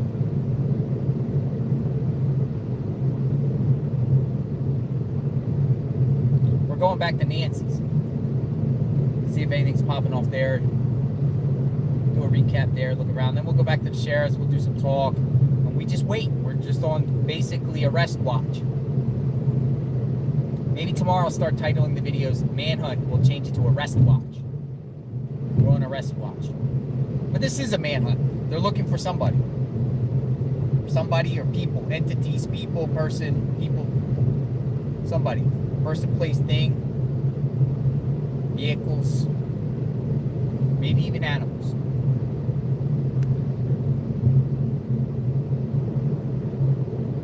Some people are saying in the chat, go home in the midst of a manhunt. Go home. Just go home. I didn't think something's going to pop. We're ready.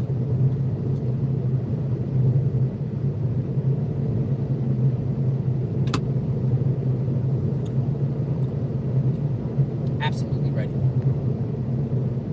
Don't give up. Don't give up on Nancy. In 2 miles, take exit 250 toward Orange Grove Road. Orange Grove Road, 250. 2 miles. Orange Grove Road. Uh-oh. You ever get one of these where this person's going really slow? All right.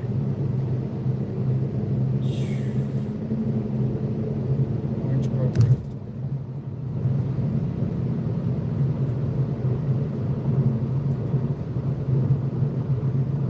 I like this. I'm in a Nissan Kick. Thought it was a Rogue, but it's a Nissan Kick. I like these little things. Nissan Kicks.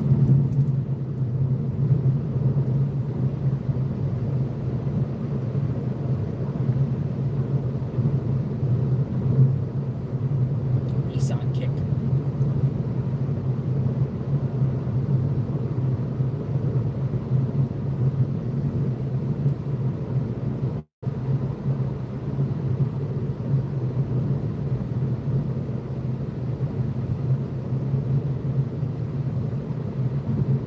Coverage of the Nancy Guthrie case. Jailer investigates, boots on the ground. In half a mile, take exit 250 toward Orange Grove Road. Orange Grove Road.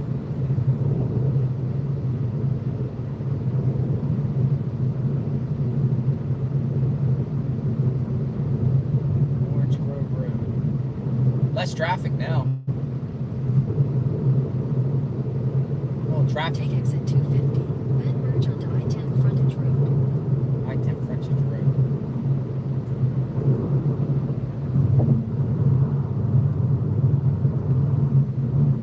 On the road again.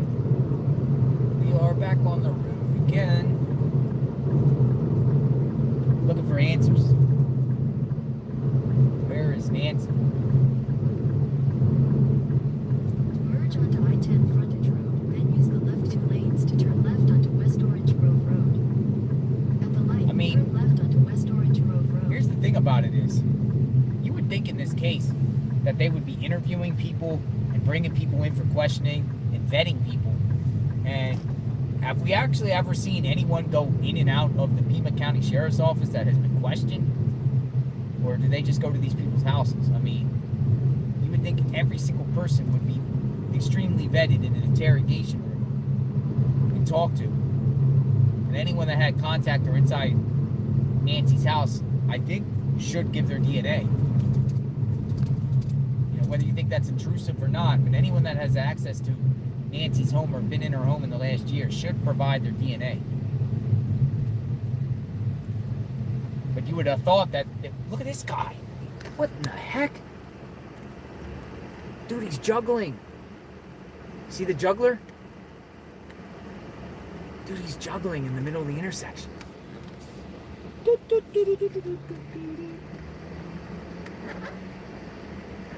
He's juggling.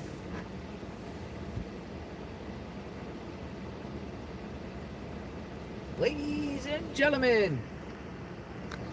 Dude, I gotta take a picture of that.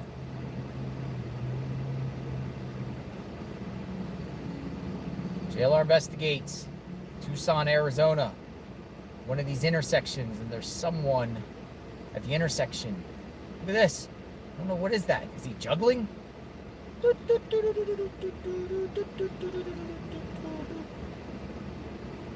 There he goes. Probably doing it for money. Maybe. Juggling at the intersection.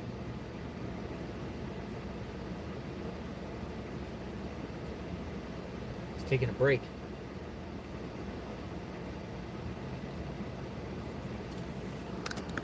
Dude, I've seen like people like juggle lemons, do cartwheels.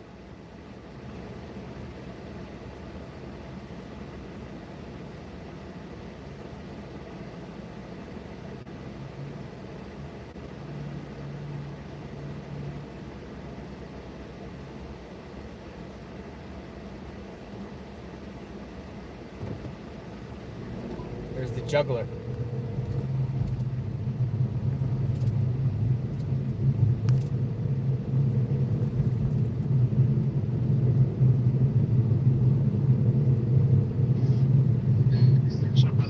Hey, I got you on speakerphone. What's going on, Alex? Oh man, just chilling, man. Would you like to be connected with the map guy? Yeah, because me and Mark are supposed to go out tomorrow, and then the anonymous searcher, we're gonna go out with a metal detector too. So. Who's the anonymous searcher? You know the person. She called you the other day. Oh, where are you guys going? All those places. I want to go to the golf course. I want to go back to, even though we've been there, I just want to just double check a few spots. Do you, why don't you come out at 7 a.m. to Guthrie's house? Is that too early for you? No, that's perfect. That sounds Because awesome. the map guy's going to be there at 7 a.m. Perfect. Yeah, and then, the reason I texted you earlier is I was hoping maybe you could go. If not, I'll go tomorrow. It's no big deal. But I wanted to go by that one guy's house because they seem to want to help. You know what I'm talking about, right? The EMT guy who gave the footage. Yeah. The one, they had to give it to Fox because, nobody wanted to listen to him. So I just wanted to go back and see if I could talk to him to see if he gave any footage for any other days. You know what I mean? Just curious. Well, why don't we all meet up outside Nancy's house 7 a.m. tomorrow? Perfect. Sounds like a plan. And then, I'll monitor and document what you guys are doing, even contribute a little bit. And, hopefully it inspires more people come out, and we'll see what happens. Try to find Nancy. Yeah. Sounds good, JLR. Yeah, sounds like a plan. I'll see you at 7 in the morning, my brother. All right, yeah, and I'll get you connected with Map Guy. Thank you. Appreciate it. All right, see ya. All right. Bye-bye. All right, good. Looks like there's going to be a small group of people tomorrow searching. Good. I think that's excellent. I'm with it. I'll load up my truck with a bunch of waters and Gatorades.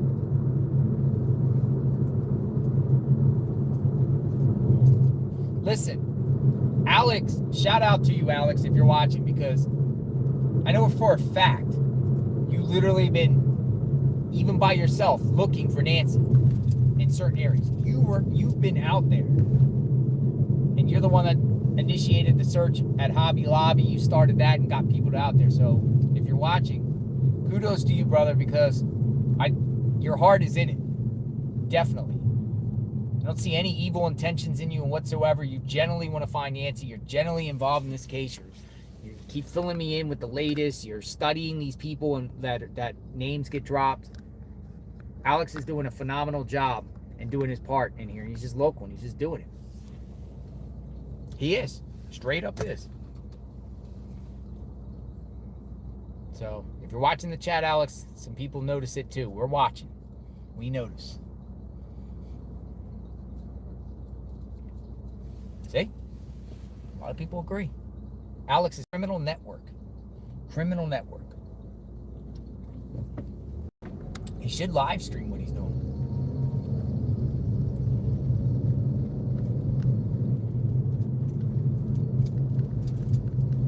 All right, I just crossed La Chola.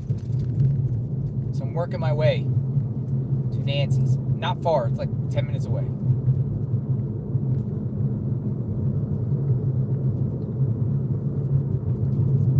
Alex is the one that got in a car accident. T-boned. But what did Alex do? He was out there right the next day looking for Nancy. As he said, it's not going to stop him.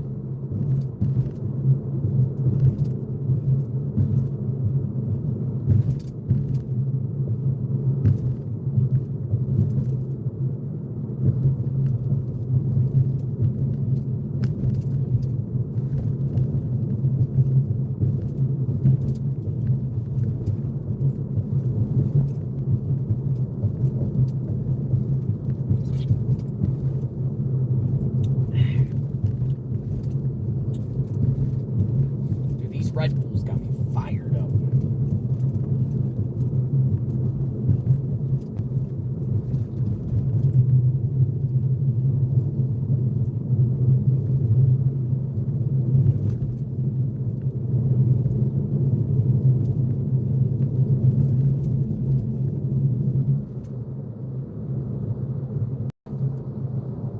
So it appears, if you're watching and listening, whether you're a media journalist, podcaster, streamer, anyone that wants to help, anyone that has nothing to do tomorrow, I believe this group is going to be meeting at 7 a.m. in front of Nancy's tomorrow morning, and they're just going to go out there and look around certain areas. So you go out there and join, cover, bring awareness. Tomorrow morning, 7 a.m. Arizona time.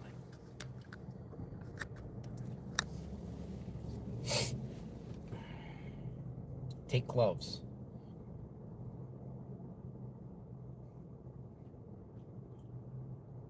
Yeah, I'll be joining. Might even walk with them. I'm not going to go on private property, though. Me.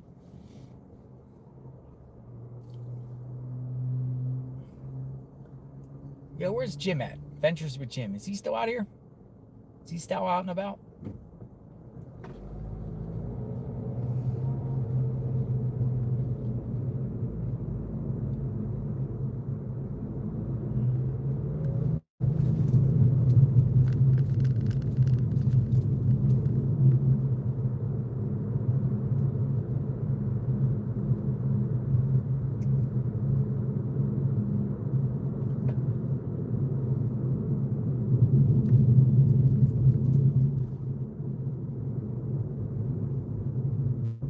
Jim went home. I'm sure Jim will be back.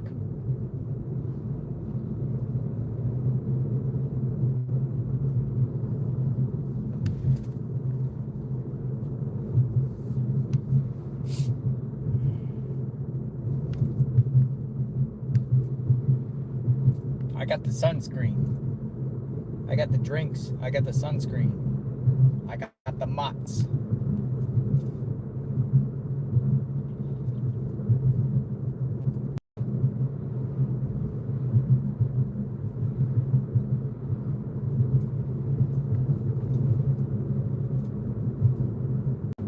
So 2.6 miles. And then we turn on to Nancy's, right by Nancy's house on the church. So we're almost there.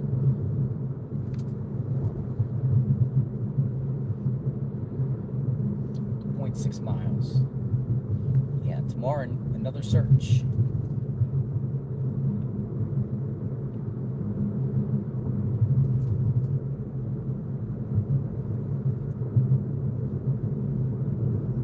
Sky is beautiful out here, especially at night.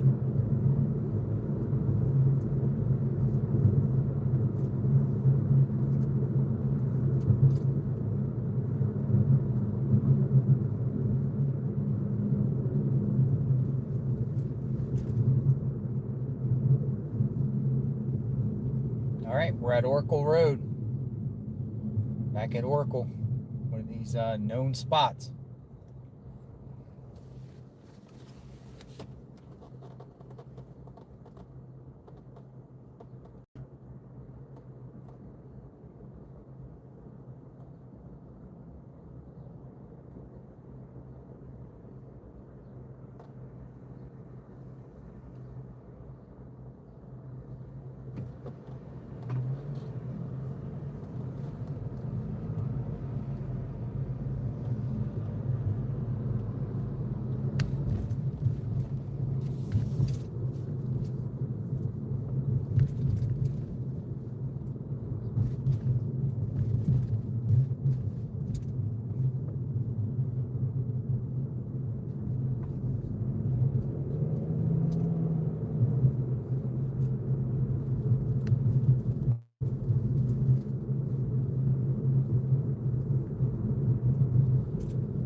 Almost there.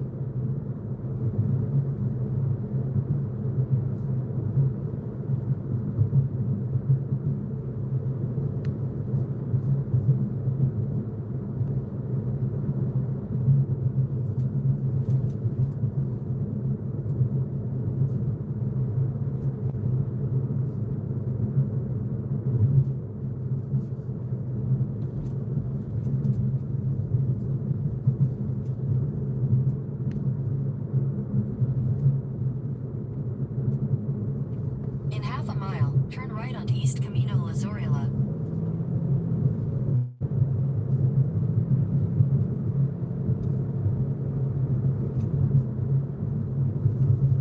Jim was live yesterday searching. Check his page. My fiance and I love you. Thank you very much.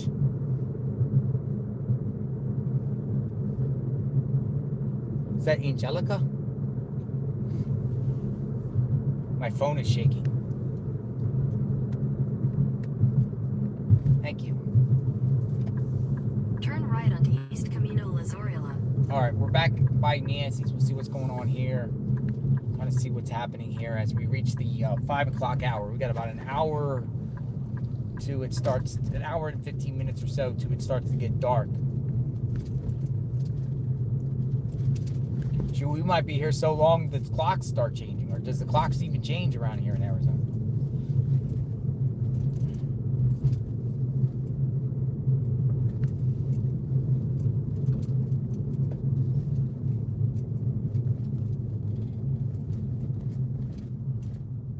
All these no parking signs. They even got no parking signs way up here. No one, nobody even to park around the neighborhood at all.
Back in the neighborhood.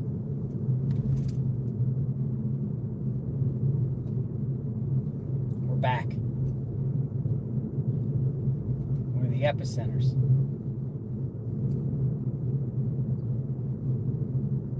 We are praying that Nancy is found.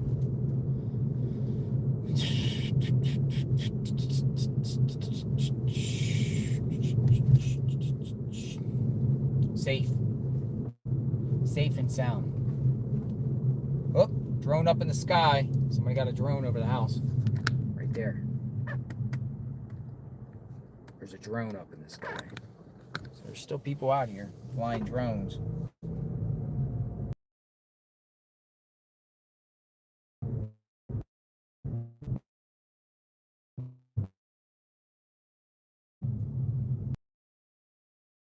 Out here.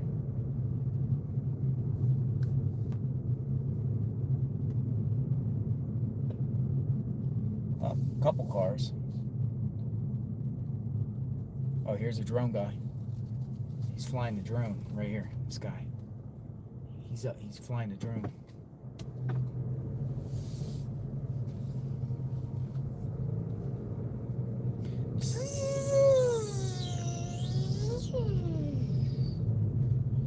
Drone guy. Yep, nobody's parked at Sue Ellen's. Everybody left.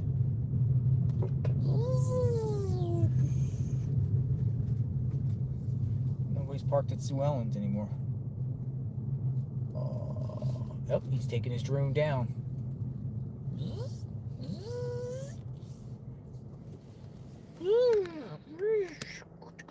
Got the drone, look. The drone. There it is.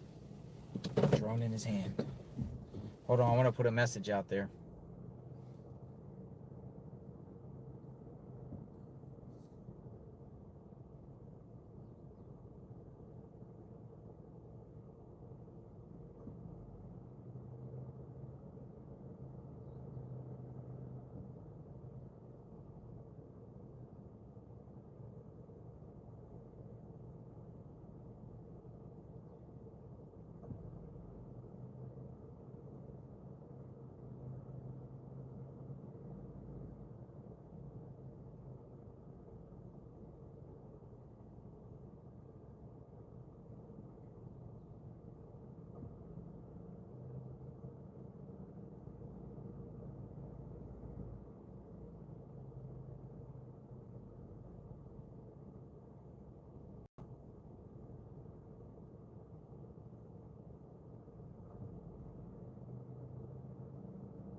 Right, nothing going on here.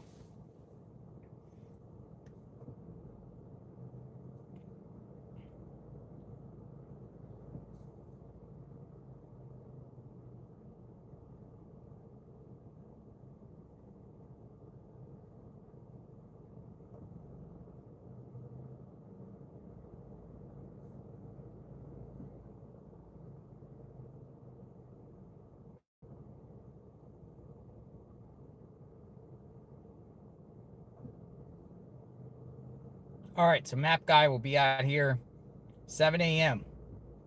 Alex will be out here.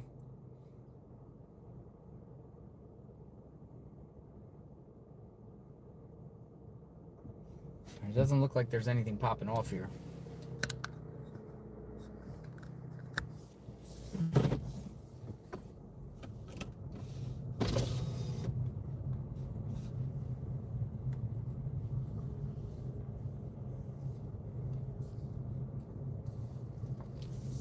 I have to go down to the sheriff's office. News Nation's still here.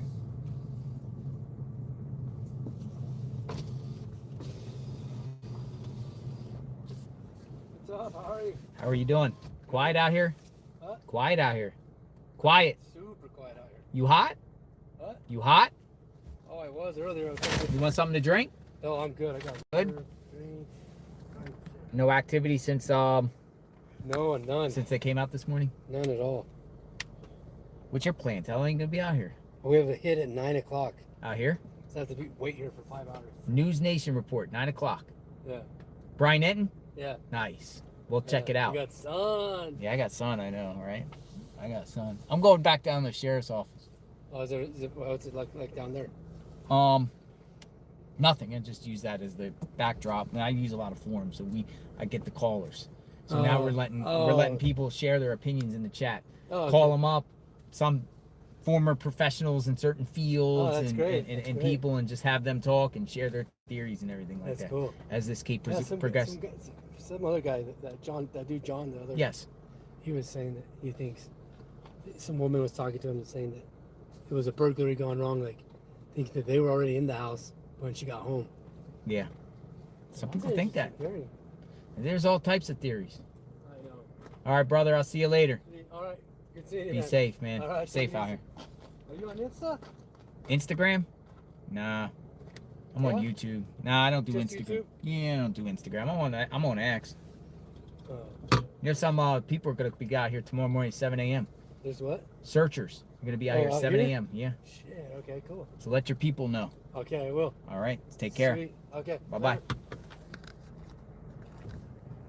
I like News Nation.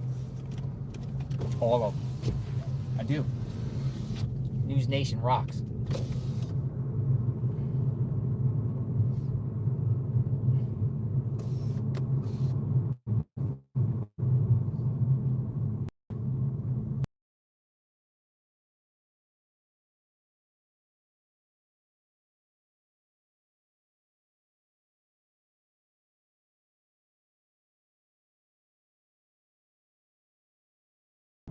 We are live. You guys still here? Every time we get in that one spot, it's like a dead spot. Are you here? Say yes if you're here. Am I back? Yes? Yes? No? Yes? Yes. Okay, we're back. All right. Yeah, too much Red Bull, Jailer, I know, all right? We got a generator on. All right, thank you for your help. So there's nothing out here in front of Nancy Guthrie's home. It's pretty much empty. News Nation holding it down. There was one drone guy out here.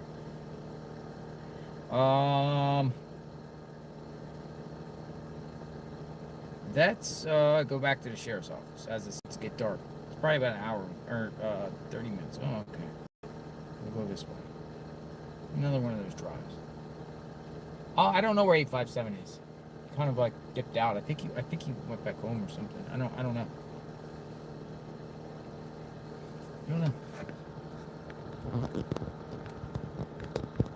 The card is still the Annie card is still folded.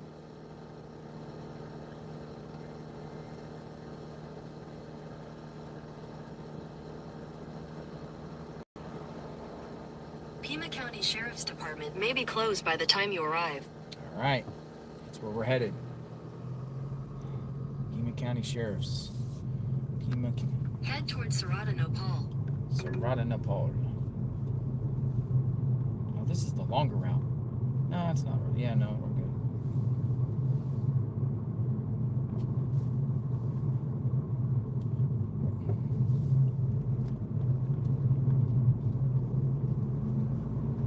Pima County Sheriff's Office.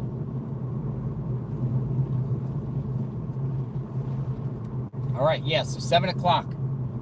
7 o'clock. Out here, 7 o'clock. Interesting to see where this group goes.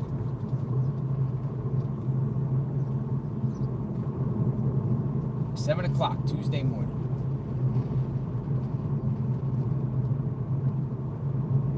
At the next stop sign, turn right. Turn right.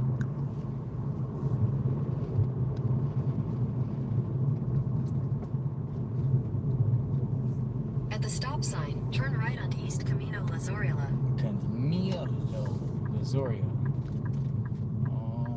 Okay, yeah. Headed out of the Catalina foothills, back down to flat country. Oh, and then we're also, tomorrow, we're going to do a, I'm going to take someone within the group, or somebody can pick me up and see how you can pick up a 150-pound person. If one person can actually carry a 150-pound person. We're going to do the tester. The weight tester. 150 pounds. So that's also what we're going to do. We're going to do replicas. Carrying somebody. At the next stop sign, turn right. Thank you for staying with this. Saw the comment from Amy Howard. Thank you, Amy Howard. At the stop sign, turn right onto North Campbell Avenue. North Campbell. Oh, there comes Amazon. Amazon's pulling in. The Amazon guy. We're at the last, within the last hour of the sun. And then it's gone for the rest of the day.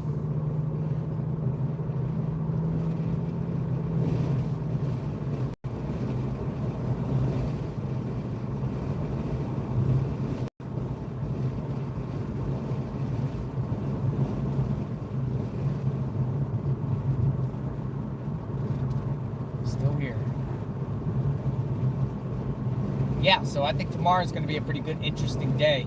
But let's hope Nancy's found tonight, or some update tonight. But Pima County says, oh, we've done a search warrant, or we've done a location, something tonight.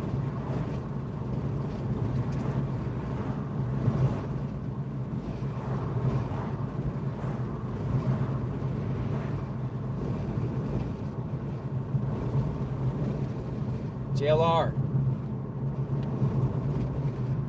Purchase some walking poles.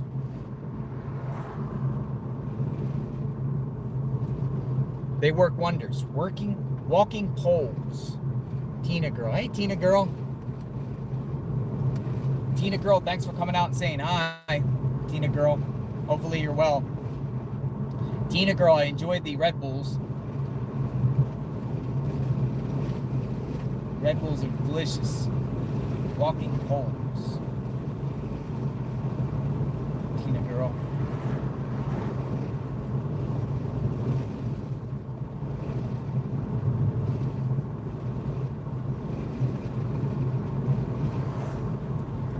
Alright, headed down the mountain.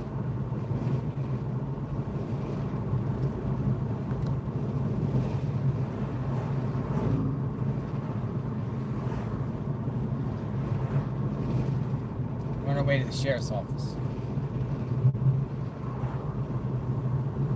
The one thing about Tucson, though, is a lot of things spread out. It takes a while to get to a location. Like from here to the South Tucson Airport, Tucson, it's a good 25-30 minutes. But it's much closer. But it just takes a while because of these roads, the traffic lights, traffic. Not a lot of freeways except I-10. It takes a while to get to I-10 from here.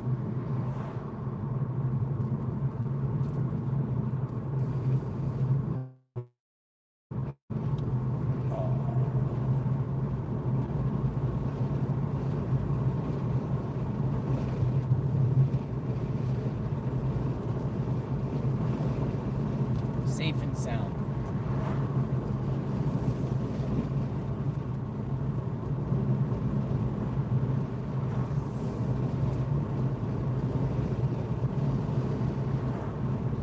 We are waiting for the latest and next update on standby.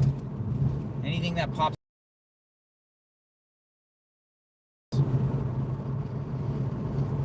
In half a mile, turn right onto East Limberlost Drive. Limberlost Drive in a half a mile. Luke is claiming his innocence. Luke is saying that he's not involved in any way, shape, or form.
All right, we're officially in Tucson jurisdiction.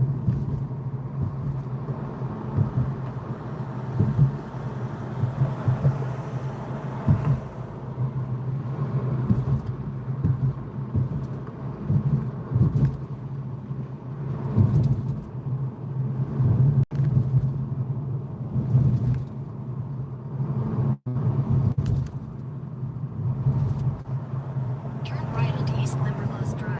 Limberlust Drive. Limberlust. What's all these cars out here?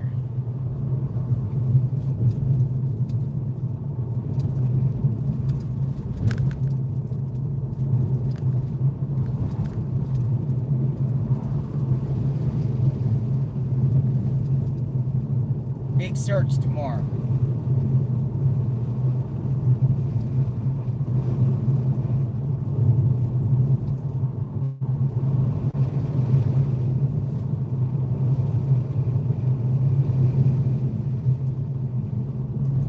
Speed bump. Oh. Ooh.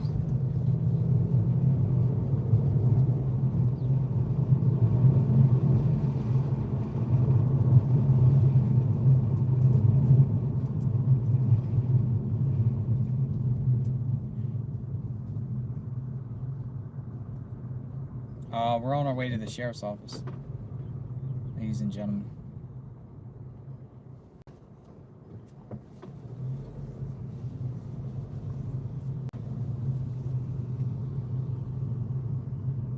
We're gonna see what's going on at the sheriff's office, and we're gonna have some talk, keep the stream going, and have conversations. We continue to see the case of Nancy Guthrie. February 1st.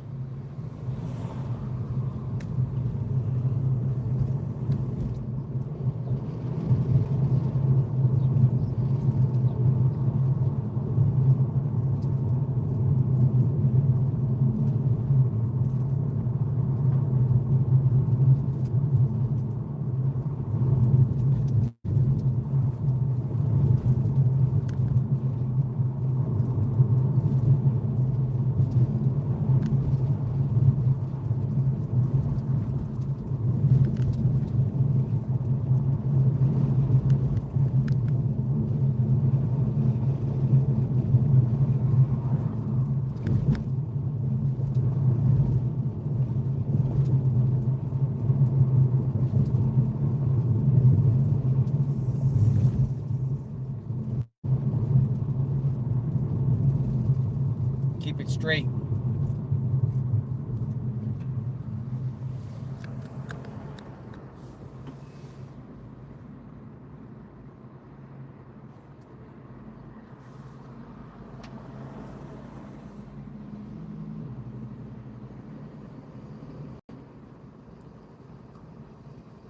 Haters are gonna hate, Misty Haynes says. I take it as a compliment. Thank you, JLR, for continuing to keep Nancy as a priority.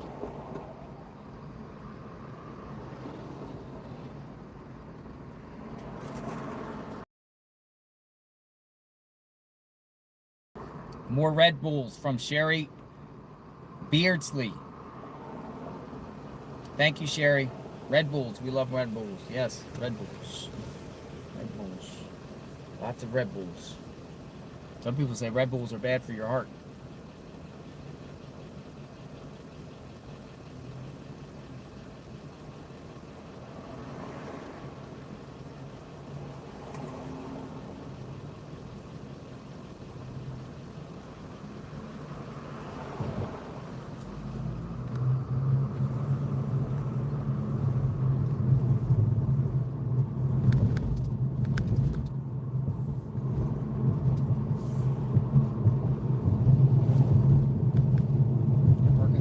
Sheriff's office.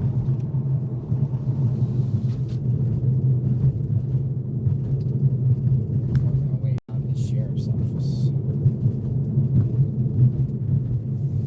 We're like dead in the sun.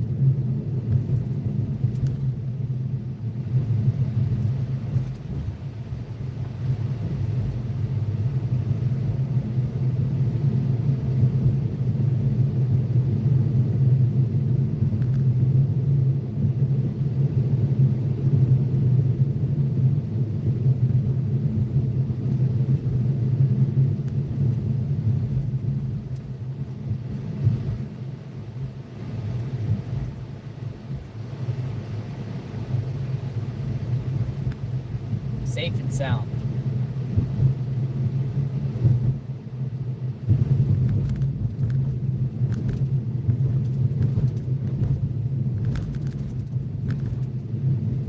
roads are crazy. It's just nothing but potholes shaking around. It's crazy. Some of these roads in Tucson are absolutely atrocious. There's nothing but potholes.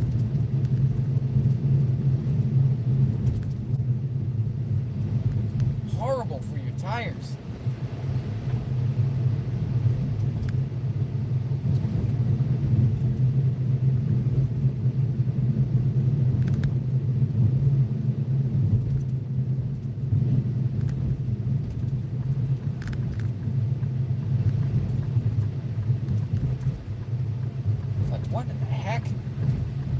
Bounces you around. It's crazy. These roads are, I don't know, man.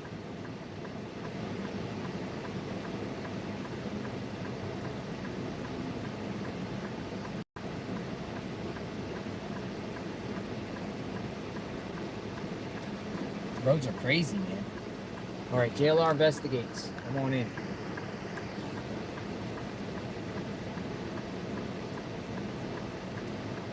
On our way to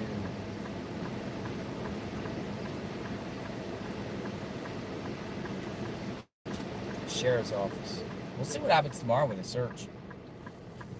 Hopefully these people can find Nancy. We'll be with them. A clue, something, man. I'll just find the perp's backpack, mask, some sort of outfit discarded. I truly doubt the perp has that same outfit on their possession. They discarded it. Probably like where? Oh. Sir, you're just going in the middle of the road like that on a red. He gave the finger. That guy on that scooter, but he's going across and it clearly says no crossing at the time. But have empathy.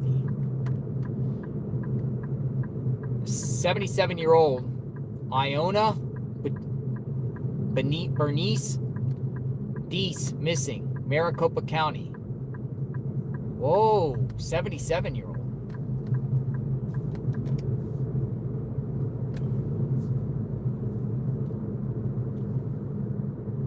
Last seen February 26, 2026 at her home in Mesa. Car is still in the driveway. Hey, I'm gonna screenshot that. I'm gonna look that up in a bit. Crime cons.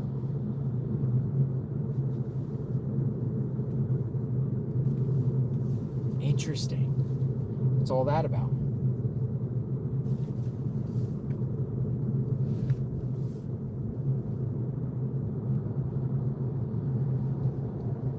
That is interesting, to say the least. Whoa, this guy goes right in front of me. No blinkers. I don't know, man. Hello.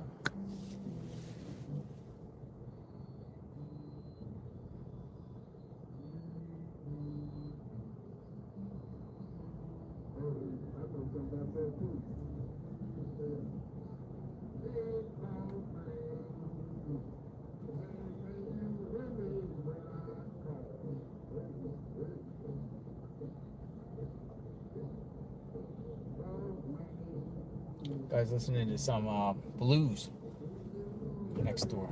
Workman 4N. That's his license plate. Gas looks like it went up in price in like 30 cents a gallon or something in the last day.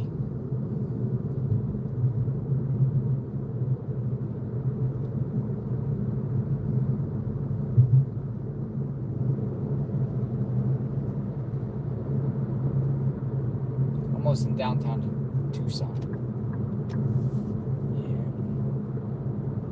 Downtown Tucson. This guy didn't even have a back bumper. It's gone. Dude, his entire back bumper is gone.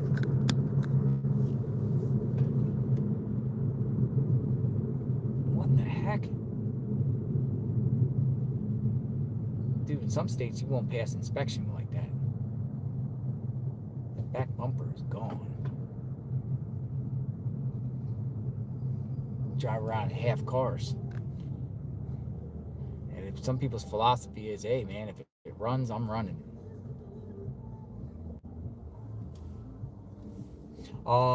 Jules 528 says, wonder if the lady was in a group church or knew of Nancy as well, if connected by same peoples.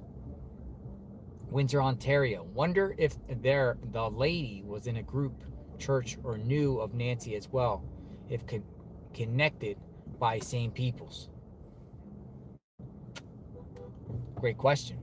I don't know the answer to that, Jules. I don't know the answer to that, Jules, from Windsor, Ontario. There's some mystery in this case in reference to people. One, we don't know the Uber driver. Two, we don't know the friend from the church. Three, we don't even know any of Nancy's friends. We don't know anybody. We don't even know Nancy's friends at all. Like, really nobody stepped to the plate. Now, there might be a reason to that. Most likely elderly, probably scared to death too. Something will happen. Don't want media prying, don't want people to ask questions. We don't know the pool guy's name, we don't know the gardener's name, we don't know the healthcare worker's name, we don't know any names of who have been in that house. There's no names that have been in that house have been released. None. We don't know the names of anyone that's been in that house. It's interesting. You would think like somebody in that mix would come to the plate and share something about Nancy. Something about her.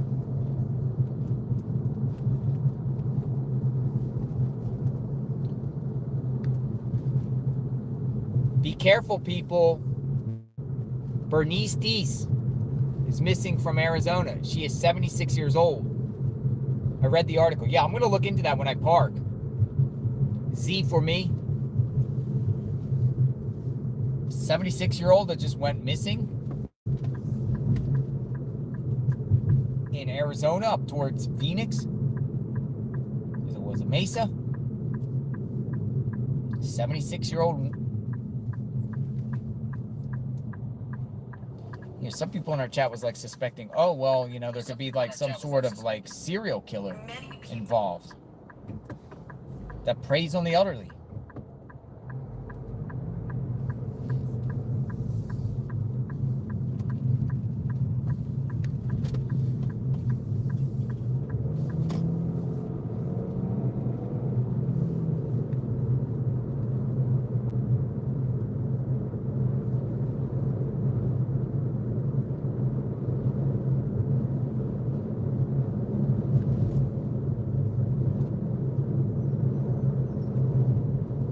Traffic is a nightmare around here. So much red lights, hardly move.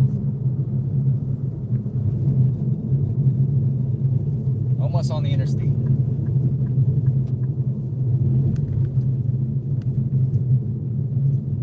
Here's some more crazy road stuff. Just unreal.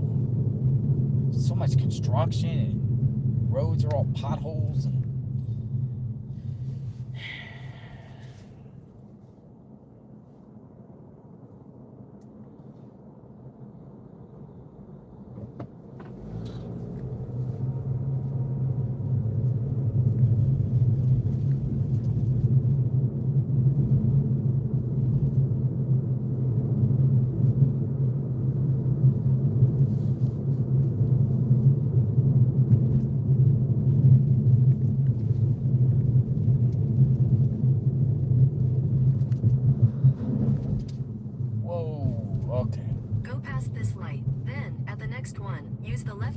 to turn left onto North Freeway Road. All right, we got all kinds of traffic here. Traffic. That's what traffic.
I-10.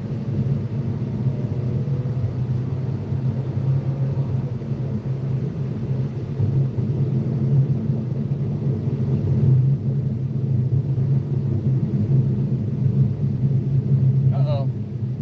Somebody's getting pulled over. Continue on I-10 east for 5 miles. What the heck is this? What the heck is this guy doing?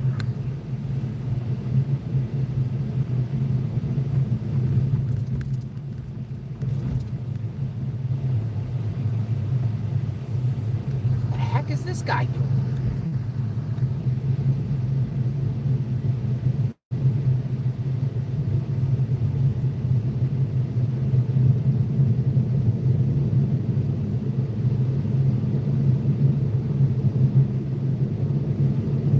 Oh, that's what's causing the traffic jam. All that debris. Now there was a bunch of debris in the middle of the road. He was trying to slow traffic down so we could get the debris. That's what caused the traffic jam.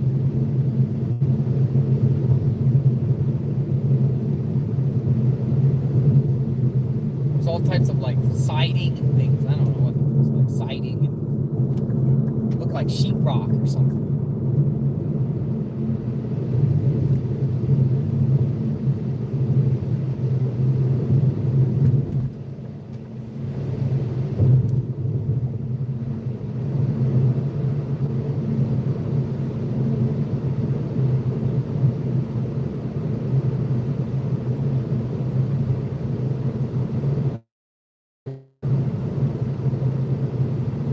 Probably stuff flying out of people's car, like the black glove on Campbell.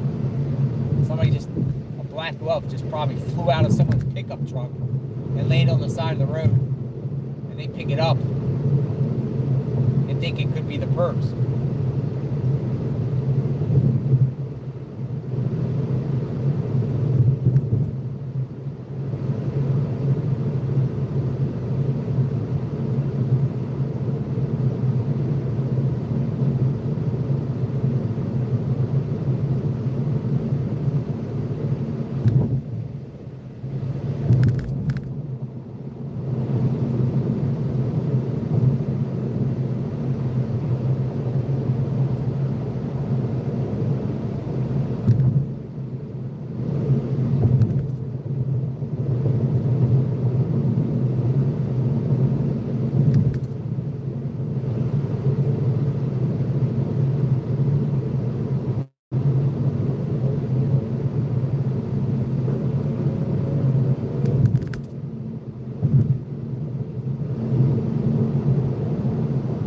We had the sheriff's office in like 6 minutes.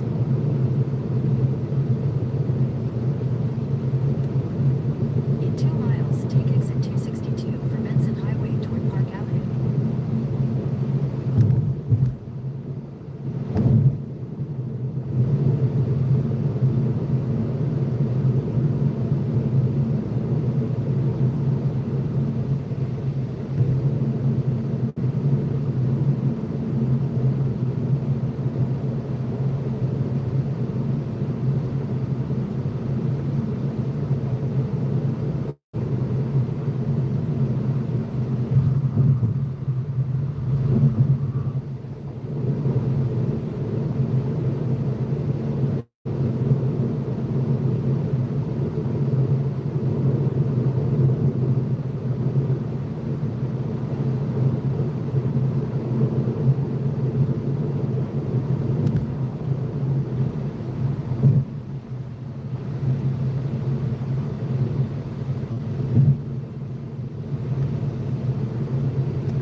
Benson Highway. In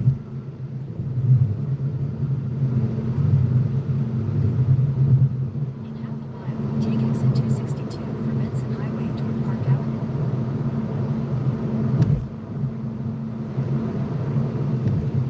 We need to go down to Nogales. 1 point.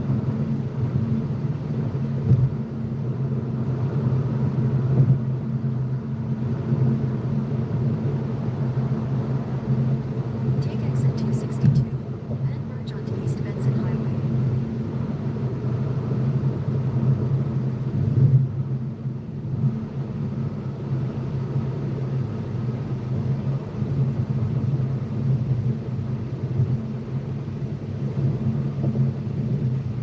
Benson Highway. Continue on East Benson Highway for 1.5 miles. 1.5 miles.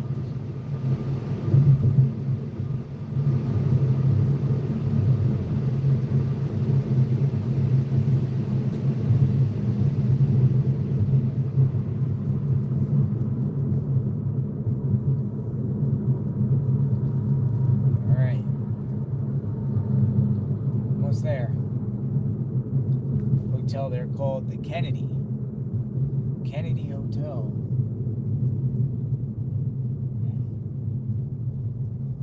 All right, Sheriff Nanos. What's going on, Nanos?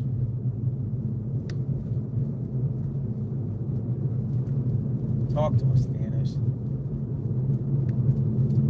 Nanos hasn't given a press conference or media interview in over a week. Press conference in like 2 weeks.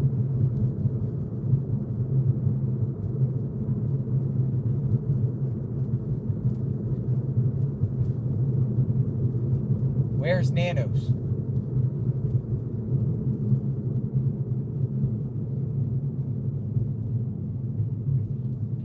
I haven't get a press conference in a while.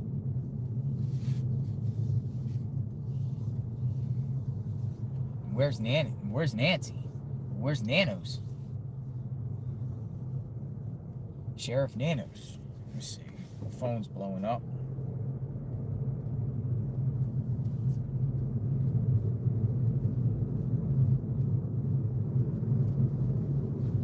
All right, neighbor just informed me nothing going on at Nancy or Annie and Tommaso's home. Nobody's even around there. Nothing going on at Annie and Tommaso's home.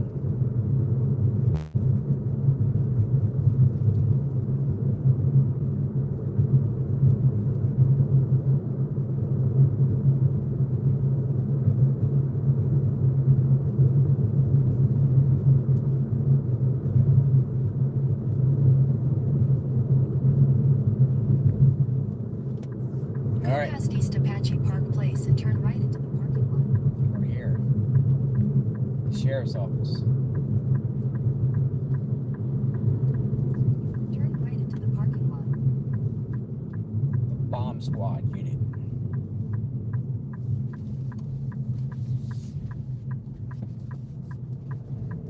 Dun, dun, dun. We're here. Looks like some media's here.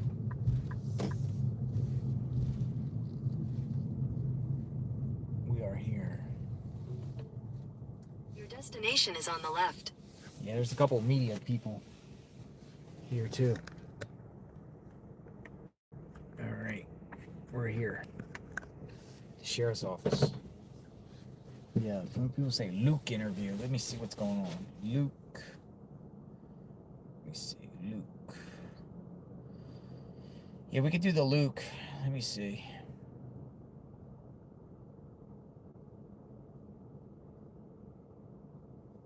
Here you go. Luke Daly. Have believed that you. This is coming from Brianna Whitney. Luke sits down with a one-on-one. Yeah, let's listen. I haven't heard this yet. You guys ready to watch Luke? Come on in, folks. JLR investigates. Here's Luke. We're gonna watch Luke. Luke. Let's listen to Luke. Put this down. Yeah, we'll keep it like this. Many people have believed that you are the person on the surveillance video, the abductor, the masked person. Is that you? It's not me. I don't see the resemblance of it looking like me, but absolutely not. I have nothing to do with this case. Nothing to do with it. Do you have any idea who is involved in the abduction? I don't. If I did, I would happily tell FBI, police, anything. I mean, I, like everyone else, just want Nancy to come home and be safe. But that being said, I have nothing to do with this case, and that's it. Explain to me what happened on the night you were detained, where you were, you're with your car. How did that unfold in your eyes? So I was driving home I noticed 2 sheriff vehicles following me. They pulled me over at the Culvers right there, asked me to get out of the car, didn't tell me what it was about. So they had me cuffed in the back of a cop car, detained. I was asking, like, what am I being detained for? And they wouldn't tell me anything. They just said that the detectives would be there to talk to me. And once I saw, like, FBI and all the other cars start pulling in, I'm like, oh, this is probably about the Guthrie case. I'm like, this should be easy. Like, I have nothing to do with this, so it should be not a big deal to clear my name and move on. But the whole time during the questioning, it didn't really seem like more of like a fishing expedition for them to try to get me to say something, because all the dates I was telling them where I was, things like that. I'm like, all you'd have to do is look at my phone and see my location. It was nowhere near anywhere or have any connection to this.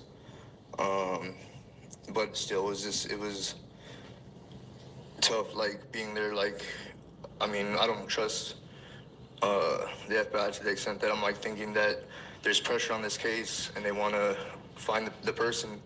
So, like, the whole time while I'm sitting in the back of the cop car, I'm, like, panicking, thinking that I'm going to be framed for this, or they're trying to pin this on me somehow. Did they tell you what led them to you? I mean, something made them believe they needed to talk to you about it. What was that?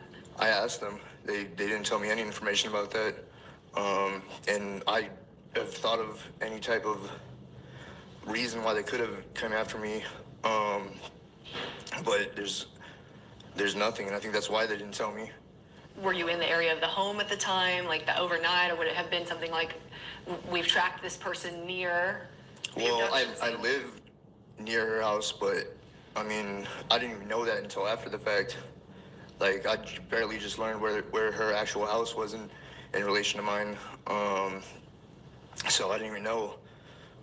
Had you ever met her? No. Did you know who she was? I knew who she was because my mother was following the case.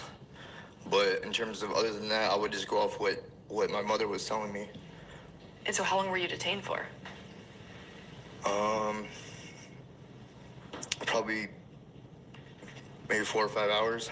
In the back of that car the whole time? And they searched your Range Rover extensively? Yeah, they searched Range Rover. They towed my Range Rover. Did all DNA testing or whatever, and then gave it back to me. Took my cell phone. I've had no way to get a hold of anyone, which is probably a good thing because everyone's looking at me like I'm this person that I'm not. So it's been rough. You got your car back? Yes. In rough condition, or was it okay? Well, when I went to pick it up, like, it wouldn't start. I guess they drained the battery down, and it was just covered in the whatever white substance that they use for testing. But yeah, then I got it started up, and it wasn't. Luckily, it wasn't damaged in terms of like repairs or anything. But so when they released you, what did they say? They say you're free? Did they say never mind? I mean, what was the verbiage there from them? They had just told me that they were still at my house, so I couldn't go home. But they drove me somewhere near the house and just dropped me off. I was like, well, I don't have a phone. How am I supposed to figure out when I can go back to the house? They basically said, you're just gonna have to figure that out. So, I mean, I waited just where they dropped me off at for maybe an hour or so. I had a friend that lived near the area, and I walked over there. They weren't home, so I was just waiting, like basically just on their patio. And then it got to the point where I'm like, well, they should be done by now. I walked back to my house, and this was like the worst part for me, is getting there and seeing the house torn up. But the worst part was my mom not being there, and her being elderly and having AFib and things like that. I'm thinking the worst. Like, I see her cars here, but she's not there, and I don't have my phone to get a hold of her. So I'm wondering what happened, if I need to start calling hospitals or what the deal was. But luckily, I guess, she went to one of the neighbors, but I didn't find that out until the next day. Right. You were detained and released, but you've said it. Your face, your name, it's everywhere online. People still believe you were either involved or did this. What's that been like for you to have your name, your picture, even a past mugshot all over the internet associated with this case? I mean, for me, it's terrible. It's hard to go anywhere, and the hard part is they're making all these assumptions based on things that have absolutely no relevance, and they're just bringing up my past, which I do have a past, but nothing violent or anything like that. All my past has just been involved with using drugs, and I haven't been in that life for over 2 years now. So all the things that they're bringing up, I guess it's public record, but it would have came out if it wasn't for all these people speculating and doing things like that. So now people that had no idea about my past, so I've done like a good job of working past it and not having anything to do with it. So them doing that now is kind of just reopening this whole speculation and make me out to look like this bad person, which I'm not. And it's not just been you. People have found, records of an alleged girlfriend of yours. There's been a lot of rumors swirling around. What do you want to say about those rumors, about you, about her, about, everybody that people have looked at and said, well, they could do this? Yeah, first of all, that's not my girlfriend. I barely knew that girl when I was arrested with her on a completely different circumstance over a year ago. I haven't talked to her since, and I guess they're just going off of the arrest saying that I was arrested with her, but I hardly know her and don't associate with her. But in terms of everything else, all the speculation is just going off of, I don't even know if people really believe it, but online it just seems like they're pushing this narrative and trying to make connections with things that are, I don't know, basically like circumstantial, like saying my eyelashes match the guy in the ski mask picture, which I'm sure like if you could use anyone's picture and find similarities. And you don't recognize the person on that, no, in that footage? No, I don't. But in terms of all this, like I said, they're comparing my face to this. They're talking about my Range Rover, which I didn't even buy until after she was reported missing. It was a new car, yeah? Yeah. For you? Mm-hmm. Yeah. They're talking about another car that was towed off my property. That car wasn't an accident, has nothing to do with this. It wasn't towed in relation to this case. It was being towed by the insurance company to assume if it was totaled or not. So that had nothing to do with the case. There's no evidence to point towards me other than speculation. You really have no idea what led them to you in this case? Absolutely not. Still a mystery to you? Yes, and I would love to find out. Were you dealing mostly with sheriff's deputies or FBI agents when you were detained?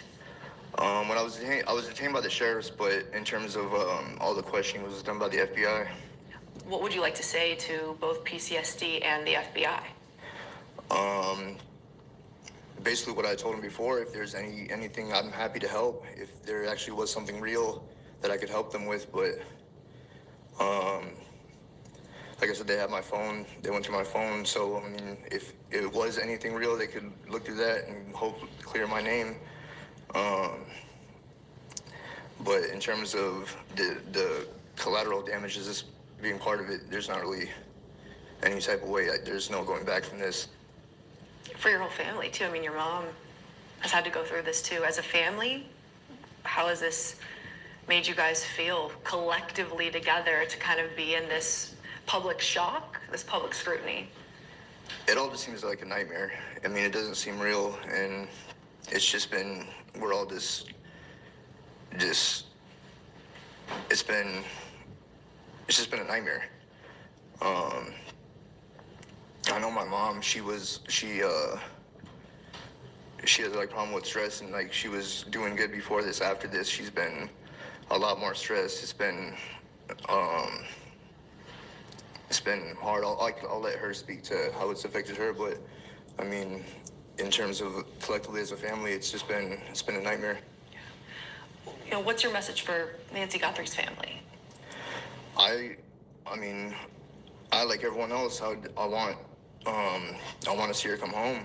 I want the actual suspect to be found.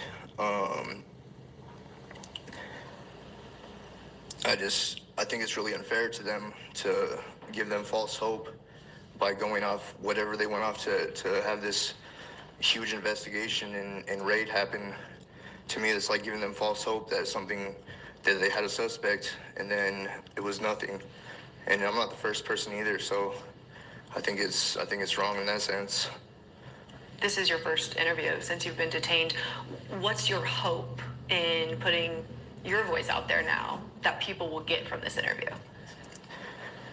I mean, for my personal interest, I would just say just not to go off speculation of everything you hear on the internet and kind of like the hive mind mentality that someone says something and then they just go off of it based on no evidence and no truth.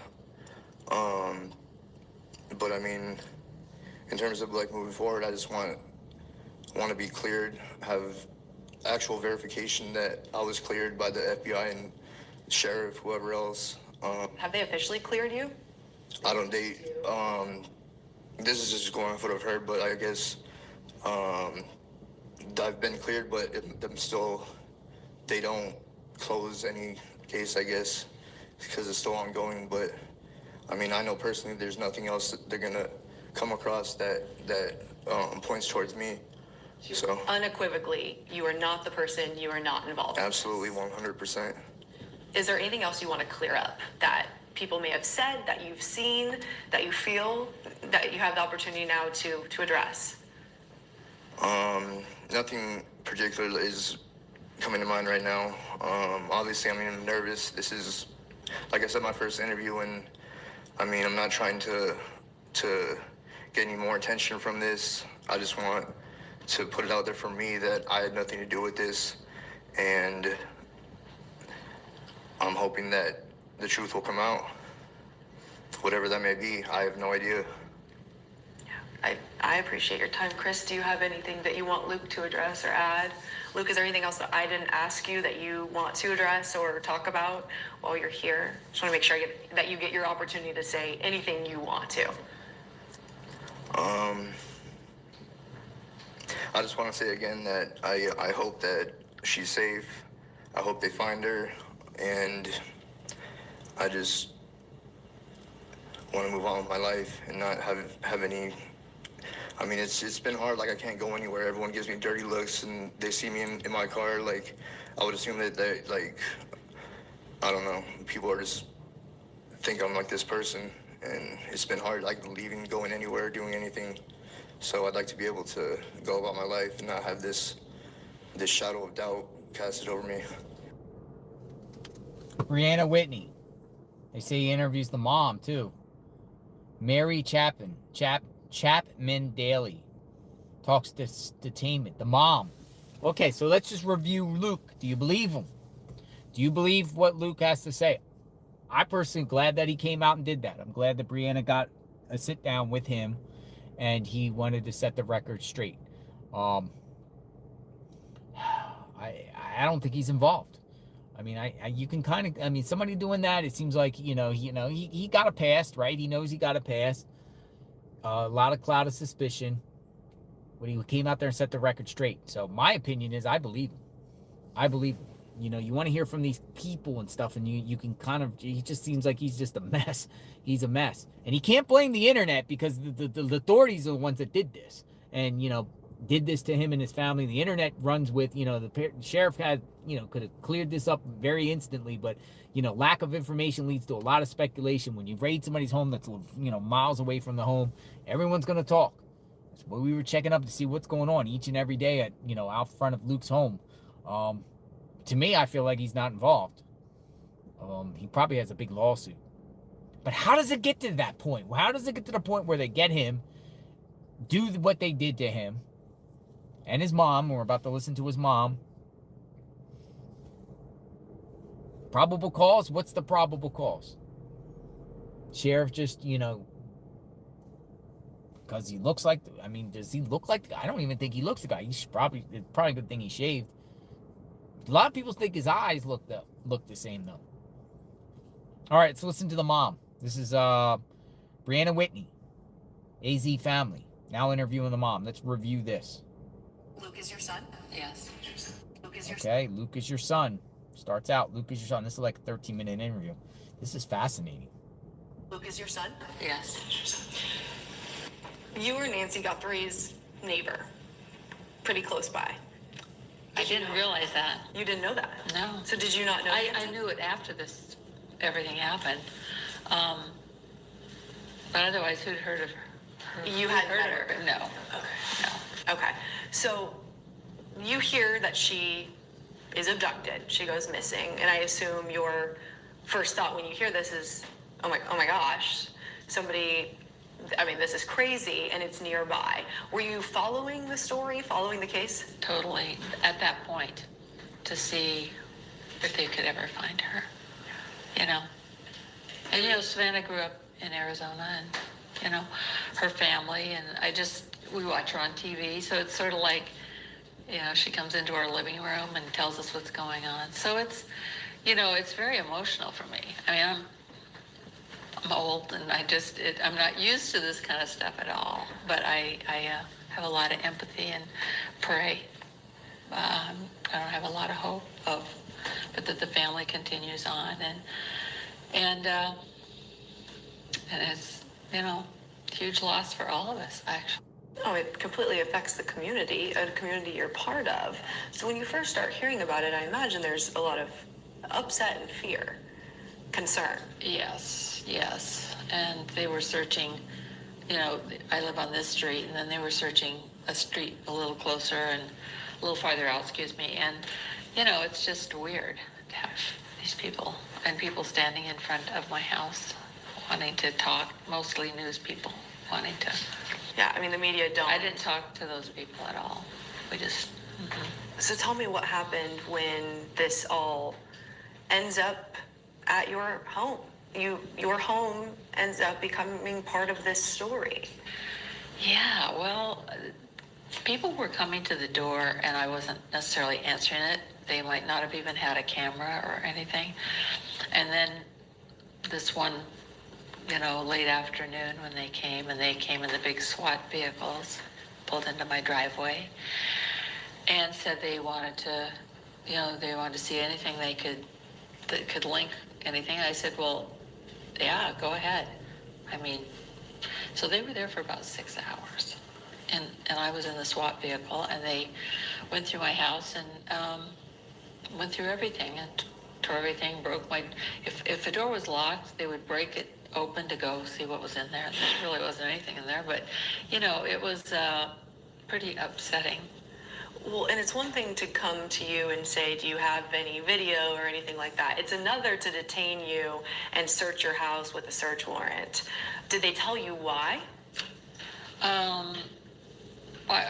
I guess I assumed, because I live close by or something, but I just said I'd do anything if we could find some clues that might help, but I don't think there's going to be anything in here, but go ahead and look. I didn't say you can't look. I didn't even think. It was kind of, late in the day. I'm so sorry. I'll turn that off. I get a lot of phone calls now, a lot of messages from people. How are you doing, Mary? So, and then I just decided I was much better off going to Phoenix to be with Matt and the grandkids and his wife and everything. So when they detained you, did you know that this was related to also them investigating Luke? No. You had no idea? No, I wasn't thinking this was about Luke.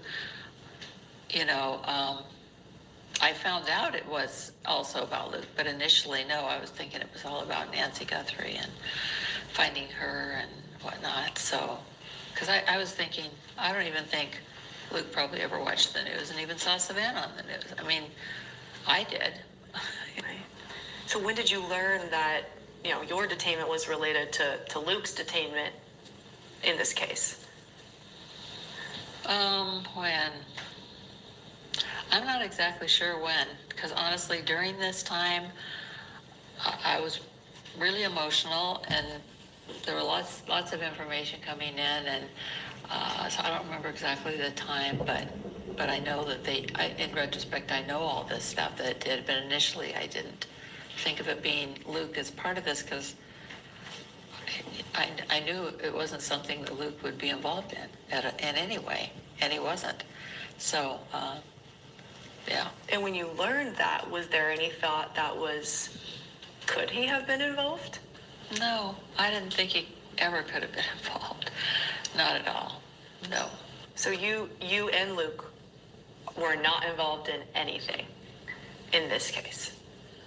Right, except seeing it on TV and acting and some of the consequences of, we want to search this. And I'm like, okay, if it helps find, because this was early on, we thought differently about. Did they take anything specific from your home? Did they take anything?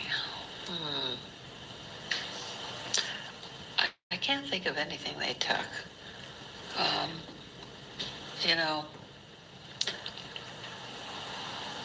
I can't think of anything.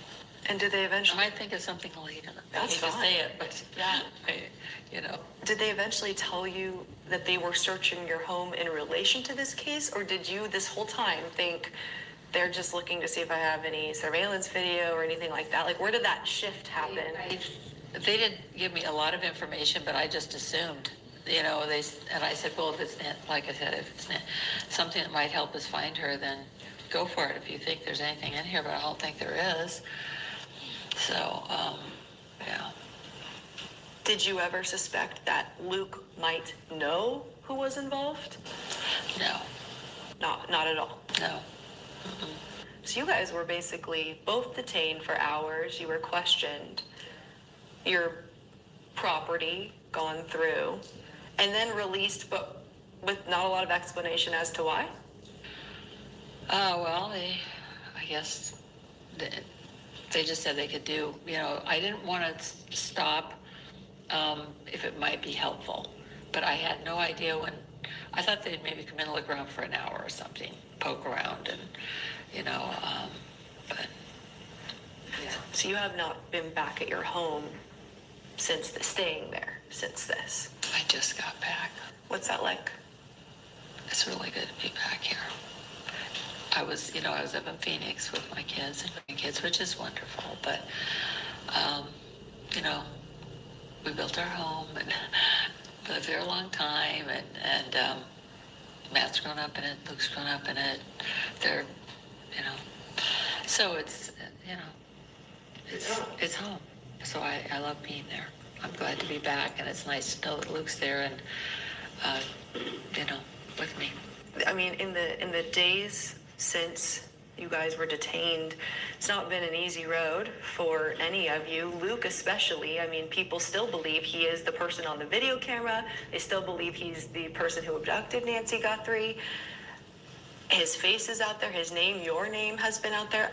How, as a family, have you emotionally dealt with that, even though you've been released?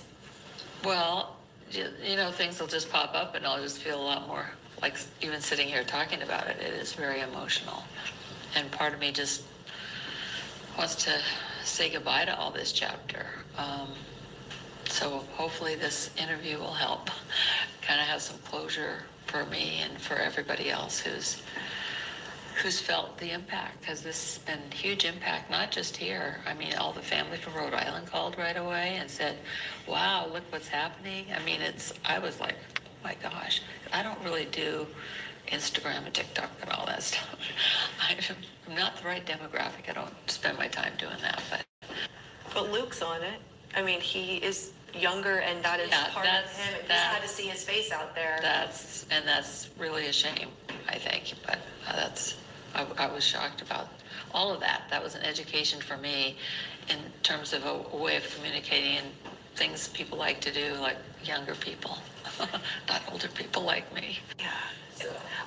What do you say to people who have also brought up Luke's past and kind of associated, he's had a past with criminal activity, therefore this could be a part of this. What do you say to those people? Well, you know, I don't know. They don't really ask me that. My friends, I mean, I have a really good group of friends here in Tucson. And, I mean, they never really questioned me about that stuff. And if they thought it, they didn't, you know, come up and say, well, could he have done this? And they didn't. Probably out of respect.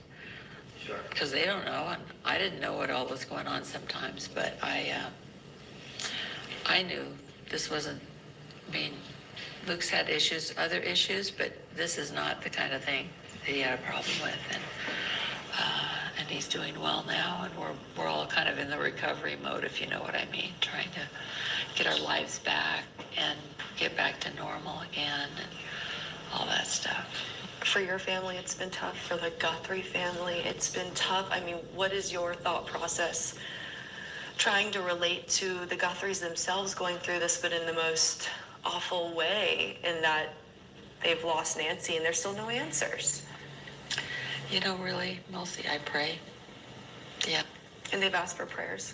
They've asked for prayers, and sometimes I can listen to Savannah's, you know, she comes on and talks often. You guys all know that probably.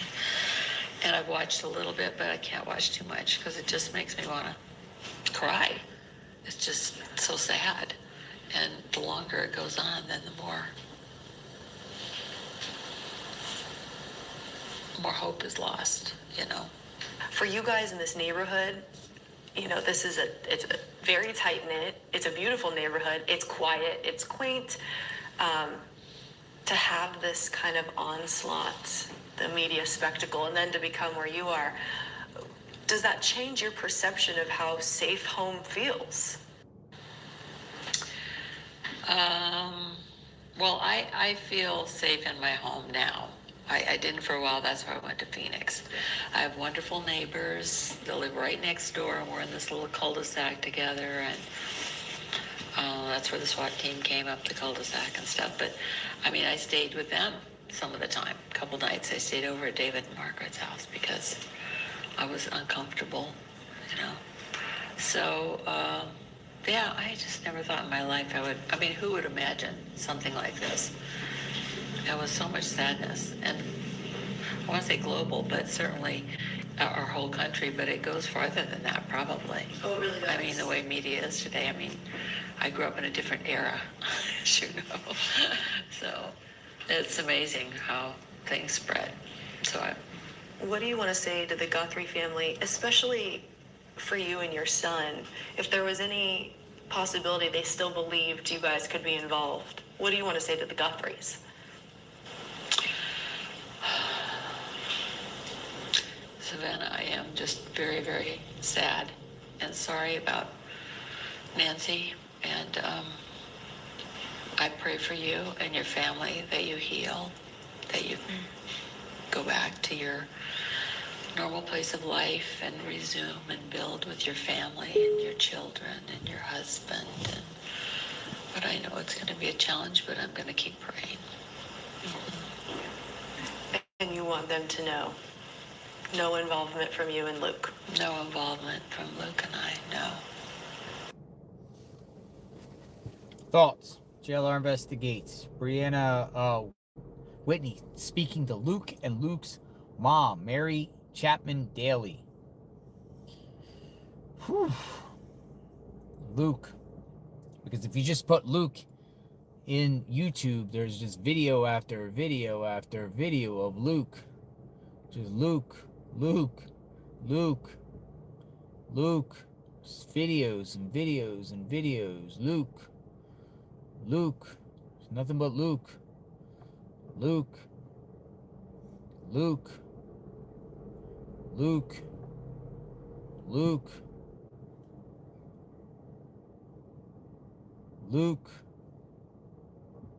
People putting Luke on their thumbnails. Luke. Where else is Luke? Carlos. Not Luke. Carlos. Remember Carlos? Luke. He's all over. Luke.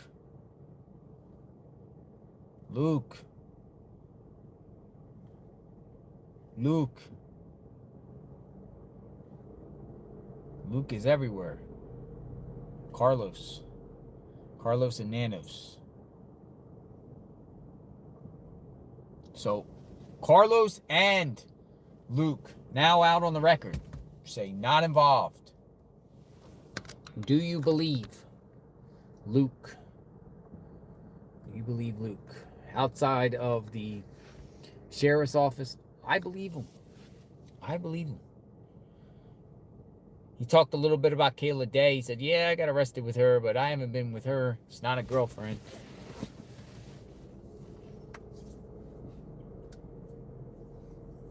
They might have a mega lawsuit against the Pima County Sheriff's Office. What got the Pima County Sheriffs to raid this guy's house and take Luke and detain him for 4 or 5 hours and make him walk home? He walked home that night? Pretty crazy. What else is popping, folks? We are at 11 o'clock hour here. Continuous coverage of the Nancy Guthrie case. Back out in front of Pima County. The sheriff's department.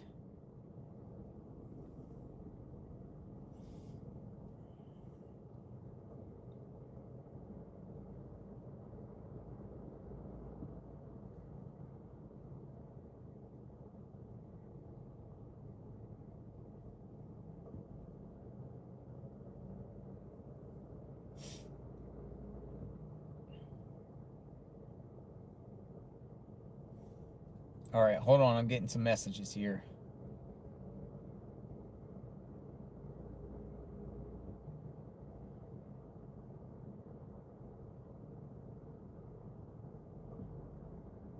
Oh, yeah, that was interesting. First lie from Luke.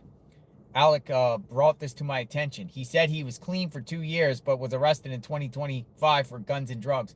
That is one thing he said. Did you notice in Luke's interview, he was like, well, I haven't been in trouble in 2 years, whatever, or I've been clean, whatever, like that. But then he also says that he was arrested last year. Yeah. I think it's kind of petty, but I get it. I get it. Kayla Day.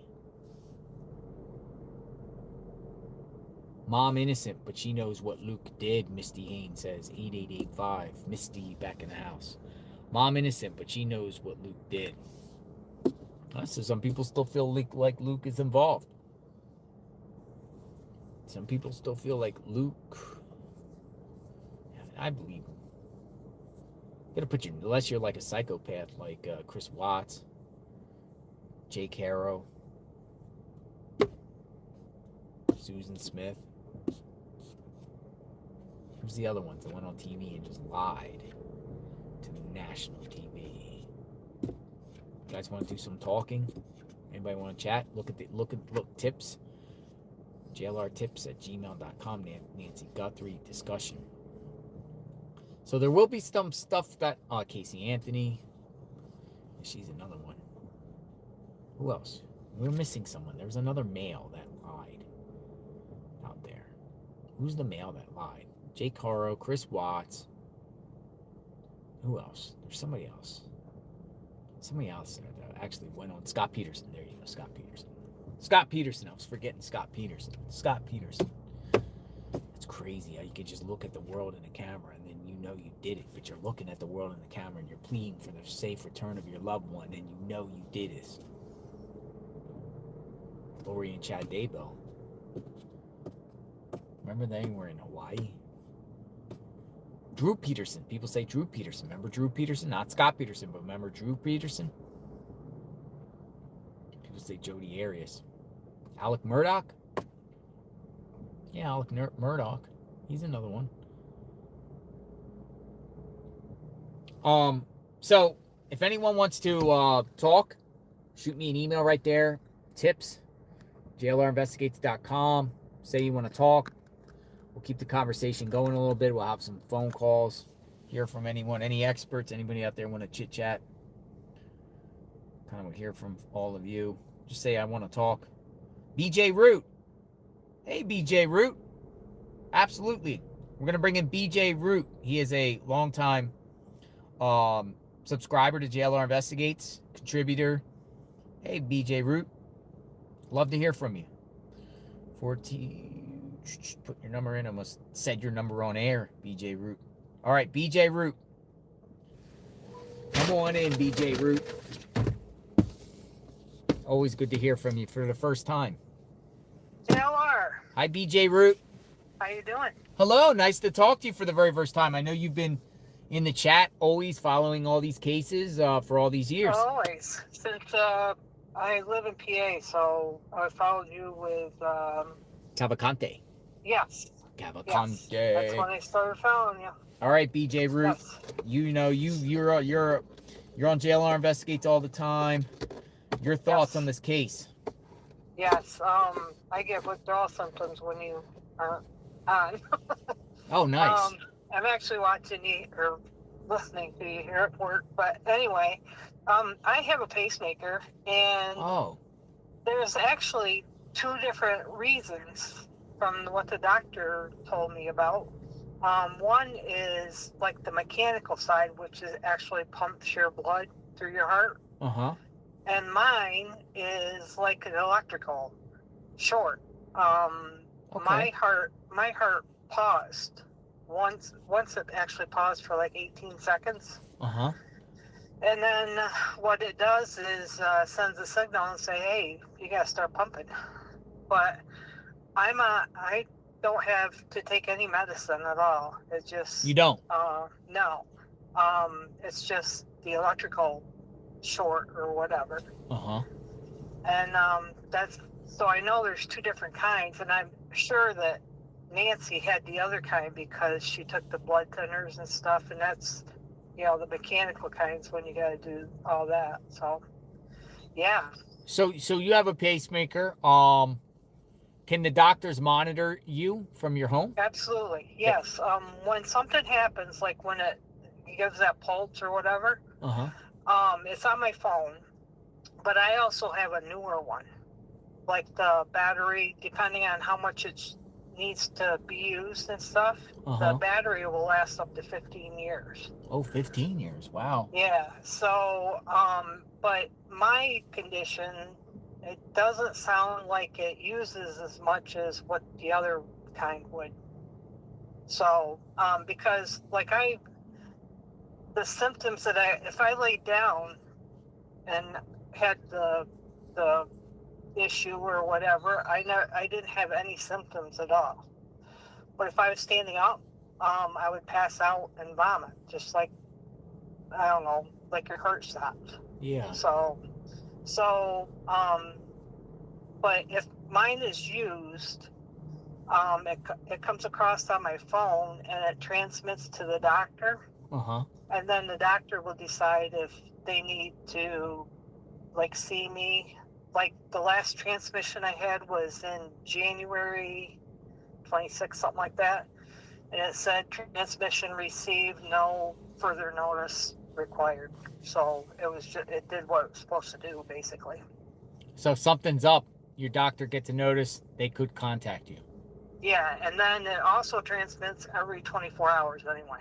Okay, 24 hours. You know a time? Yes. A particular.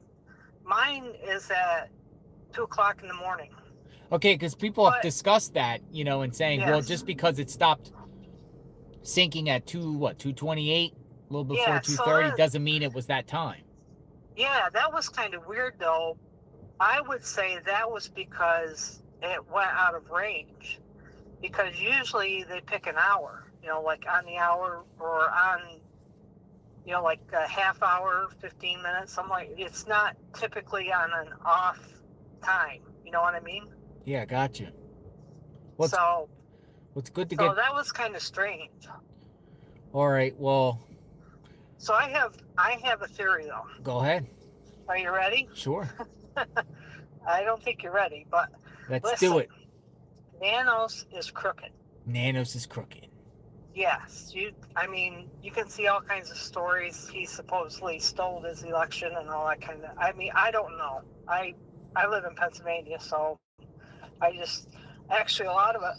Excuse me. A lot of it came from reading about the one that ran for senator there, and there was Carrie Lake. Her talking about him too. Oh, she did. Yeah. Just certain statements and stuff. But anyway, it all started when he said in the very first meeting there that he, the conference meeting there, or whatever. Mm-hmm. He said when we were there Saturday night. Yep. He didn't say we. He didn't say who we was, whether it was other police. I believe Tomato dropped her off, and later, I think there's a scheme there. I think those two are crooked together. You do? Yes, because of different issues that he's had. You know what's crazy? Think about this, what you just said. Yes. Like, and what Sheriff did say. Most people think he misspoke when he said Saturday night. But were sheriffs there or anyone at that house Saturday night? Right. So what happens if something happened, and Tommaso went in? I'm thinking he might have said something like, something's happened with Annie. Either like, she's at the police station or she's at the hospital or something, and we need you to come with us. And the cop car is out front with them. And nobody's going to say anything because it's a cop car. So they walk her out, and, anything could happen because her blood is so thin. She could have just knocked it on the doorway or something. A hand, anything. But if you notice, everything that anybody that they're going by has a past. Mm-hmm. So where the sheriff has all those records, so he can pick people that he wants to go investigate. And that takes the trail off of him. Well, isn't what like investigators usually do in a crime anyway, an unsolved crime? The very first thing they do is look for known violent criminals around the area, known sex offenders. Sometimes, but the first thing I said is when they said there was DNA in the house, and he sent it to Florida instead of the FBI. I said they're going to screw that DNA up, because that could have been his instead of. Whoa! No, again, it provokes thought. It makes it absolutely. Well, there's no information, so you're, like you said, you speculate on everything. But he can make all kinds of stories up, and they're not going to do anything. And he opened up the house the next day, because he knew what happened. He knew they didn't have to do anything more. That would be crazy. Yes, it would. Would this be the biggest scandal in the United States if that happened ever? You bet.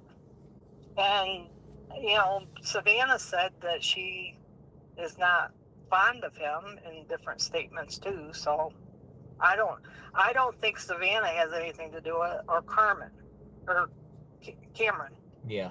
But why the hell weren't they defending and going out there and look? They know something. That whole family knows something, because they're way too quiet. The cops are way too quiet. They're not saying anything at all.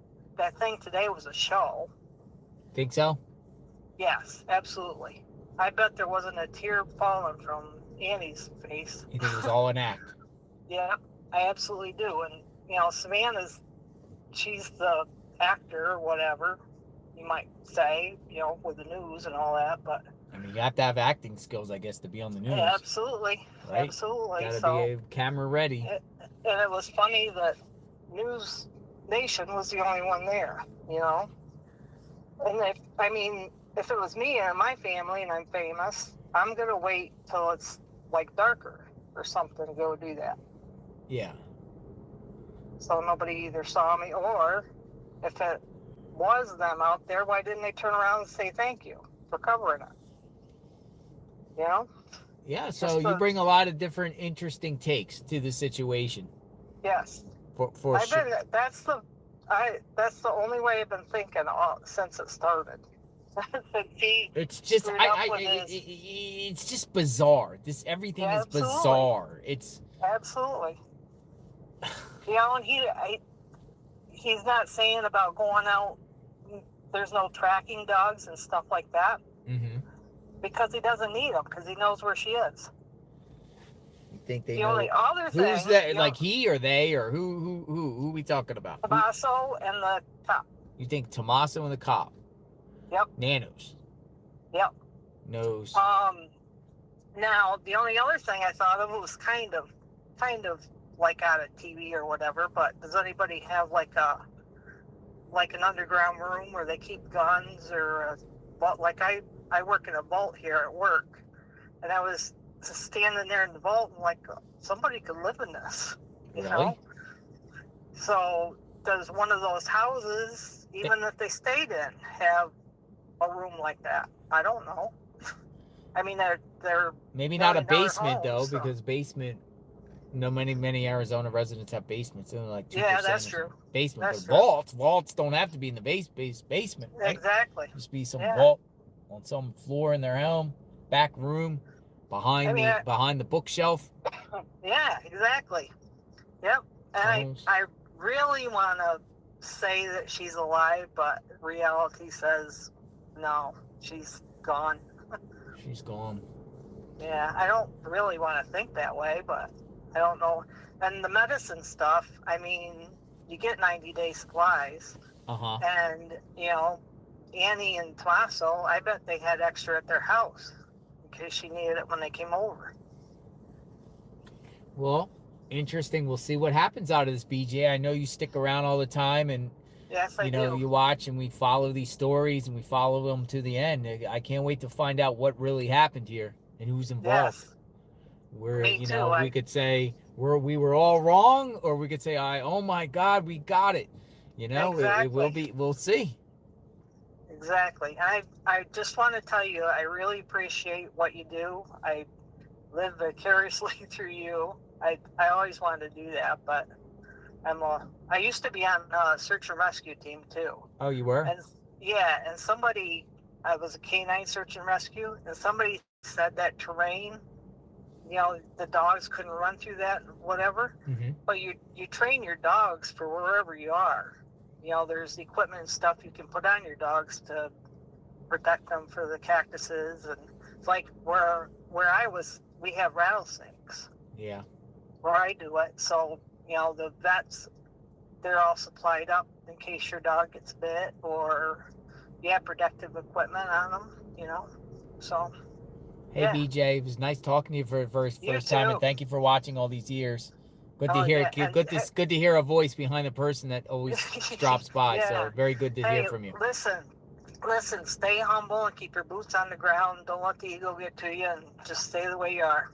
You're going places. Appreciate it. Thank you, BJ Root. You be safe. No God bless you. You too. Bye-bye. Bye.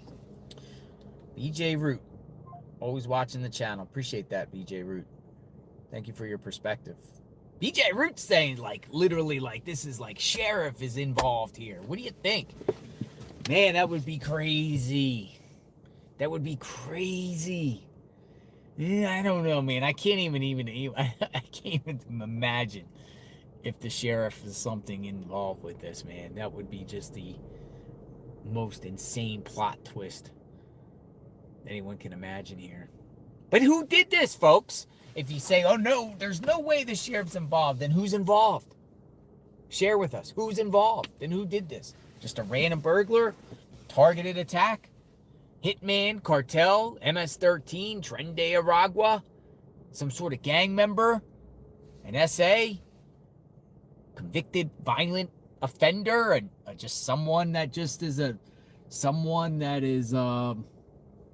normal person that just did this, happened to do this, a sick psycho, a criminology student, someone playing a game, a serial killer. Hey, JLR, can you say hi to my girlfriend, Morgan? Hello, Morgan. Hi, Morgan. Welcome to JLR Investigates. Renee Mozart Martinez says, say hi to my girlfriend, Morgan. Hello, Morgan. She watches religiously. Hi, Morgan. Thank you for watching. Yeah, this is, man, I'll tell you.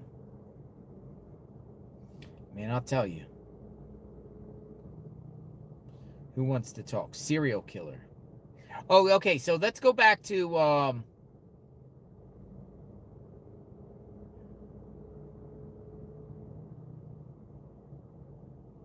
someone, still ongoing investigation, and what's going on here? Well, whose body is this?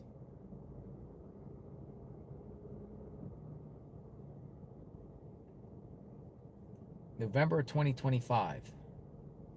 Pima County found the remains of those of 77-year-old Thomas Reuter. The circumstances surrounding his death remain under investigation, but he was reported missing a year ago. So what's going on here? We have someone reach out to us to tell us that their loved one remains have been found near Sunrise and Swan last week. She says it was a skull, femur, and other bones. So this has been shared to me about an elderly person by the name of Thomas Reuter that was found on Sunrise and Swan in Pima County. It looks like November 2025. Still an ongoing investigation. His body was found 1.4 miles from his home. Nanos has never solved this investigation, nor gave any more information regarding it. A citizen alerted the media about the remains. The sheriff didn't. This is the same man that they were trusting to give us information about Nancy's investigation. This man lived only 3 miles from Nancy. There are 9 other missing cases from that area, all still unsolved. Serial killer? I don't know, but it's still mysterious nonetheless. So they're posting now that a 77-year-old man, was found. That case is still under investigation. It's near Nancy's home. Yeah, that was just presented to me. A 77-year-old man by the name of Thomas Reuter, who was previously missing for about a year. Are there other missing? How many other missing people are around Nancy Guthrie's home? Do we got a serial killer on the loose in the Catalina foothills? I didn't know about this guy, Thomas Reuter. Wow.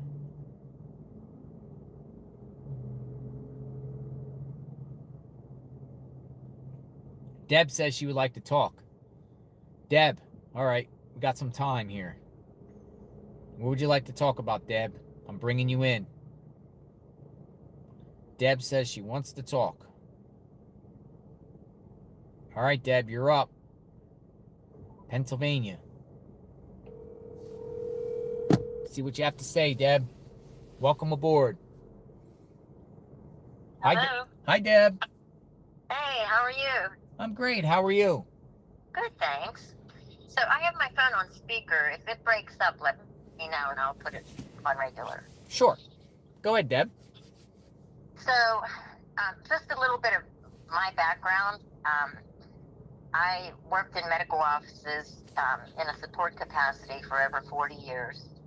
And my mom's been gone for a long time, but she was on blood thinners. Mm-hmm. I'm an empath, so I have the ability to feel what other people feel, sometimes even at long distances. Uh-huh. And I also spent several years volunteering for Meals on Wheels with the elderly. Okay. So the first thing was the strange person on the porch.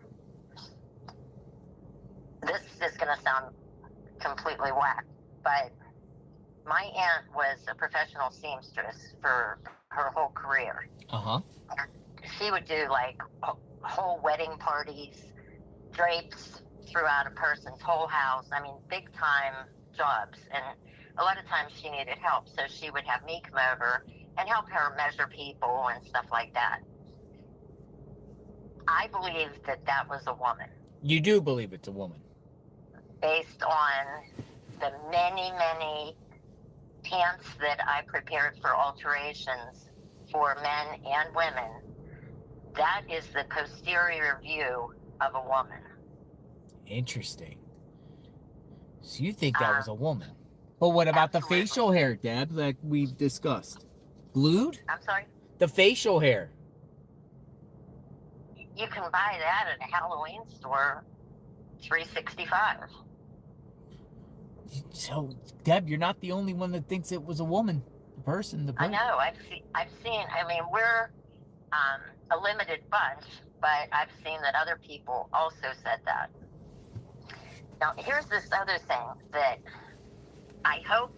I know some of the other true crime people also follow your page. I hope somebody gets this information into the right hands, because when we had Nurse Steph on the other day, and she talked about the pacemaker and how, and subsequently we've heard a lot of other people talking about how, I don't know if the pacemakers reset or they just kind of take a 1 second break, or however that happens. People were saying like, oh, mine does it at 2 a.m, mine does it at midnight. I don't think the investigators have taken that into consideration, or that they even know about that, because if that's the case, that totally throws off the whole, 2:28 in the morning, and then that completely destroys the notion of the Kia Soul or whatever car that was at 2 o'clock in the morning. Yeah, the Because 236. if the pacemaker reset and this all happened a couple hours prior, then they should be looking for cars that were in the vicinity, maybe, I don't know, 2.5 hours prior to what they actually were looking at. So you think the timeline's whacked a little bit? Yeah, I don't believe, everybody kept saying, what was he doing in the house for 41 minutes? I don't think he was in the house for 41 minutes. I think he was pretty expeditious, did what he needed to do, and got out of there and was well on his way to doing whatever his next dirty deeds were way before 2 o'clock in the morning. Yeah. It's interesting. It's interesting that they'll revise that, or they're confident that that happened in the 2:30 range. Well, some police officers, probably the FBI is a lot better versed in medical aspects than the average sheriff would be, because it's just not their job. But they need to be in touch with someone who knows pacemakers, and for them to receive that information, that it's possible that their timeline's a couple hours off. It's a mystery. I have notes here. Let me see. Oh, you got something else.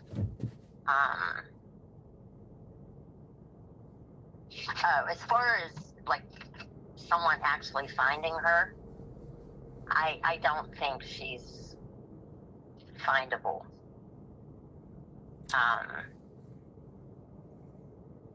You don't think she's findable?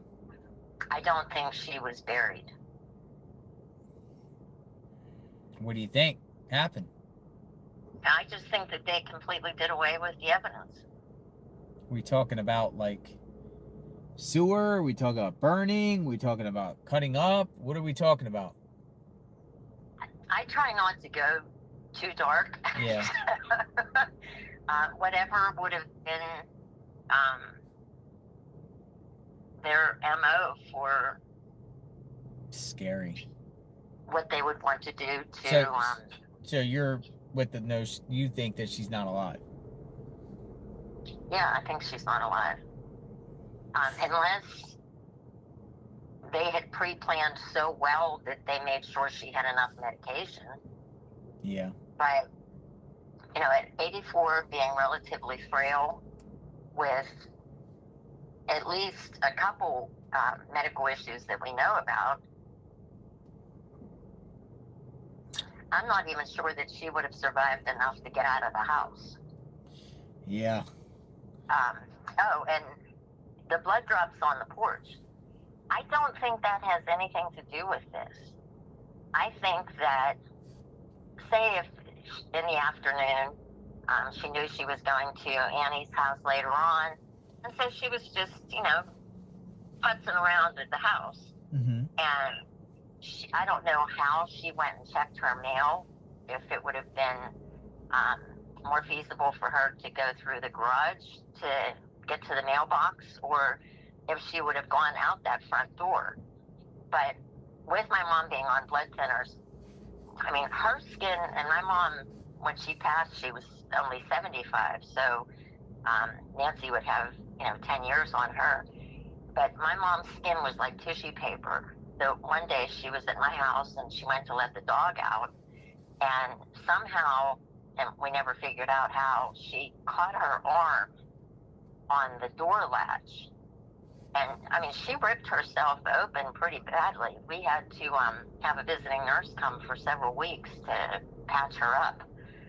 I think that Nancy accidentally did something to herself. She could have accidentally hit herself in the nose. Yeah, a lot of people, you know, pretty much think, well, a lot of people, no, I'm not saying a lot of people, just people, we'll just say people think, you know, she could have sustained an injury from anything prior to the incident. But though some people are also saying the Nest camera, you know, you could see blood, not the blood before, but the blood afterward on the, you know, on the Nest cam. So I get it. I mean, it's a lot of mystery. And then there's, this is a strange thing to couple with the Guthrie information, but when you were with DGL the other day for the long trip up to Mount Lemon, and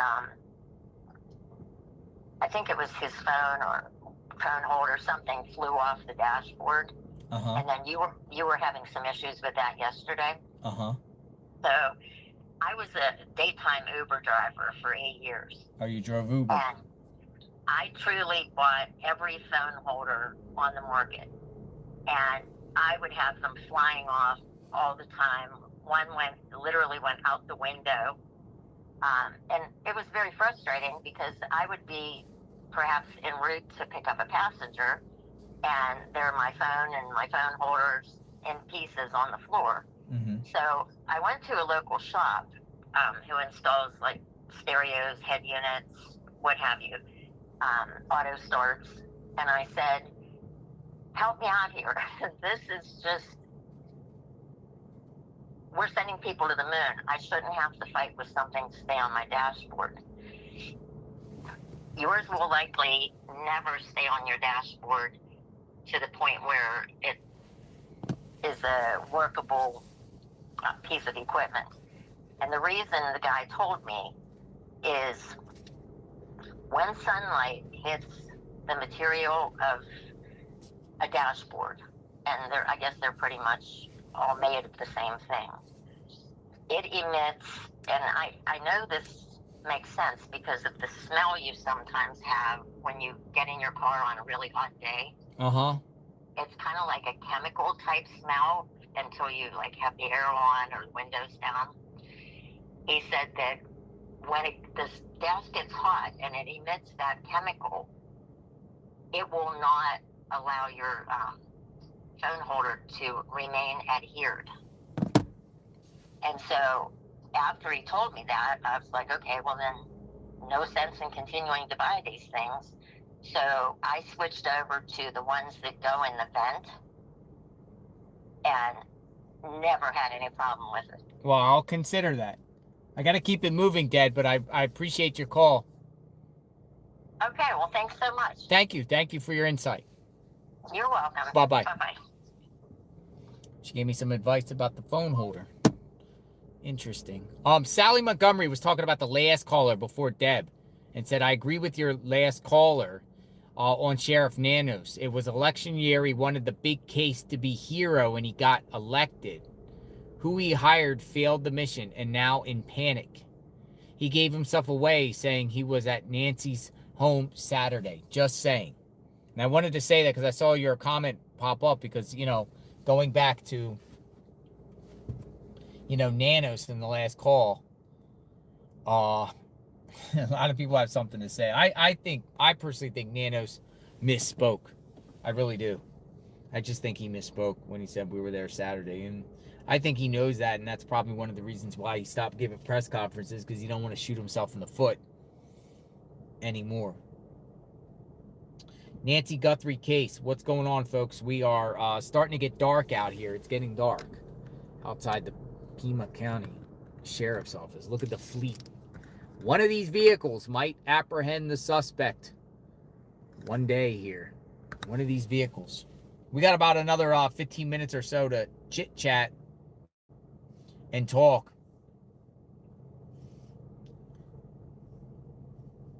Luke gave the exclusive interview.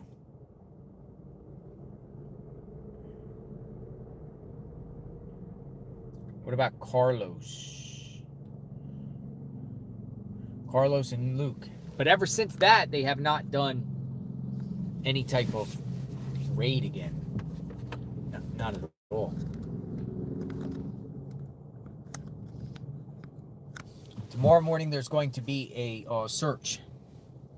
And that's going to be interesting. I hope we get to see more private people out there. Because at the very least, it brings public awareness to Nancy. But why haven't we gotten to press conferences? Why hasn't there been any action? Been very, very quiet. Yes, I think it was a big deal that Savannah and Tommaso and Annie went to the house today. Why they chose to go today at that particular time. Why they go there to leave flowers at Nancy's home. I don't even think they went in the house. I think this was more like they just arrived in the SUV. And they arrived at Nancy's home. They get out of the SUV. They go lay flowers. She lays a card. And then they get back in and leave. They don't even go inside the house. It's just to pay respect, the vigil, and then showing that shows that they're also in support of all those yellow flowers that are out there. Let me know what you think. I am all like literally on standby. Like I have seen like other media here kind of like coming through, but it's like all quiet. It's calm before the storm, or is this case actually getting cold?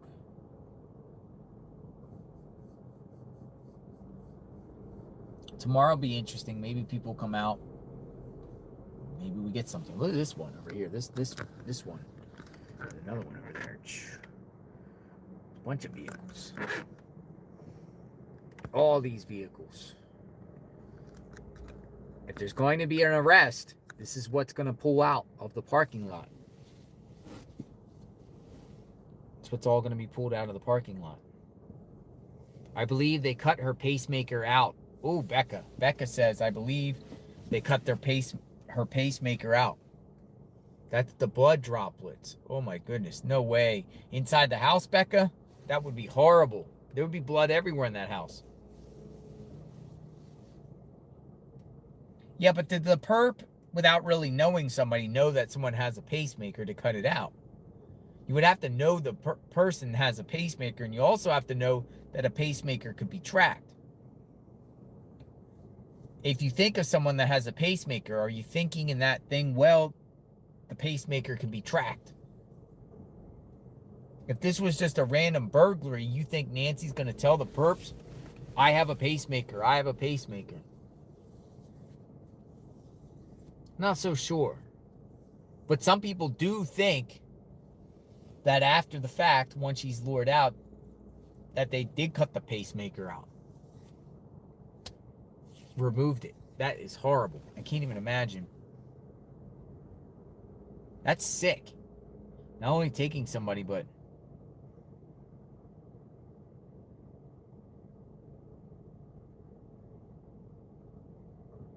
it's crazy.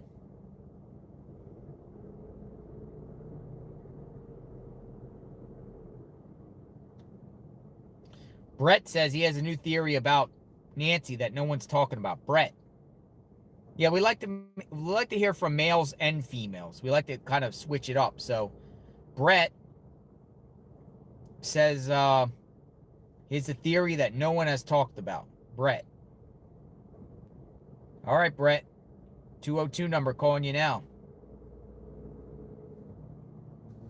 Hello, Brett. Come on in.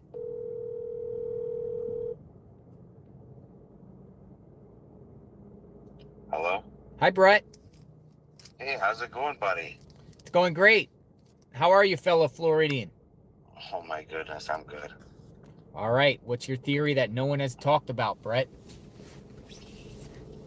Okay, I'm gonna put you on speaker. It's easier. Sure. How's the weather? How's the weather there, by the way? You're like my neighbor almost. Today was really beautiful. It got up to, I think it was like 83. Oh. Nice. Yeah, I could deal with that. All right. I would like to get right down to like what I believe happened to her and who's actually involved with the whole thing. Okay. First of all, I don't like hearing that there's anything to do with the Epstein You don't like that? case at all. No. When you have something that gets involved with that, there would be a trail at some point in time back to some official or some sort of digital trail back to somebody taking her that way. Uh-huh. Also, with people saying that her family took her, also that would be somebody that would be taking somebody for the first time and most likely being a rookie at doing something and would have made some sort of digital footprint or trail back to the family. Mm-hmm. That would have been too easy. They would have found that by now, both with Epstein file and the family. So I write both of those theories completely off when it comes down to her disappearance. The other thing is a lot of people think that there is a backdoor key or the perpetrator went in the house some other way. Mm-hmm. And I believe that the way and this is the whole theory that I was thinking outside the box, what I was telling you is that for somebody to take her without a trace and be totally gone would have to be really super good at what they do, obviously, and covering their tracks. Mm-hmm. So from the standpoint of somebody being able to do that on a professional level would obviously be somebody that's professional. So my theory is that whoever took her is either in law enforcement or somebody that has been in law enforcement. Now, when I say this is because when they do stuff like this, they're always one step ahead of what's going on. So when they took her, they didn't ask for a ransom for 24 hours. Mm-hmm. That bought them enough time to either get out of the country, and they didn't leave the ransom note at the scene. That would have triggered the police to be locked down the city, locked down the border automatically, and that bought them enough time to get them across the border. Also, with how the investigation got messed up early with them leaking the blood on the leaves when he grabbed it from the front of the the doorstep there. Mm-hmm. So when you think about all the theories, one of the theories I thought of is like who could possibly do this to that professional level, and the only answer would be is the cops, because they would be a step ahead of it. And then people also said, well, and I commented it on a few of your posts here, and I had a few people comment under my post and what I was saying, and they said, well, how would you keep an eye on Nancy without anybody knowing? Mm-hmm. And one of the ways you would do it is either use like an Apple AirTag or something close to that with a GPS app, or you could have a trail cam that watches wildlife also with a live feed. You could possibly have a drone with a camera on it that would surveil the neighborhood. If the guy was down the road with the car waiting, could he have a drone out and possibly be the lookout with a drone?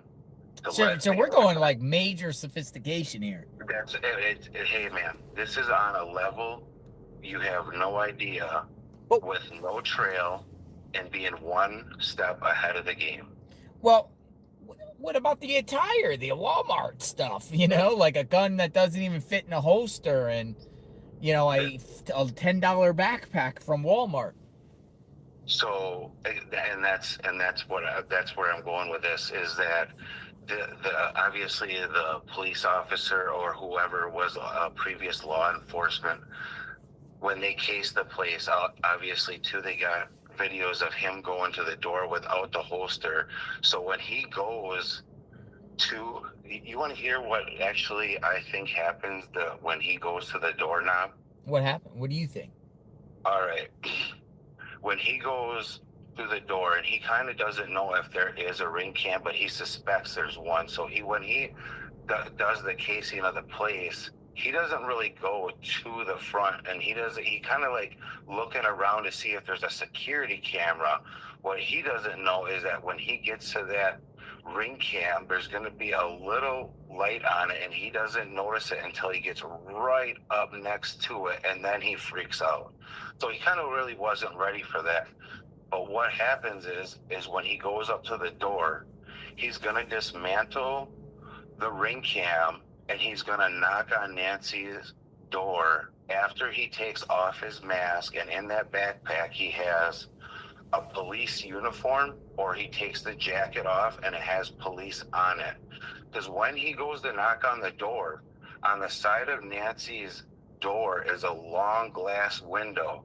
So all he had to do is knock on the door, point at the door ring cam, and say that it was broken. She would have peeked out the side of that glass window and automatically opened up the door, or at least cracked it open. Well, like when you're saying this, once again, it reminds me in Minnesota, Vance Bolter. Remember that case? I sure do, and that's why I said that, is because he impersonated a police officer. To gain the trust to open. Yes. And he what the perp would have did is, as soon as Nancy, and I commented also on your post, I said there's only two people that Nancy's opening up the door for at that night. Somebody she knows, or it's a police officer. Some suggested the perp had an AI voice and a recorder to imply, of a family member, so she would think it's a family member, like play a recording. Well, then she would at least have to peek out the side of the window to see him. True. And at that point in time, she would still have to open up the door. I believe, and I hate to say this, at 85 years old, if she would have seen the jacket and it said police and the holster on the side, she would have thought it would be a cop at 2 o'clock in the morning. Hey, Brett, we got about a minute left because I got to sign off before 12 hours here. Oh, yeah. But I appreciate your insight. Theory, man. No, I appreciate your insight. And so you think perp could be former law enforcement or law enforcement? Or impersonating law enforcement, and or formerly a police officer that might not be in the CODIS system. Interesting. Well, we'll see. They're ahead of this one step ahead of everybody else, and it's just too good to be somebody that's a first timer, or you know what I mean? It Yeah. would be somebody that would be really good. Thank you so much for your time. Oh, no problem. I appreciate it, sir. Thank you. Have a good day. I appreciate your efforts trying to find her. Yep. Thank you. Be safe. You also, sir. Bye-bye.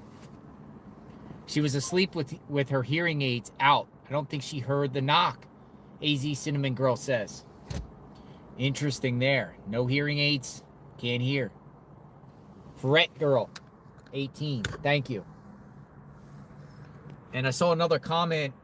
I didn't see who it was from, but somebody said, mine's from Nogales to Tucson. We're stepping out because we have to close up. We're running out of time. We got to keep this stream ending at 12 hours. Oh my God, it feels so refreshing out here. Literally.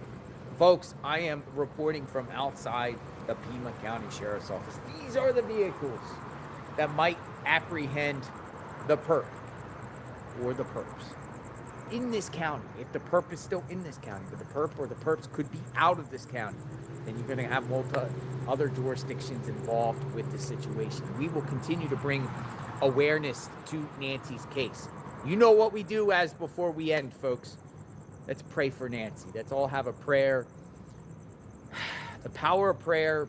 Nancy needs to be found. We are praying for the safety of Nancy and bring her home. We are praying for Nancy's family, all of them, extended family, praying for Nancy's friends. Can't imagine what all of them are going through. Let's have a prayer for Sheriff Nanos, the Pima County Sheriff's deputies, the detectives, the sergeants, lieutenants, everyone that's working around the clock, even all the ones that were out there guarding the house and everything like that, just deputies. Praying for everybody in law enforcement that has handled this case, partnering agencies, including the FBI, BORTAC, BORSTAR, and all the partnering federal agencies, AUSAs, prosecutors, Pima County prosecutors, praying for all of them. All of Nancy's neighbors, all the media covering this case, all of you. You know, power of prayer here. We will continue to update. I will be back tomorrow morning, first thing. But if anything else breaks, you'll hear it here on JLR Investigates. We'll continue to have the forum. We'll continue to bring awareness to Nancy. We are not going anywhere. What happened to Nancy? Who is involved? Who's the perp? Keep sharing in your chat. So I see a lot of prayers and hearts.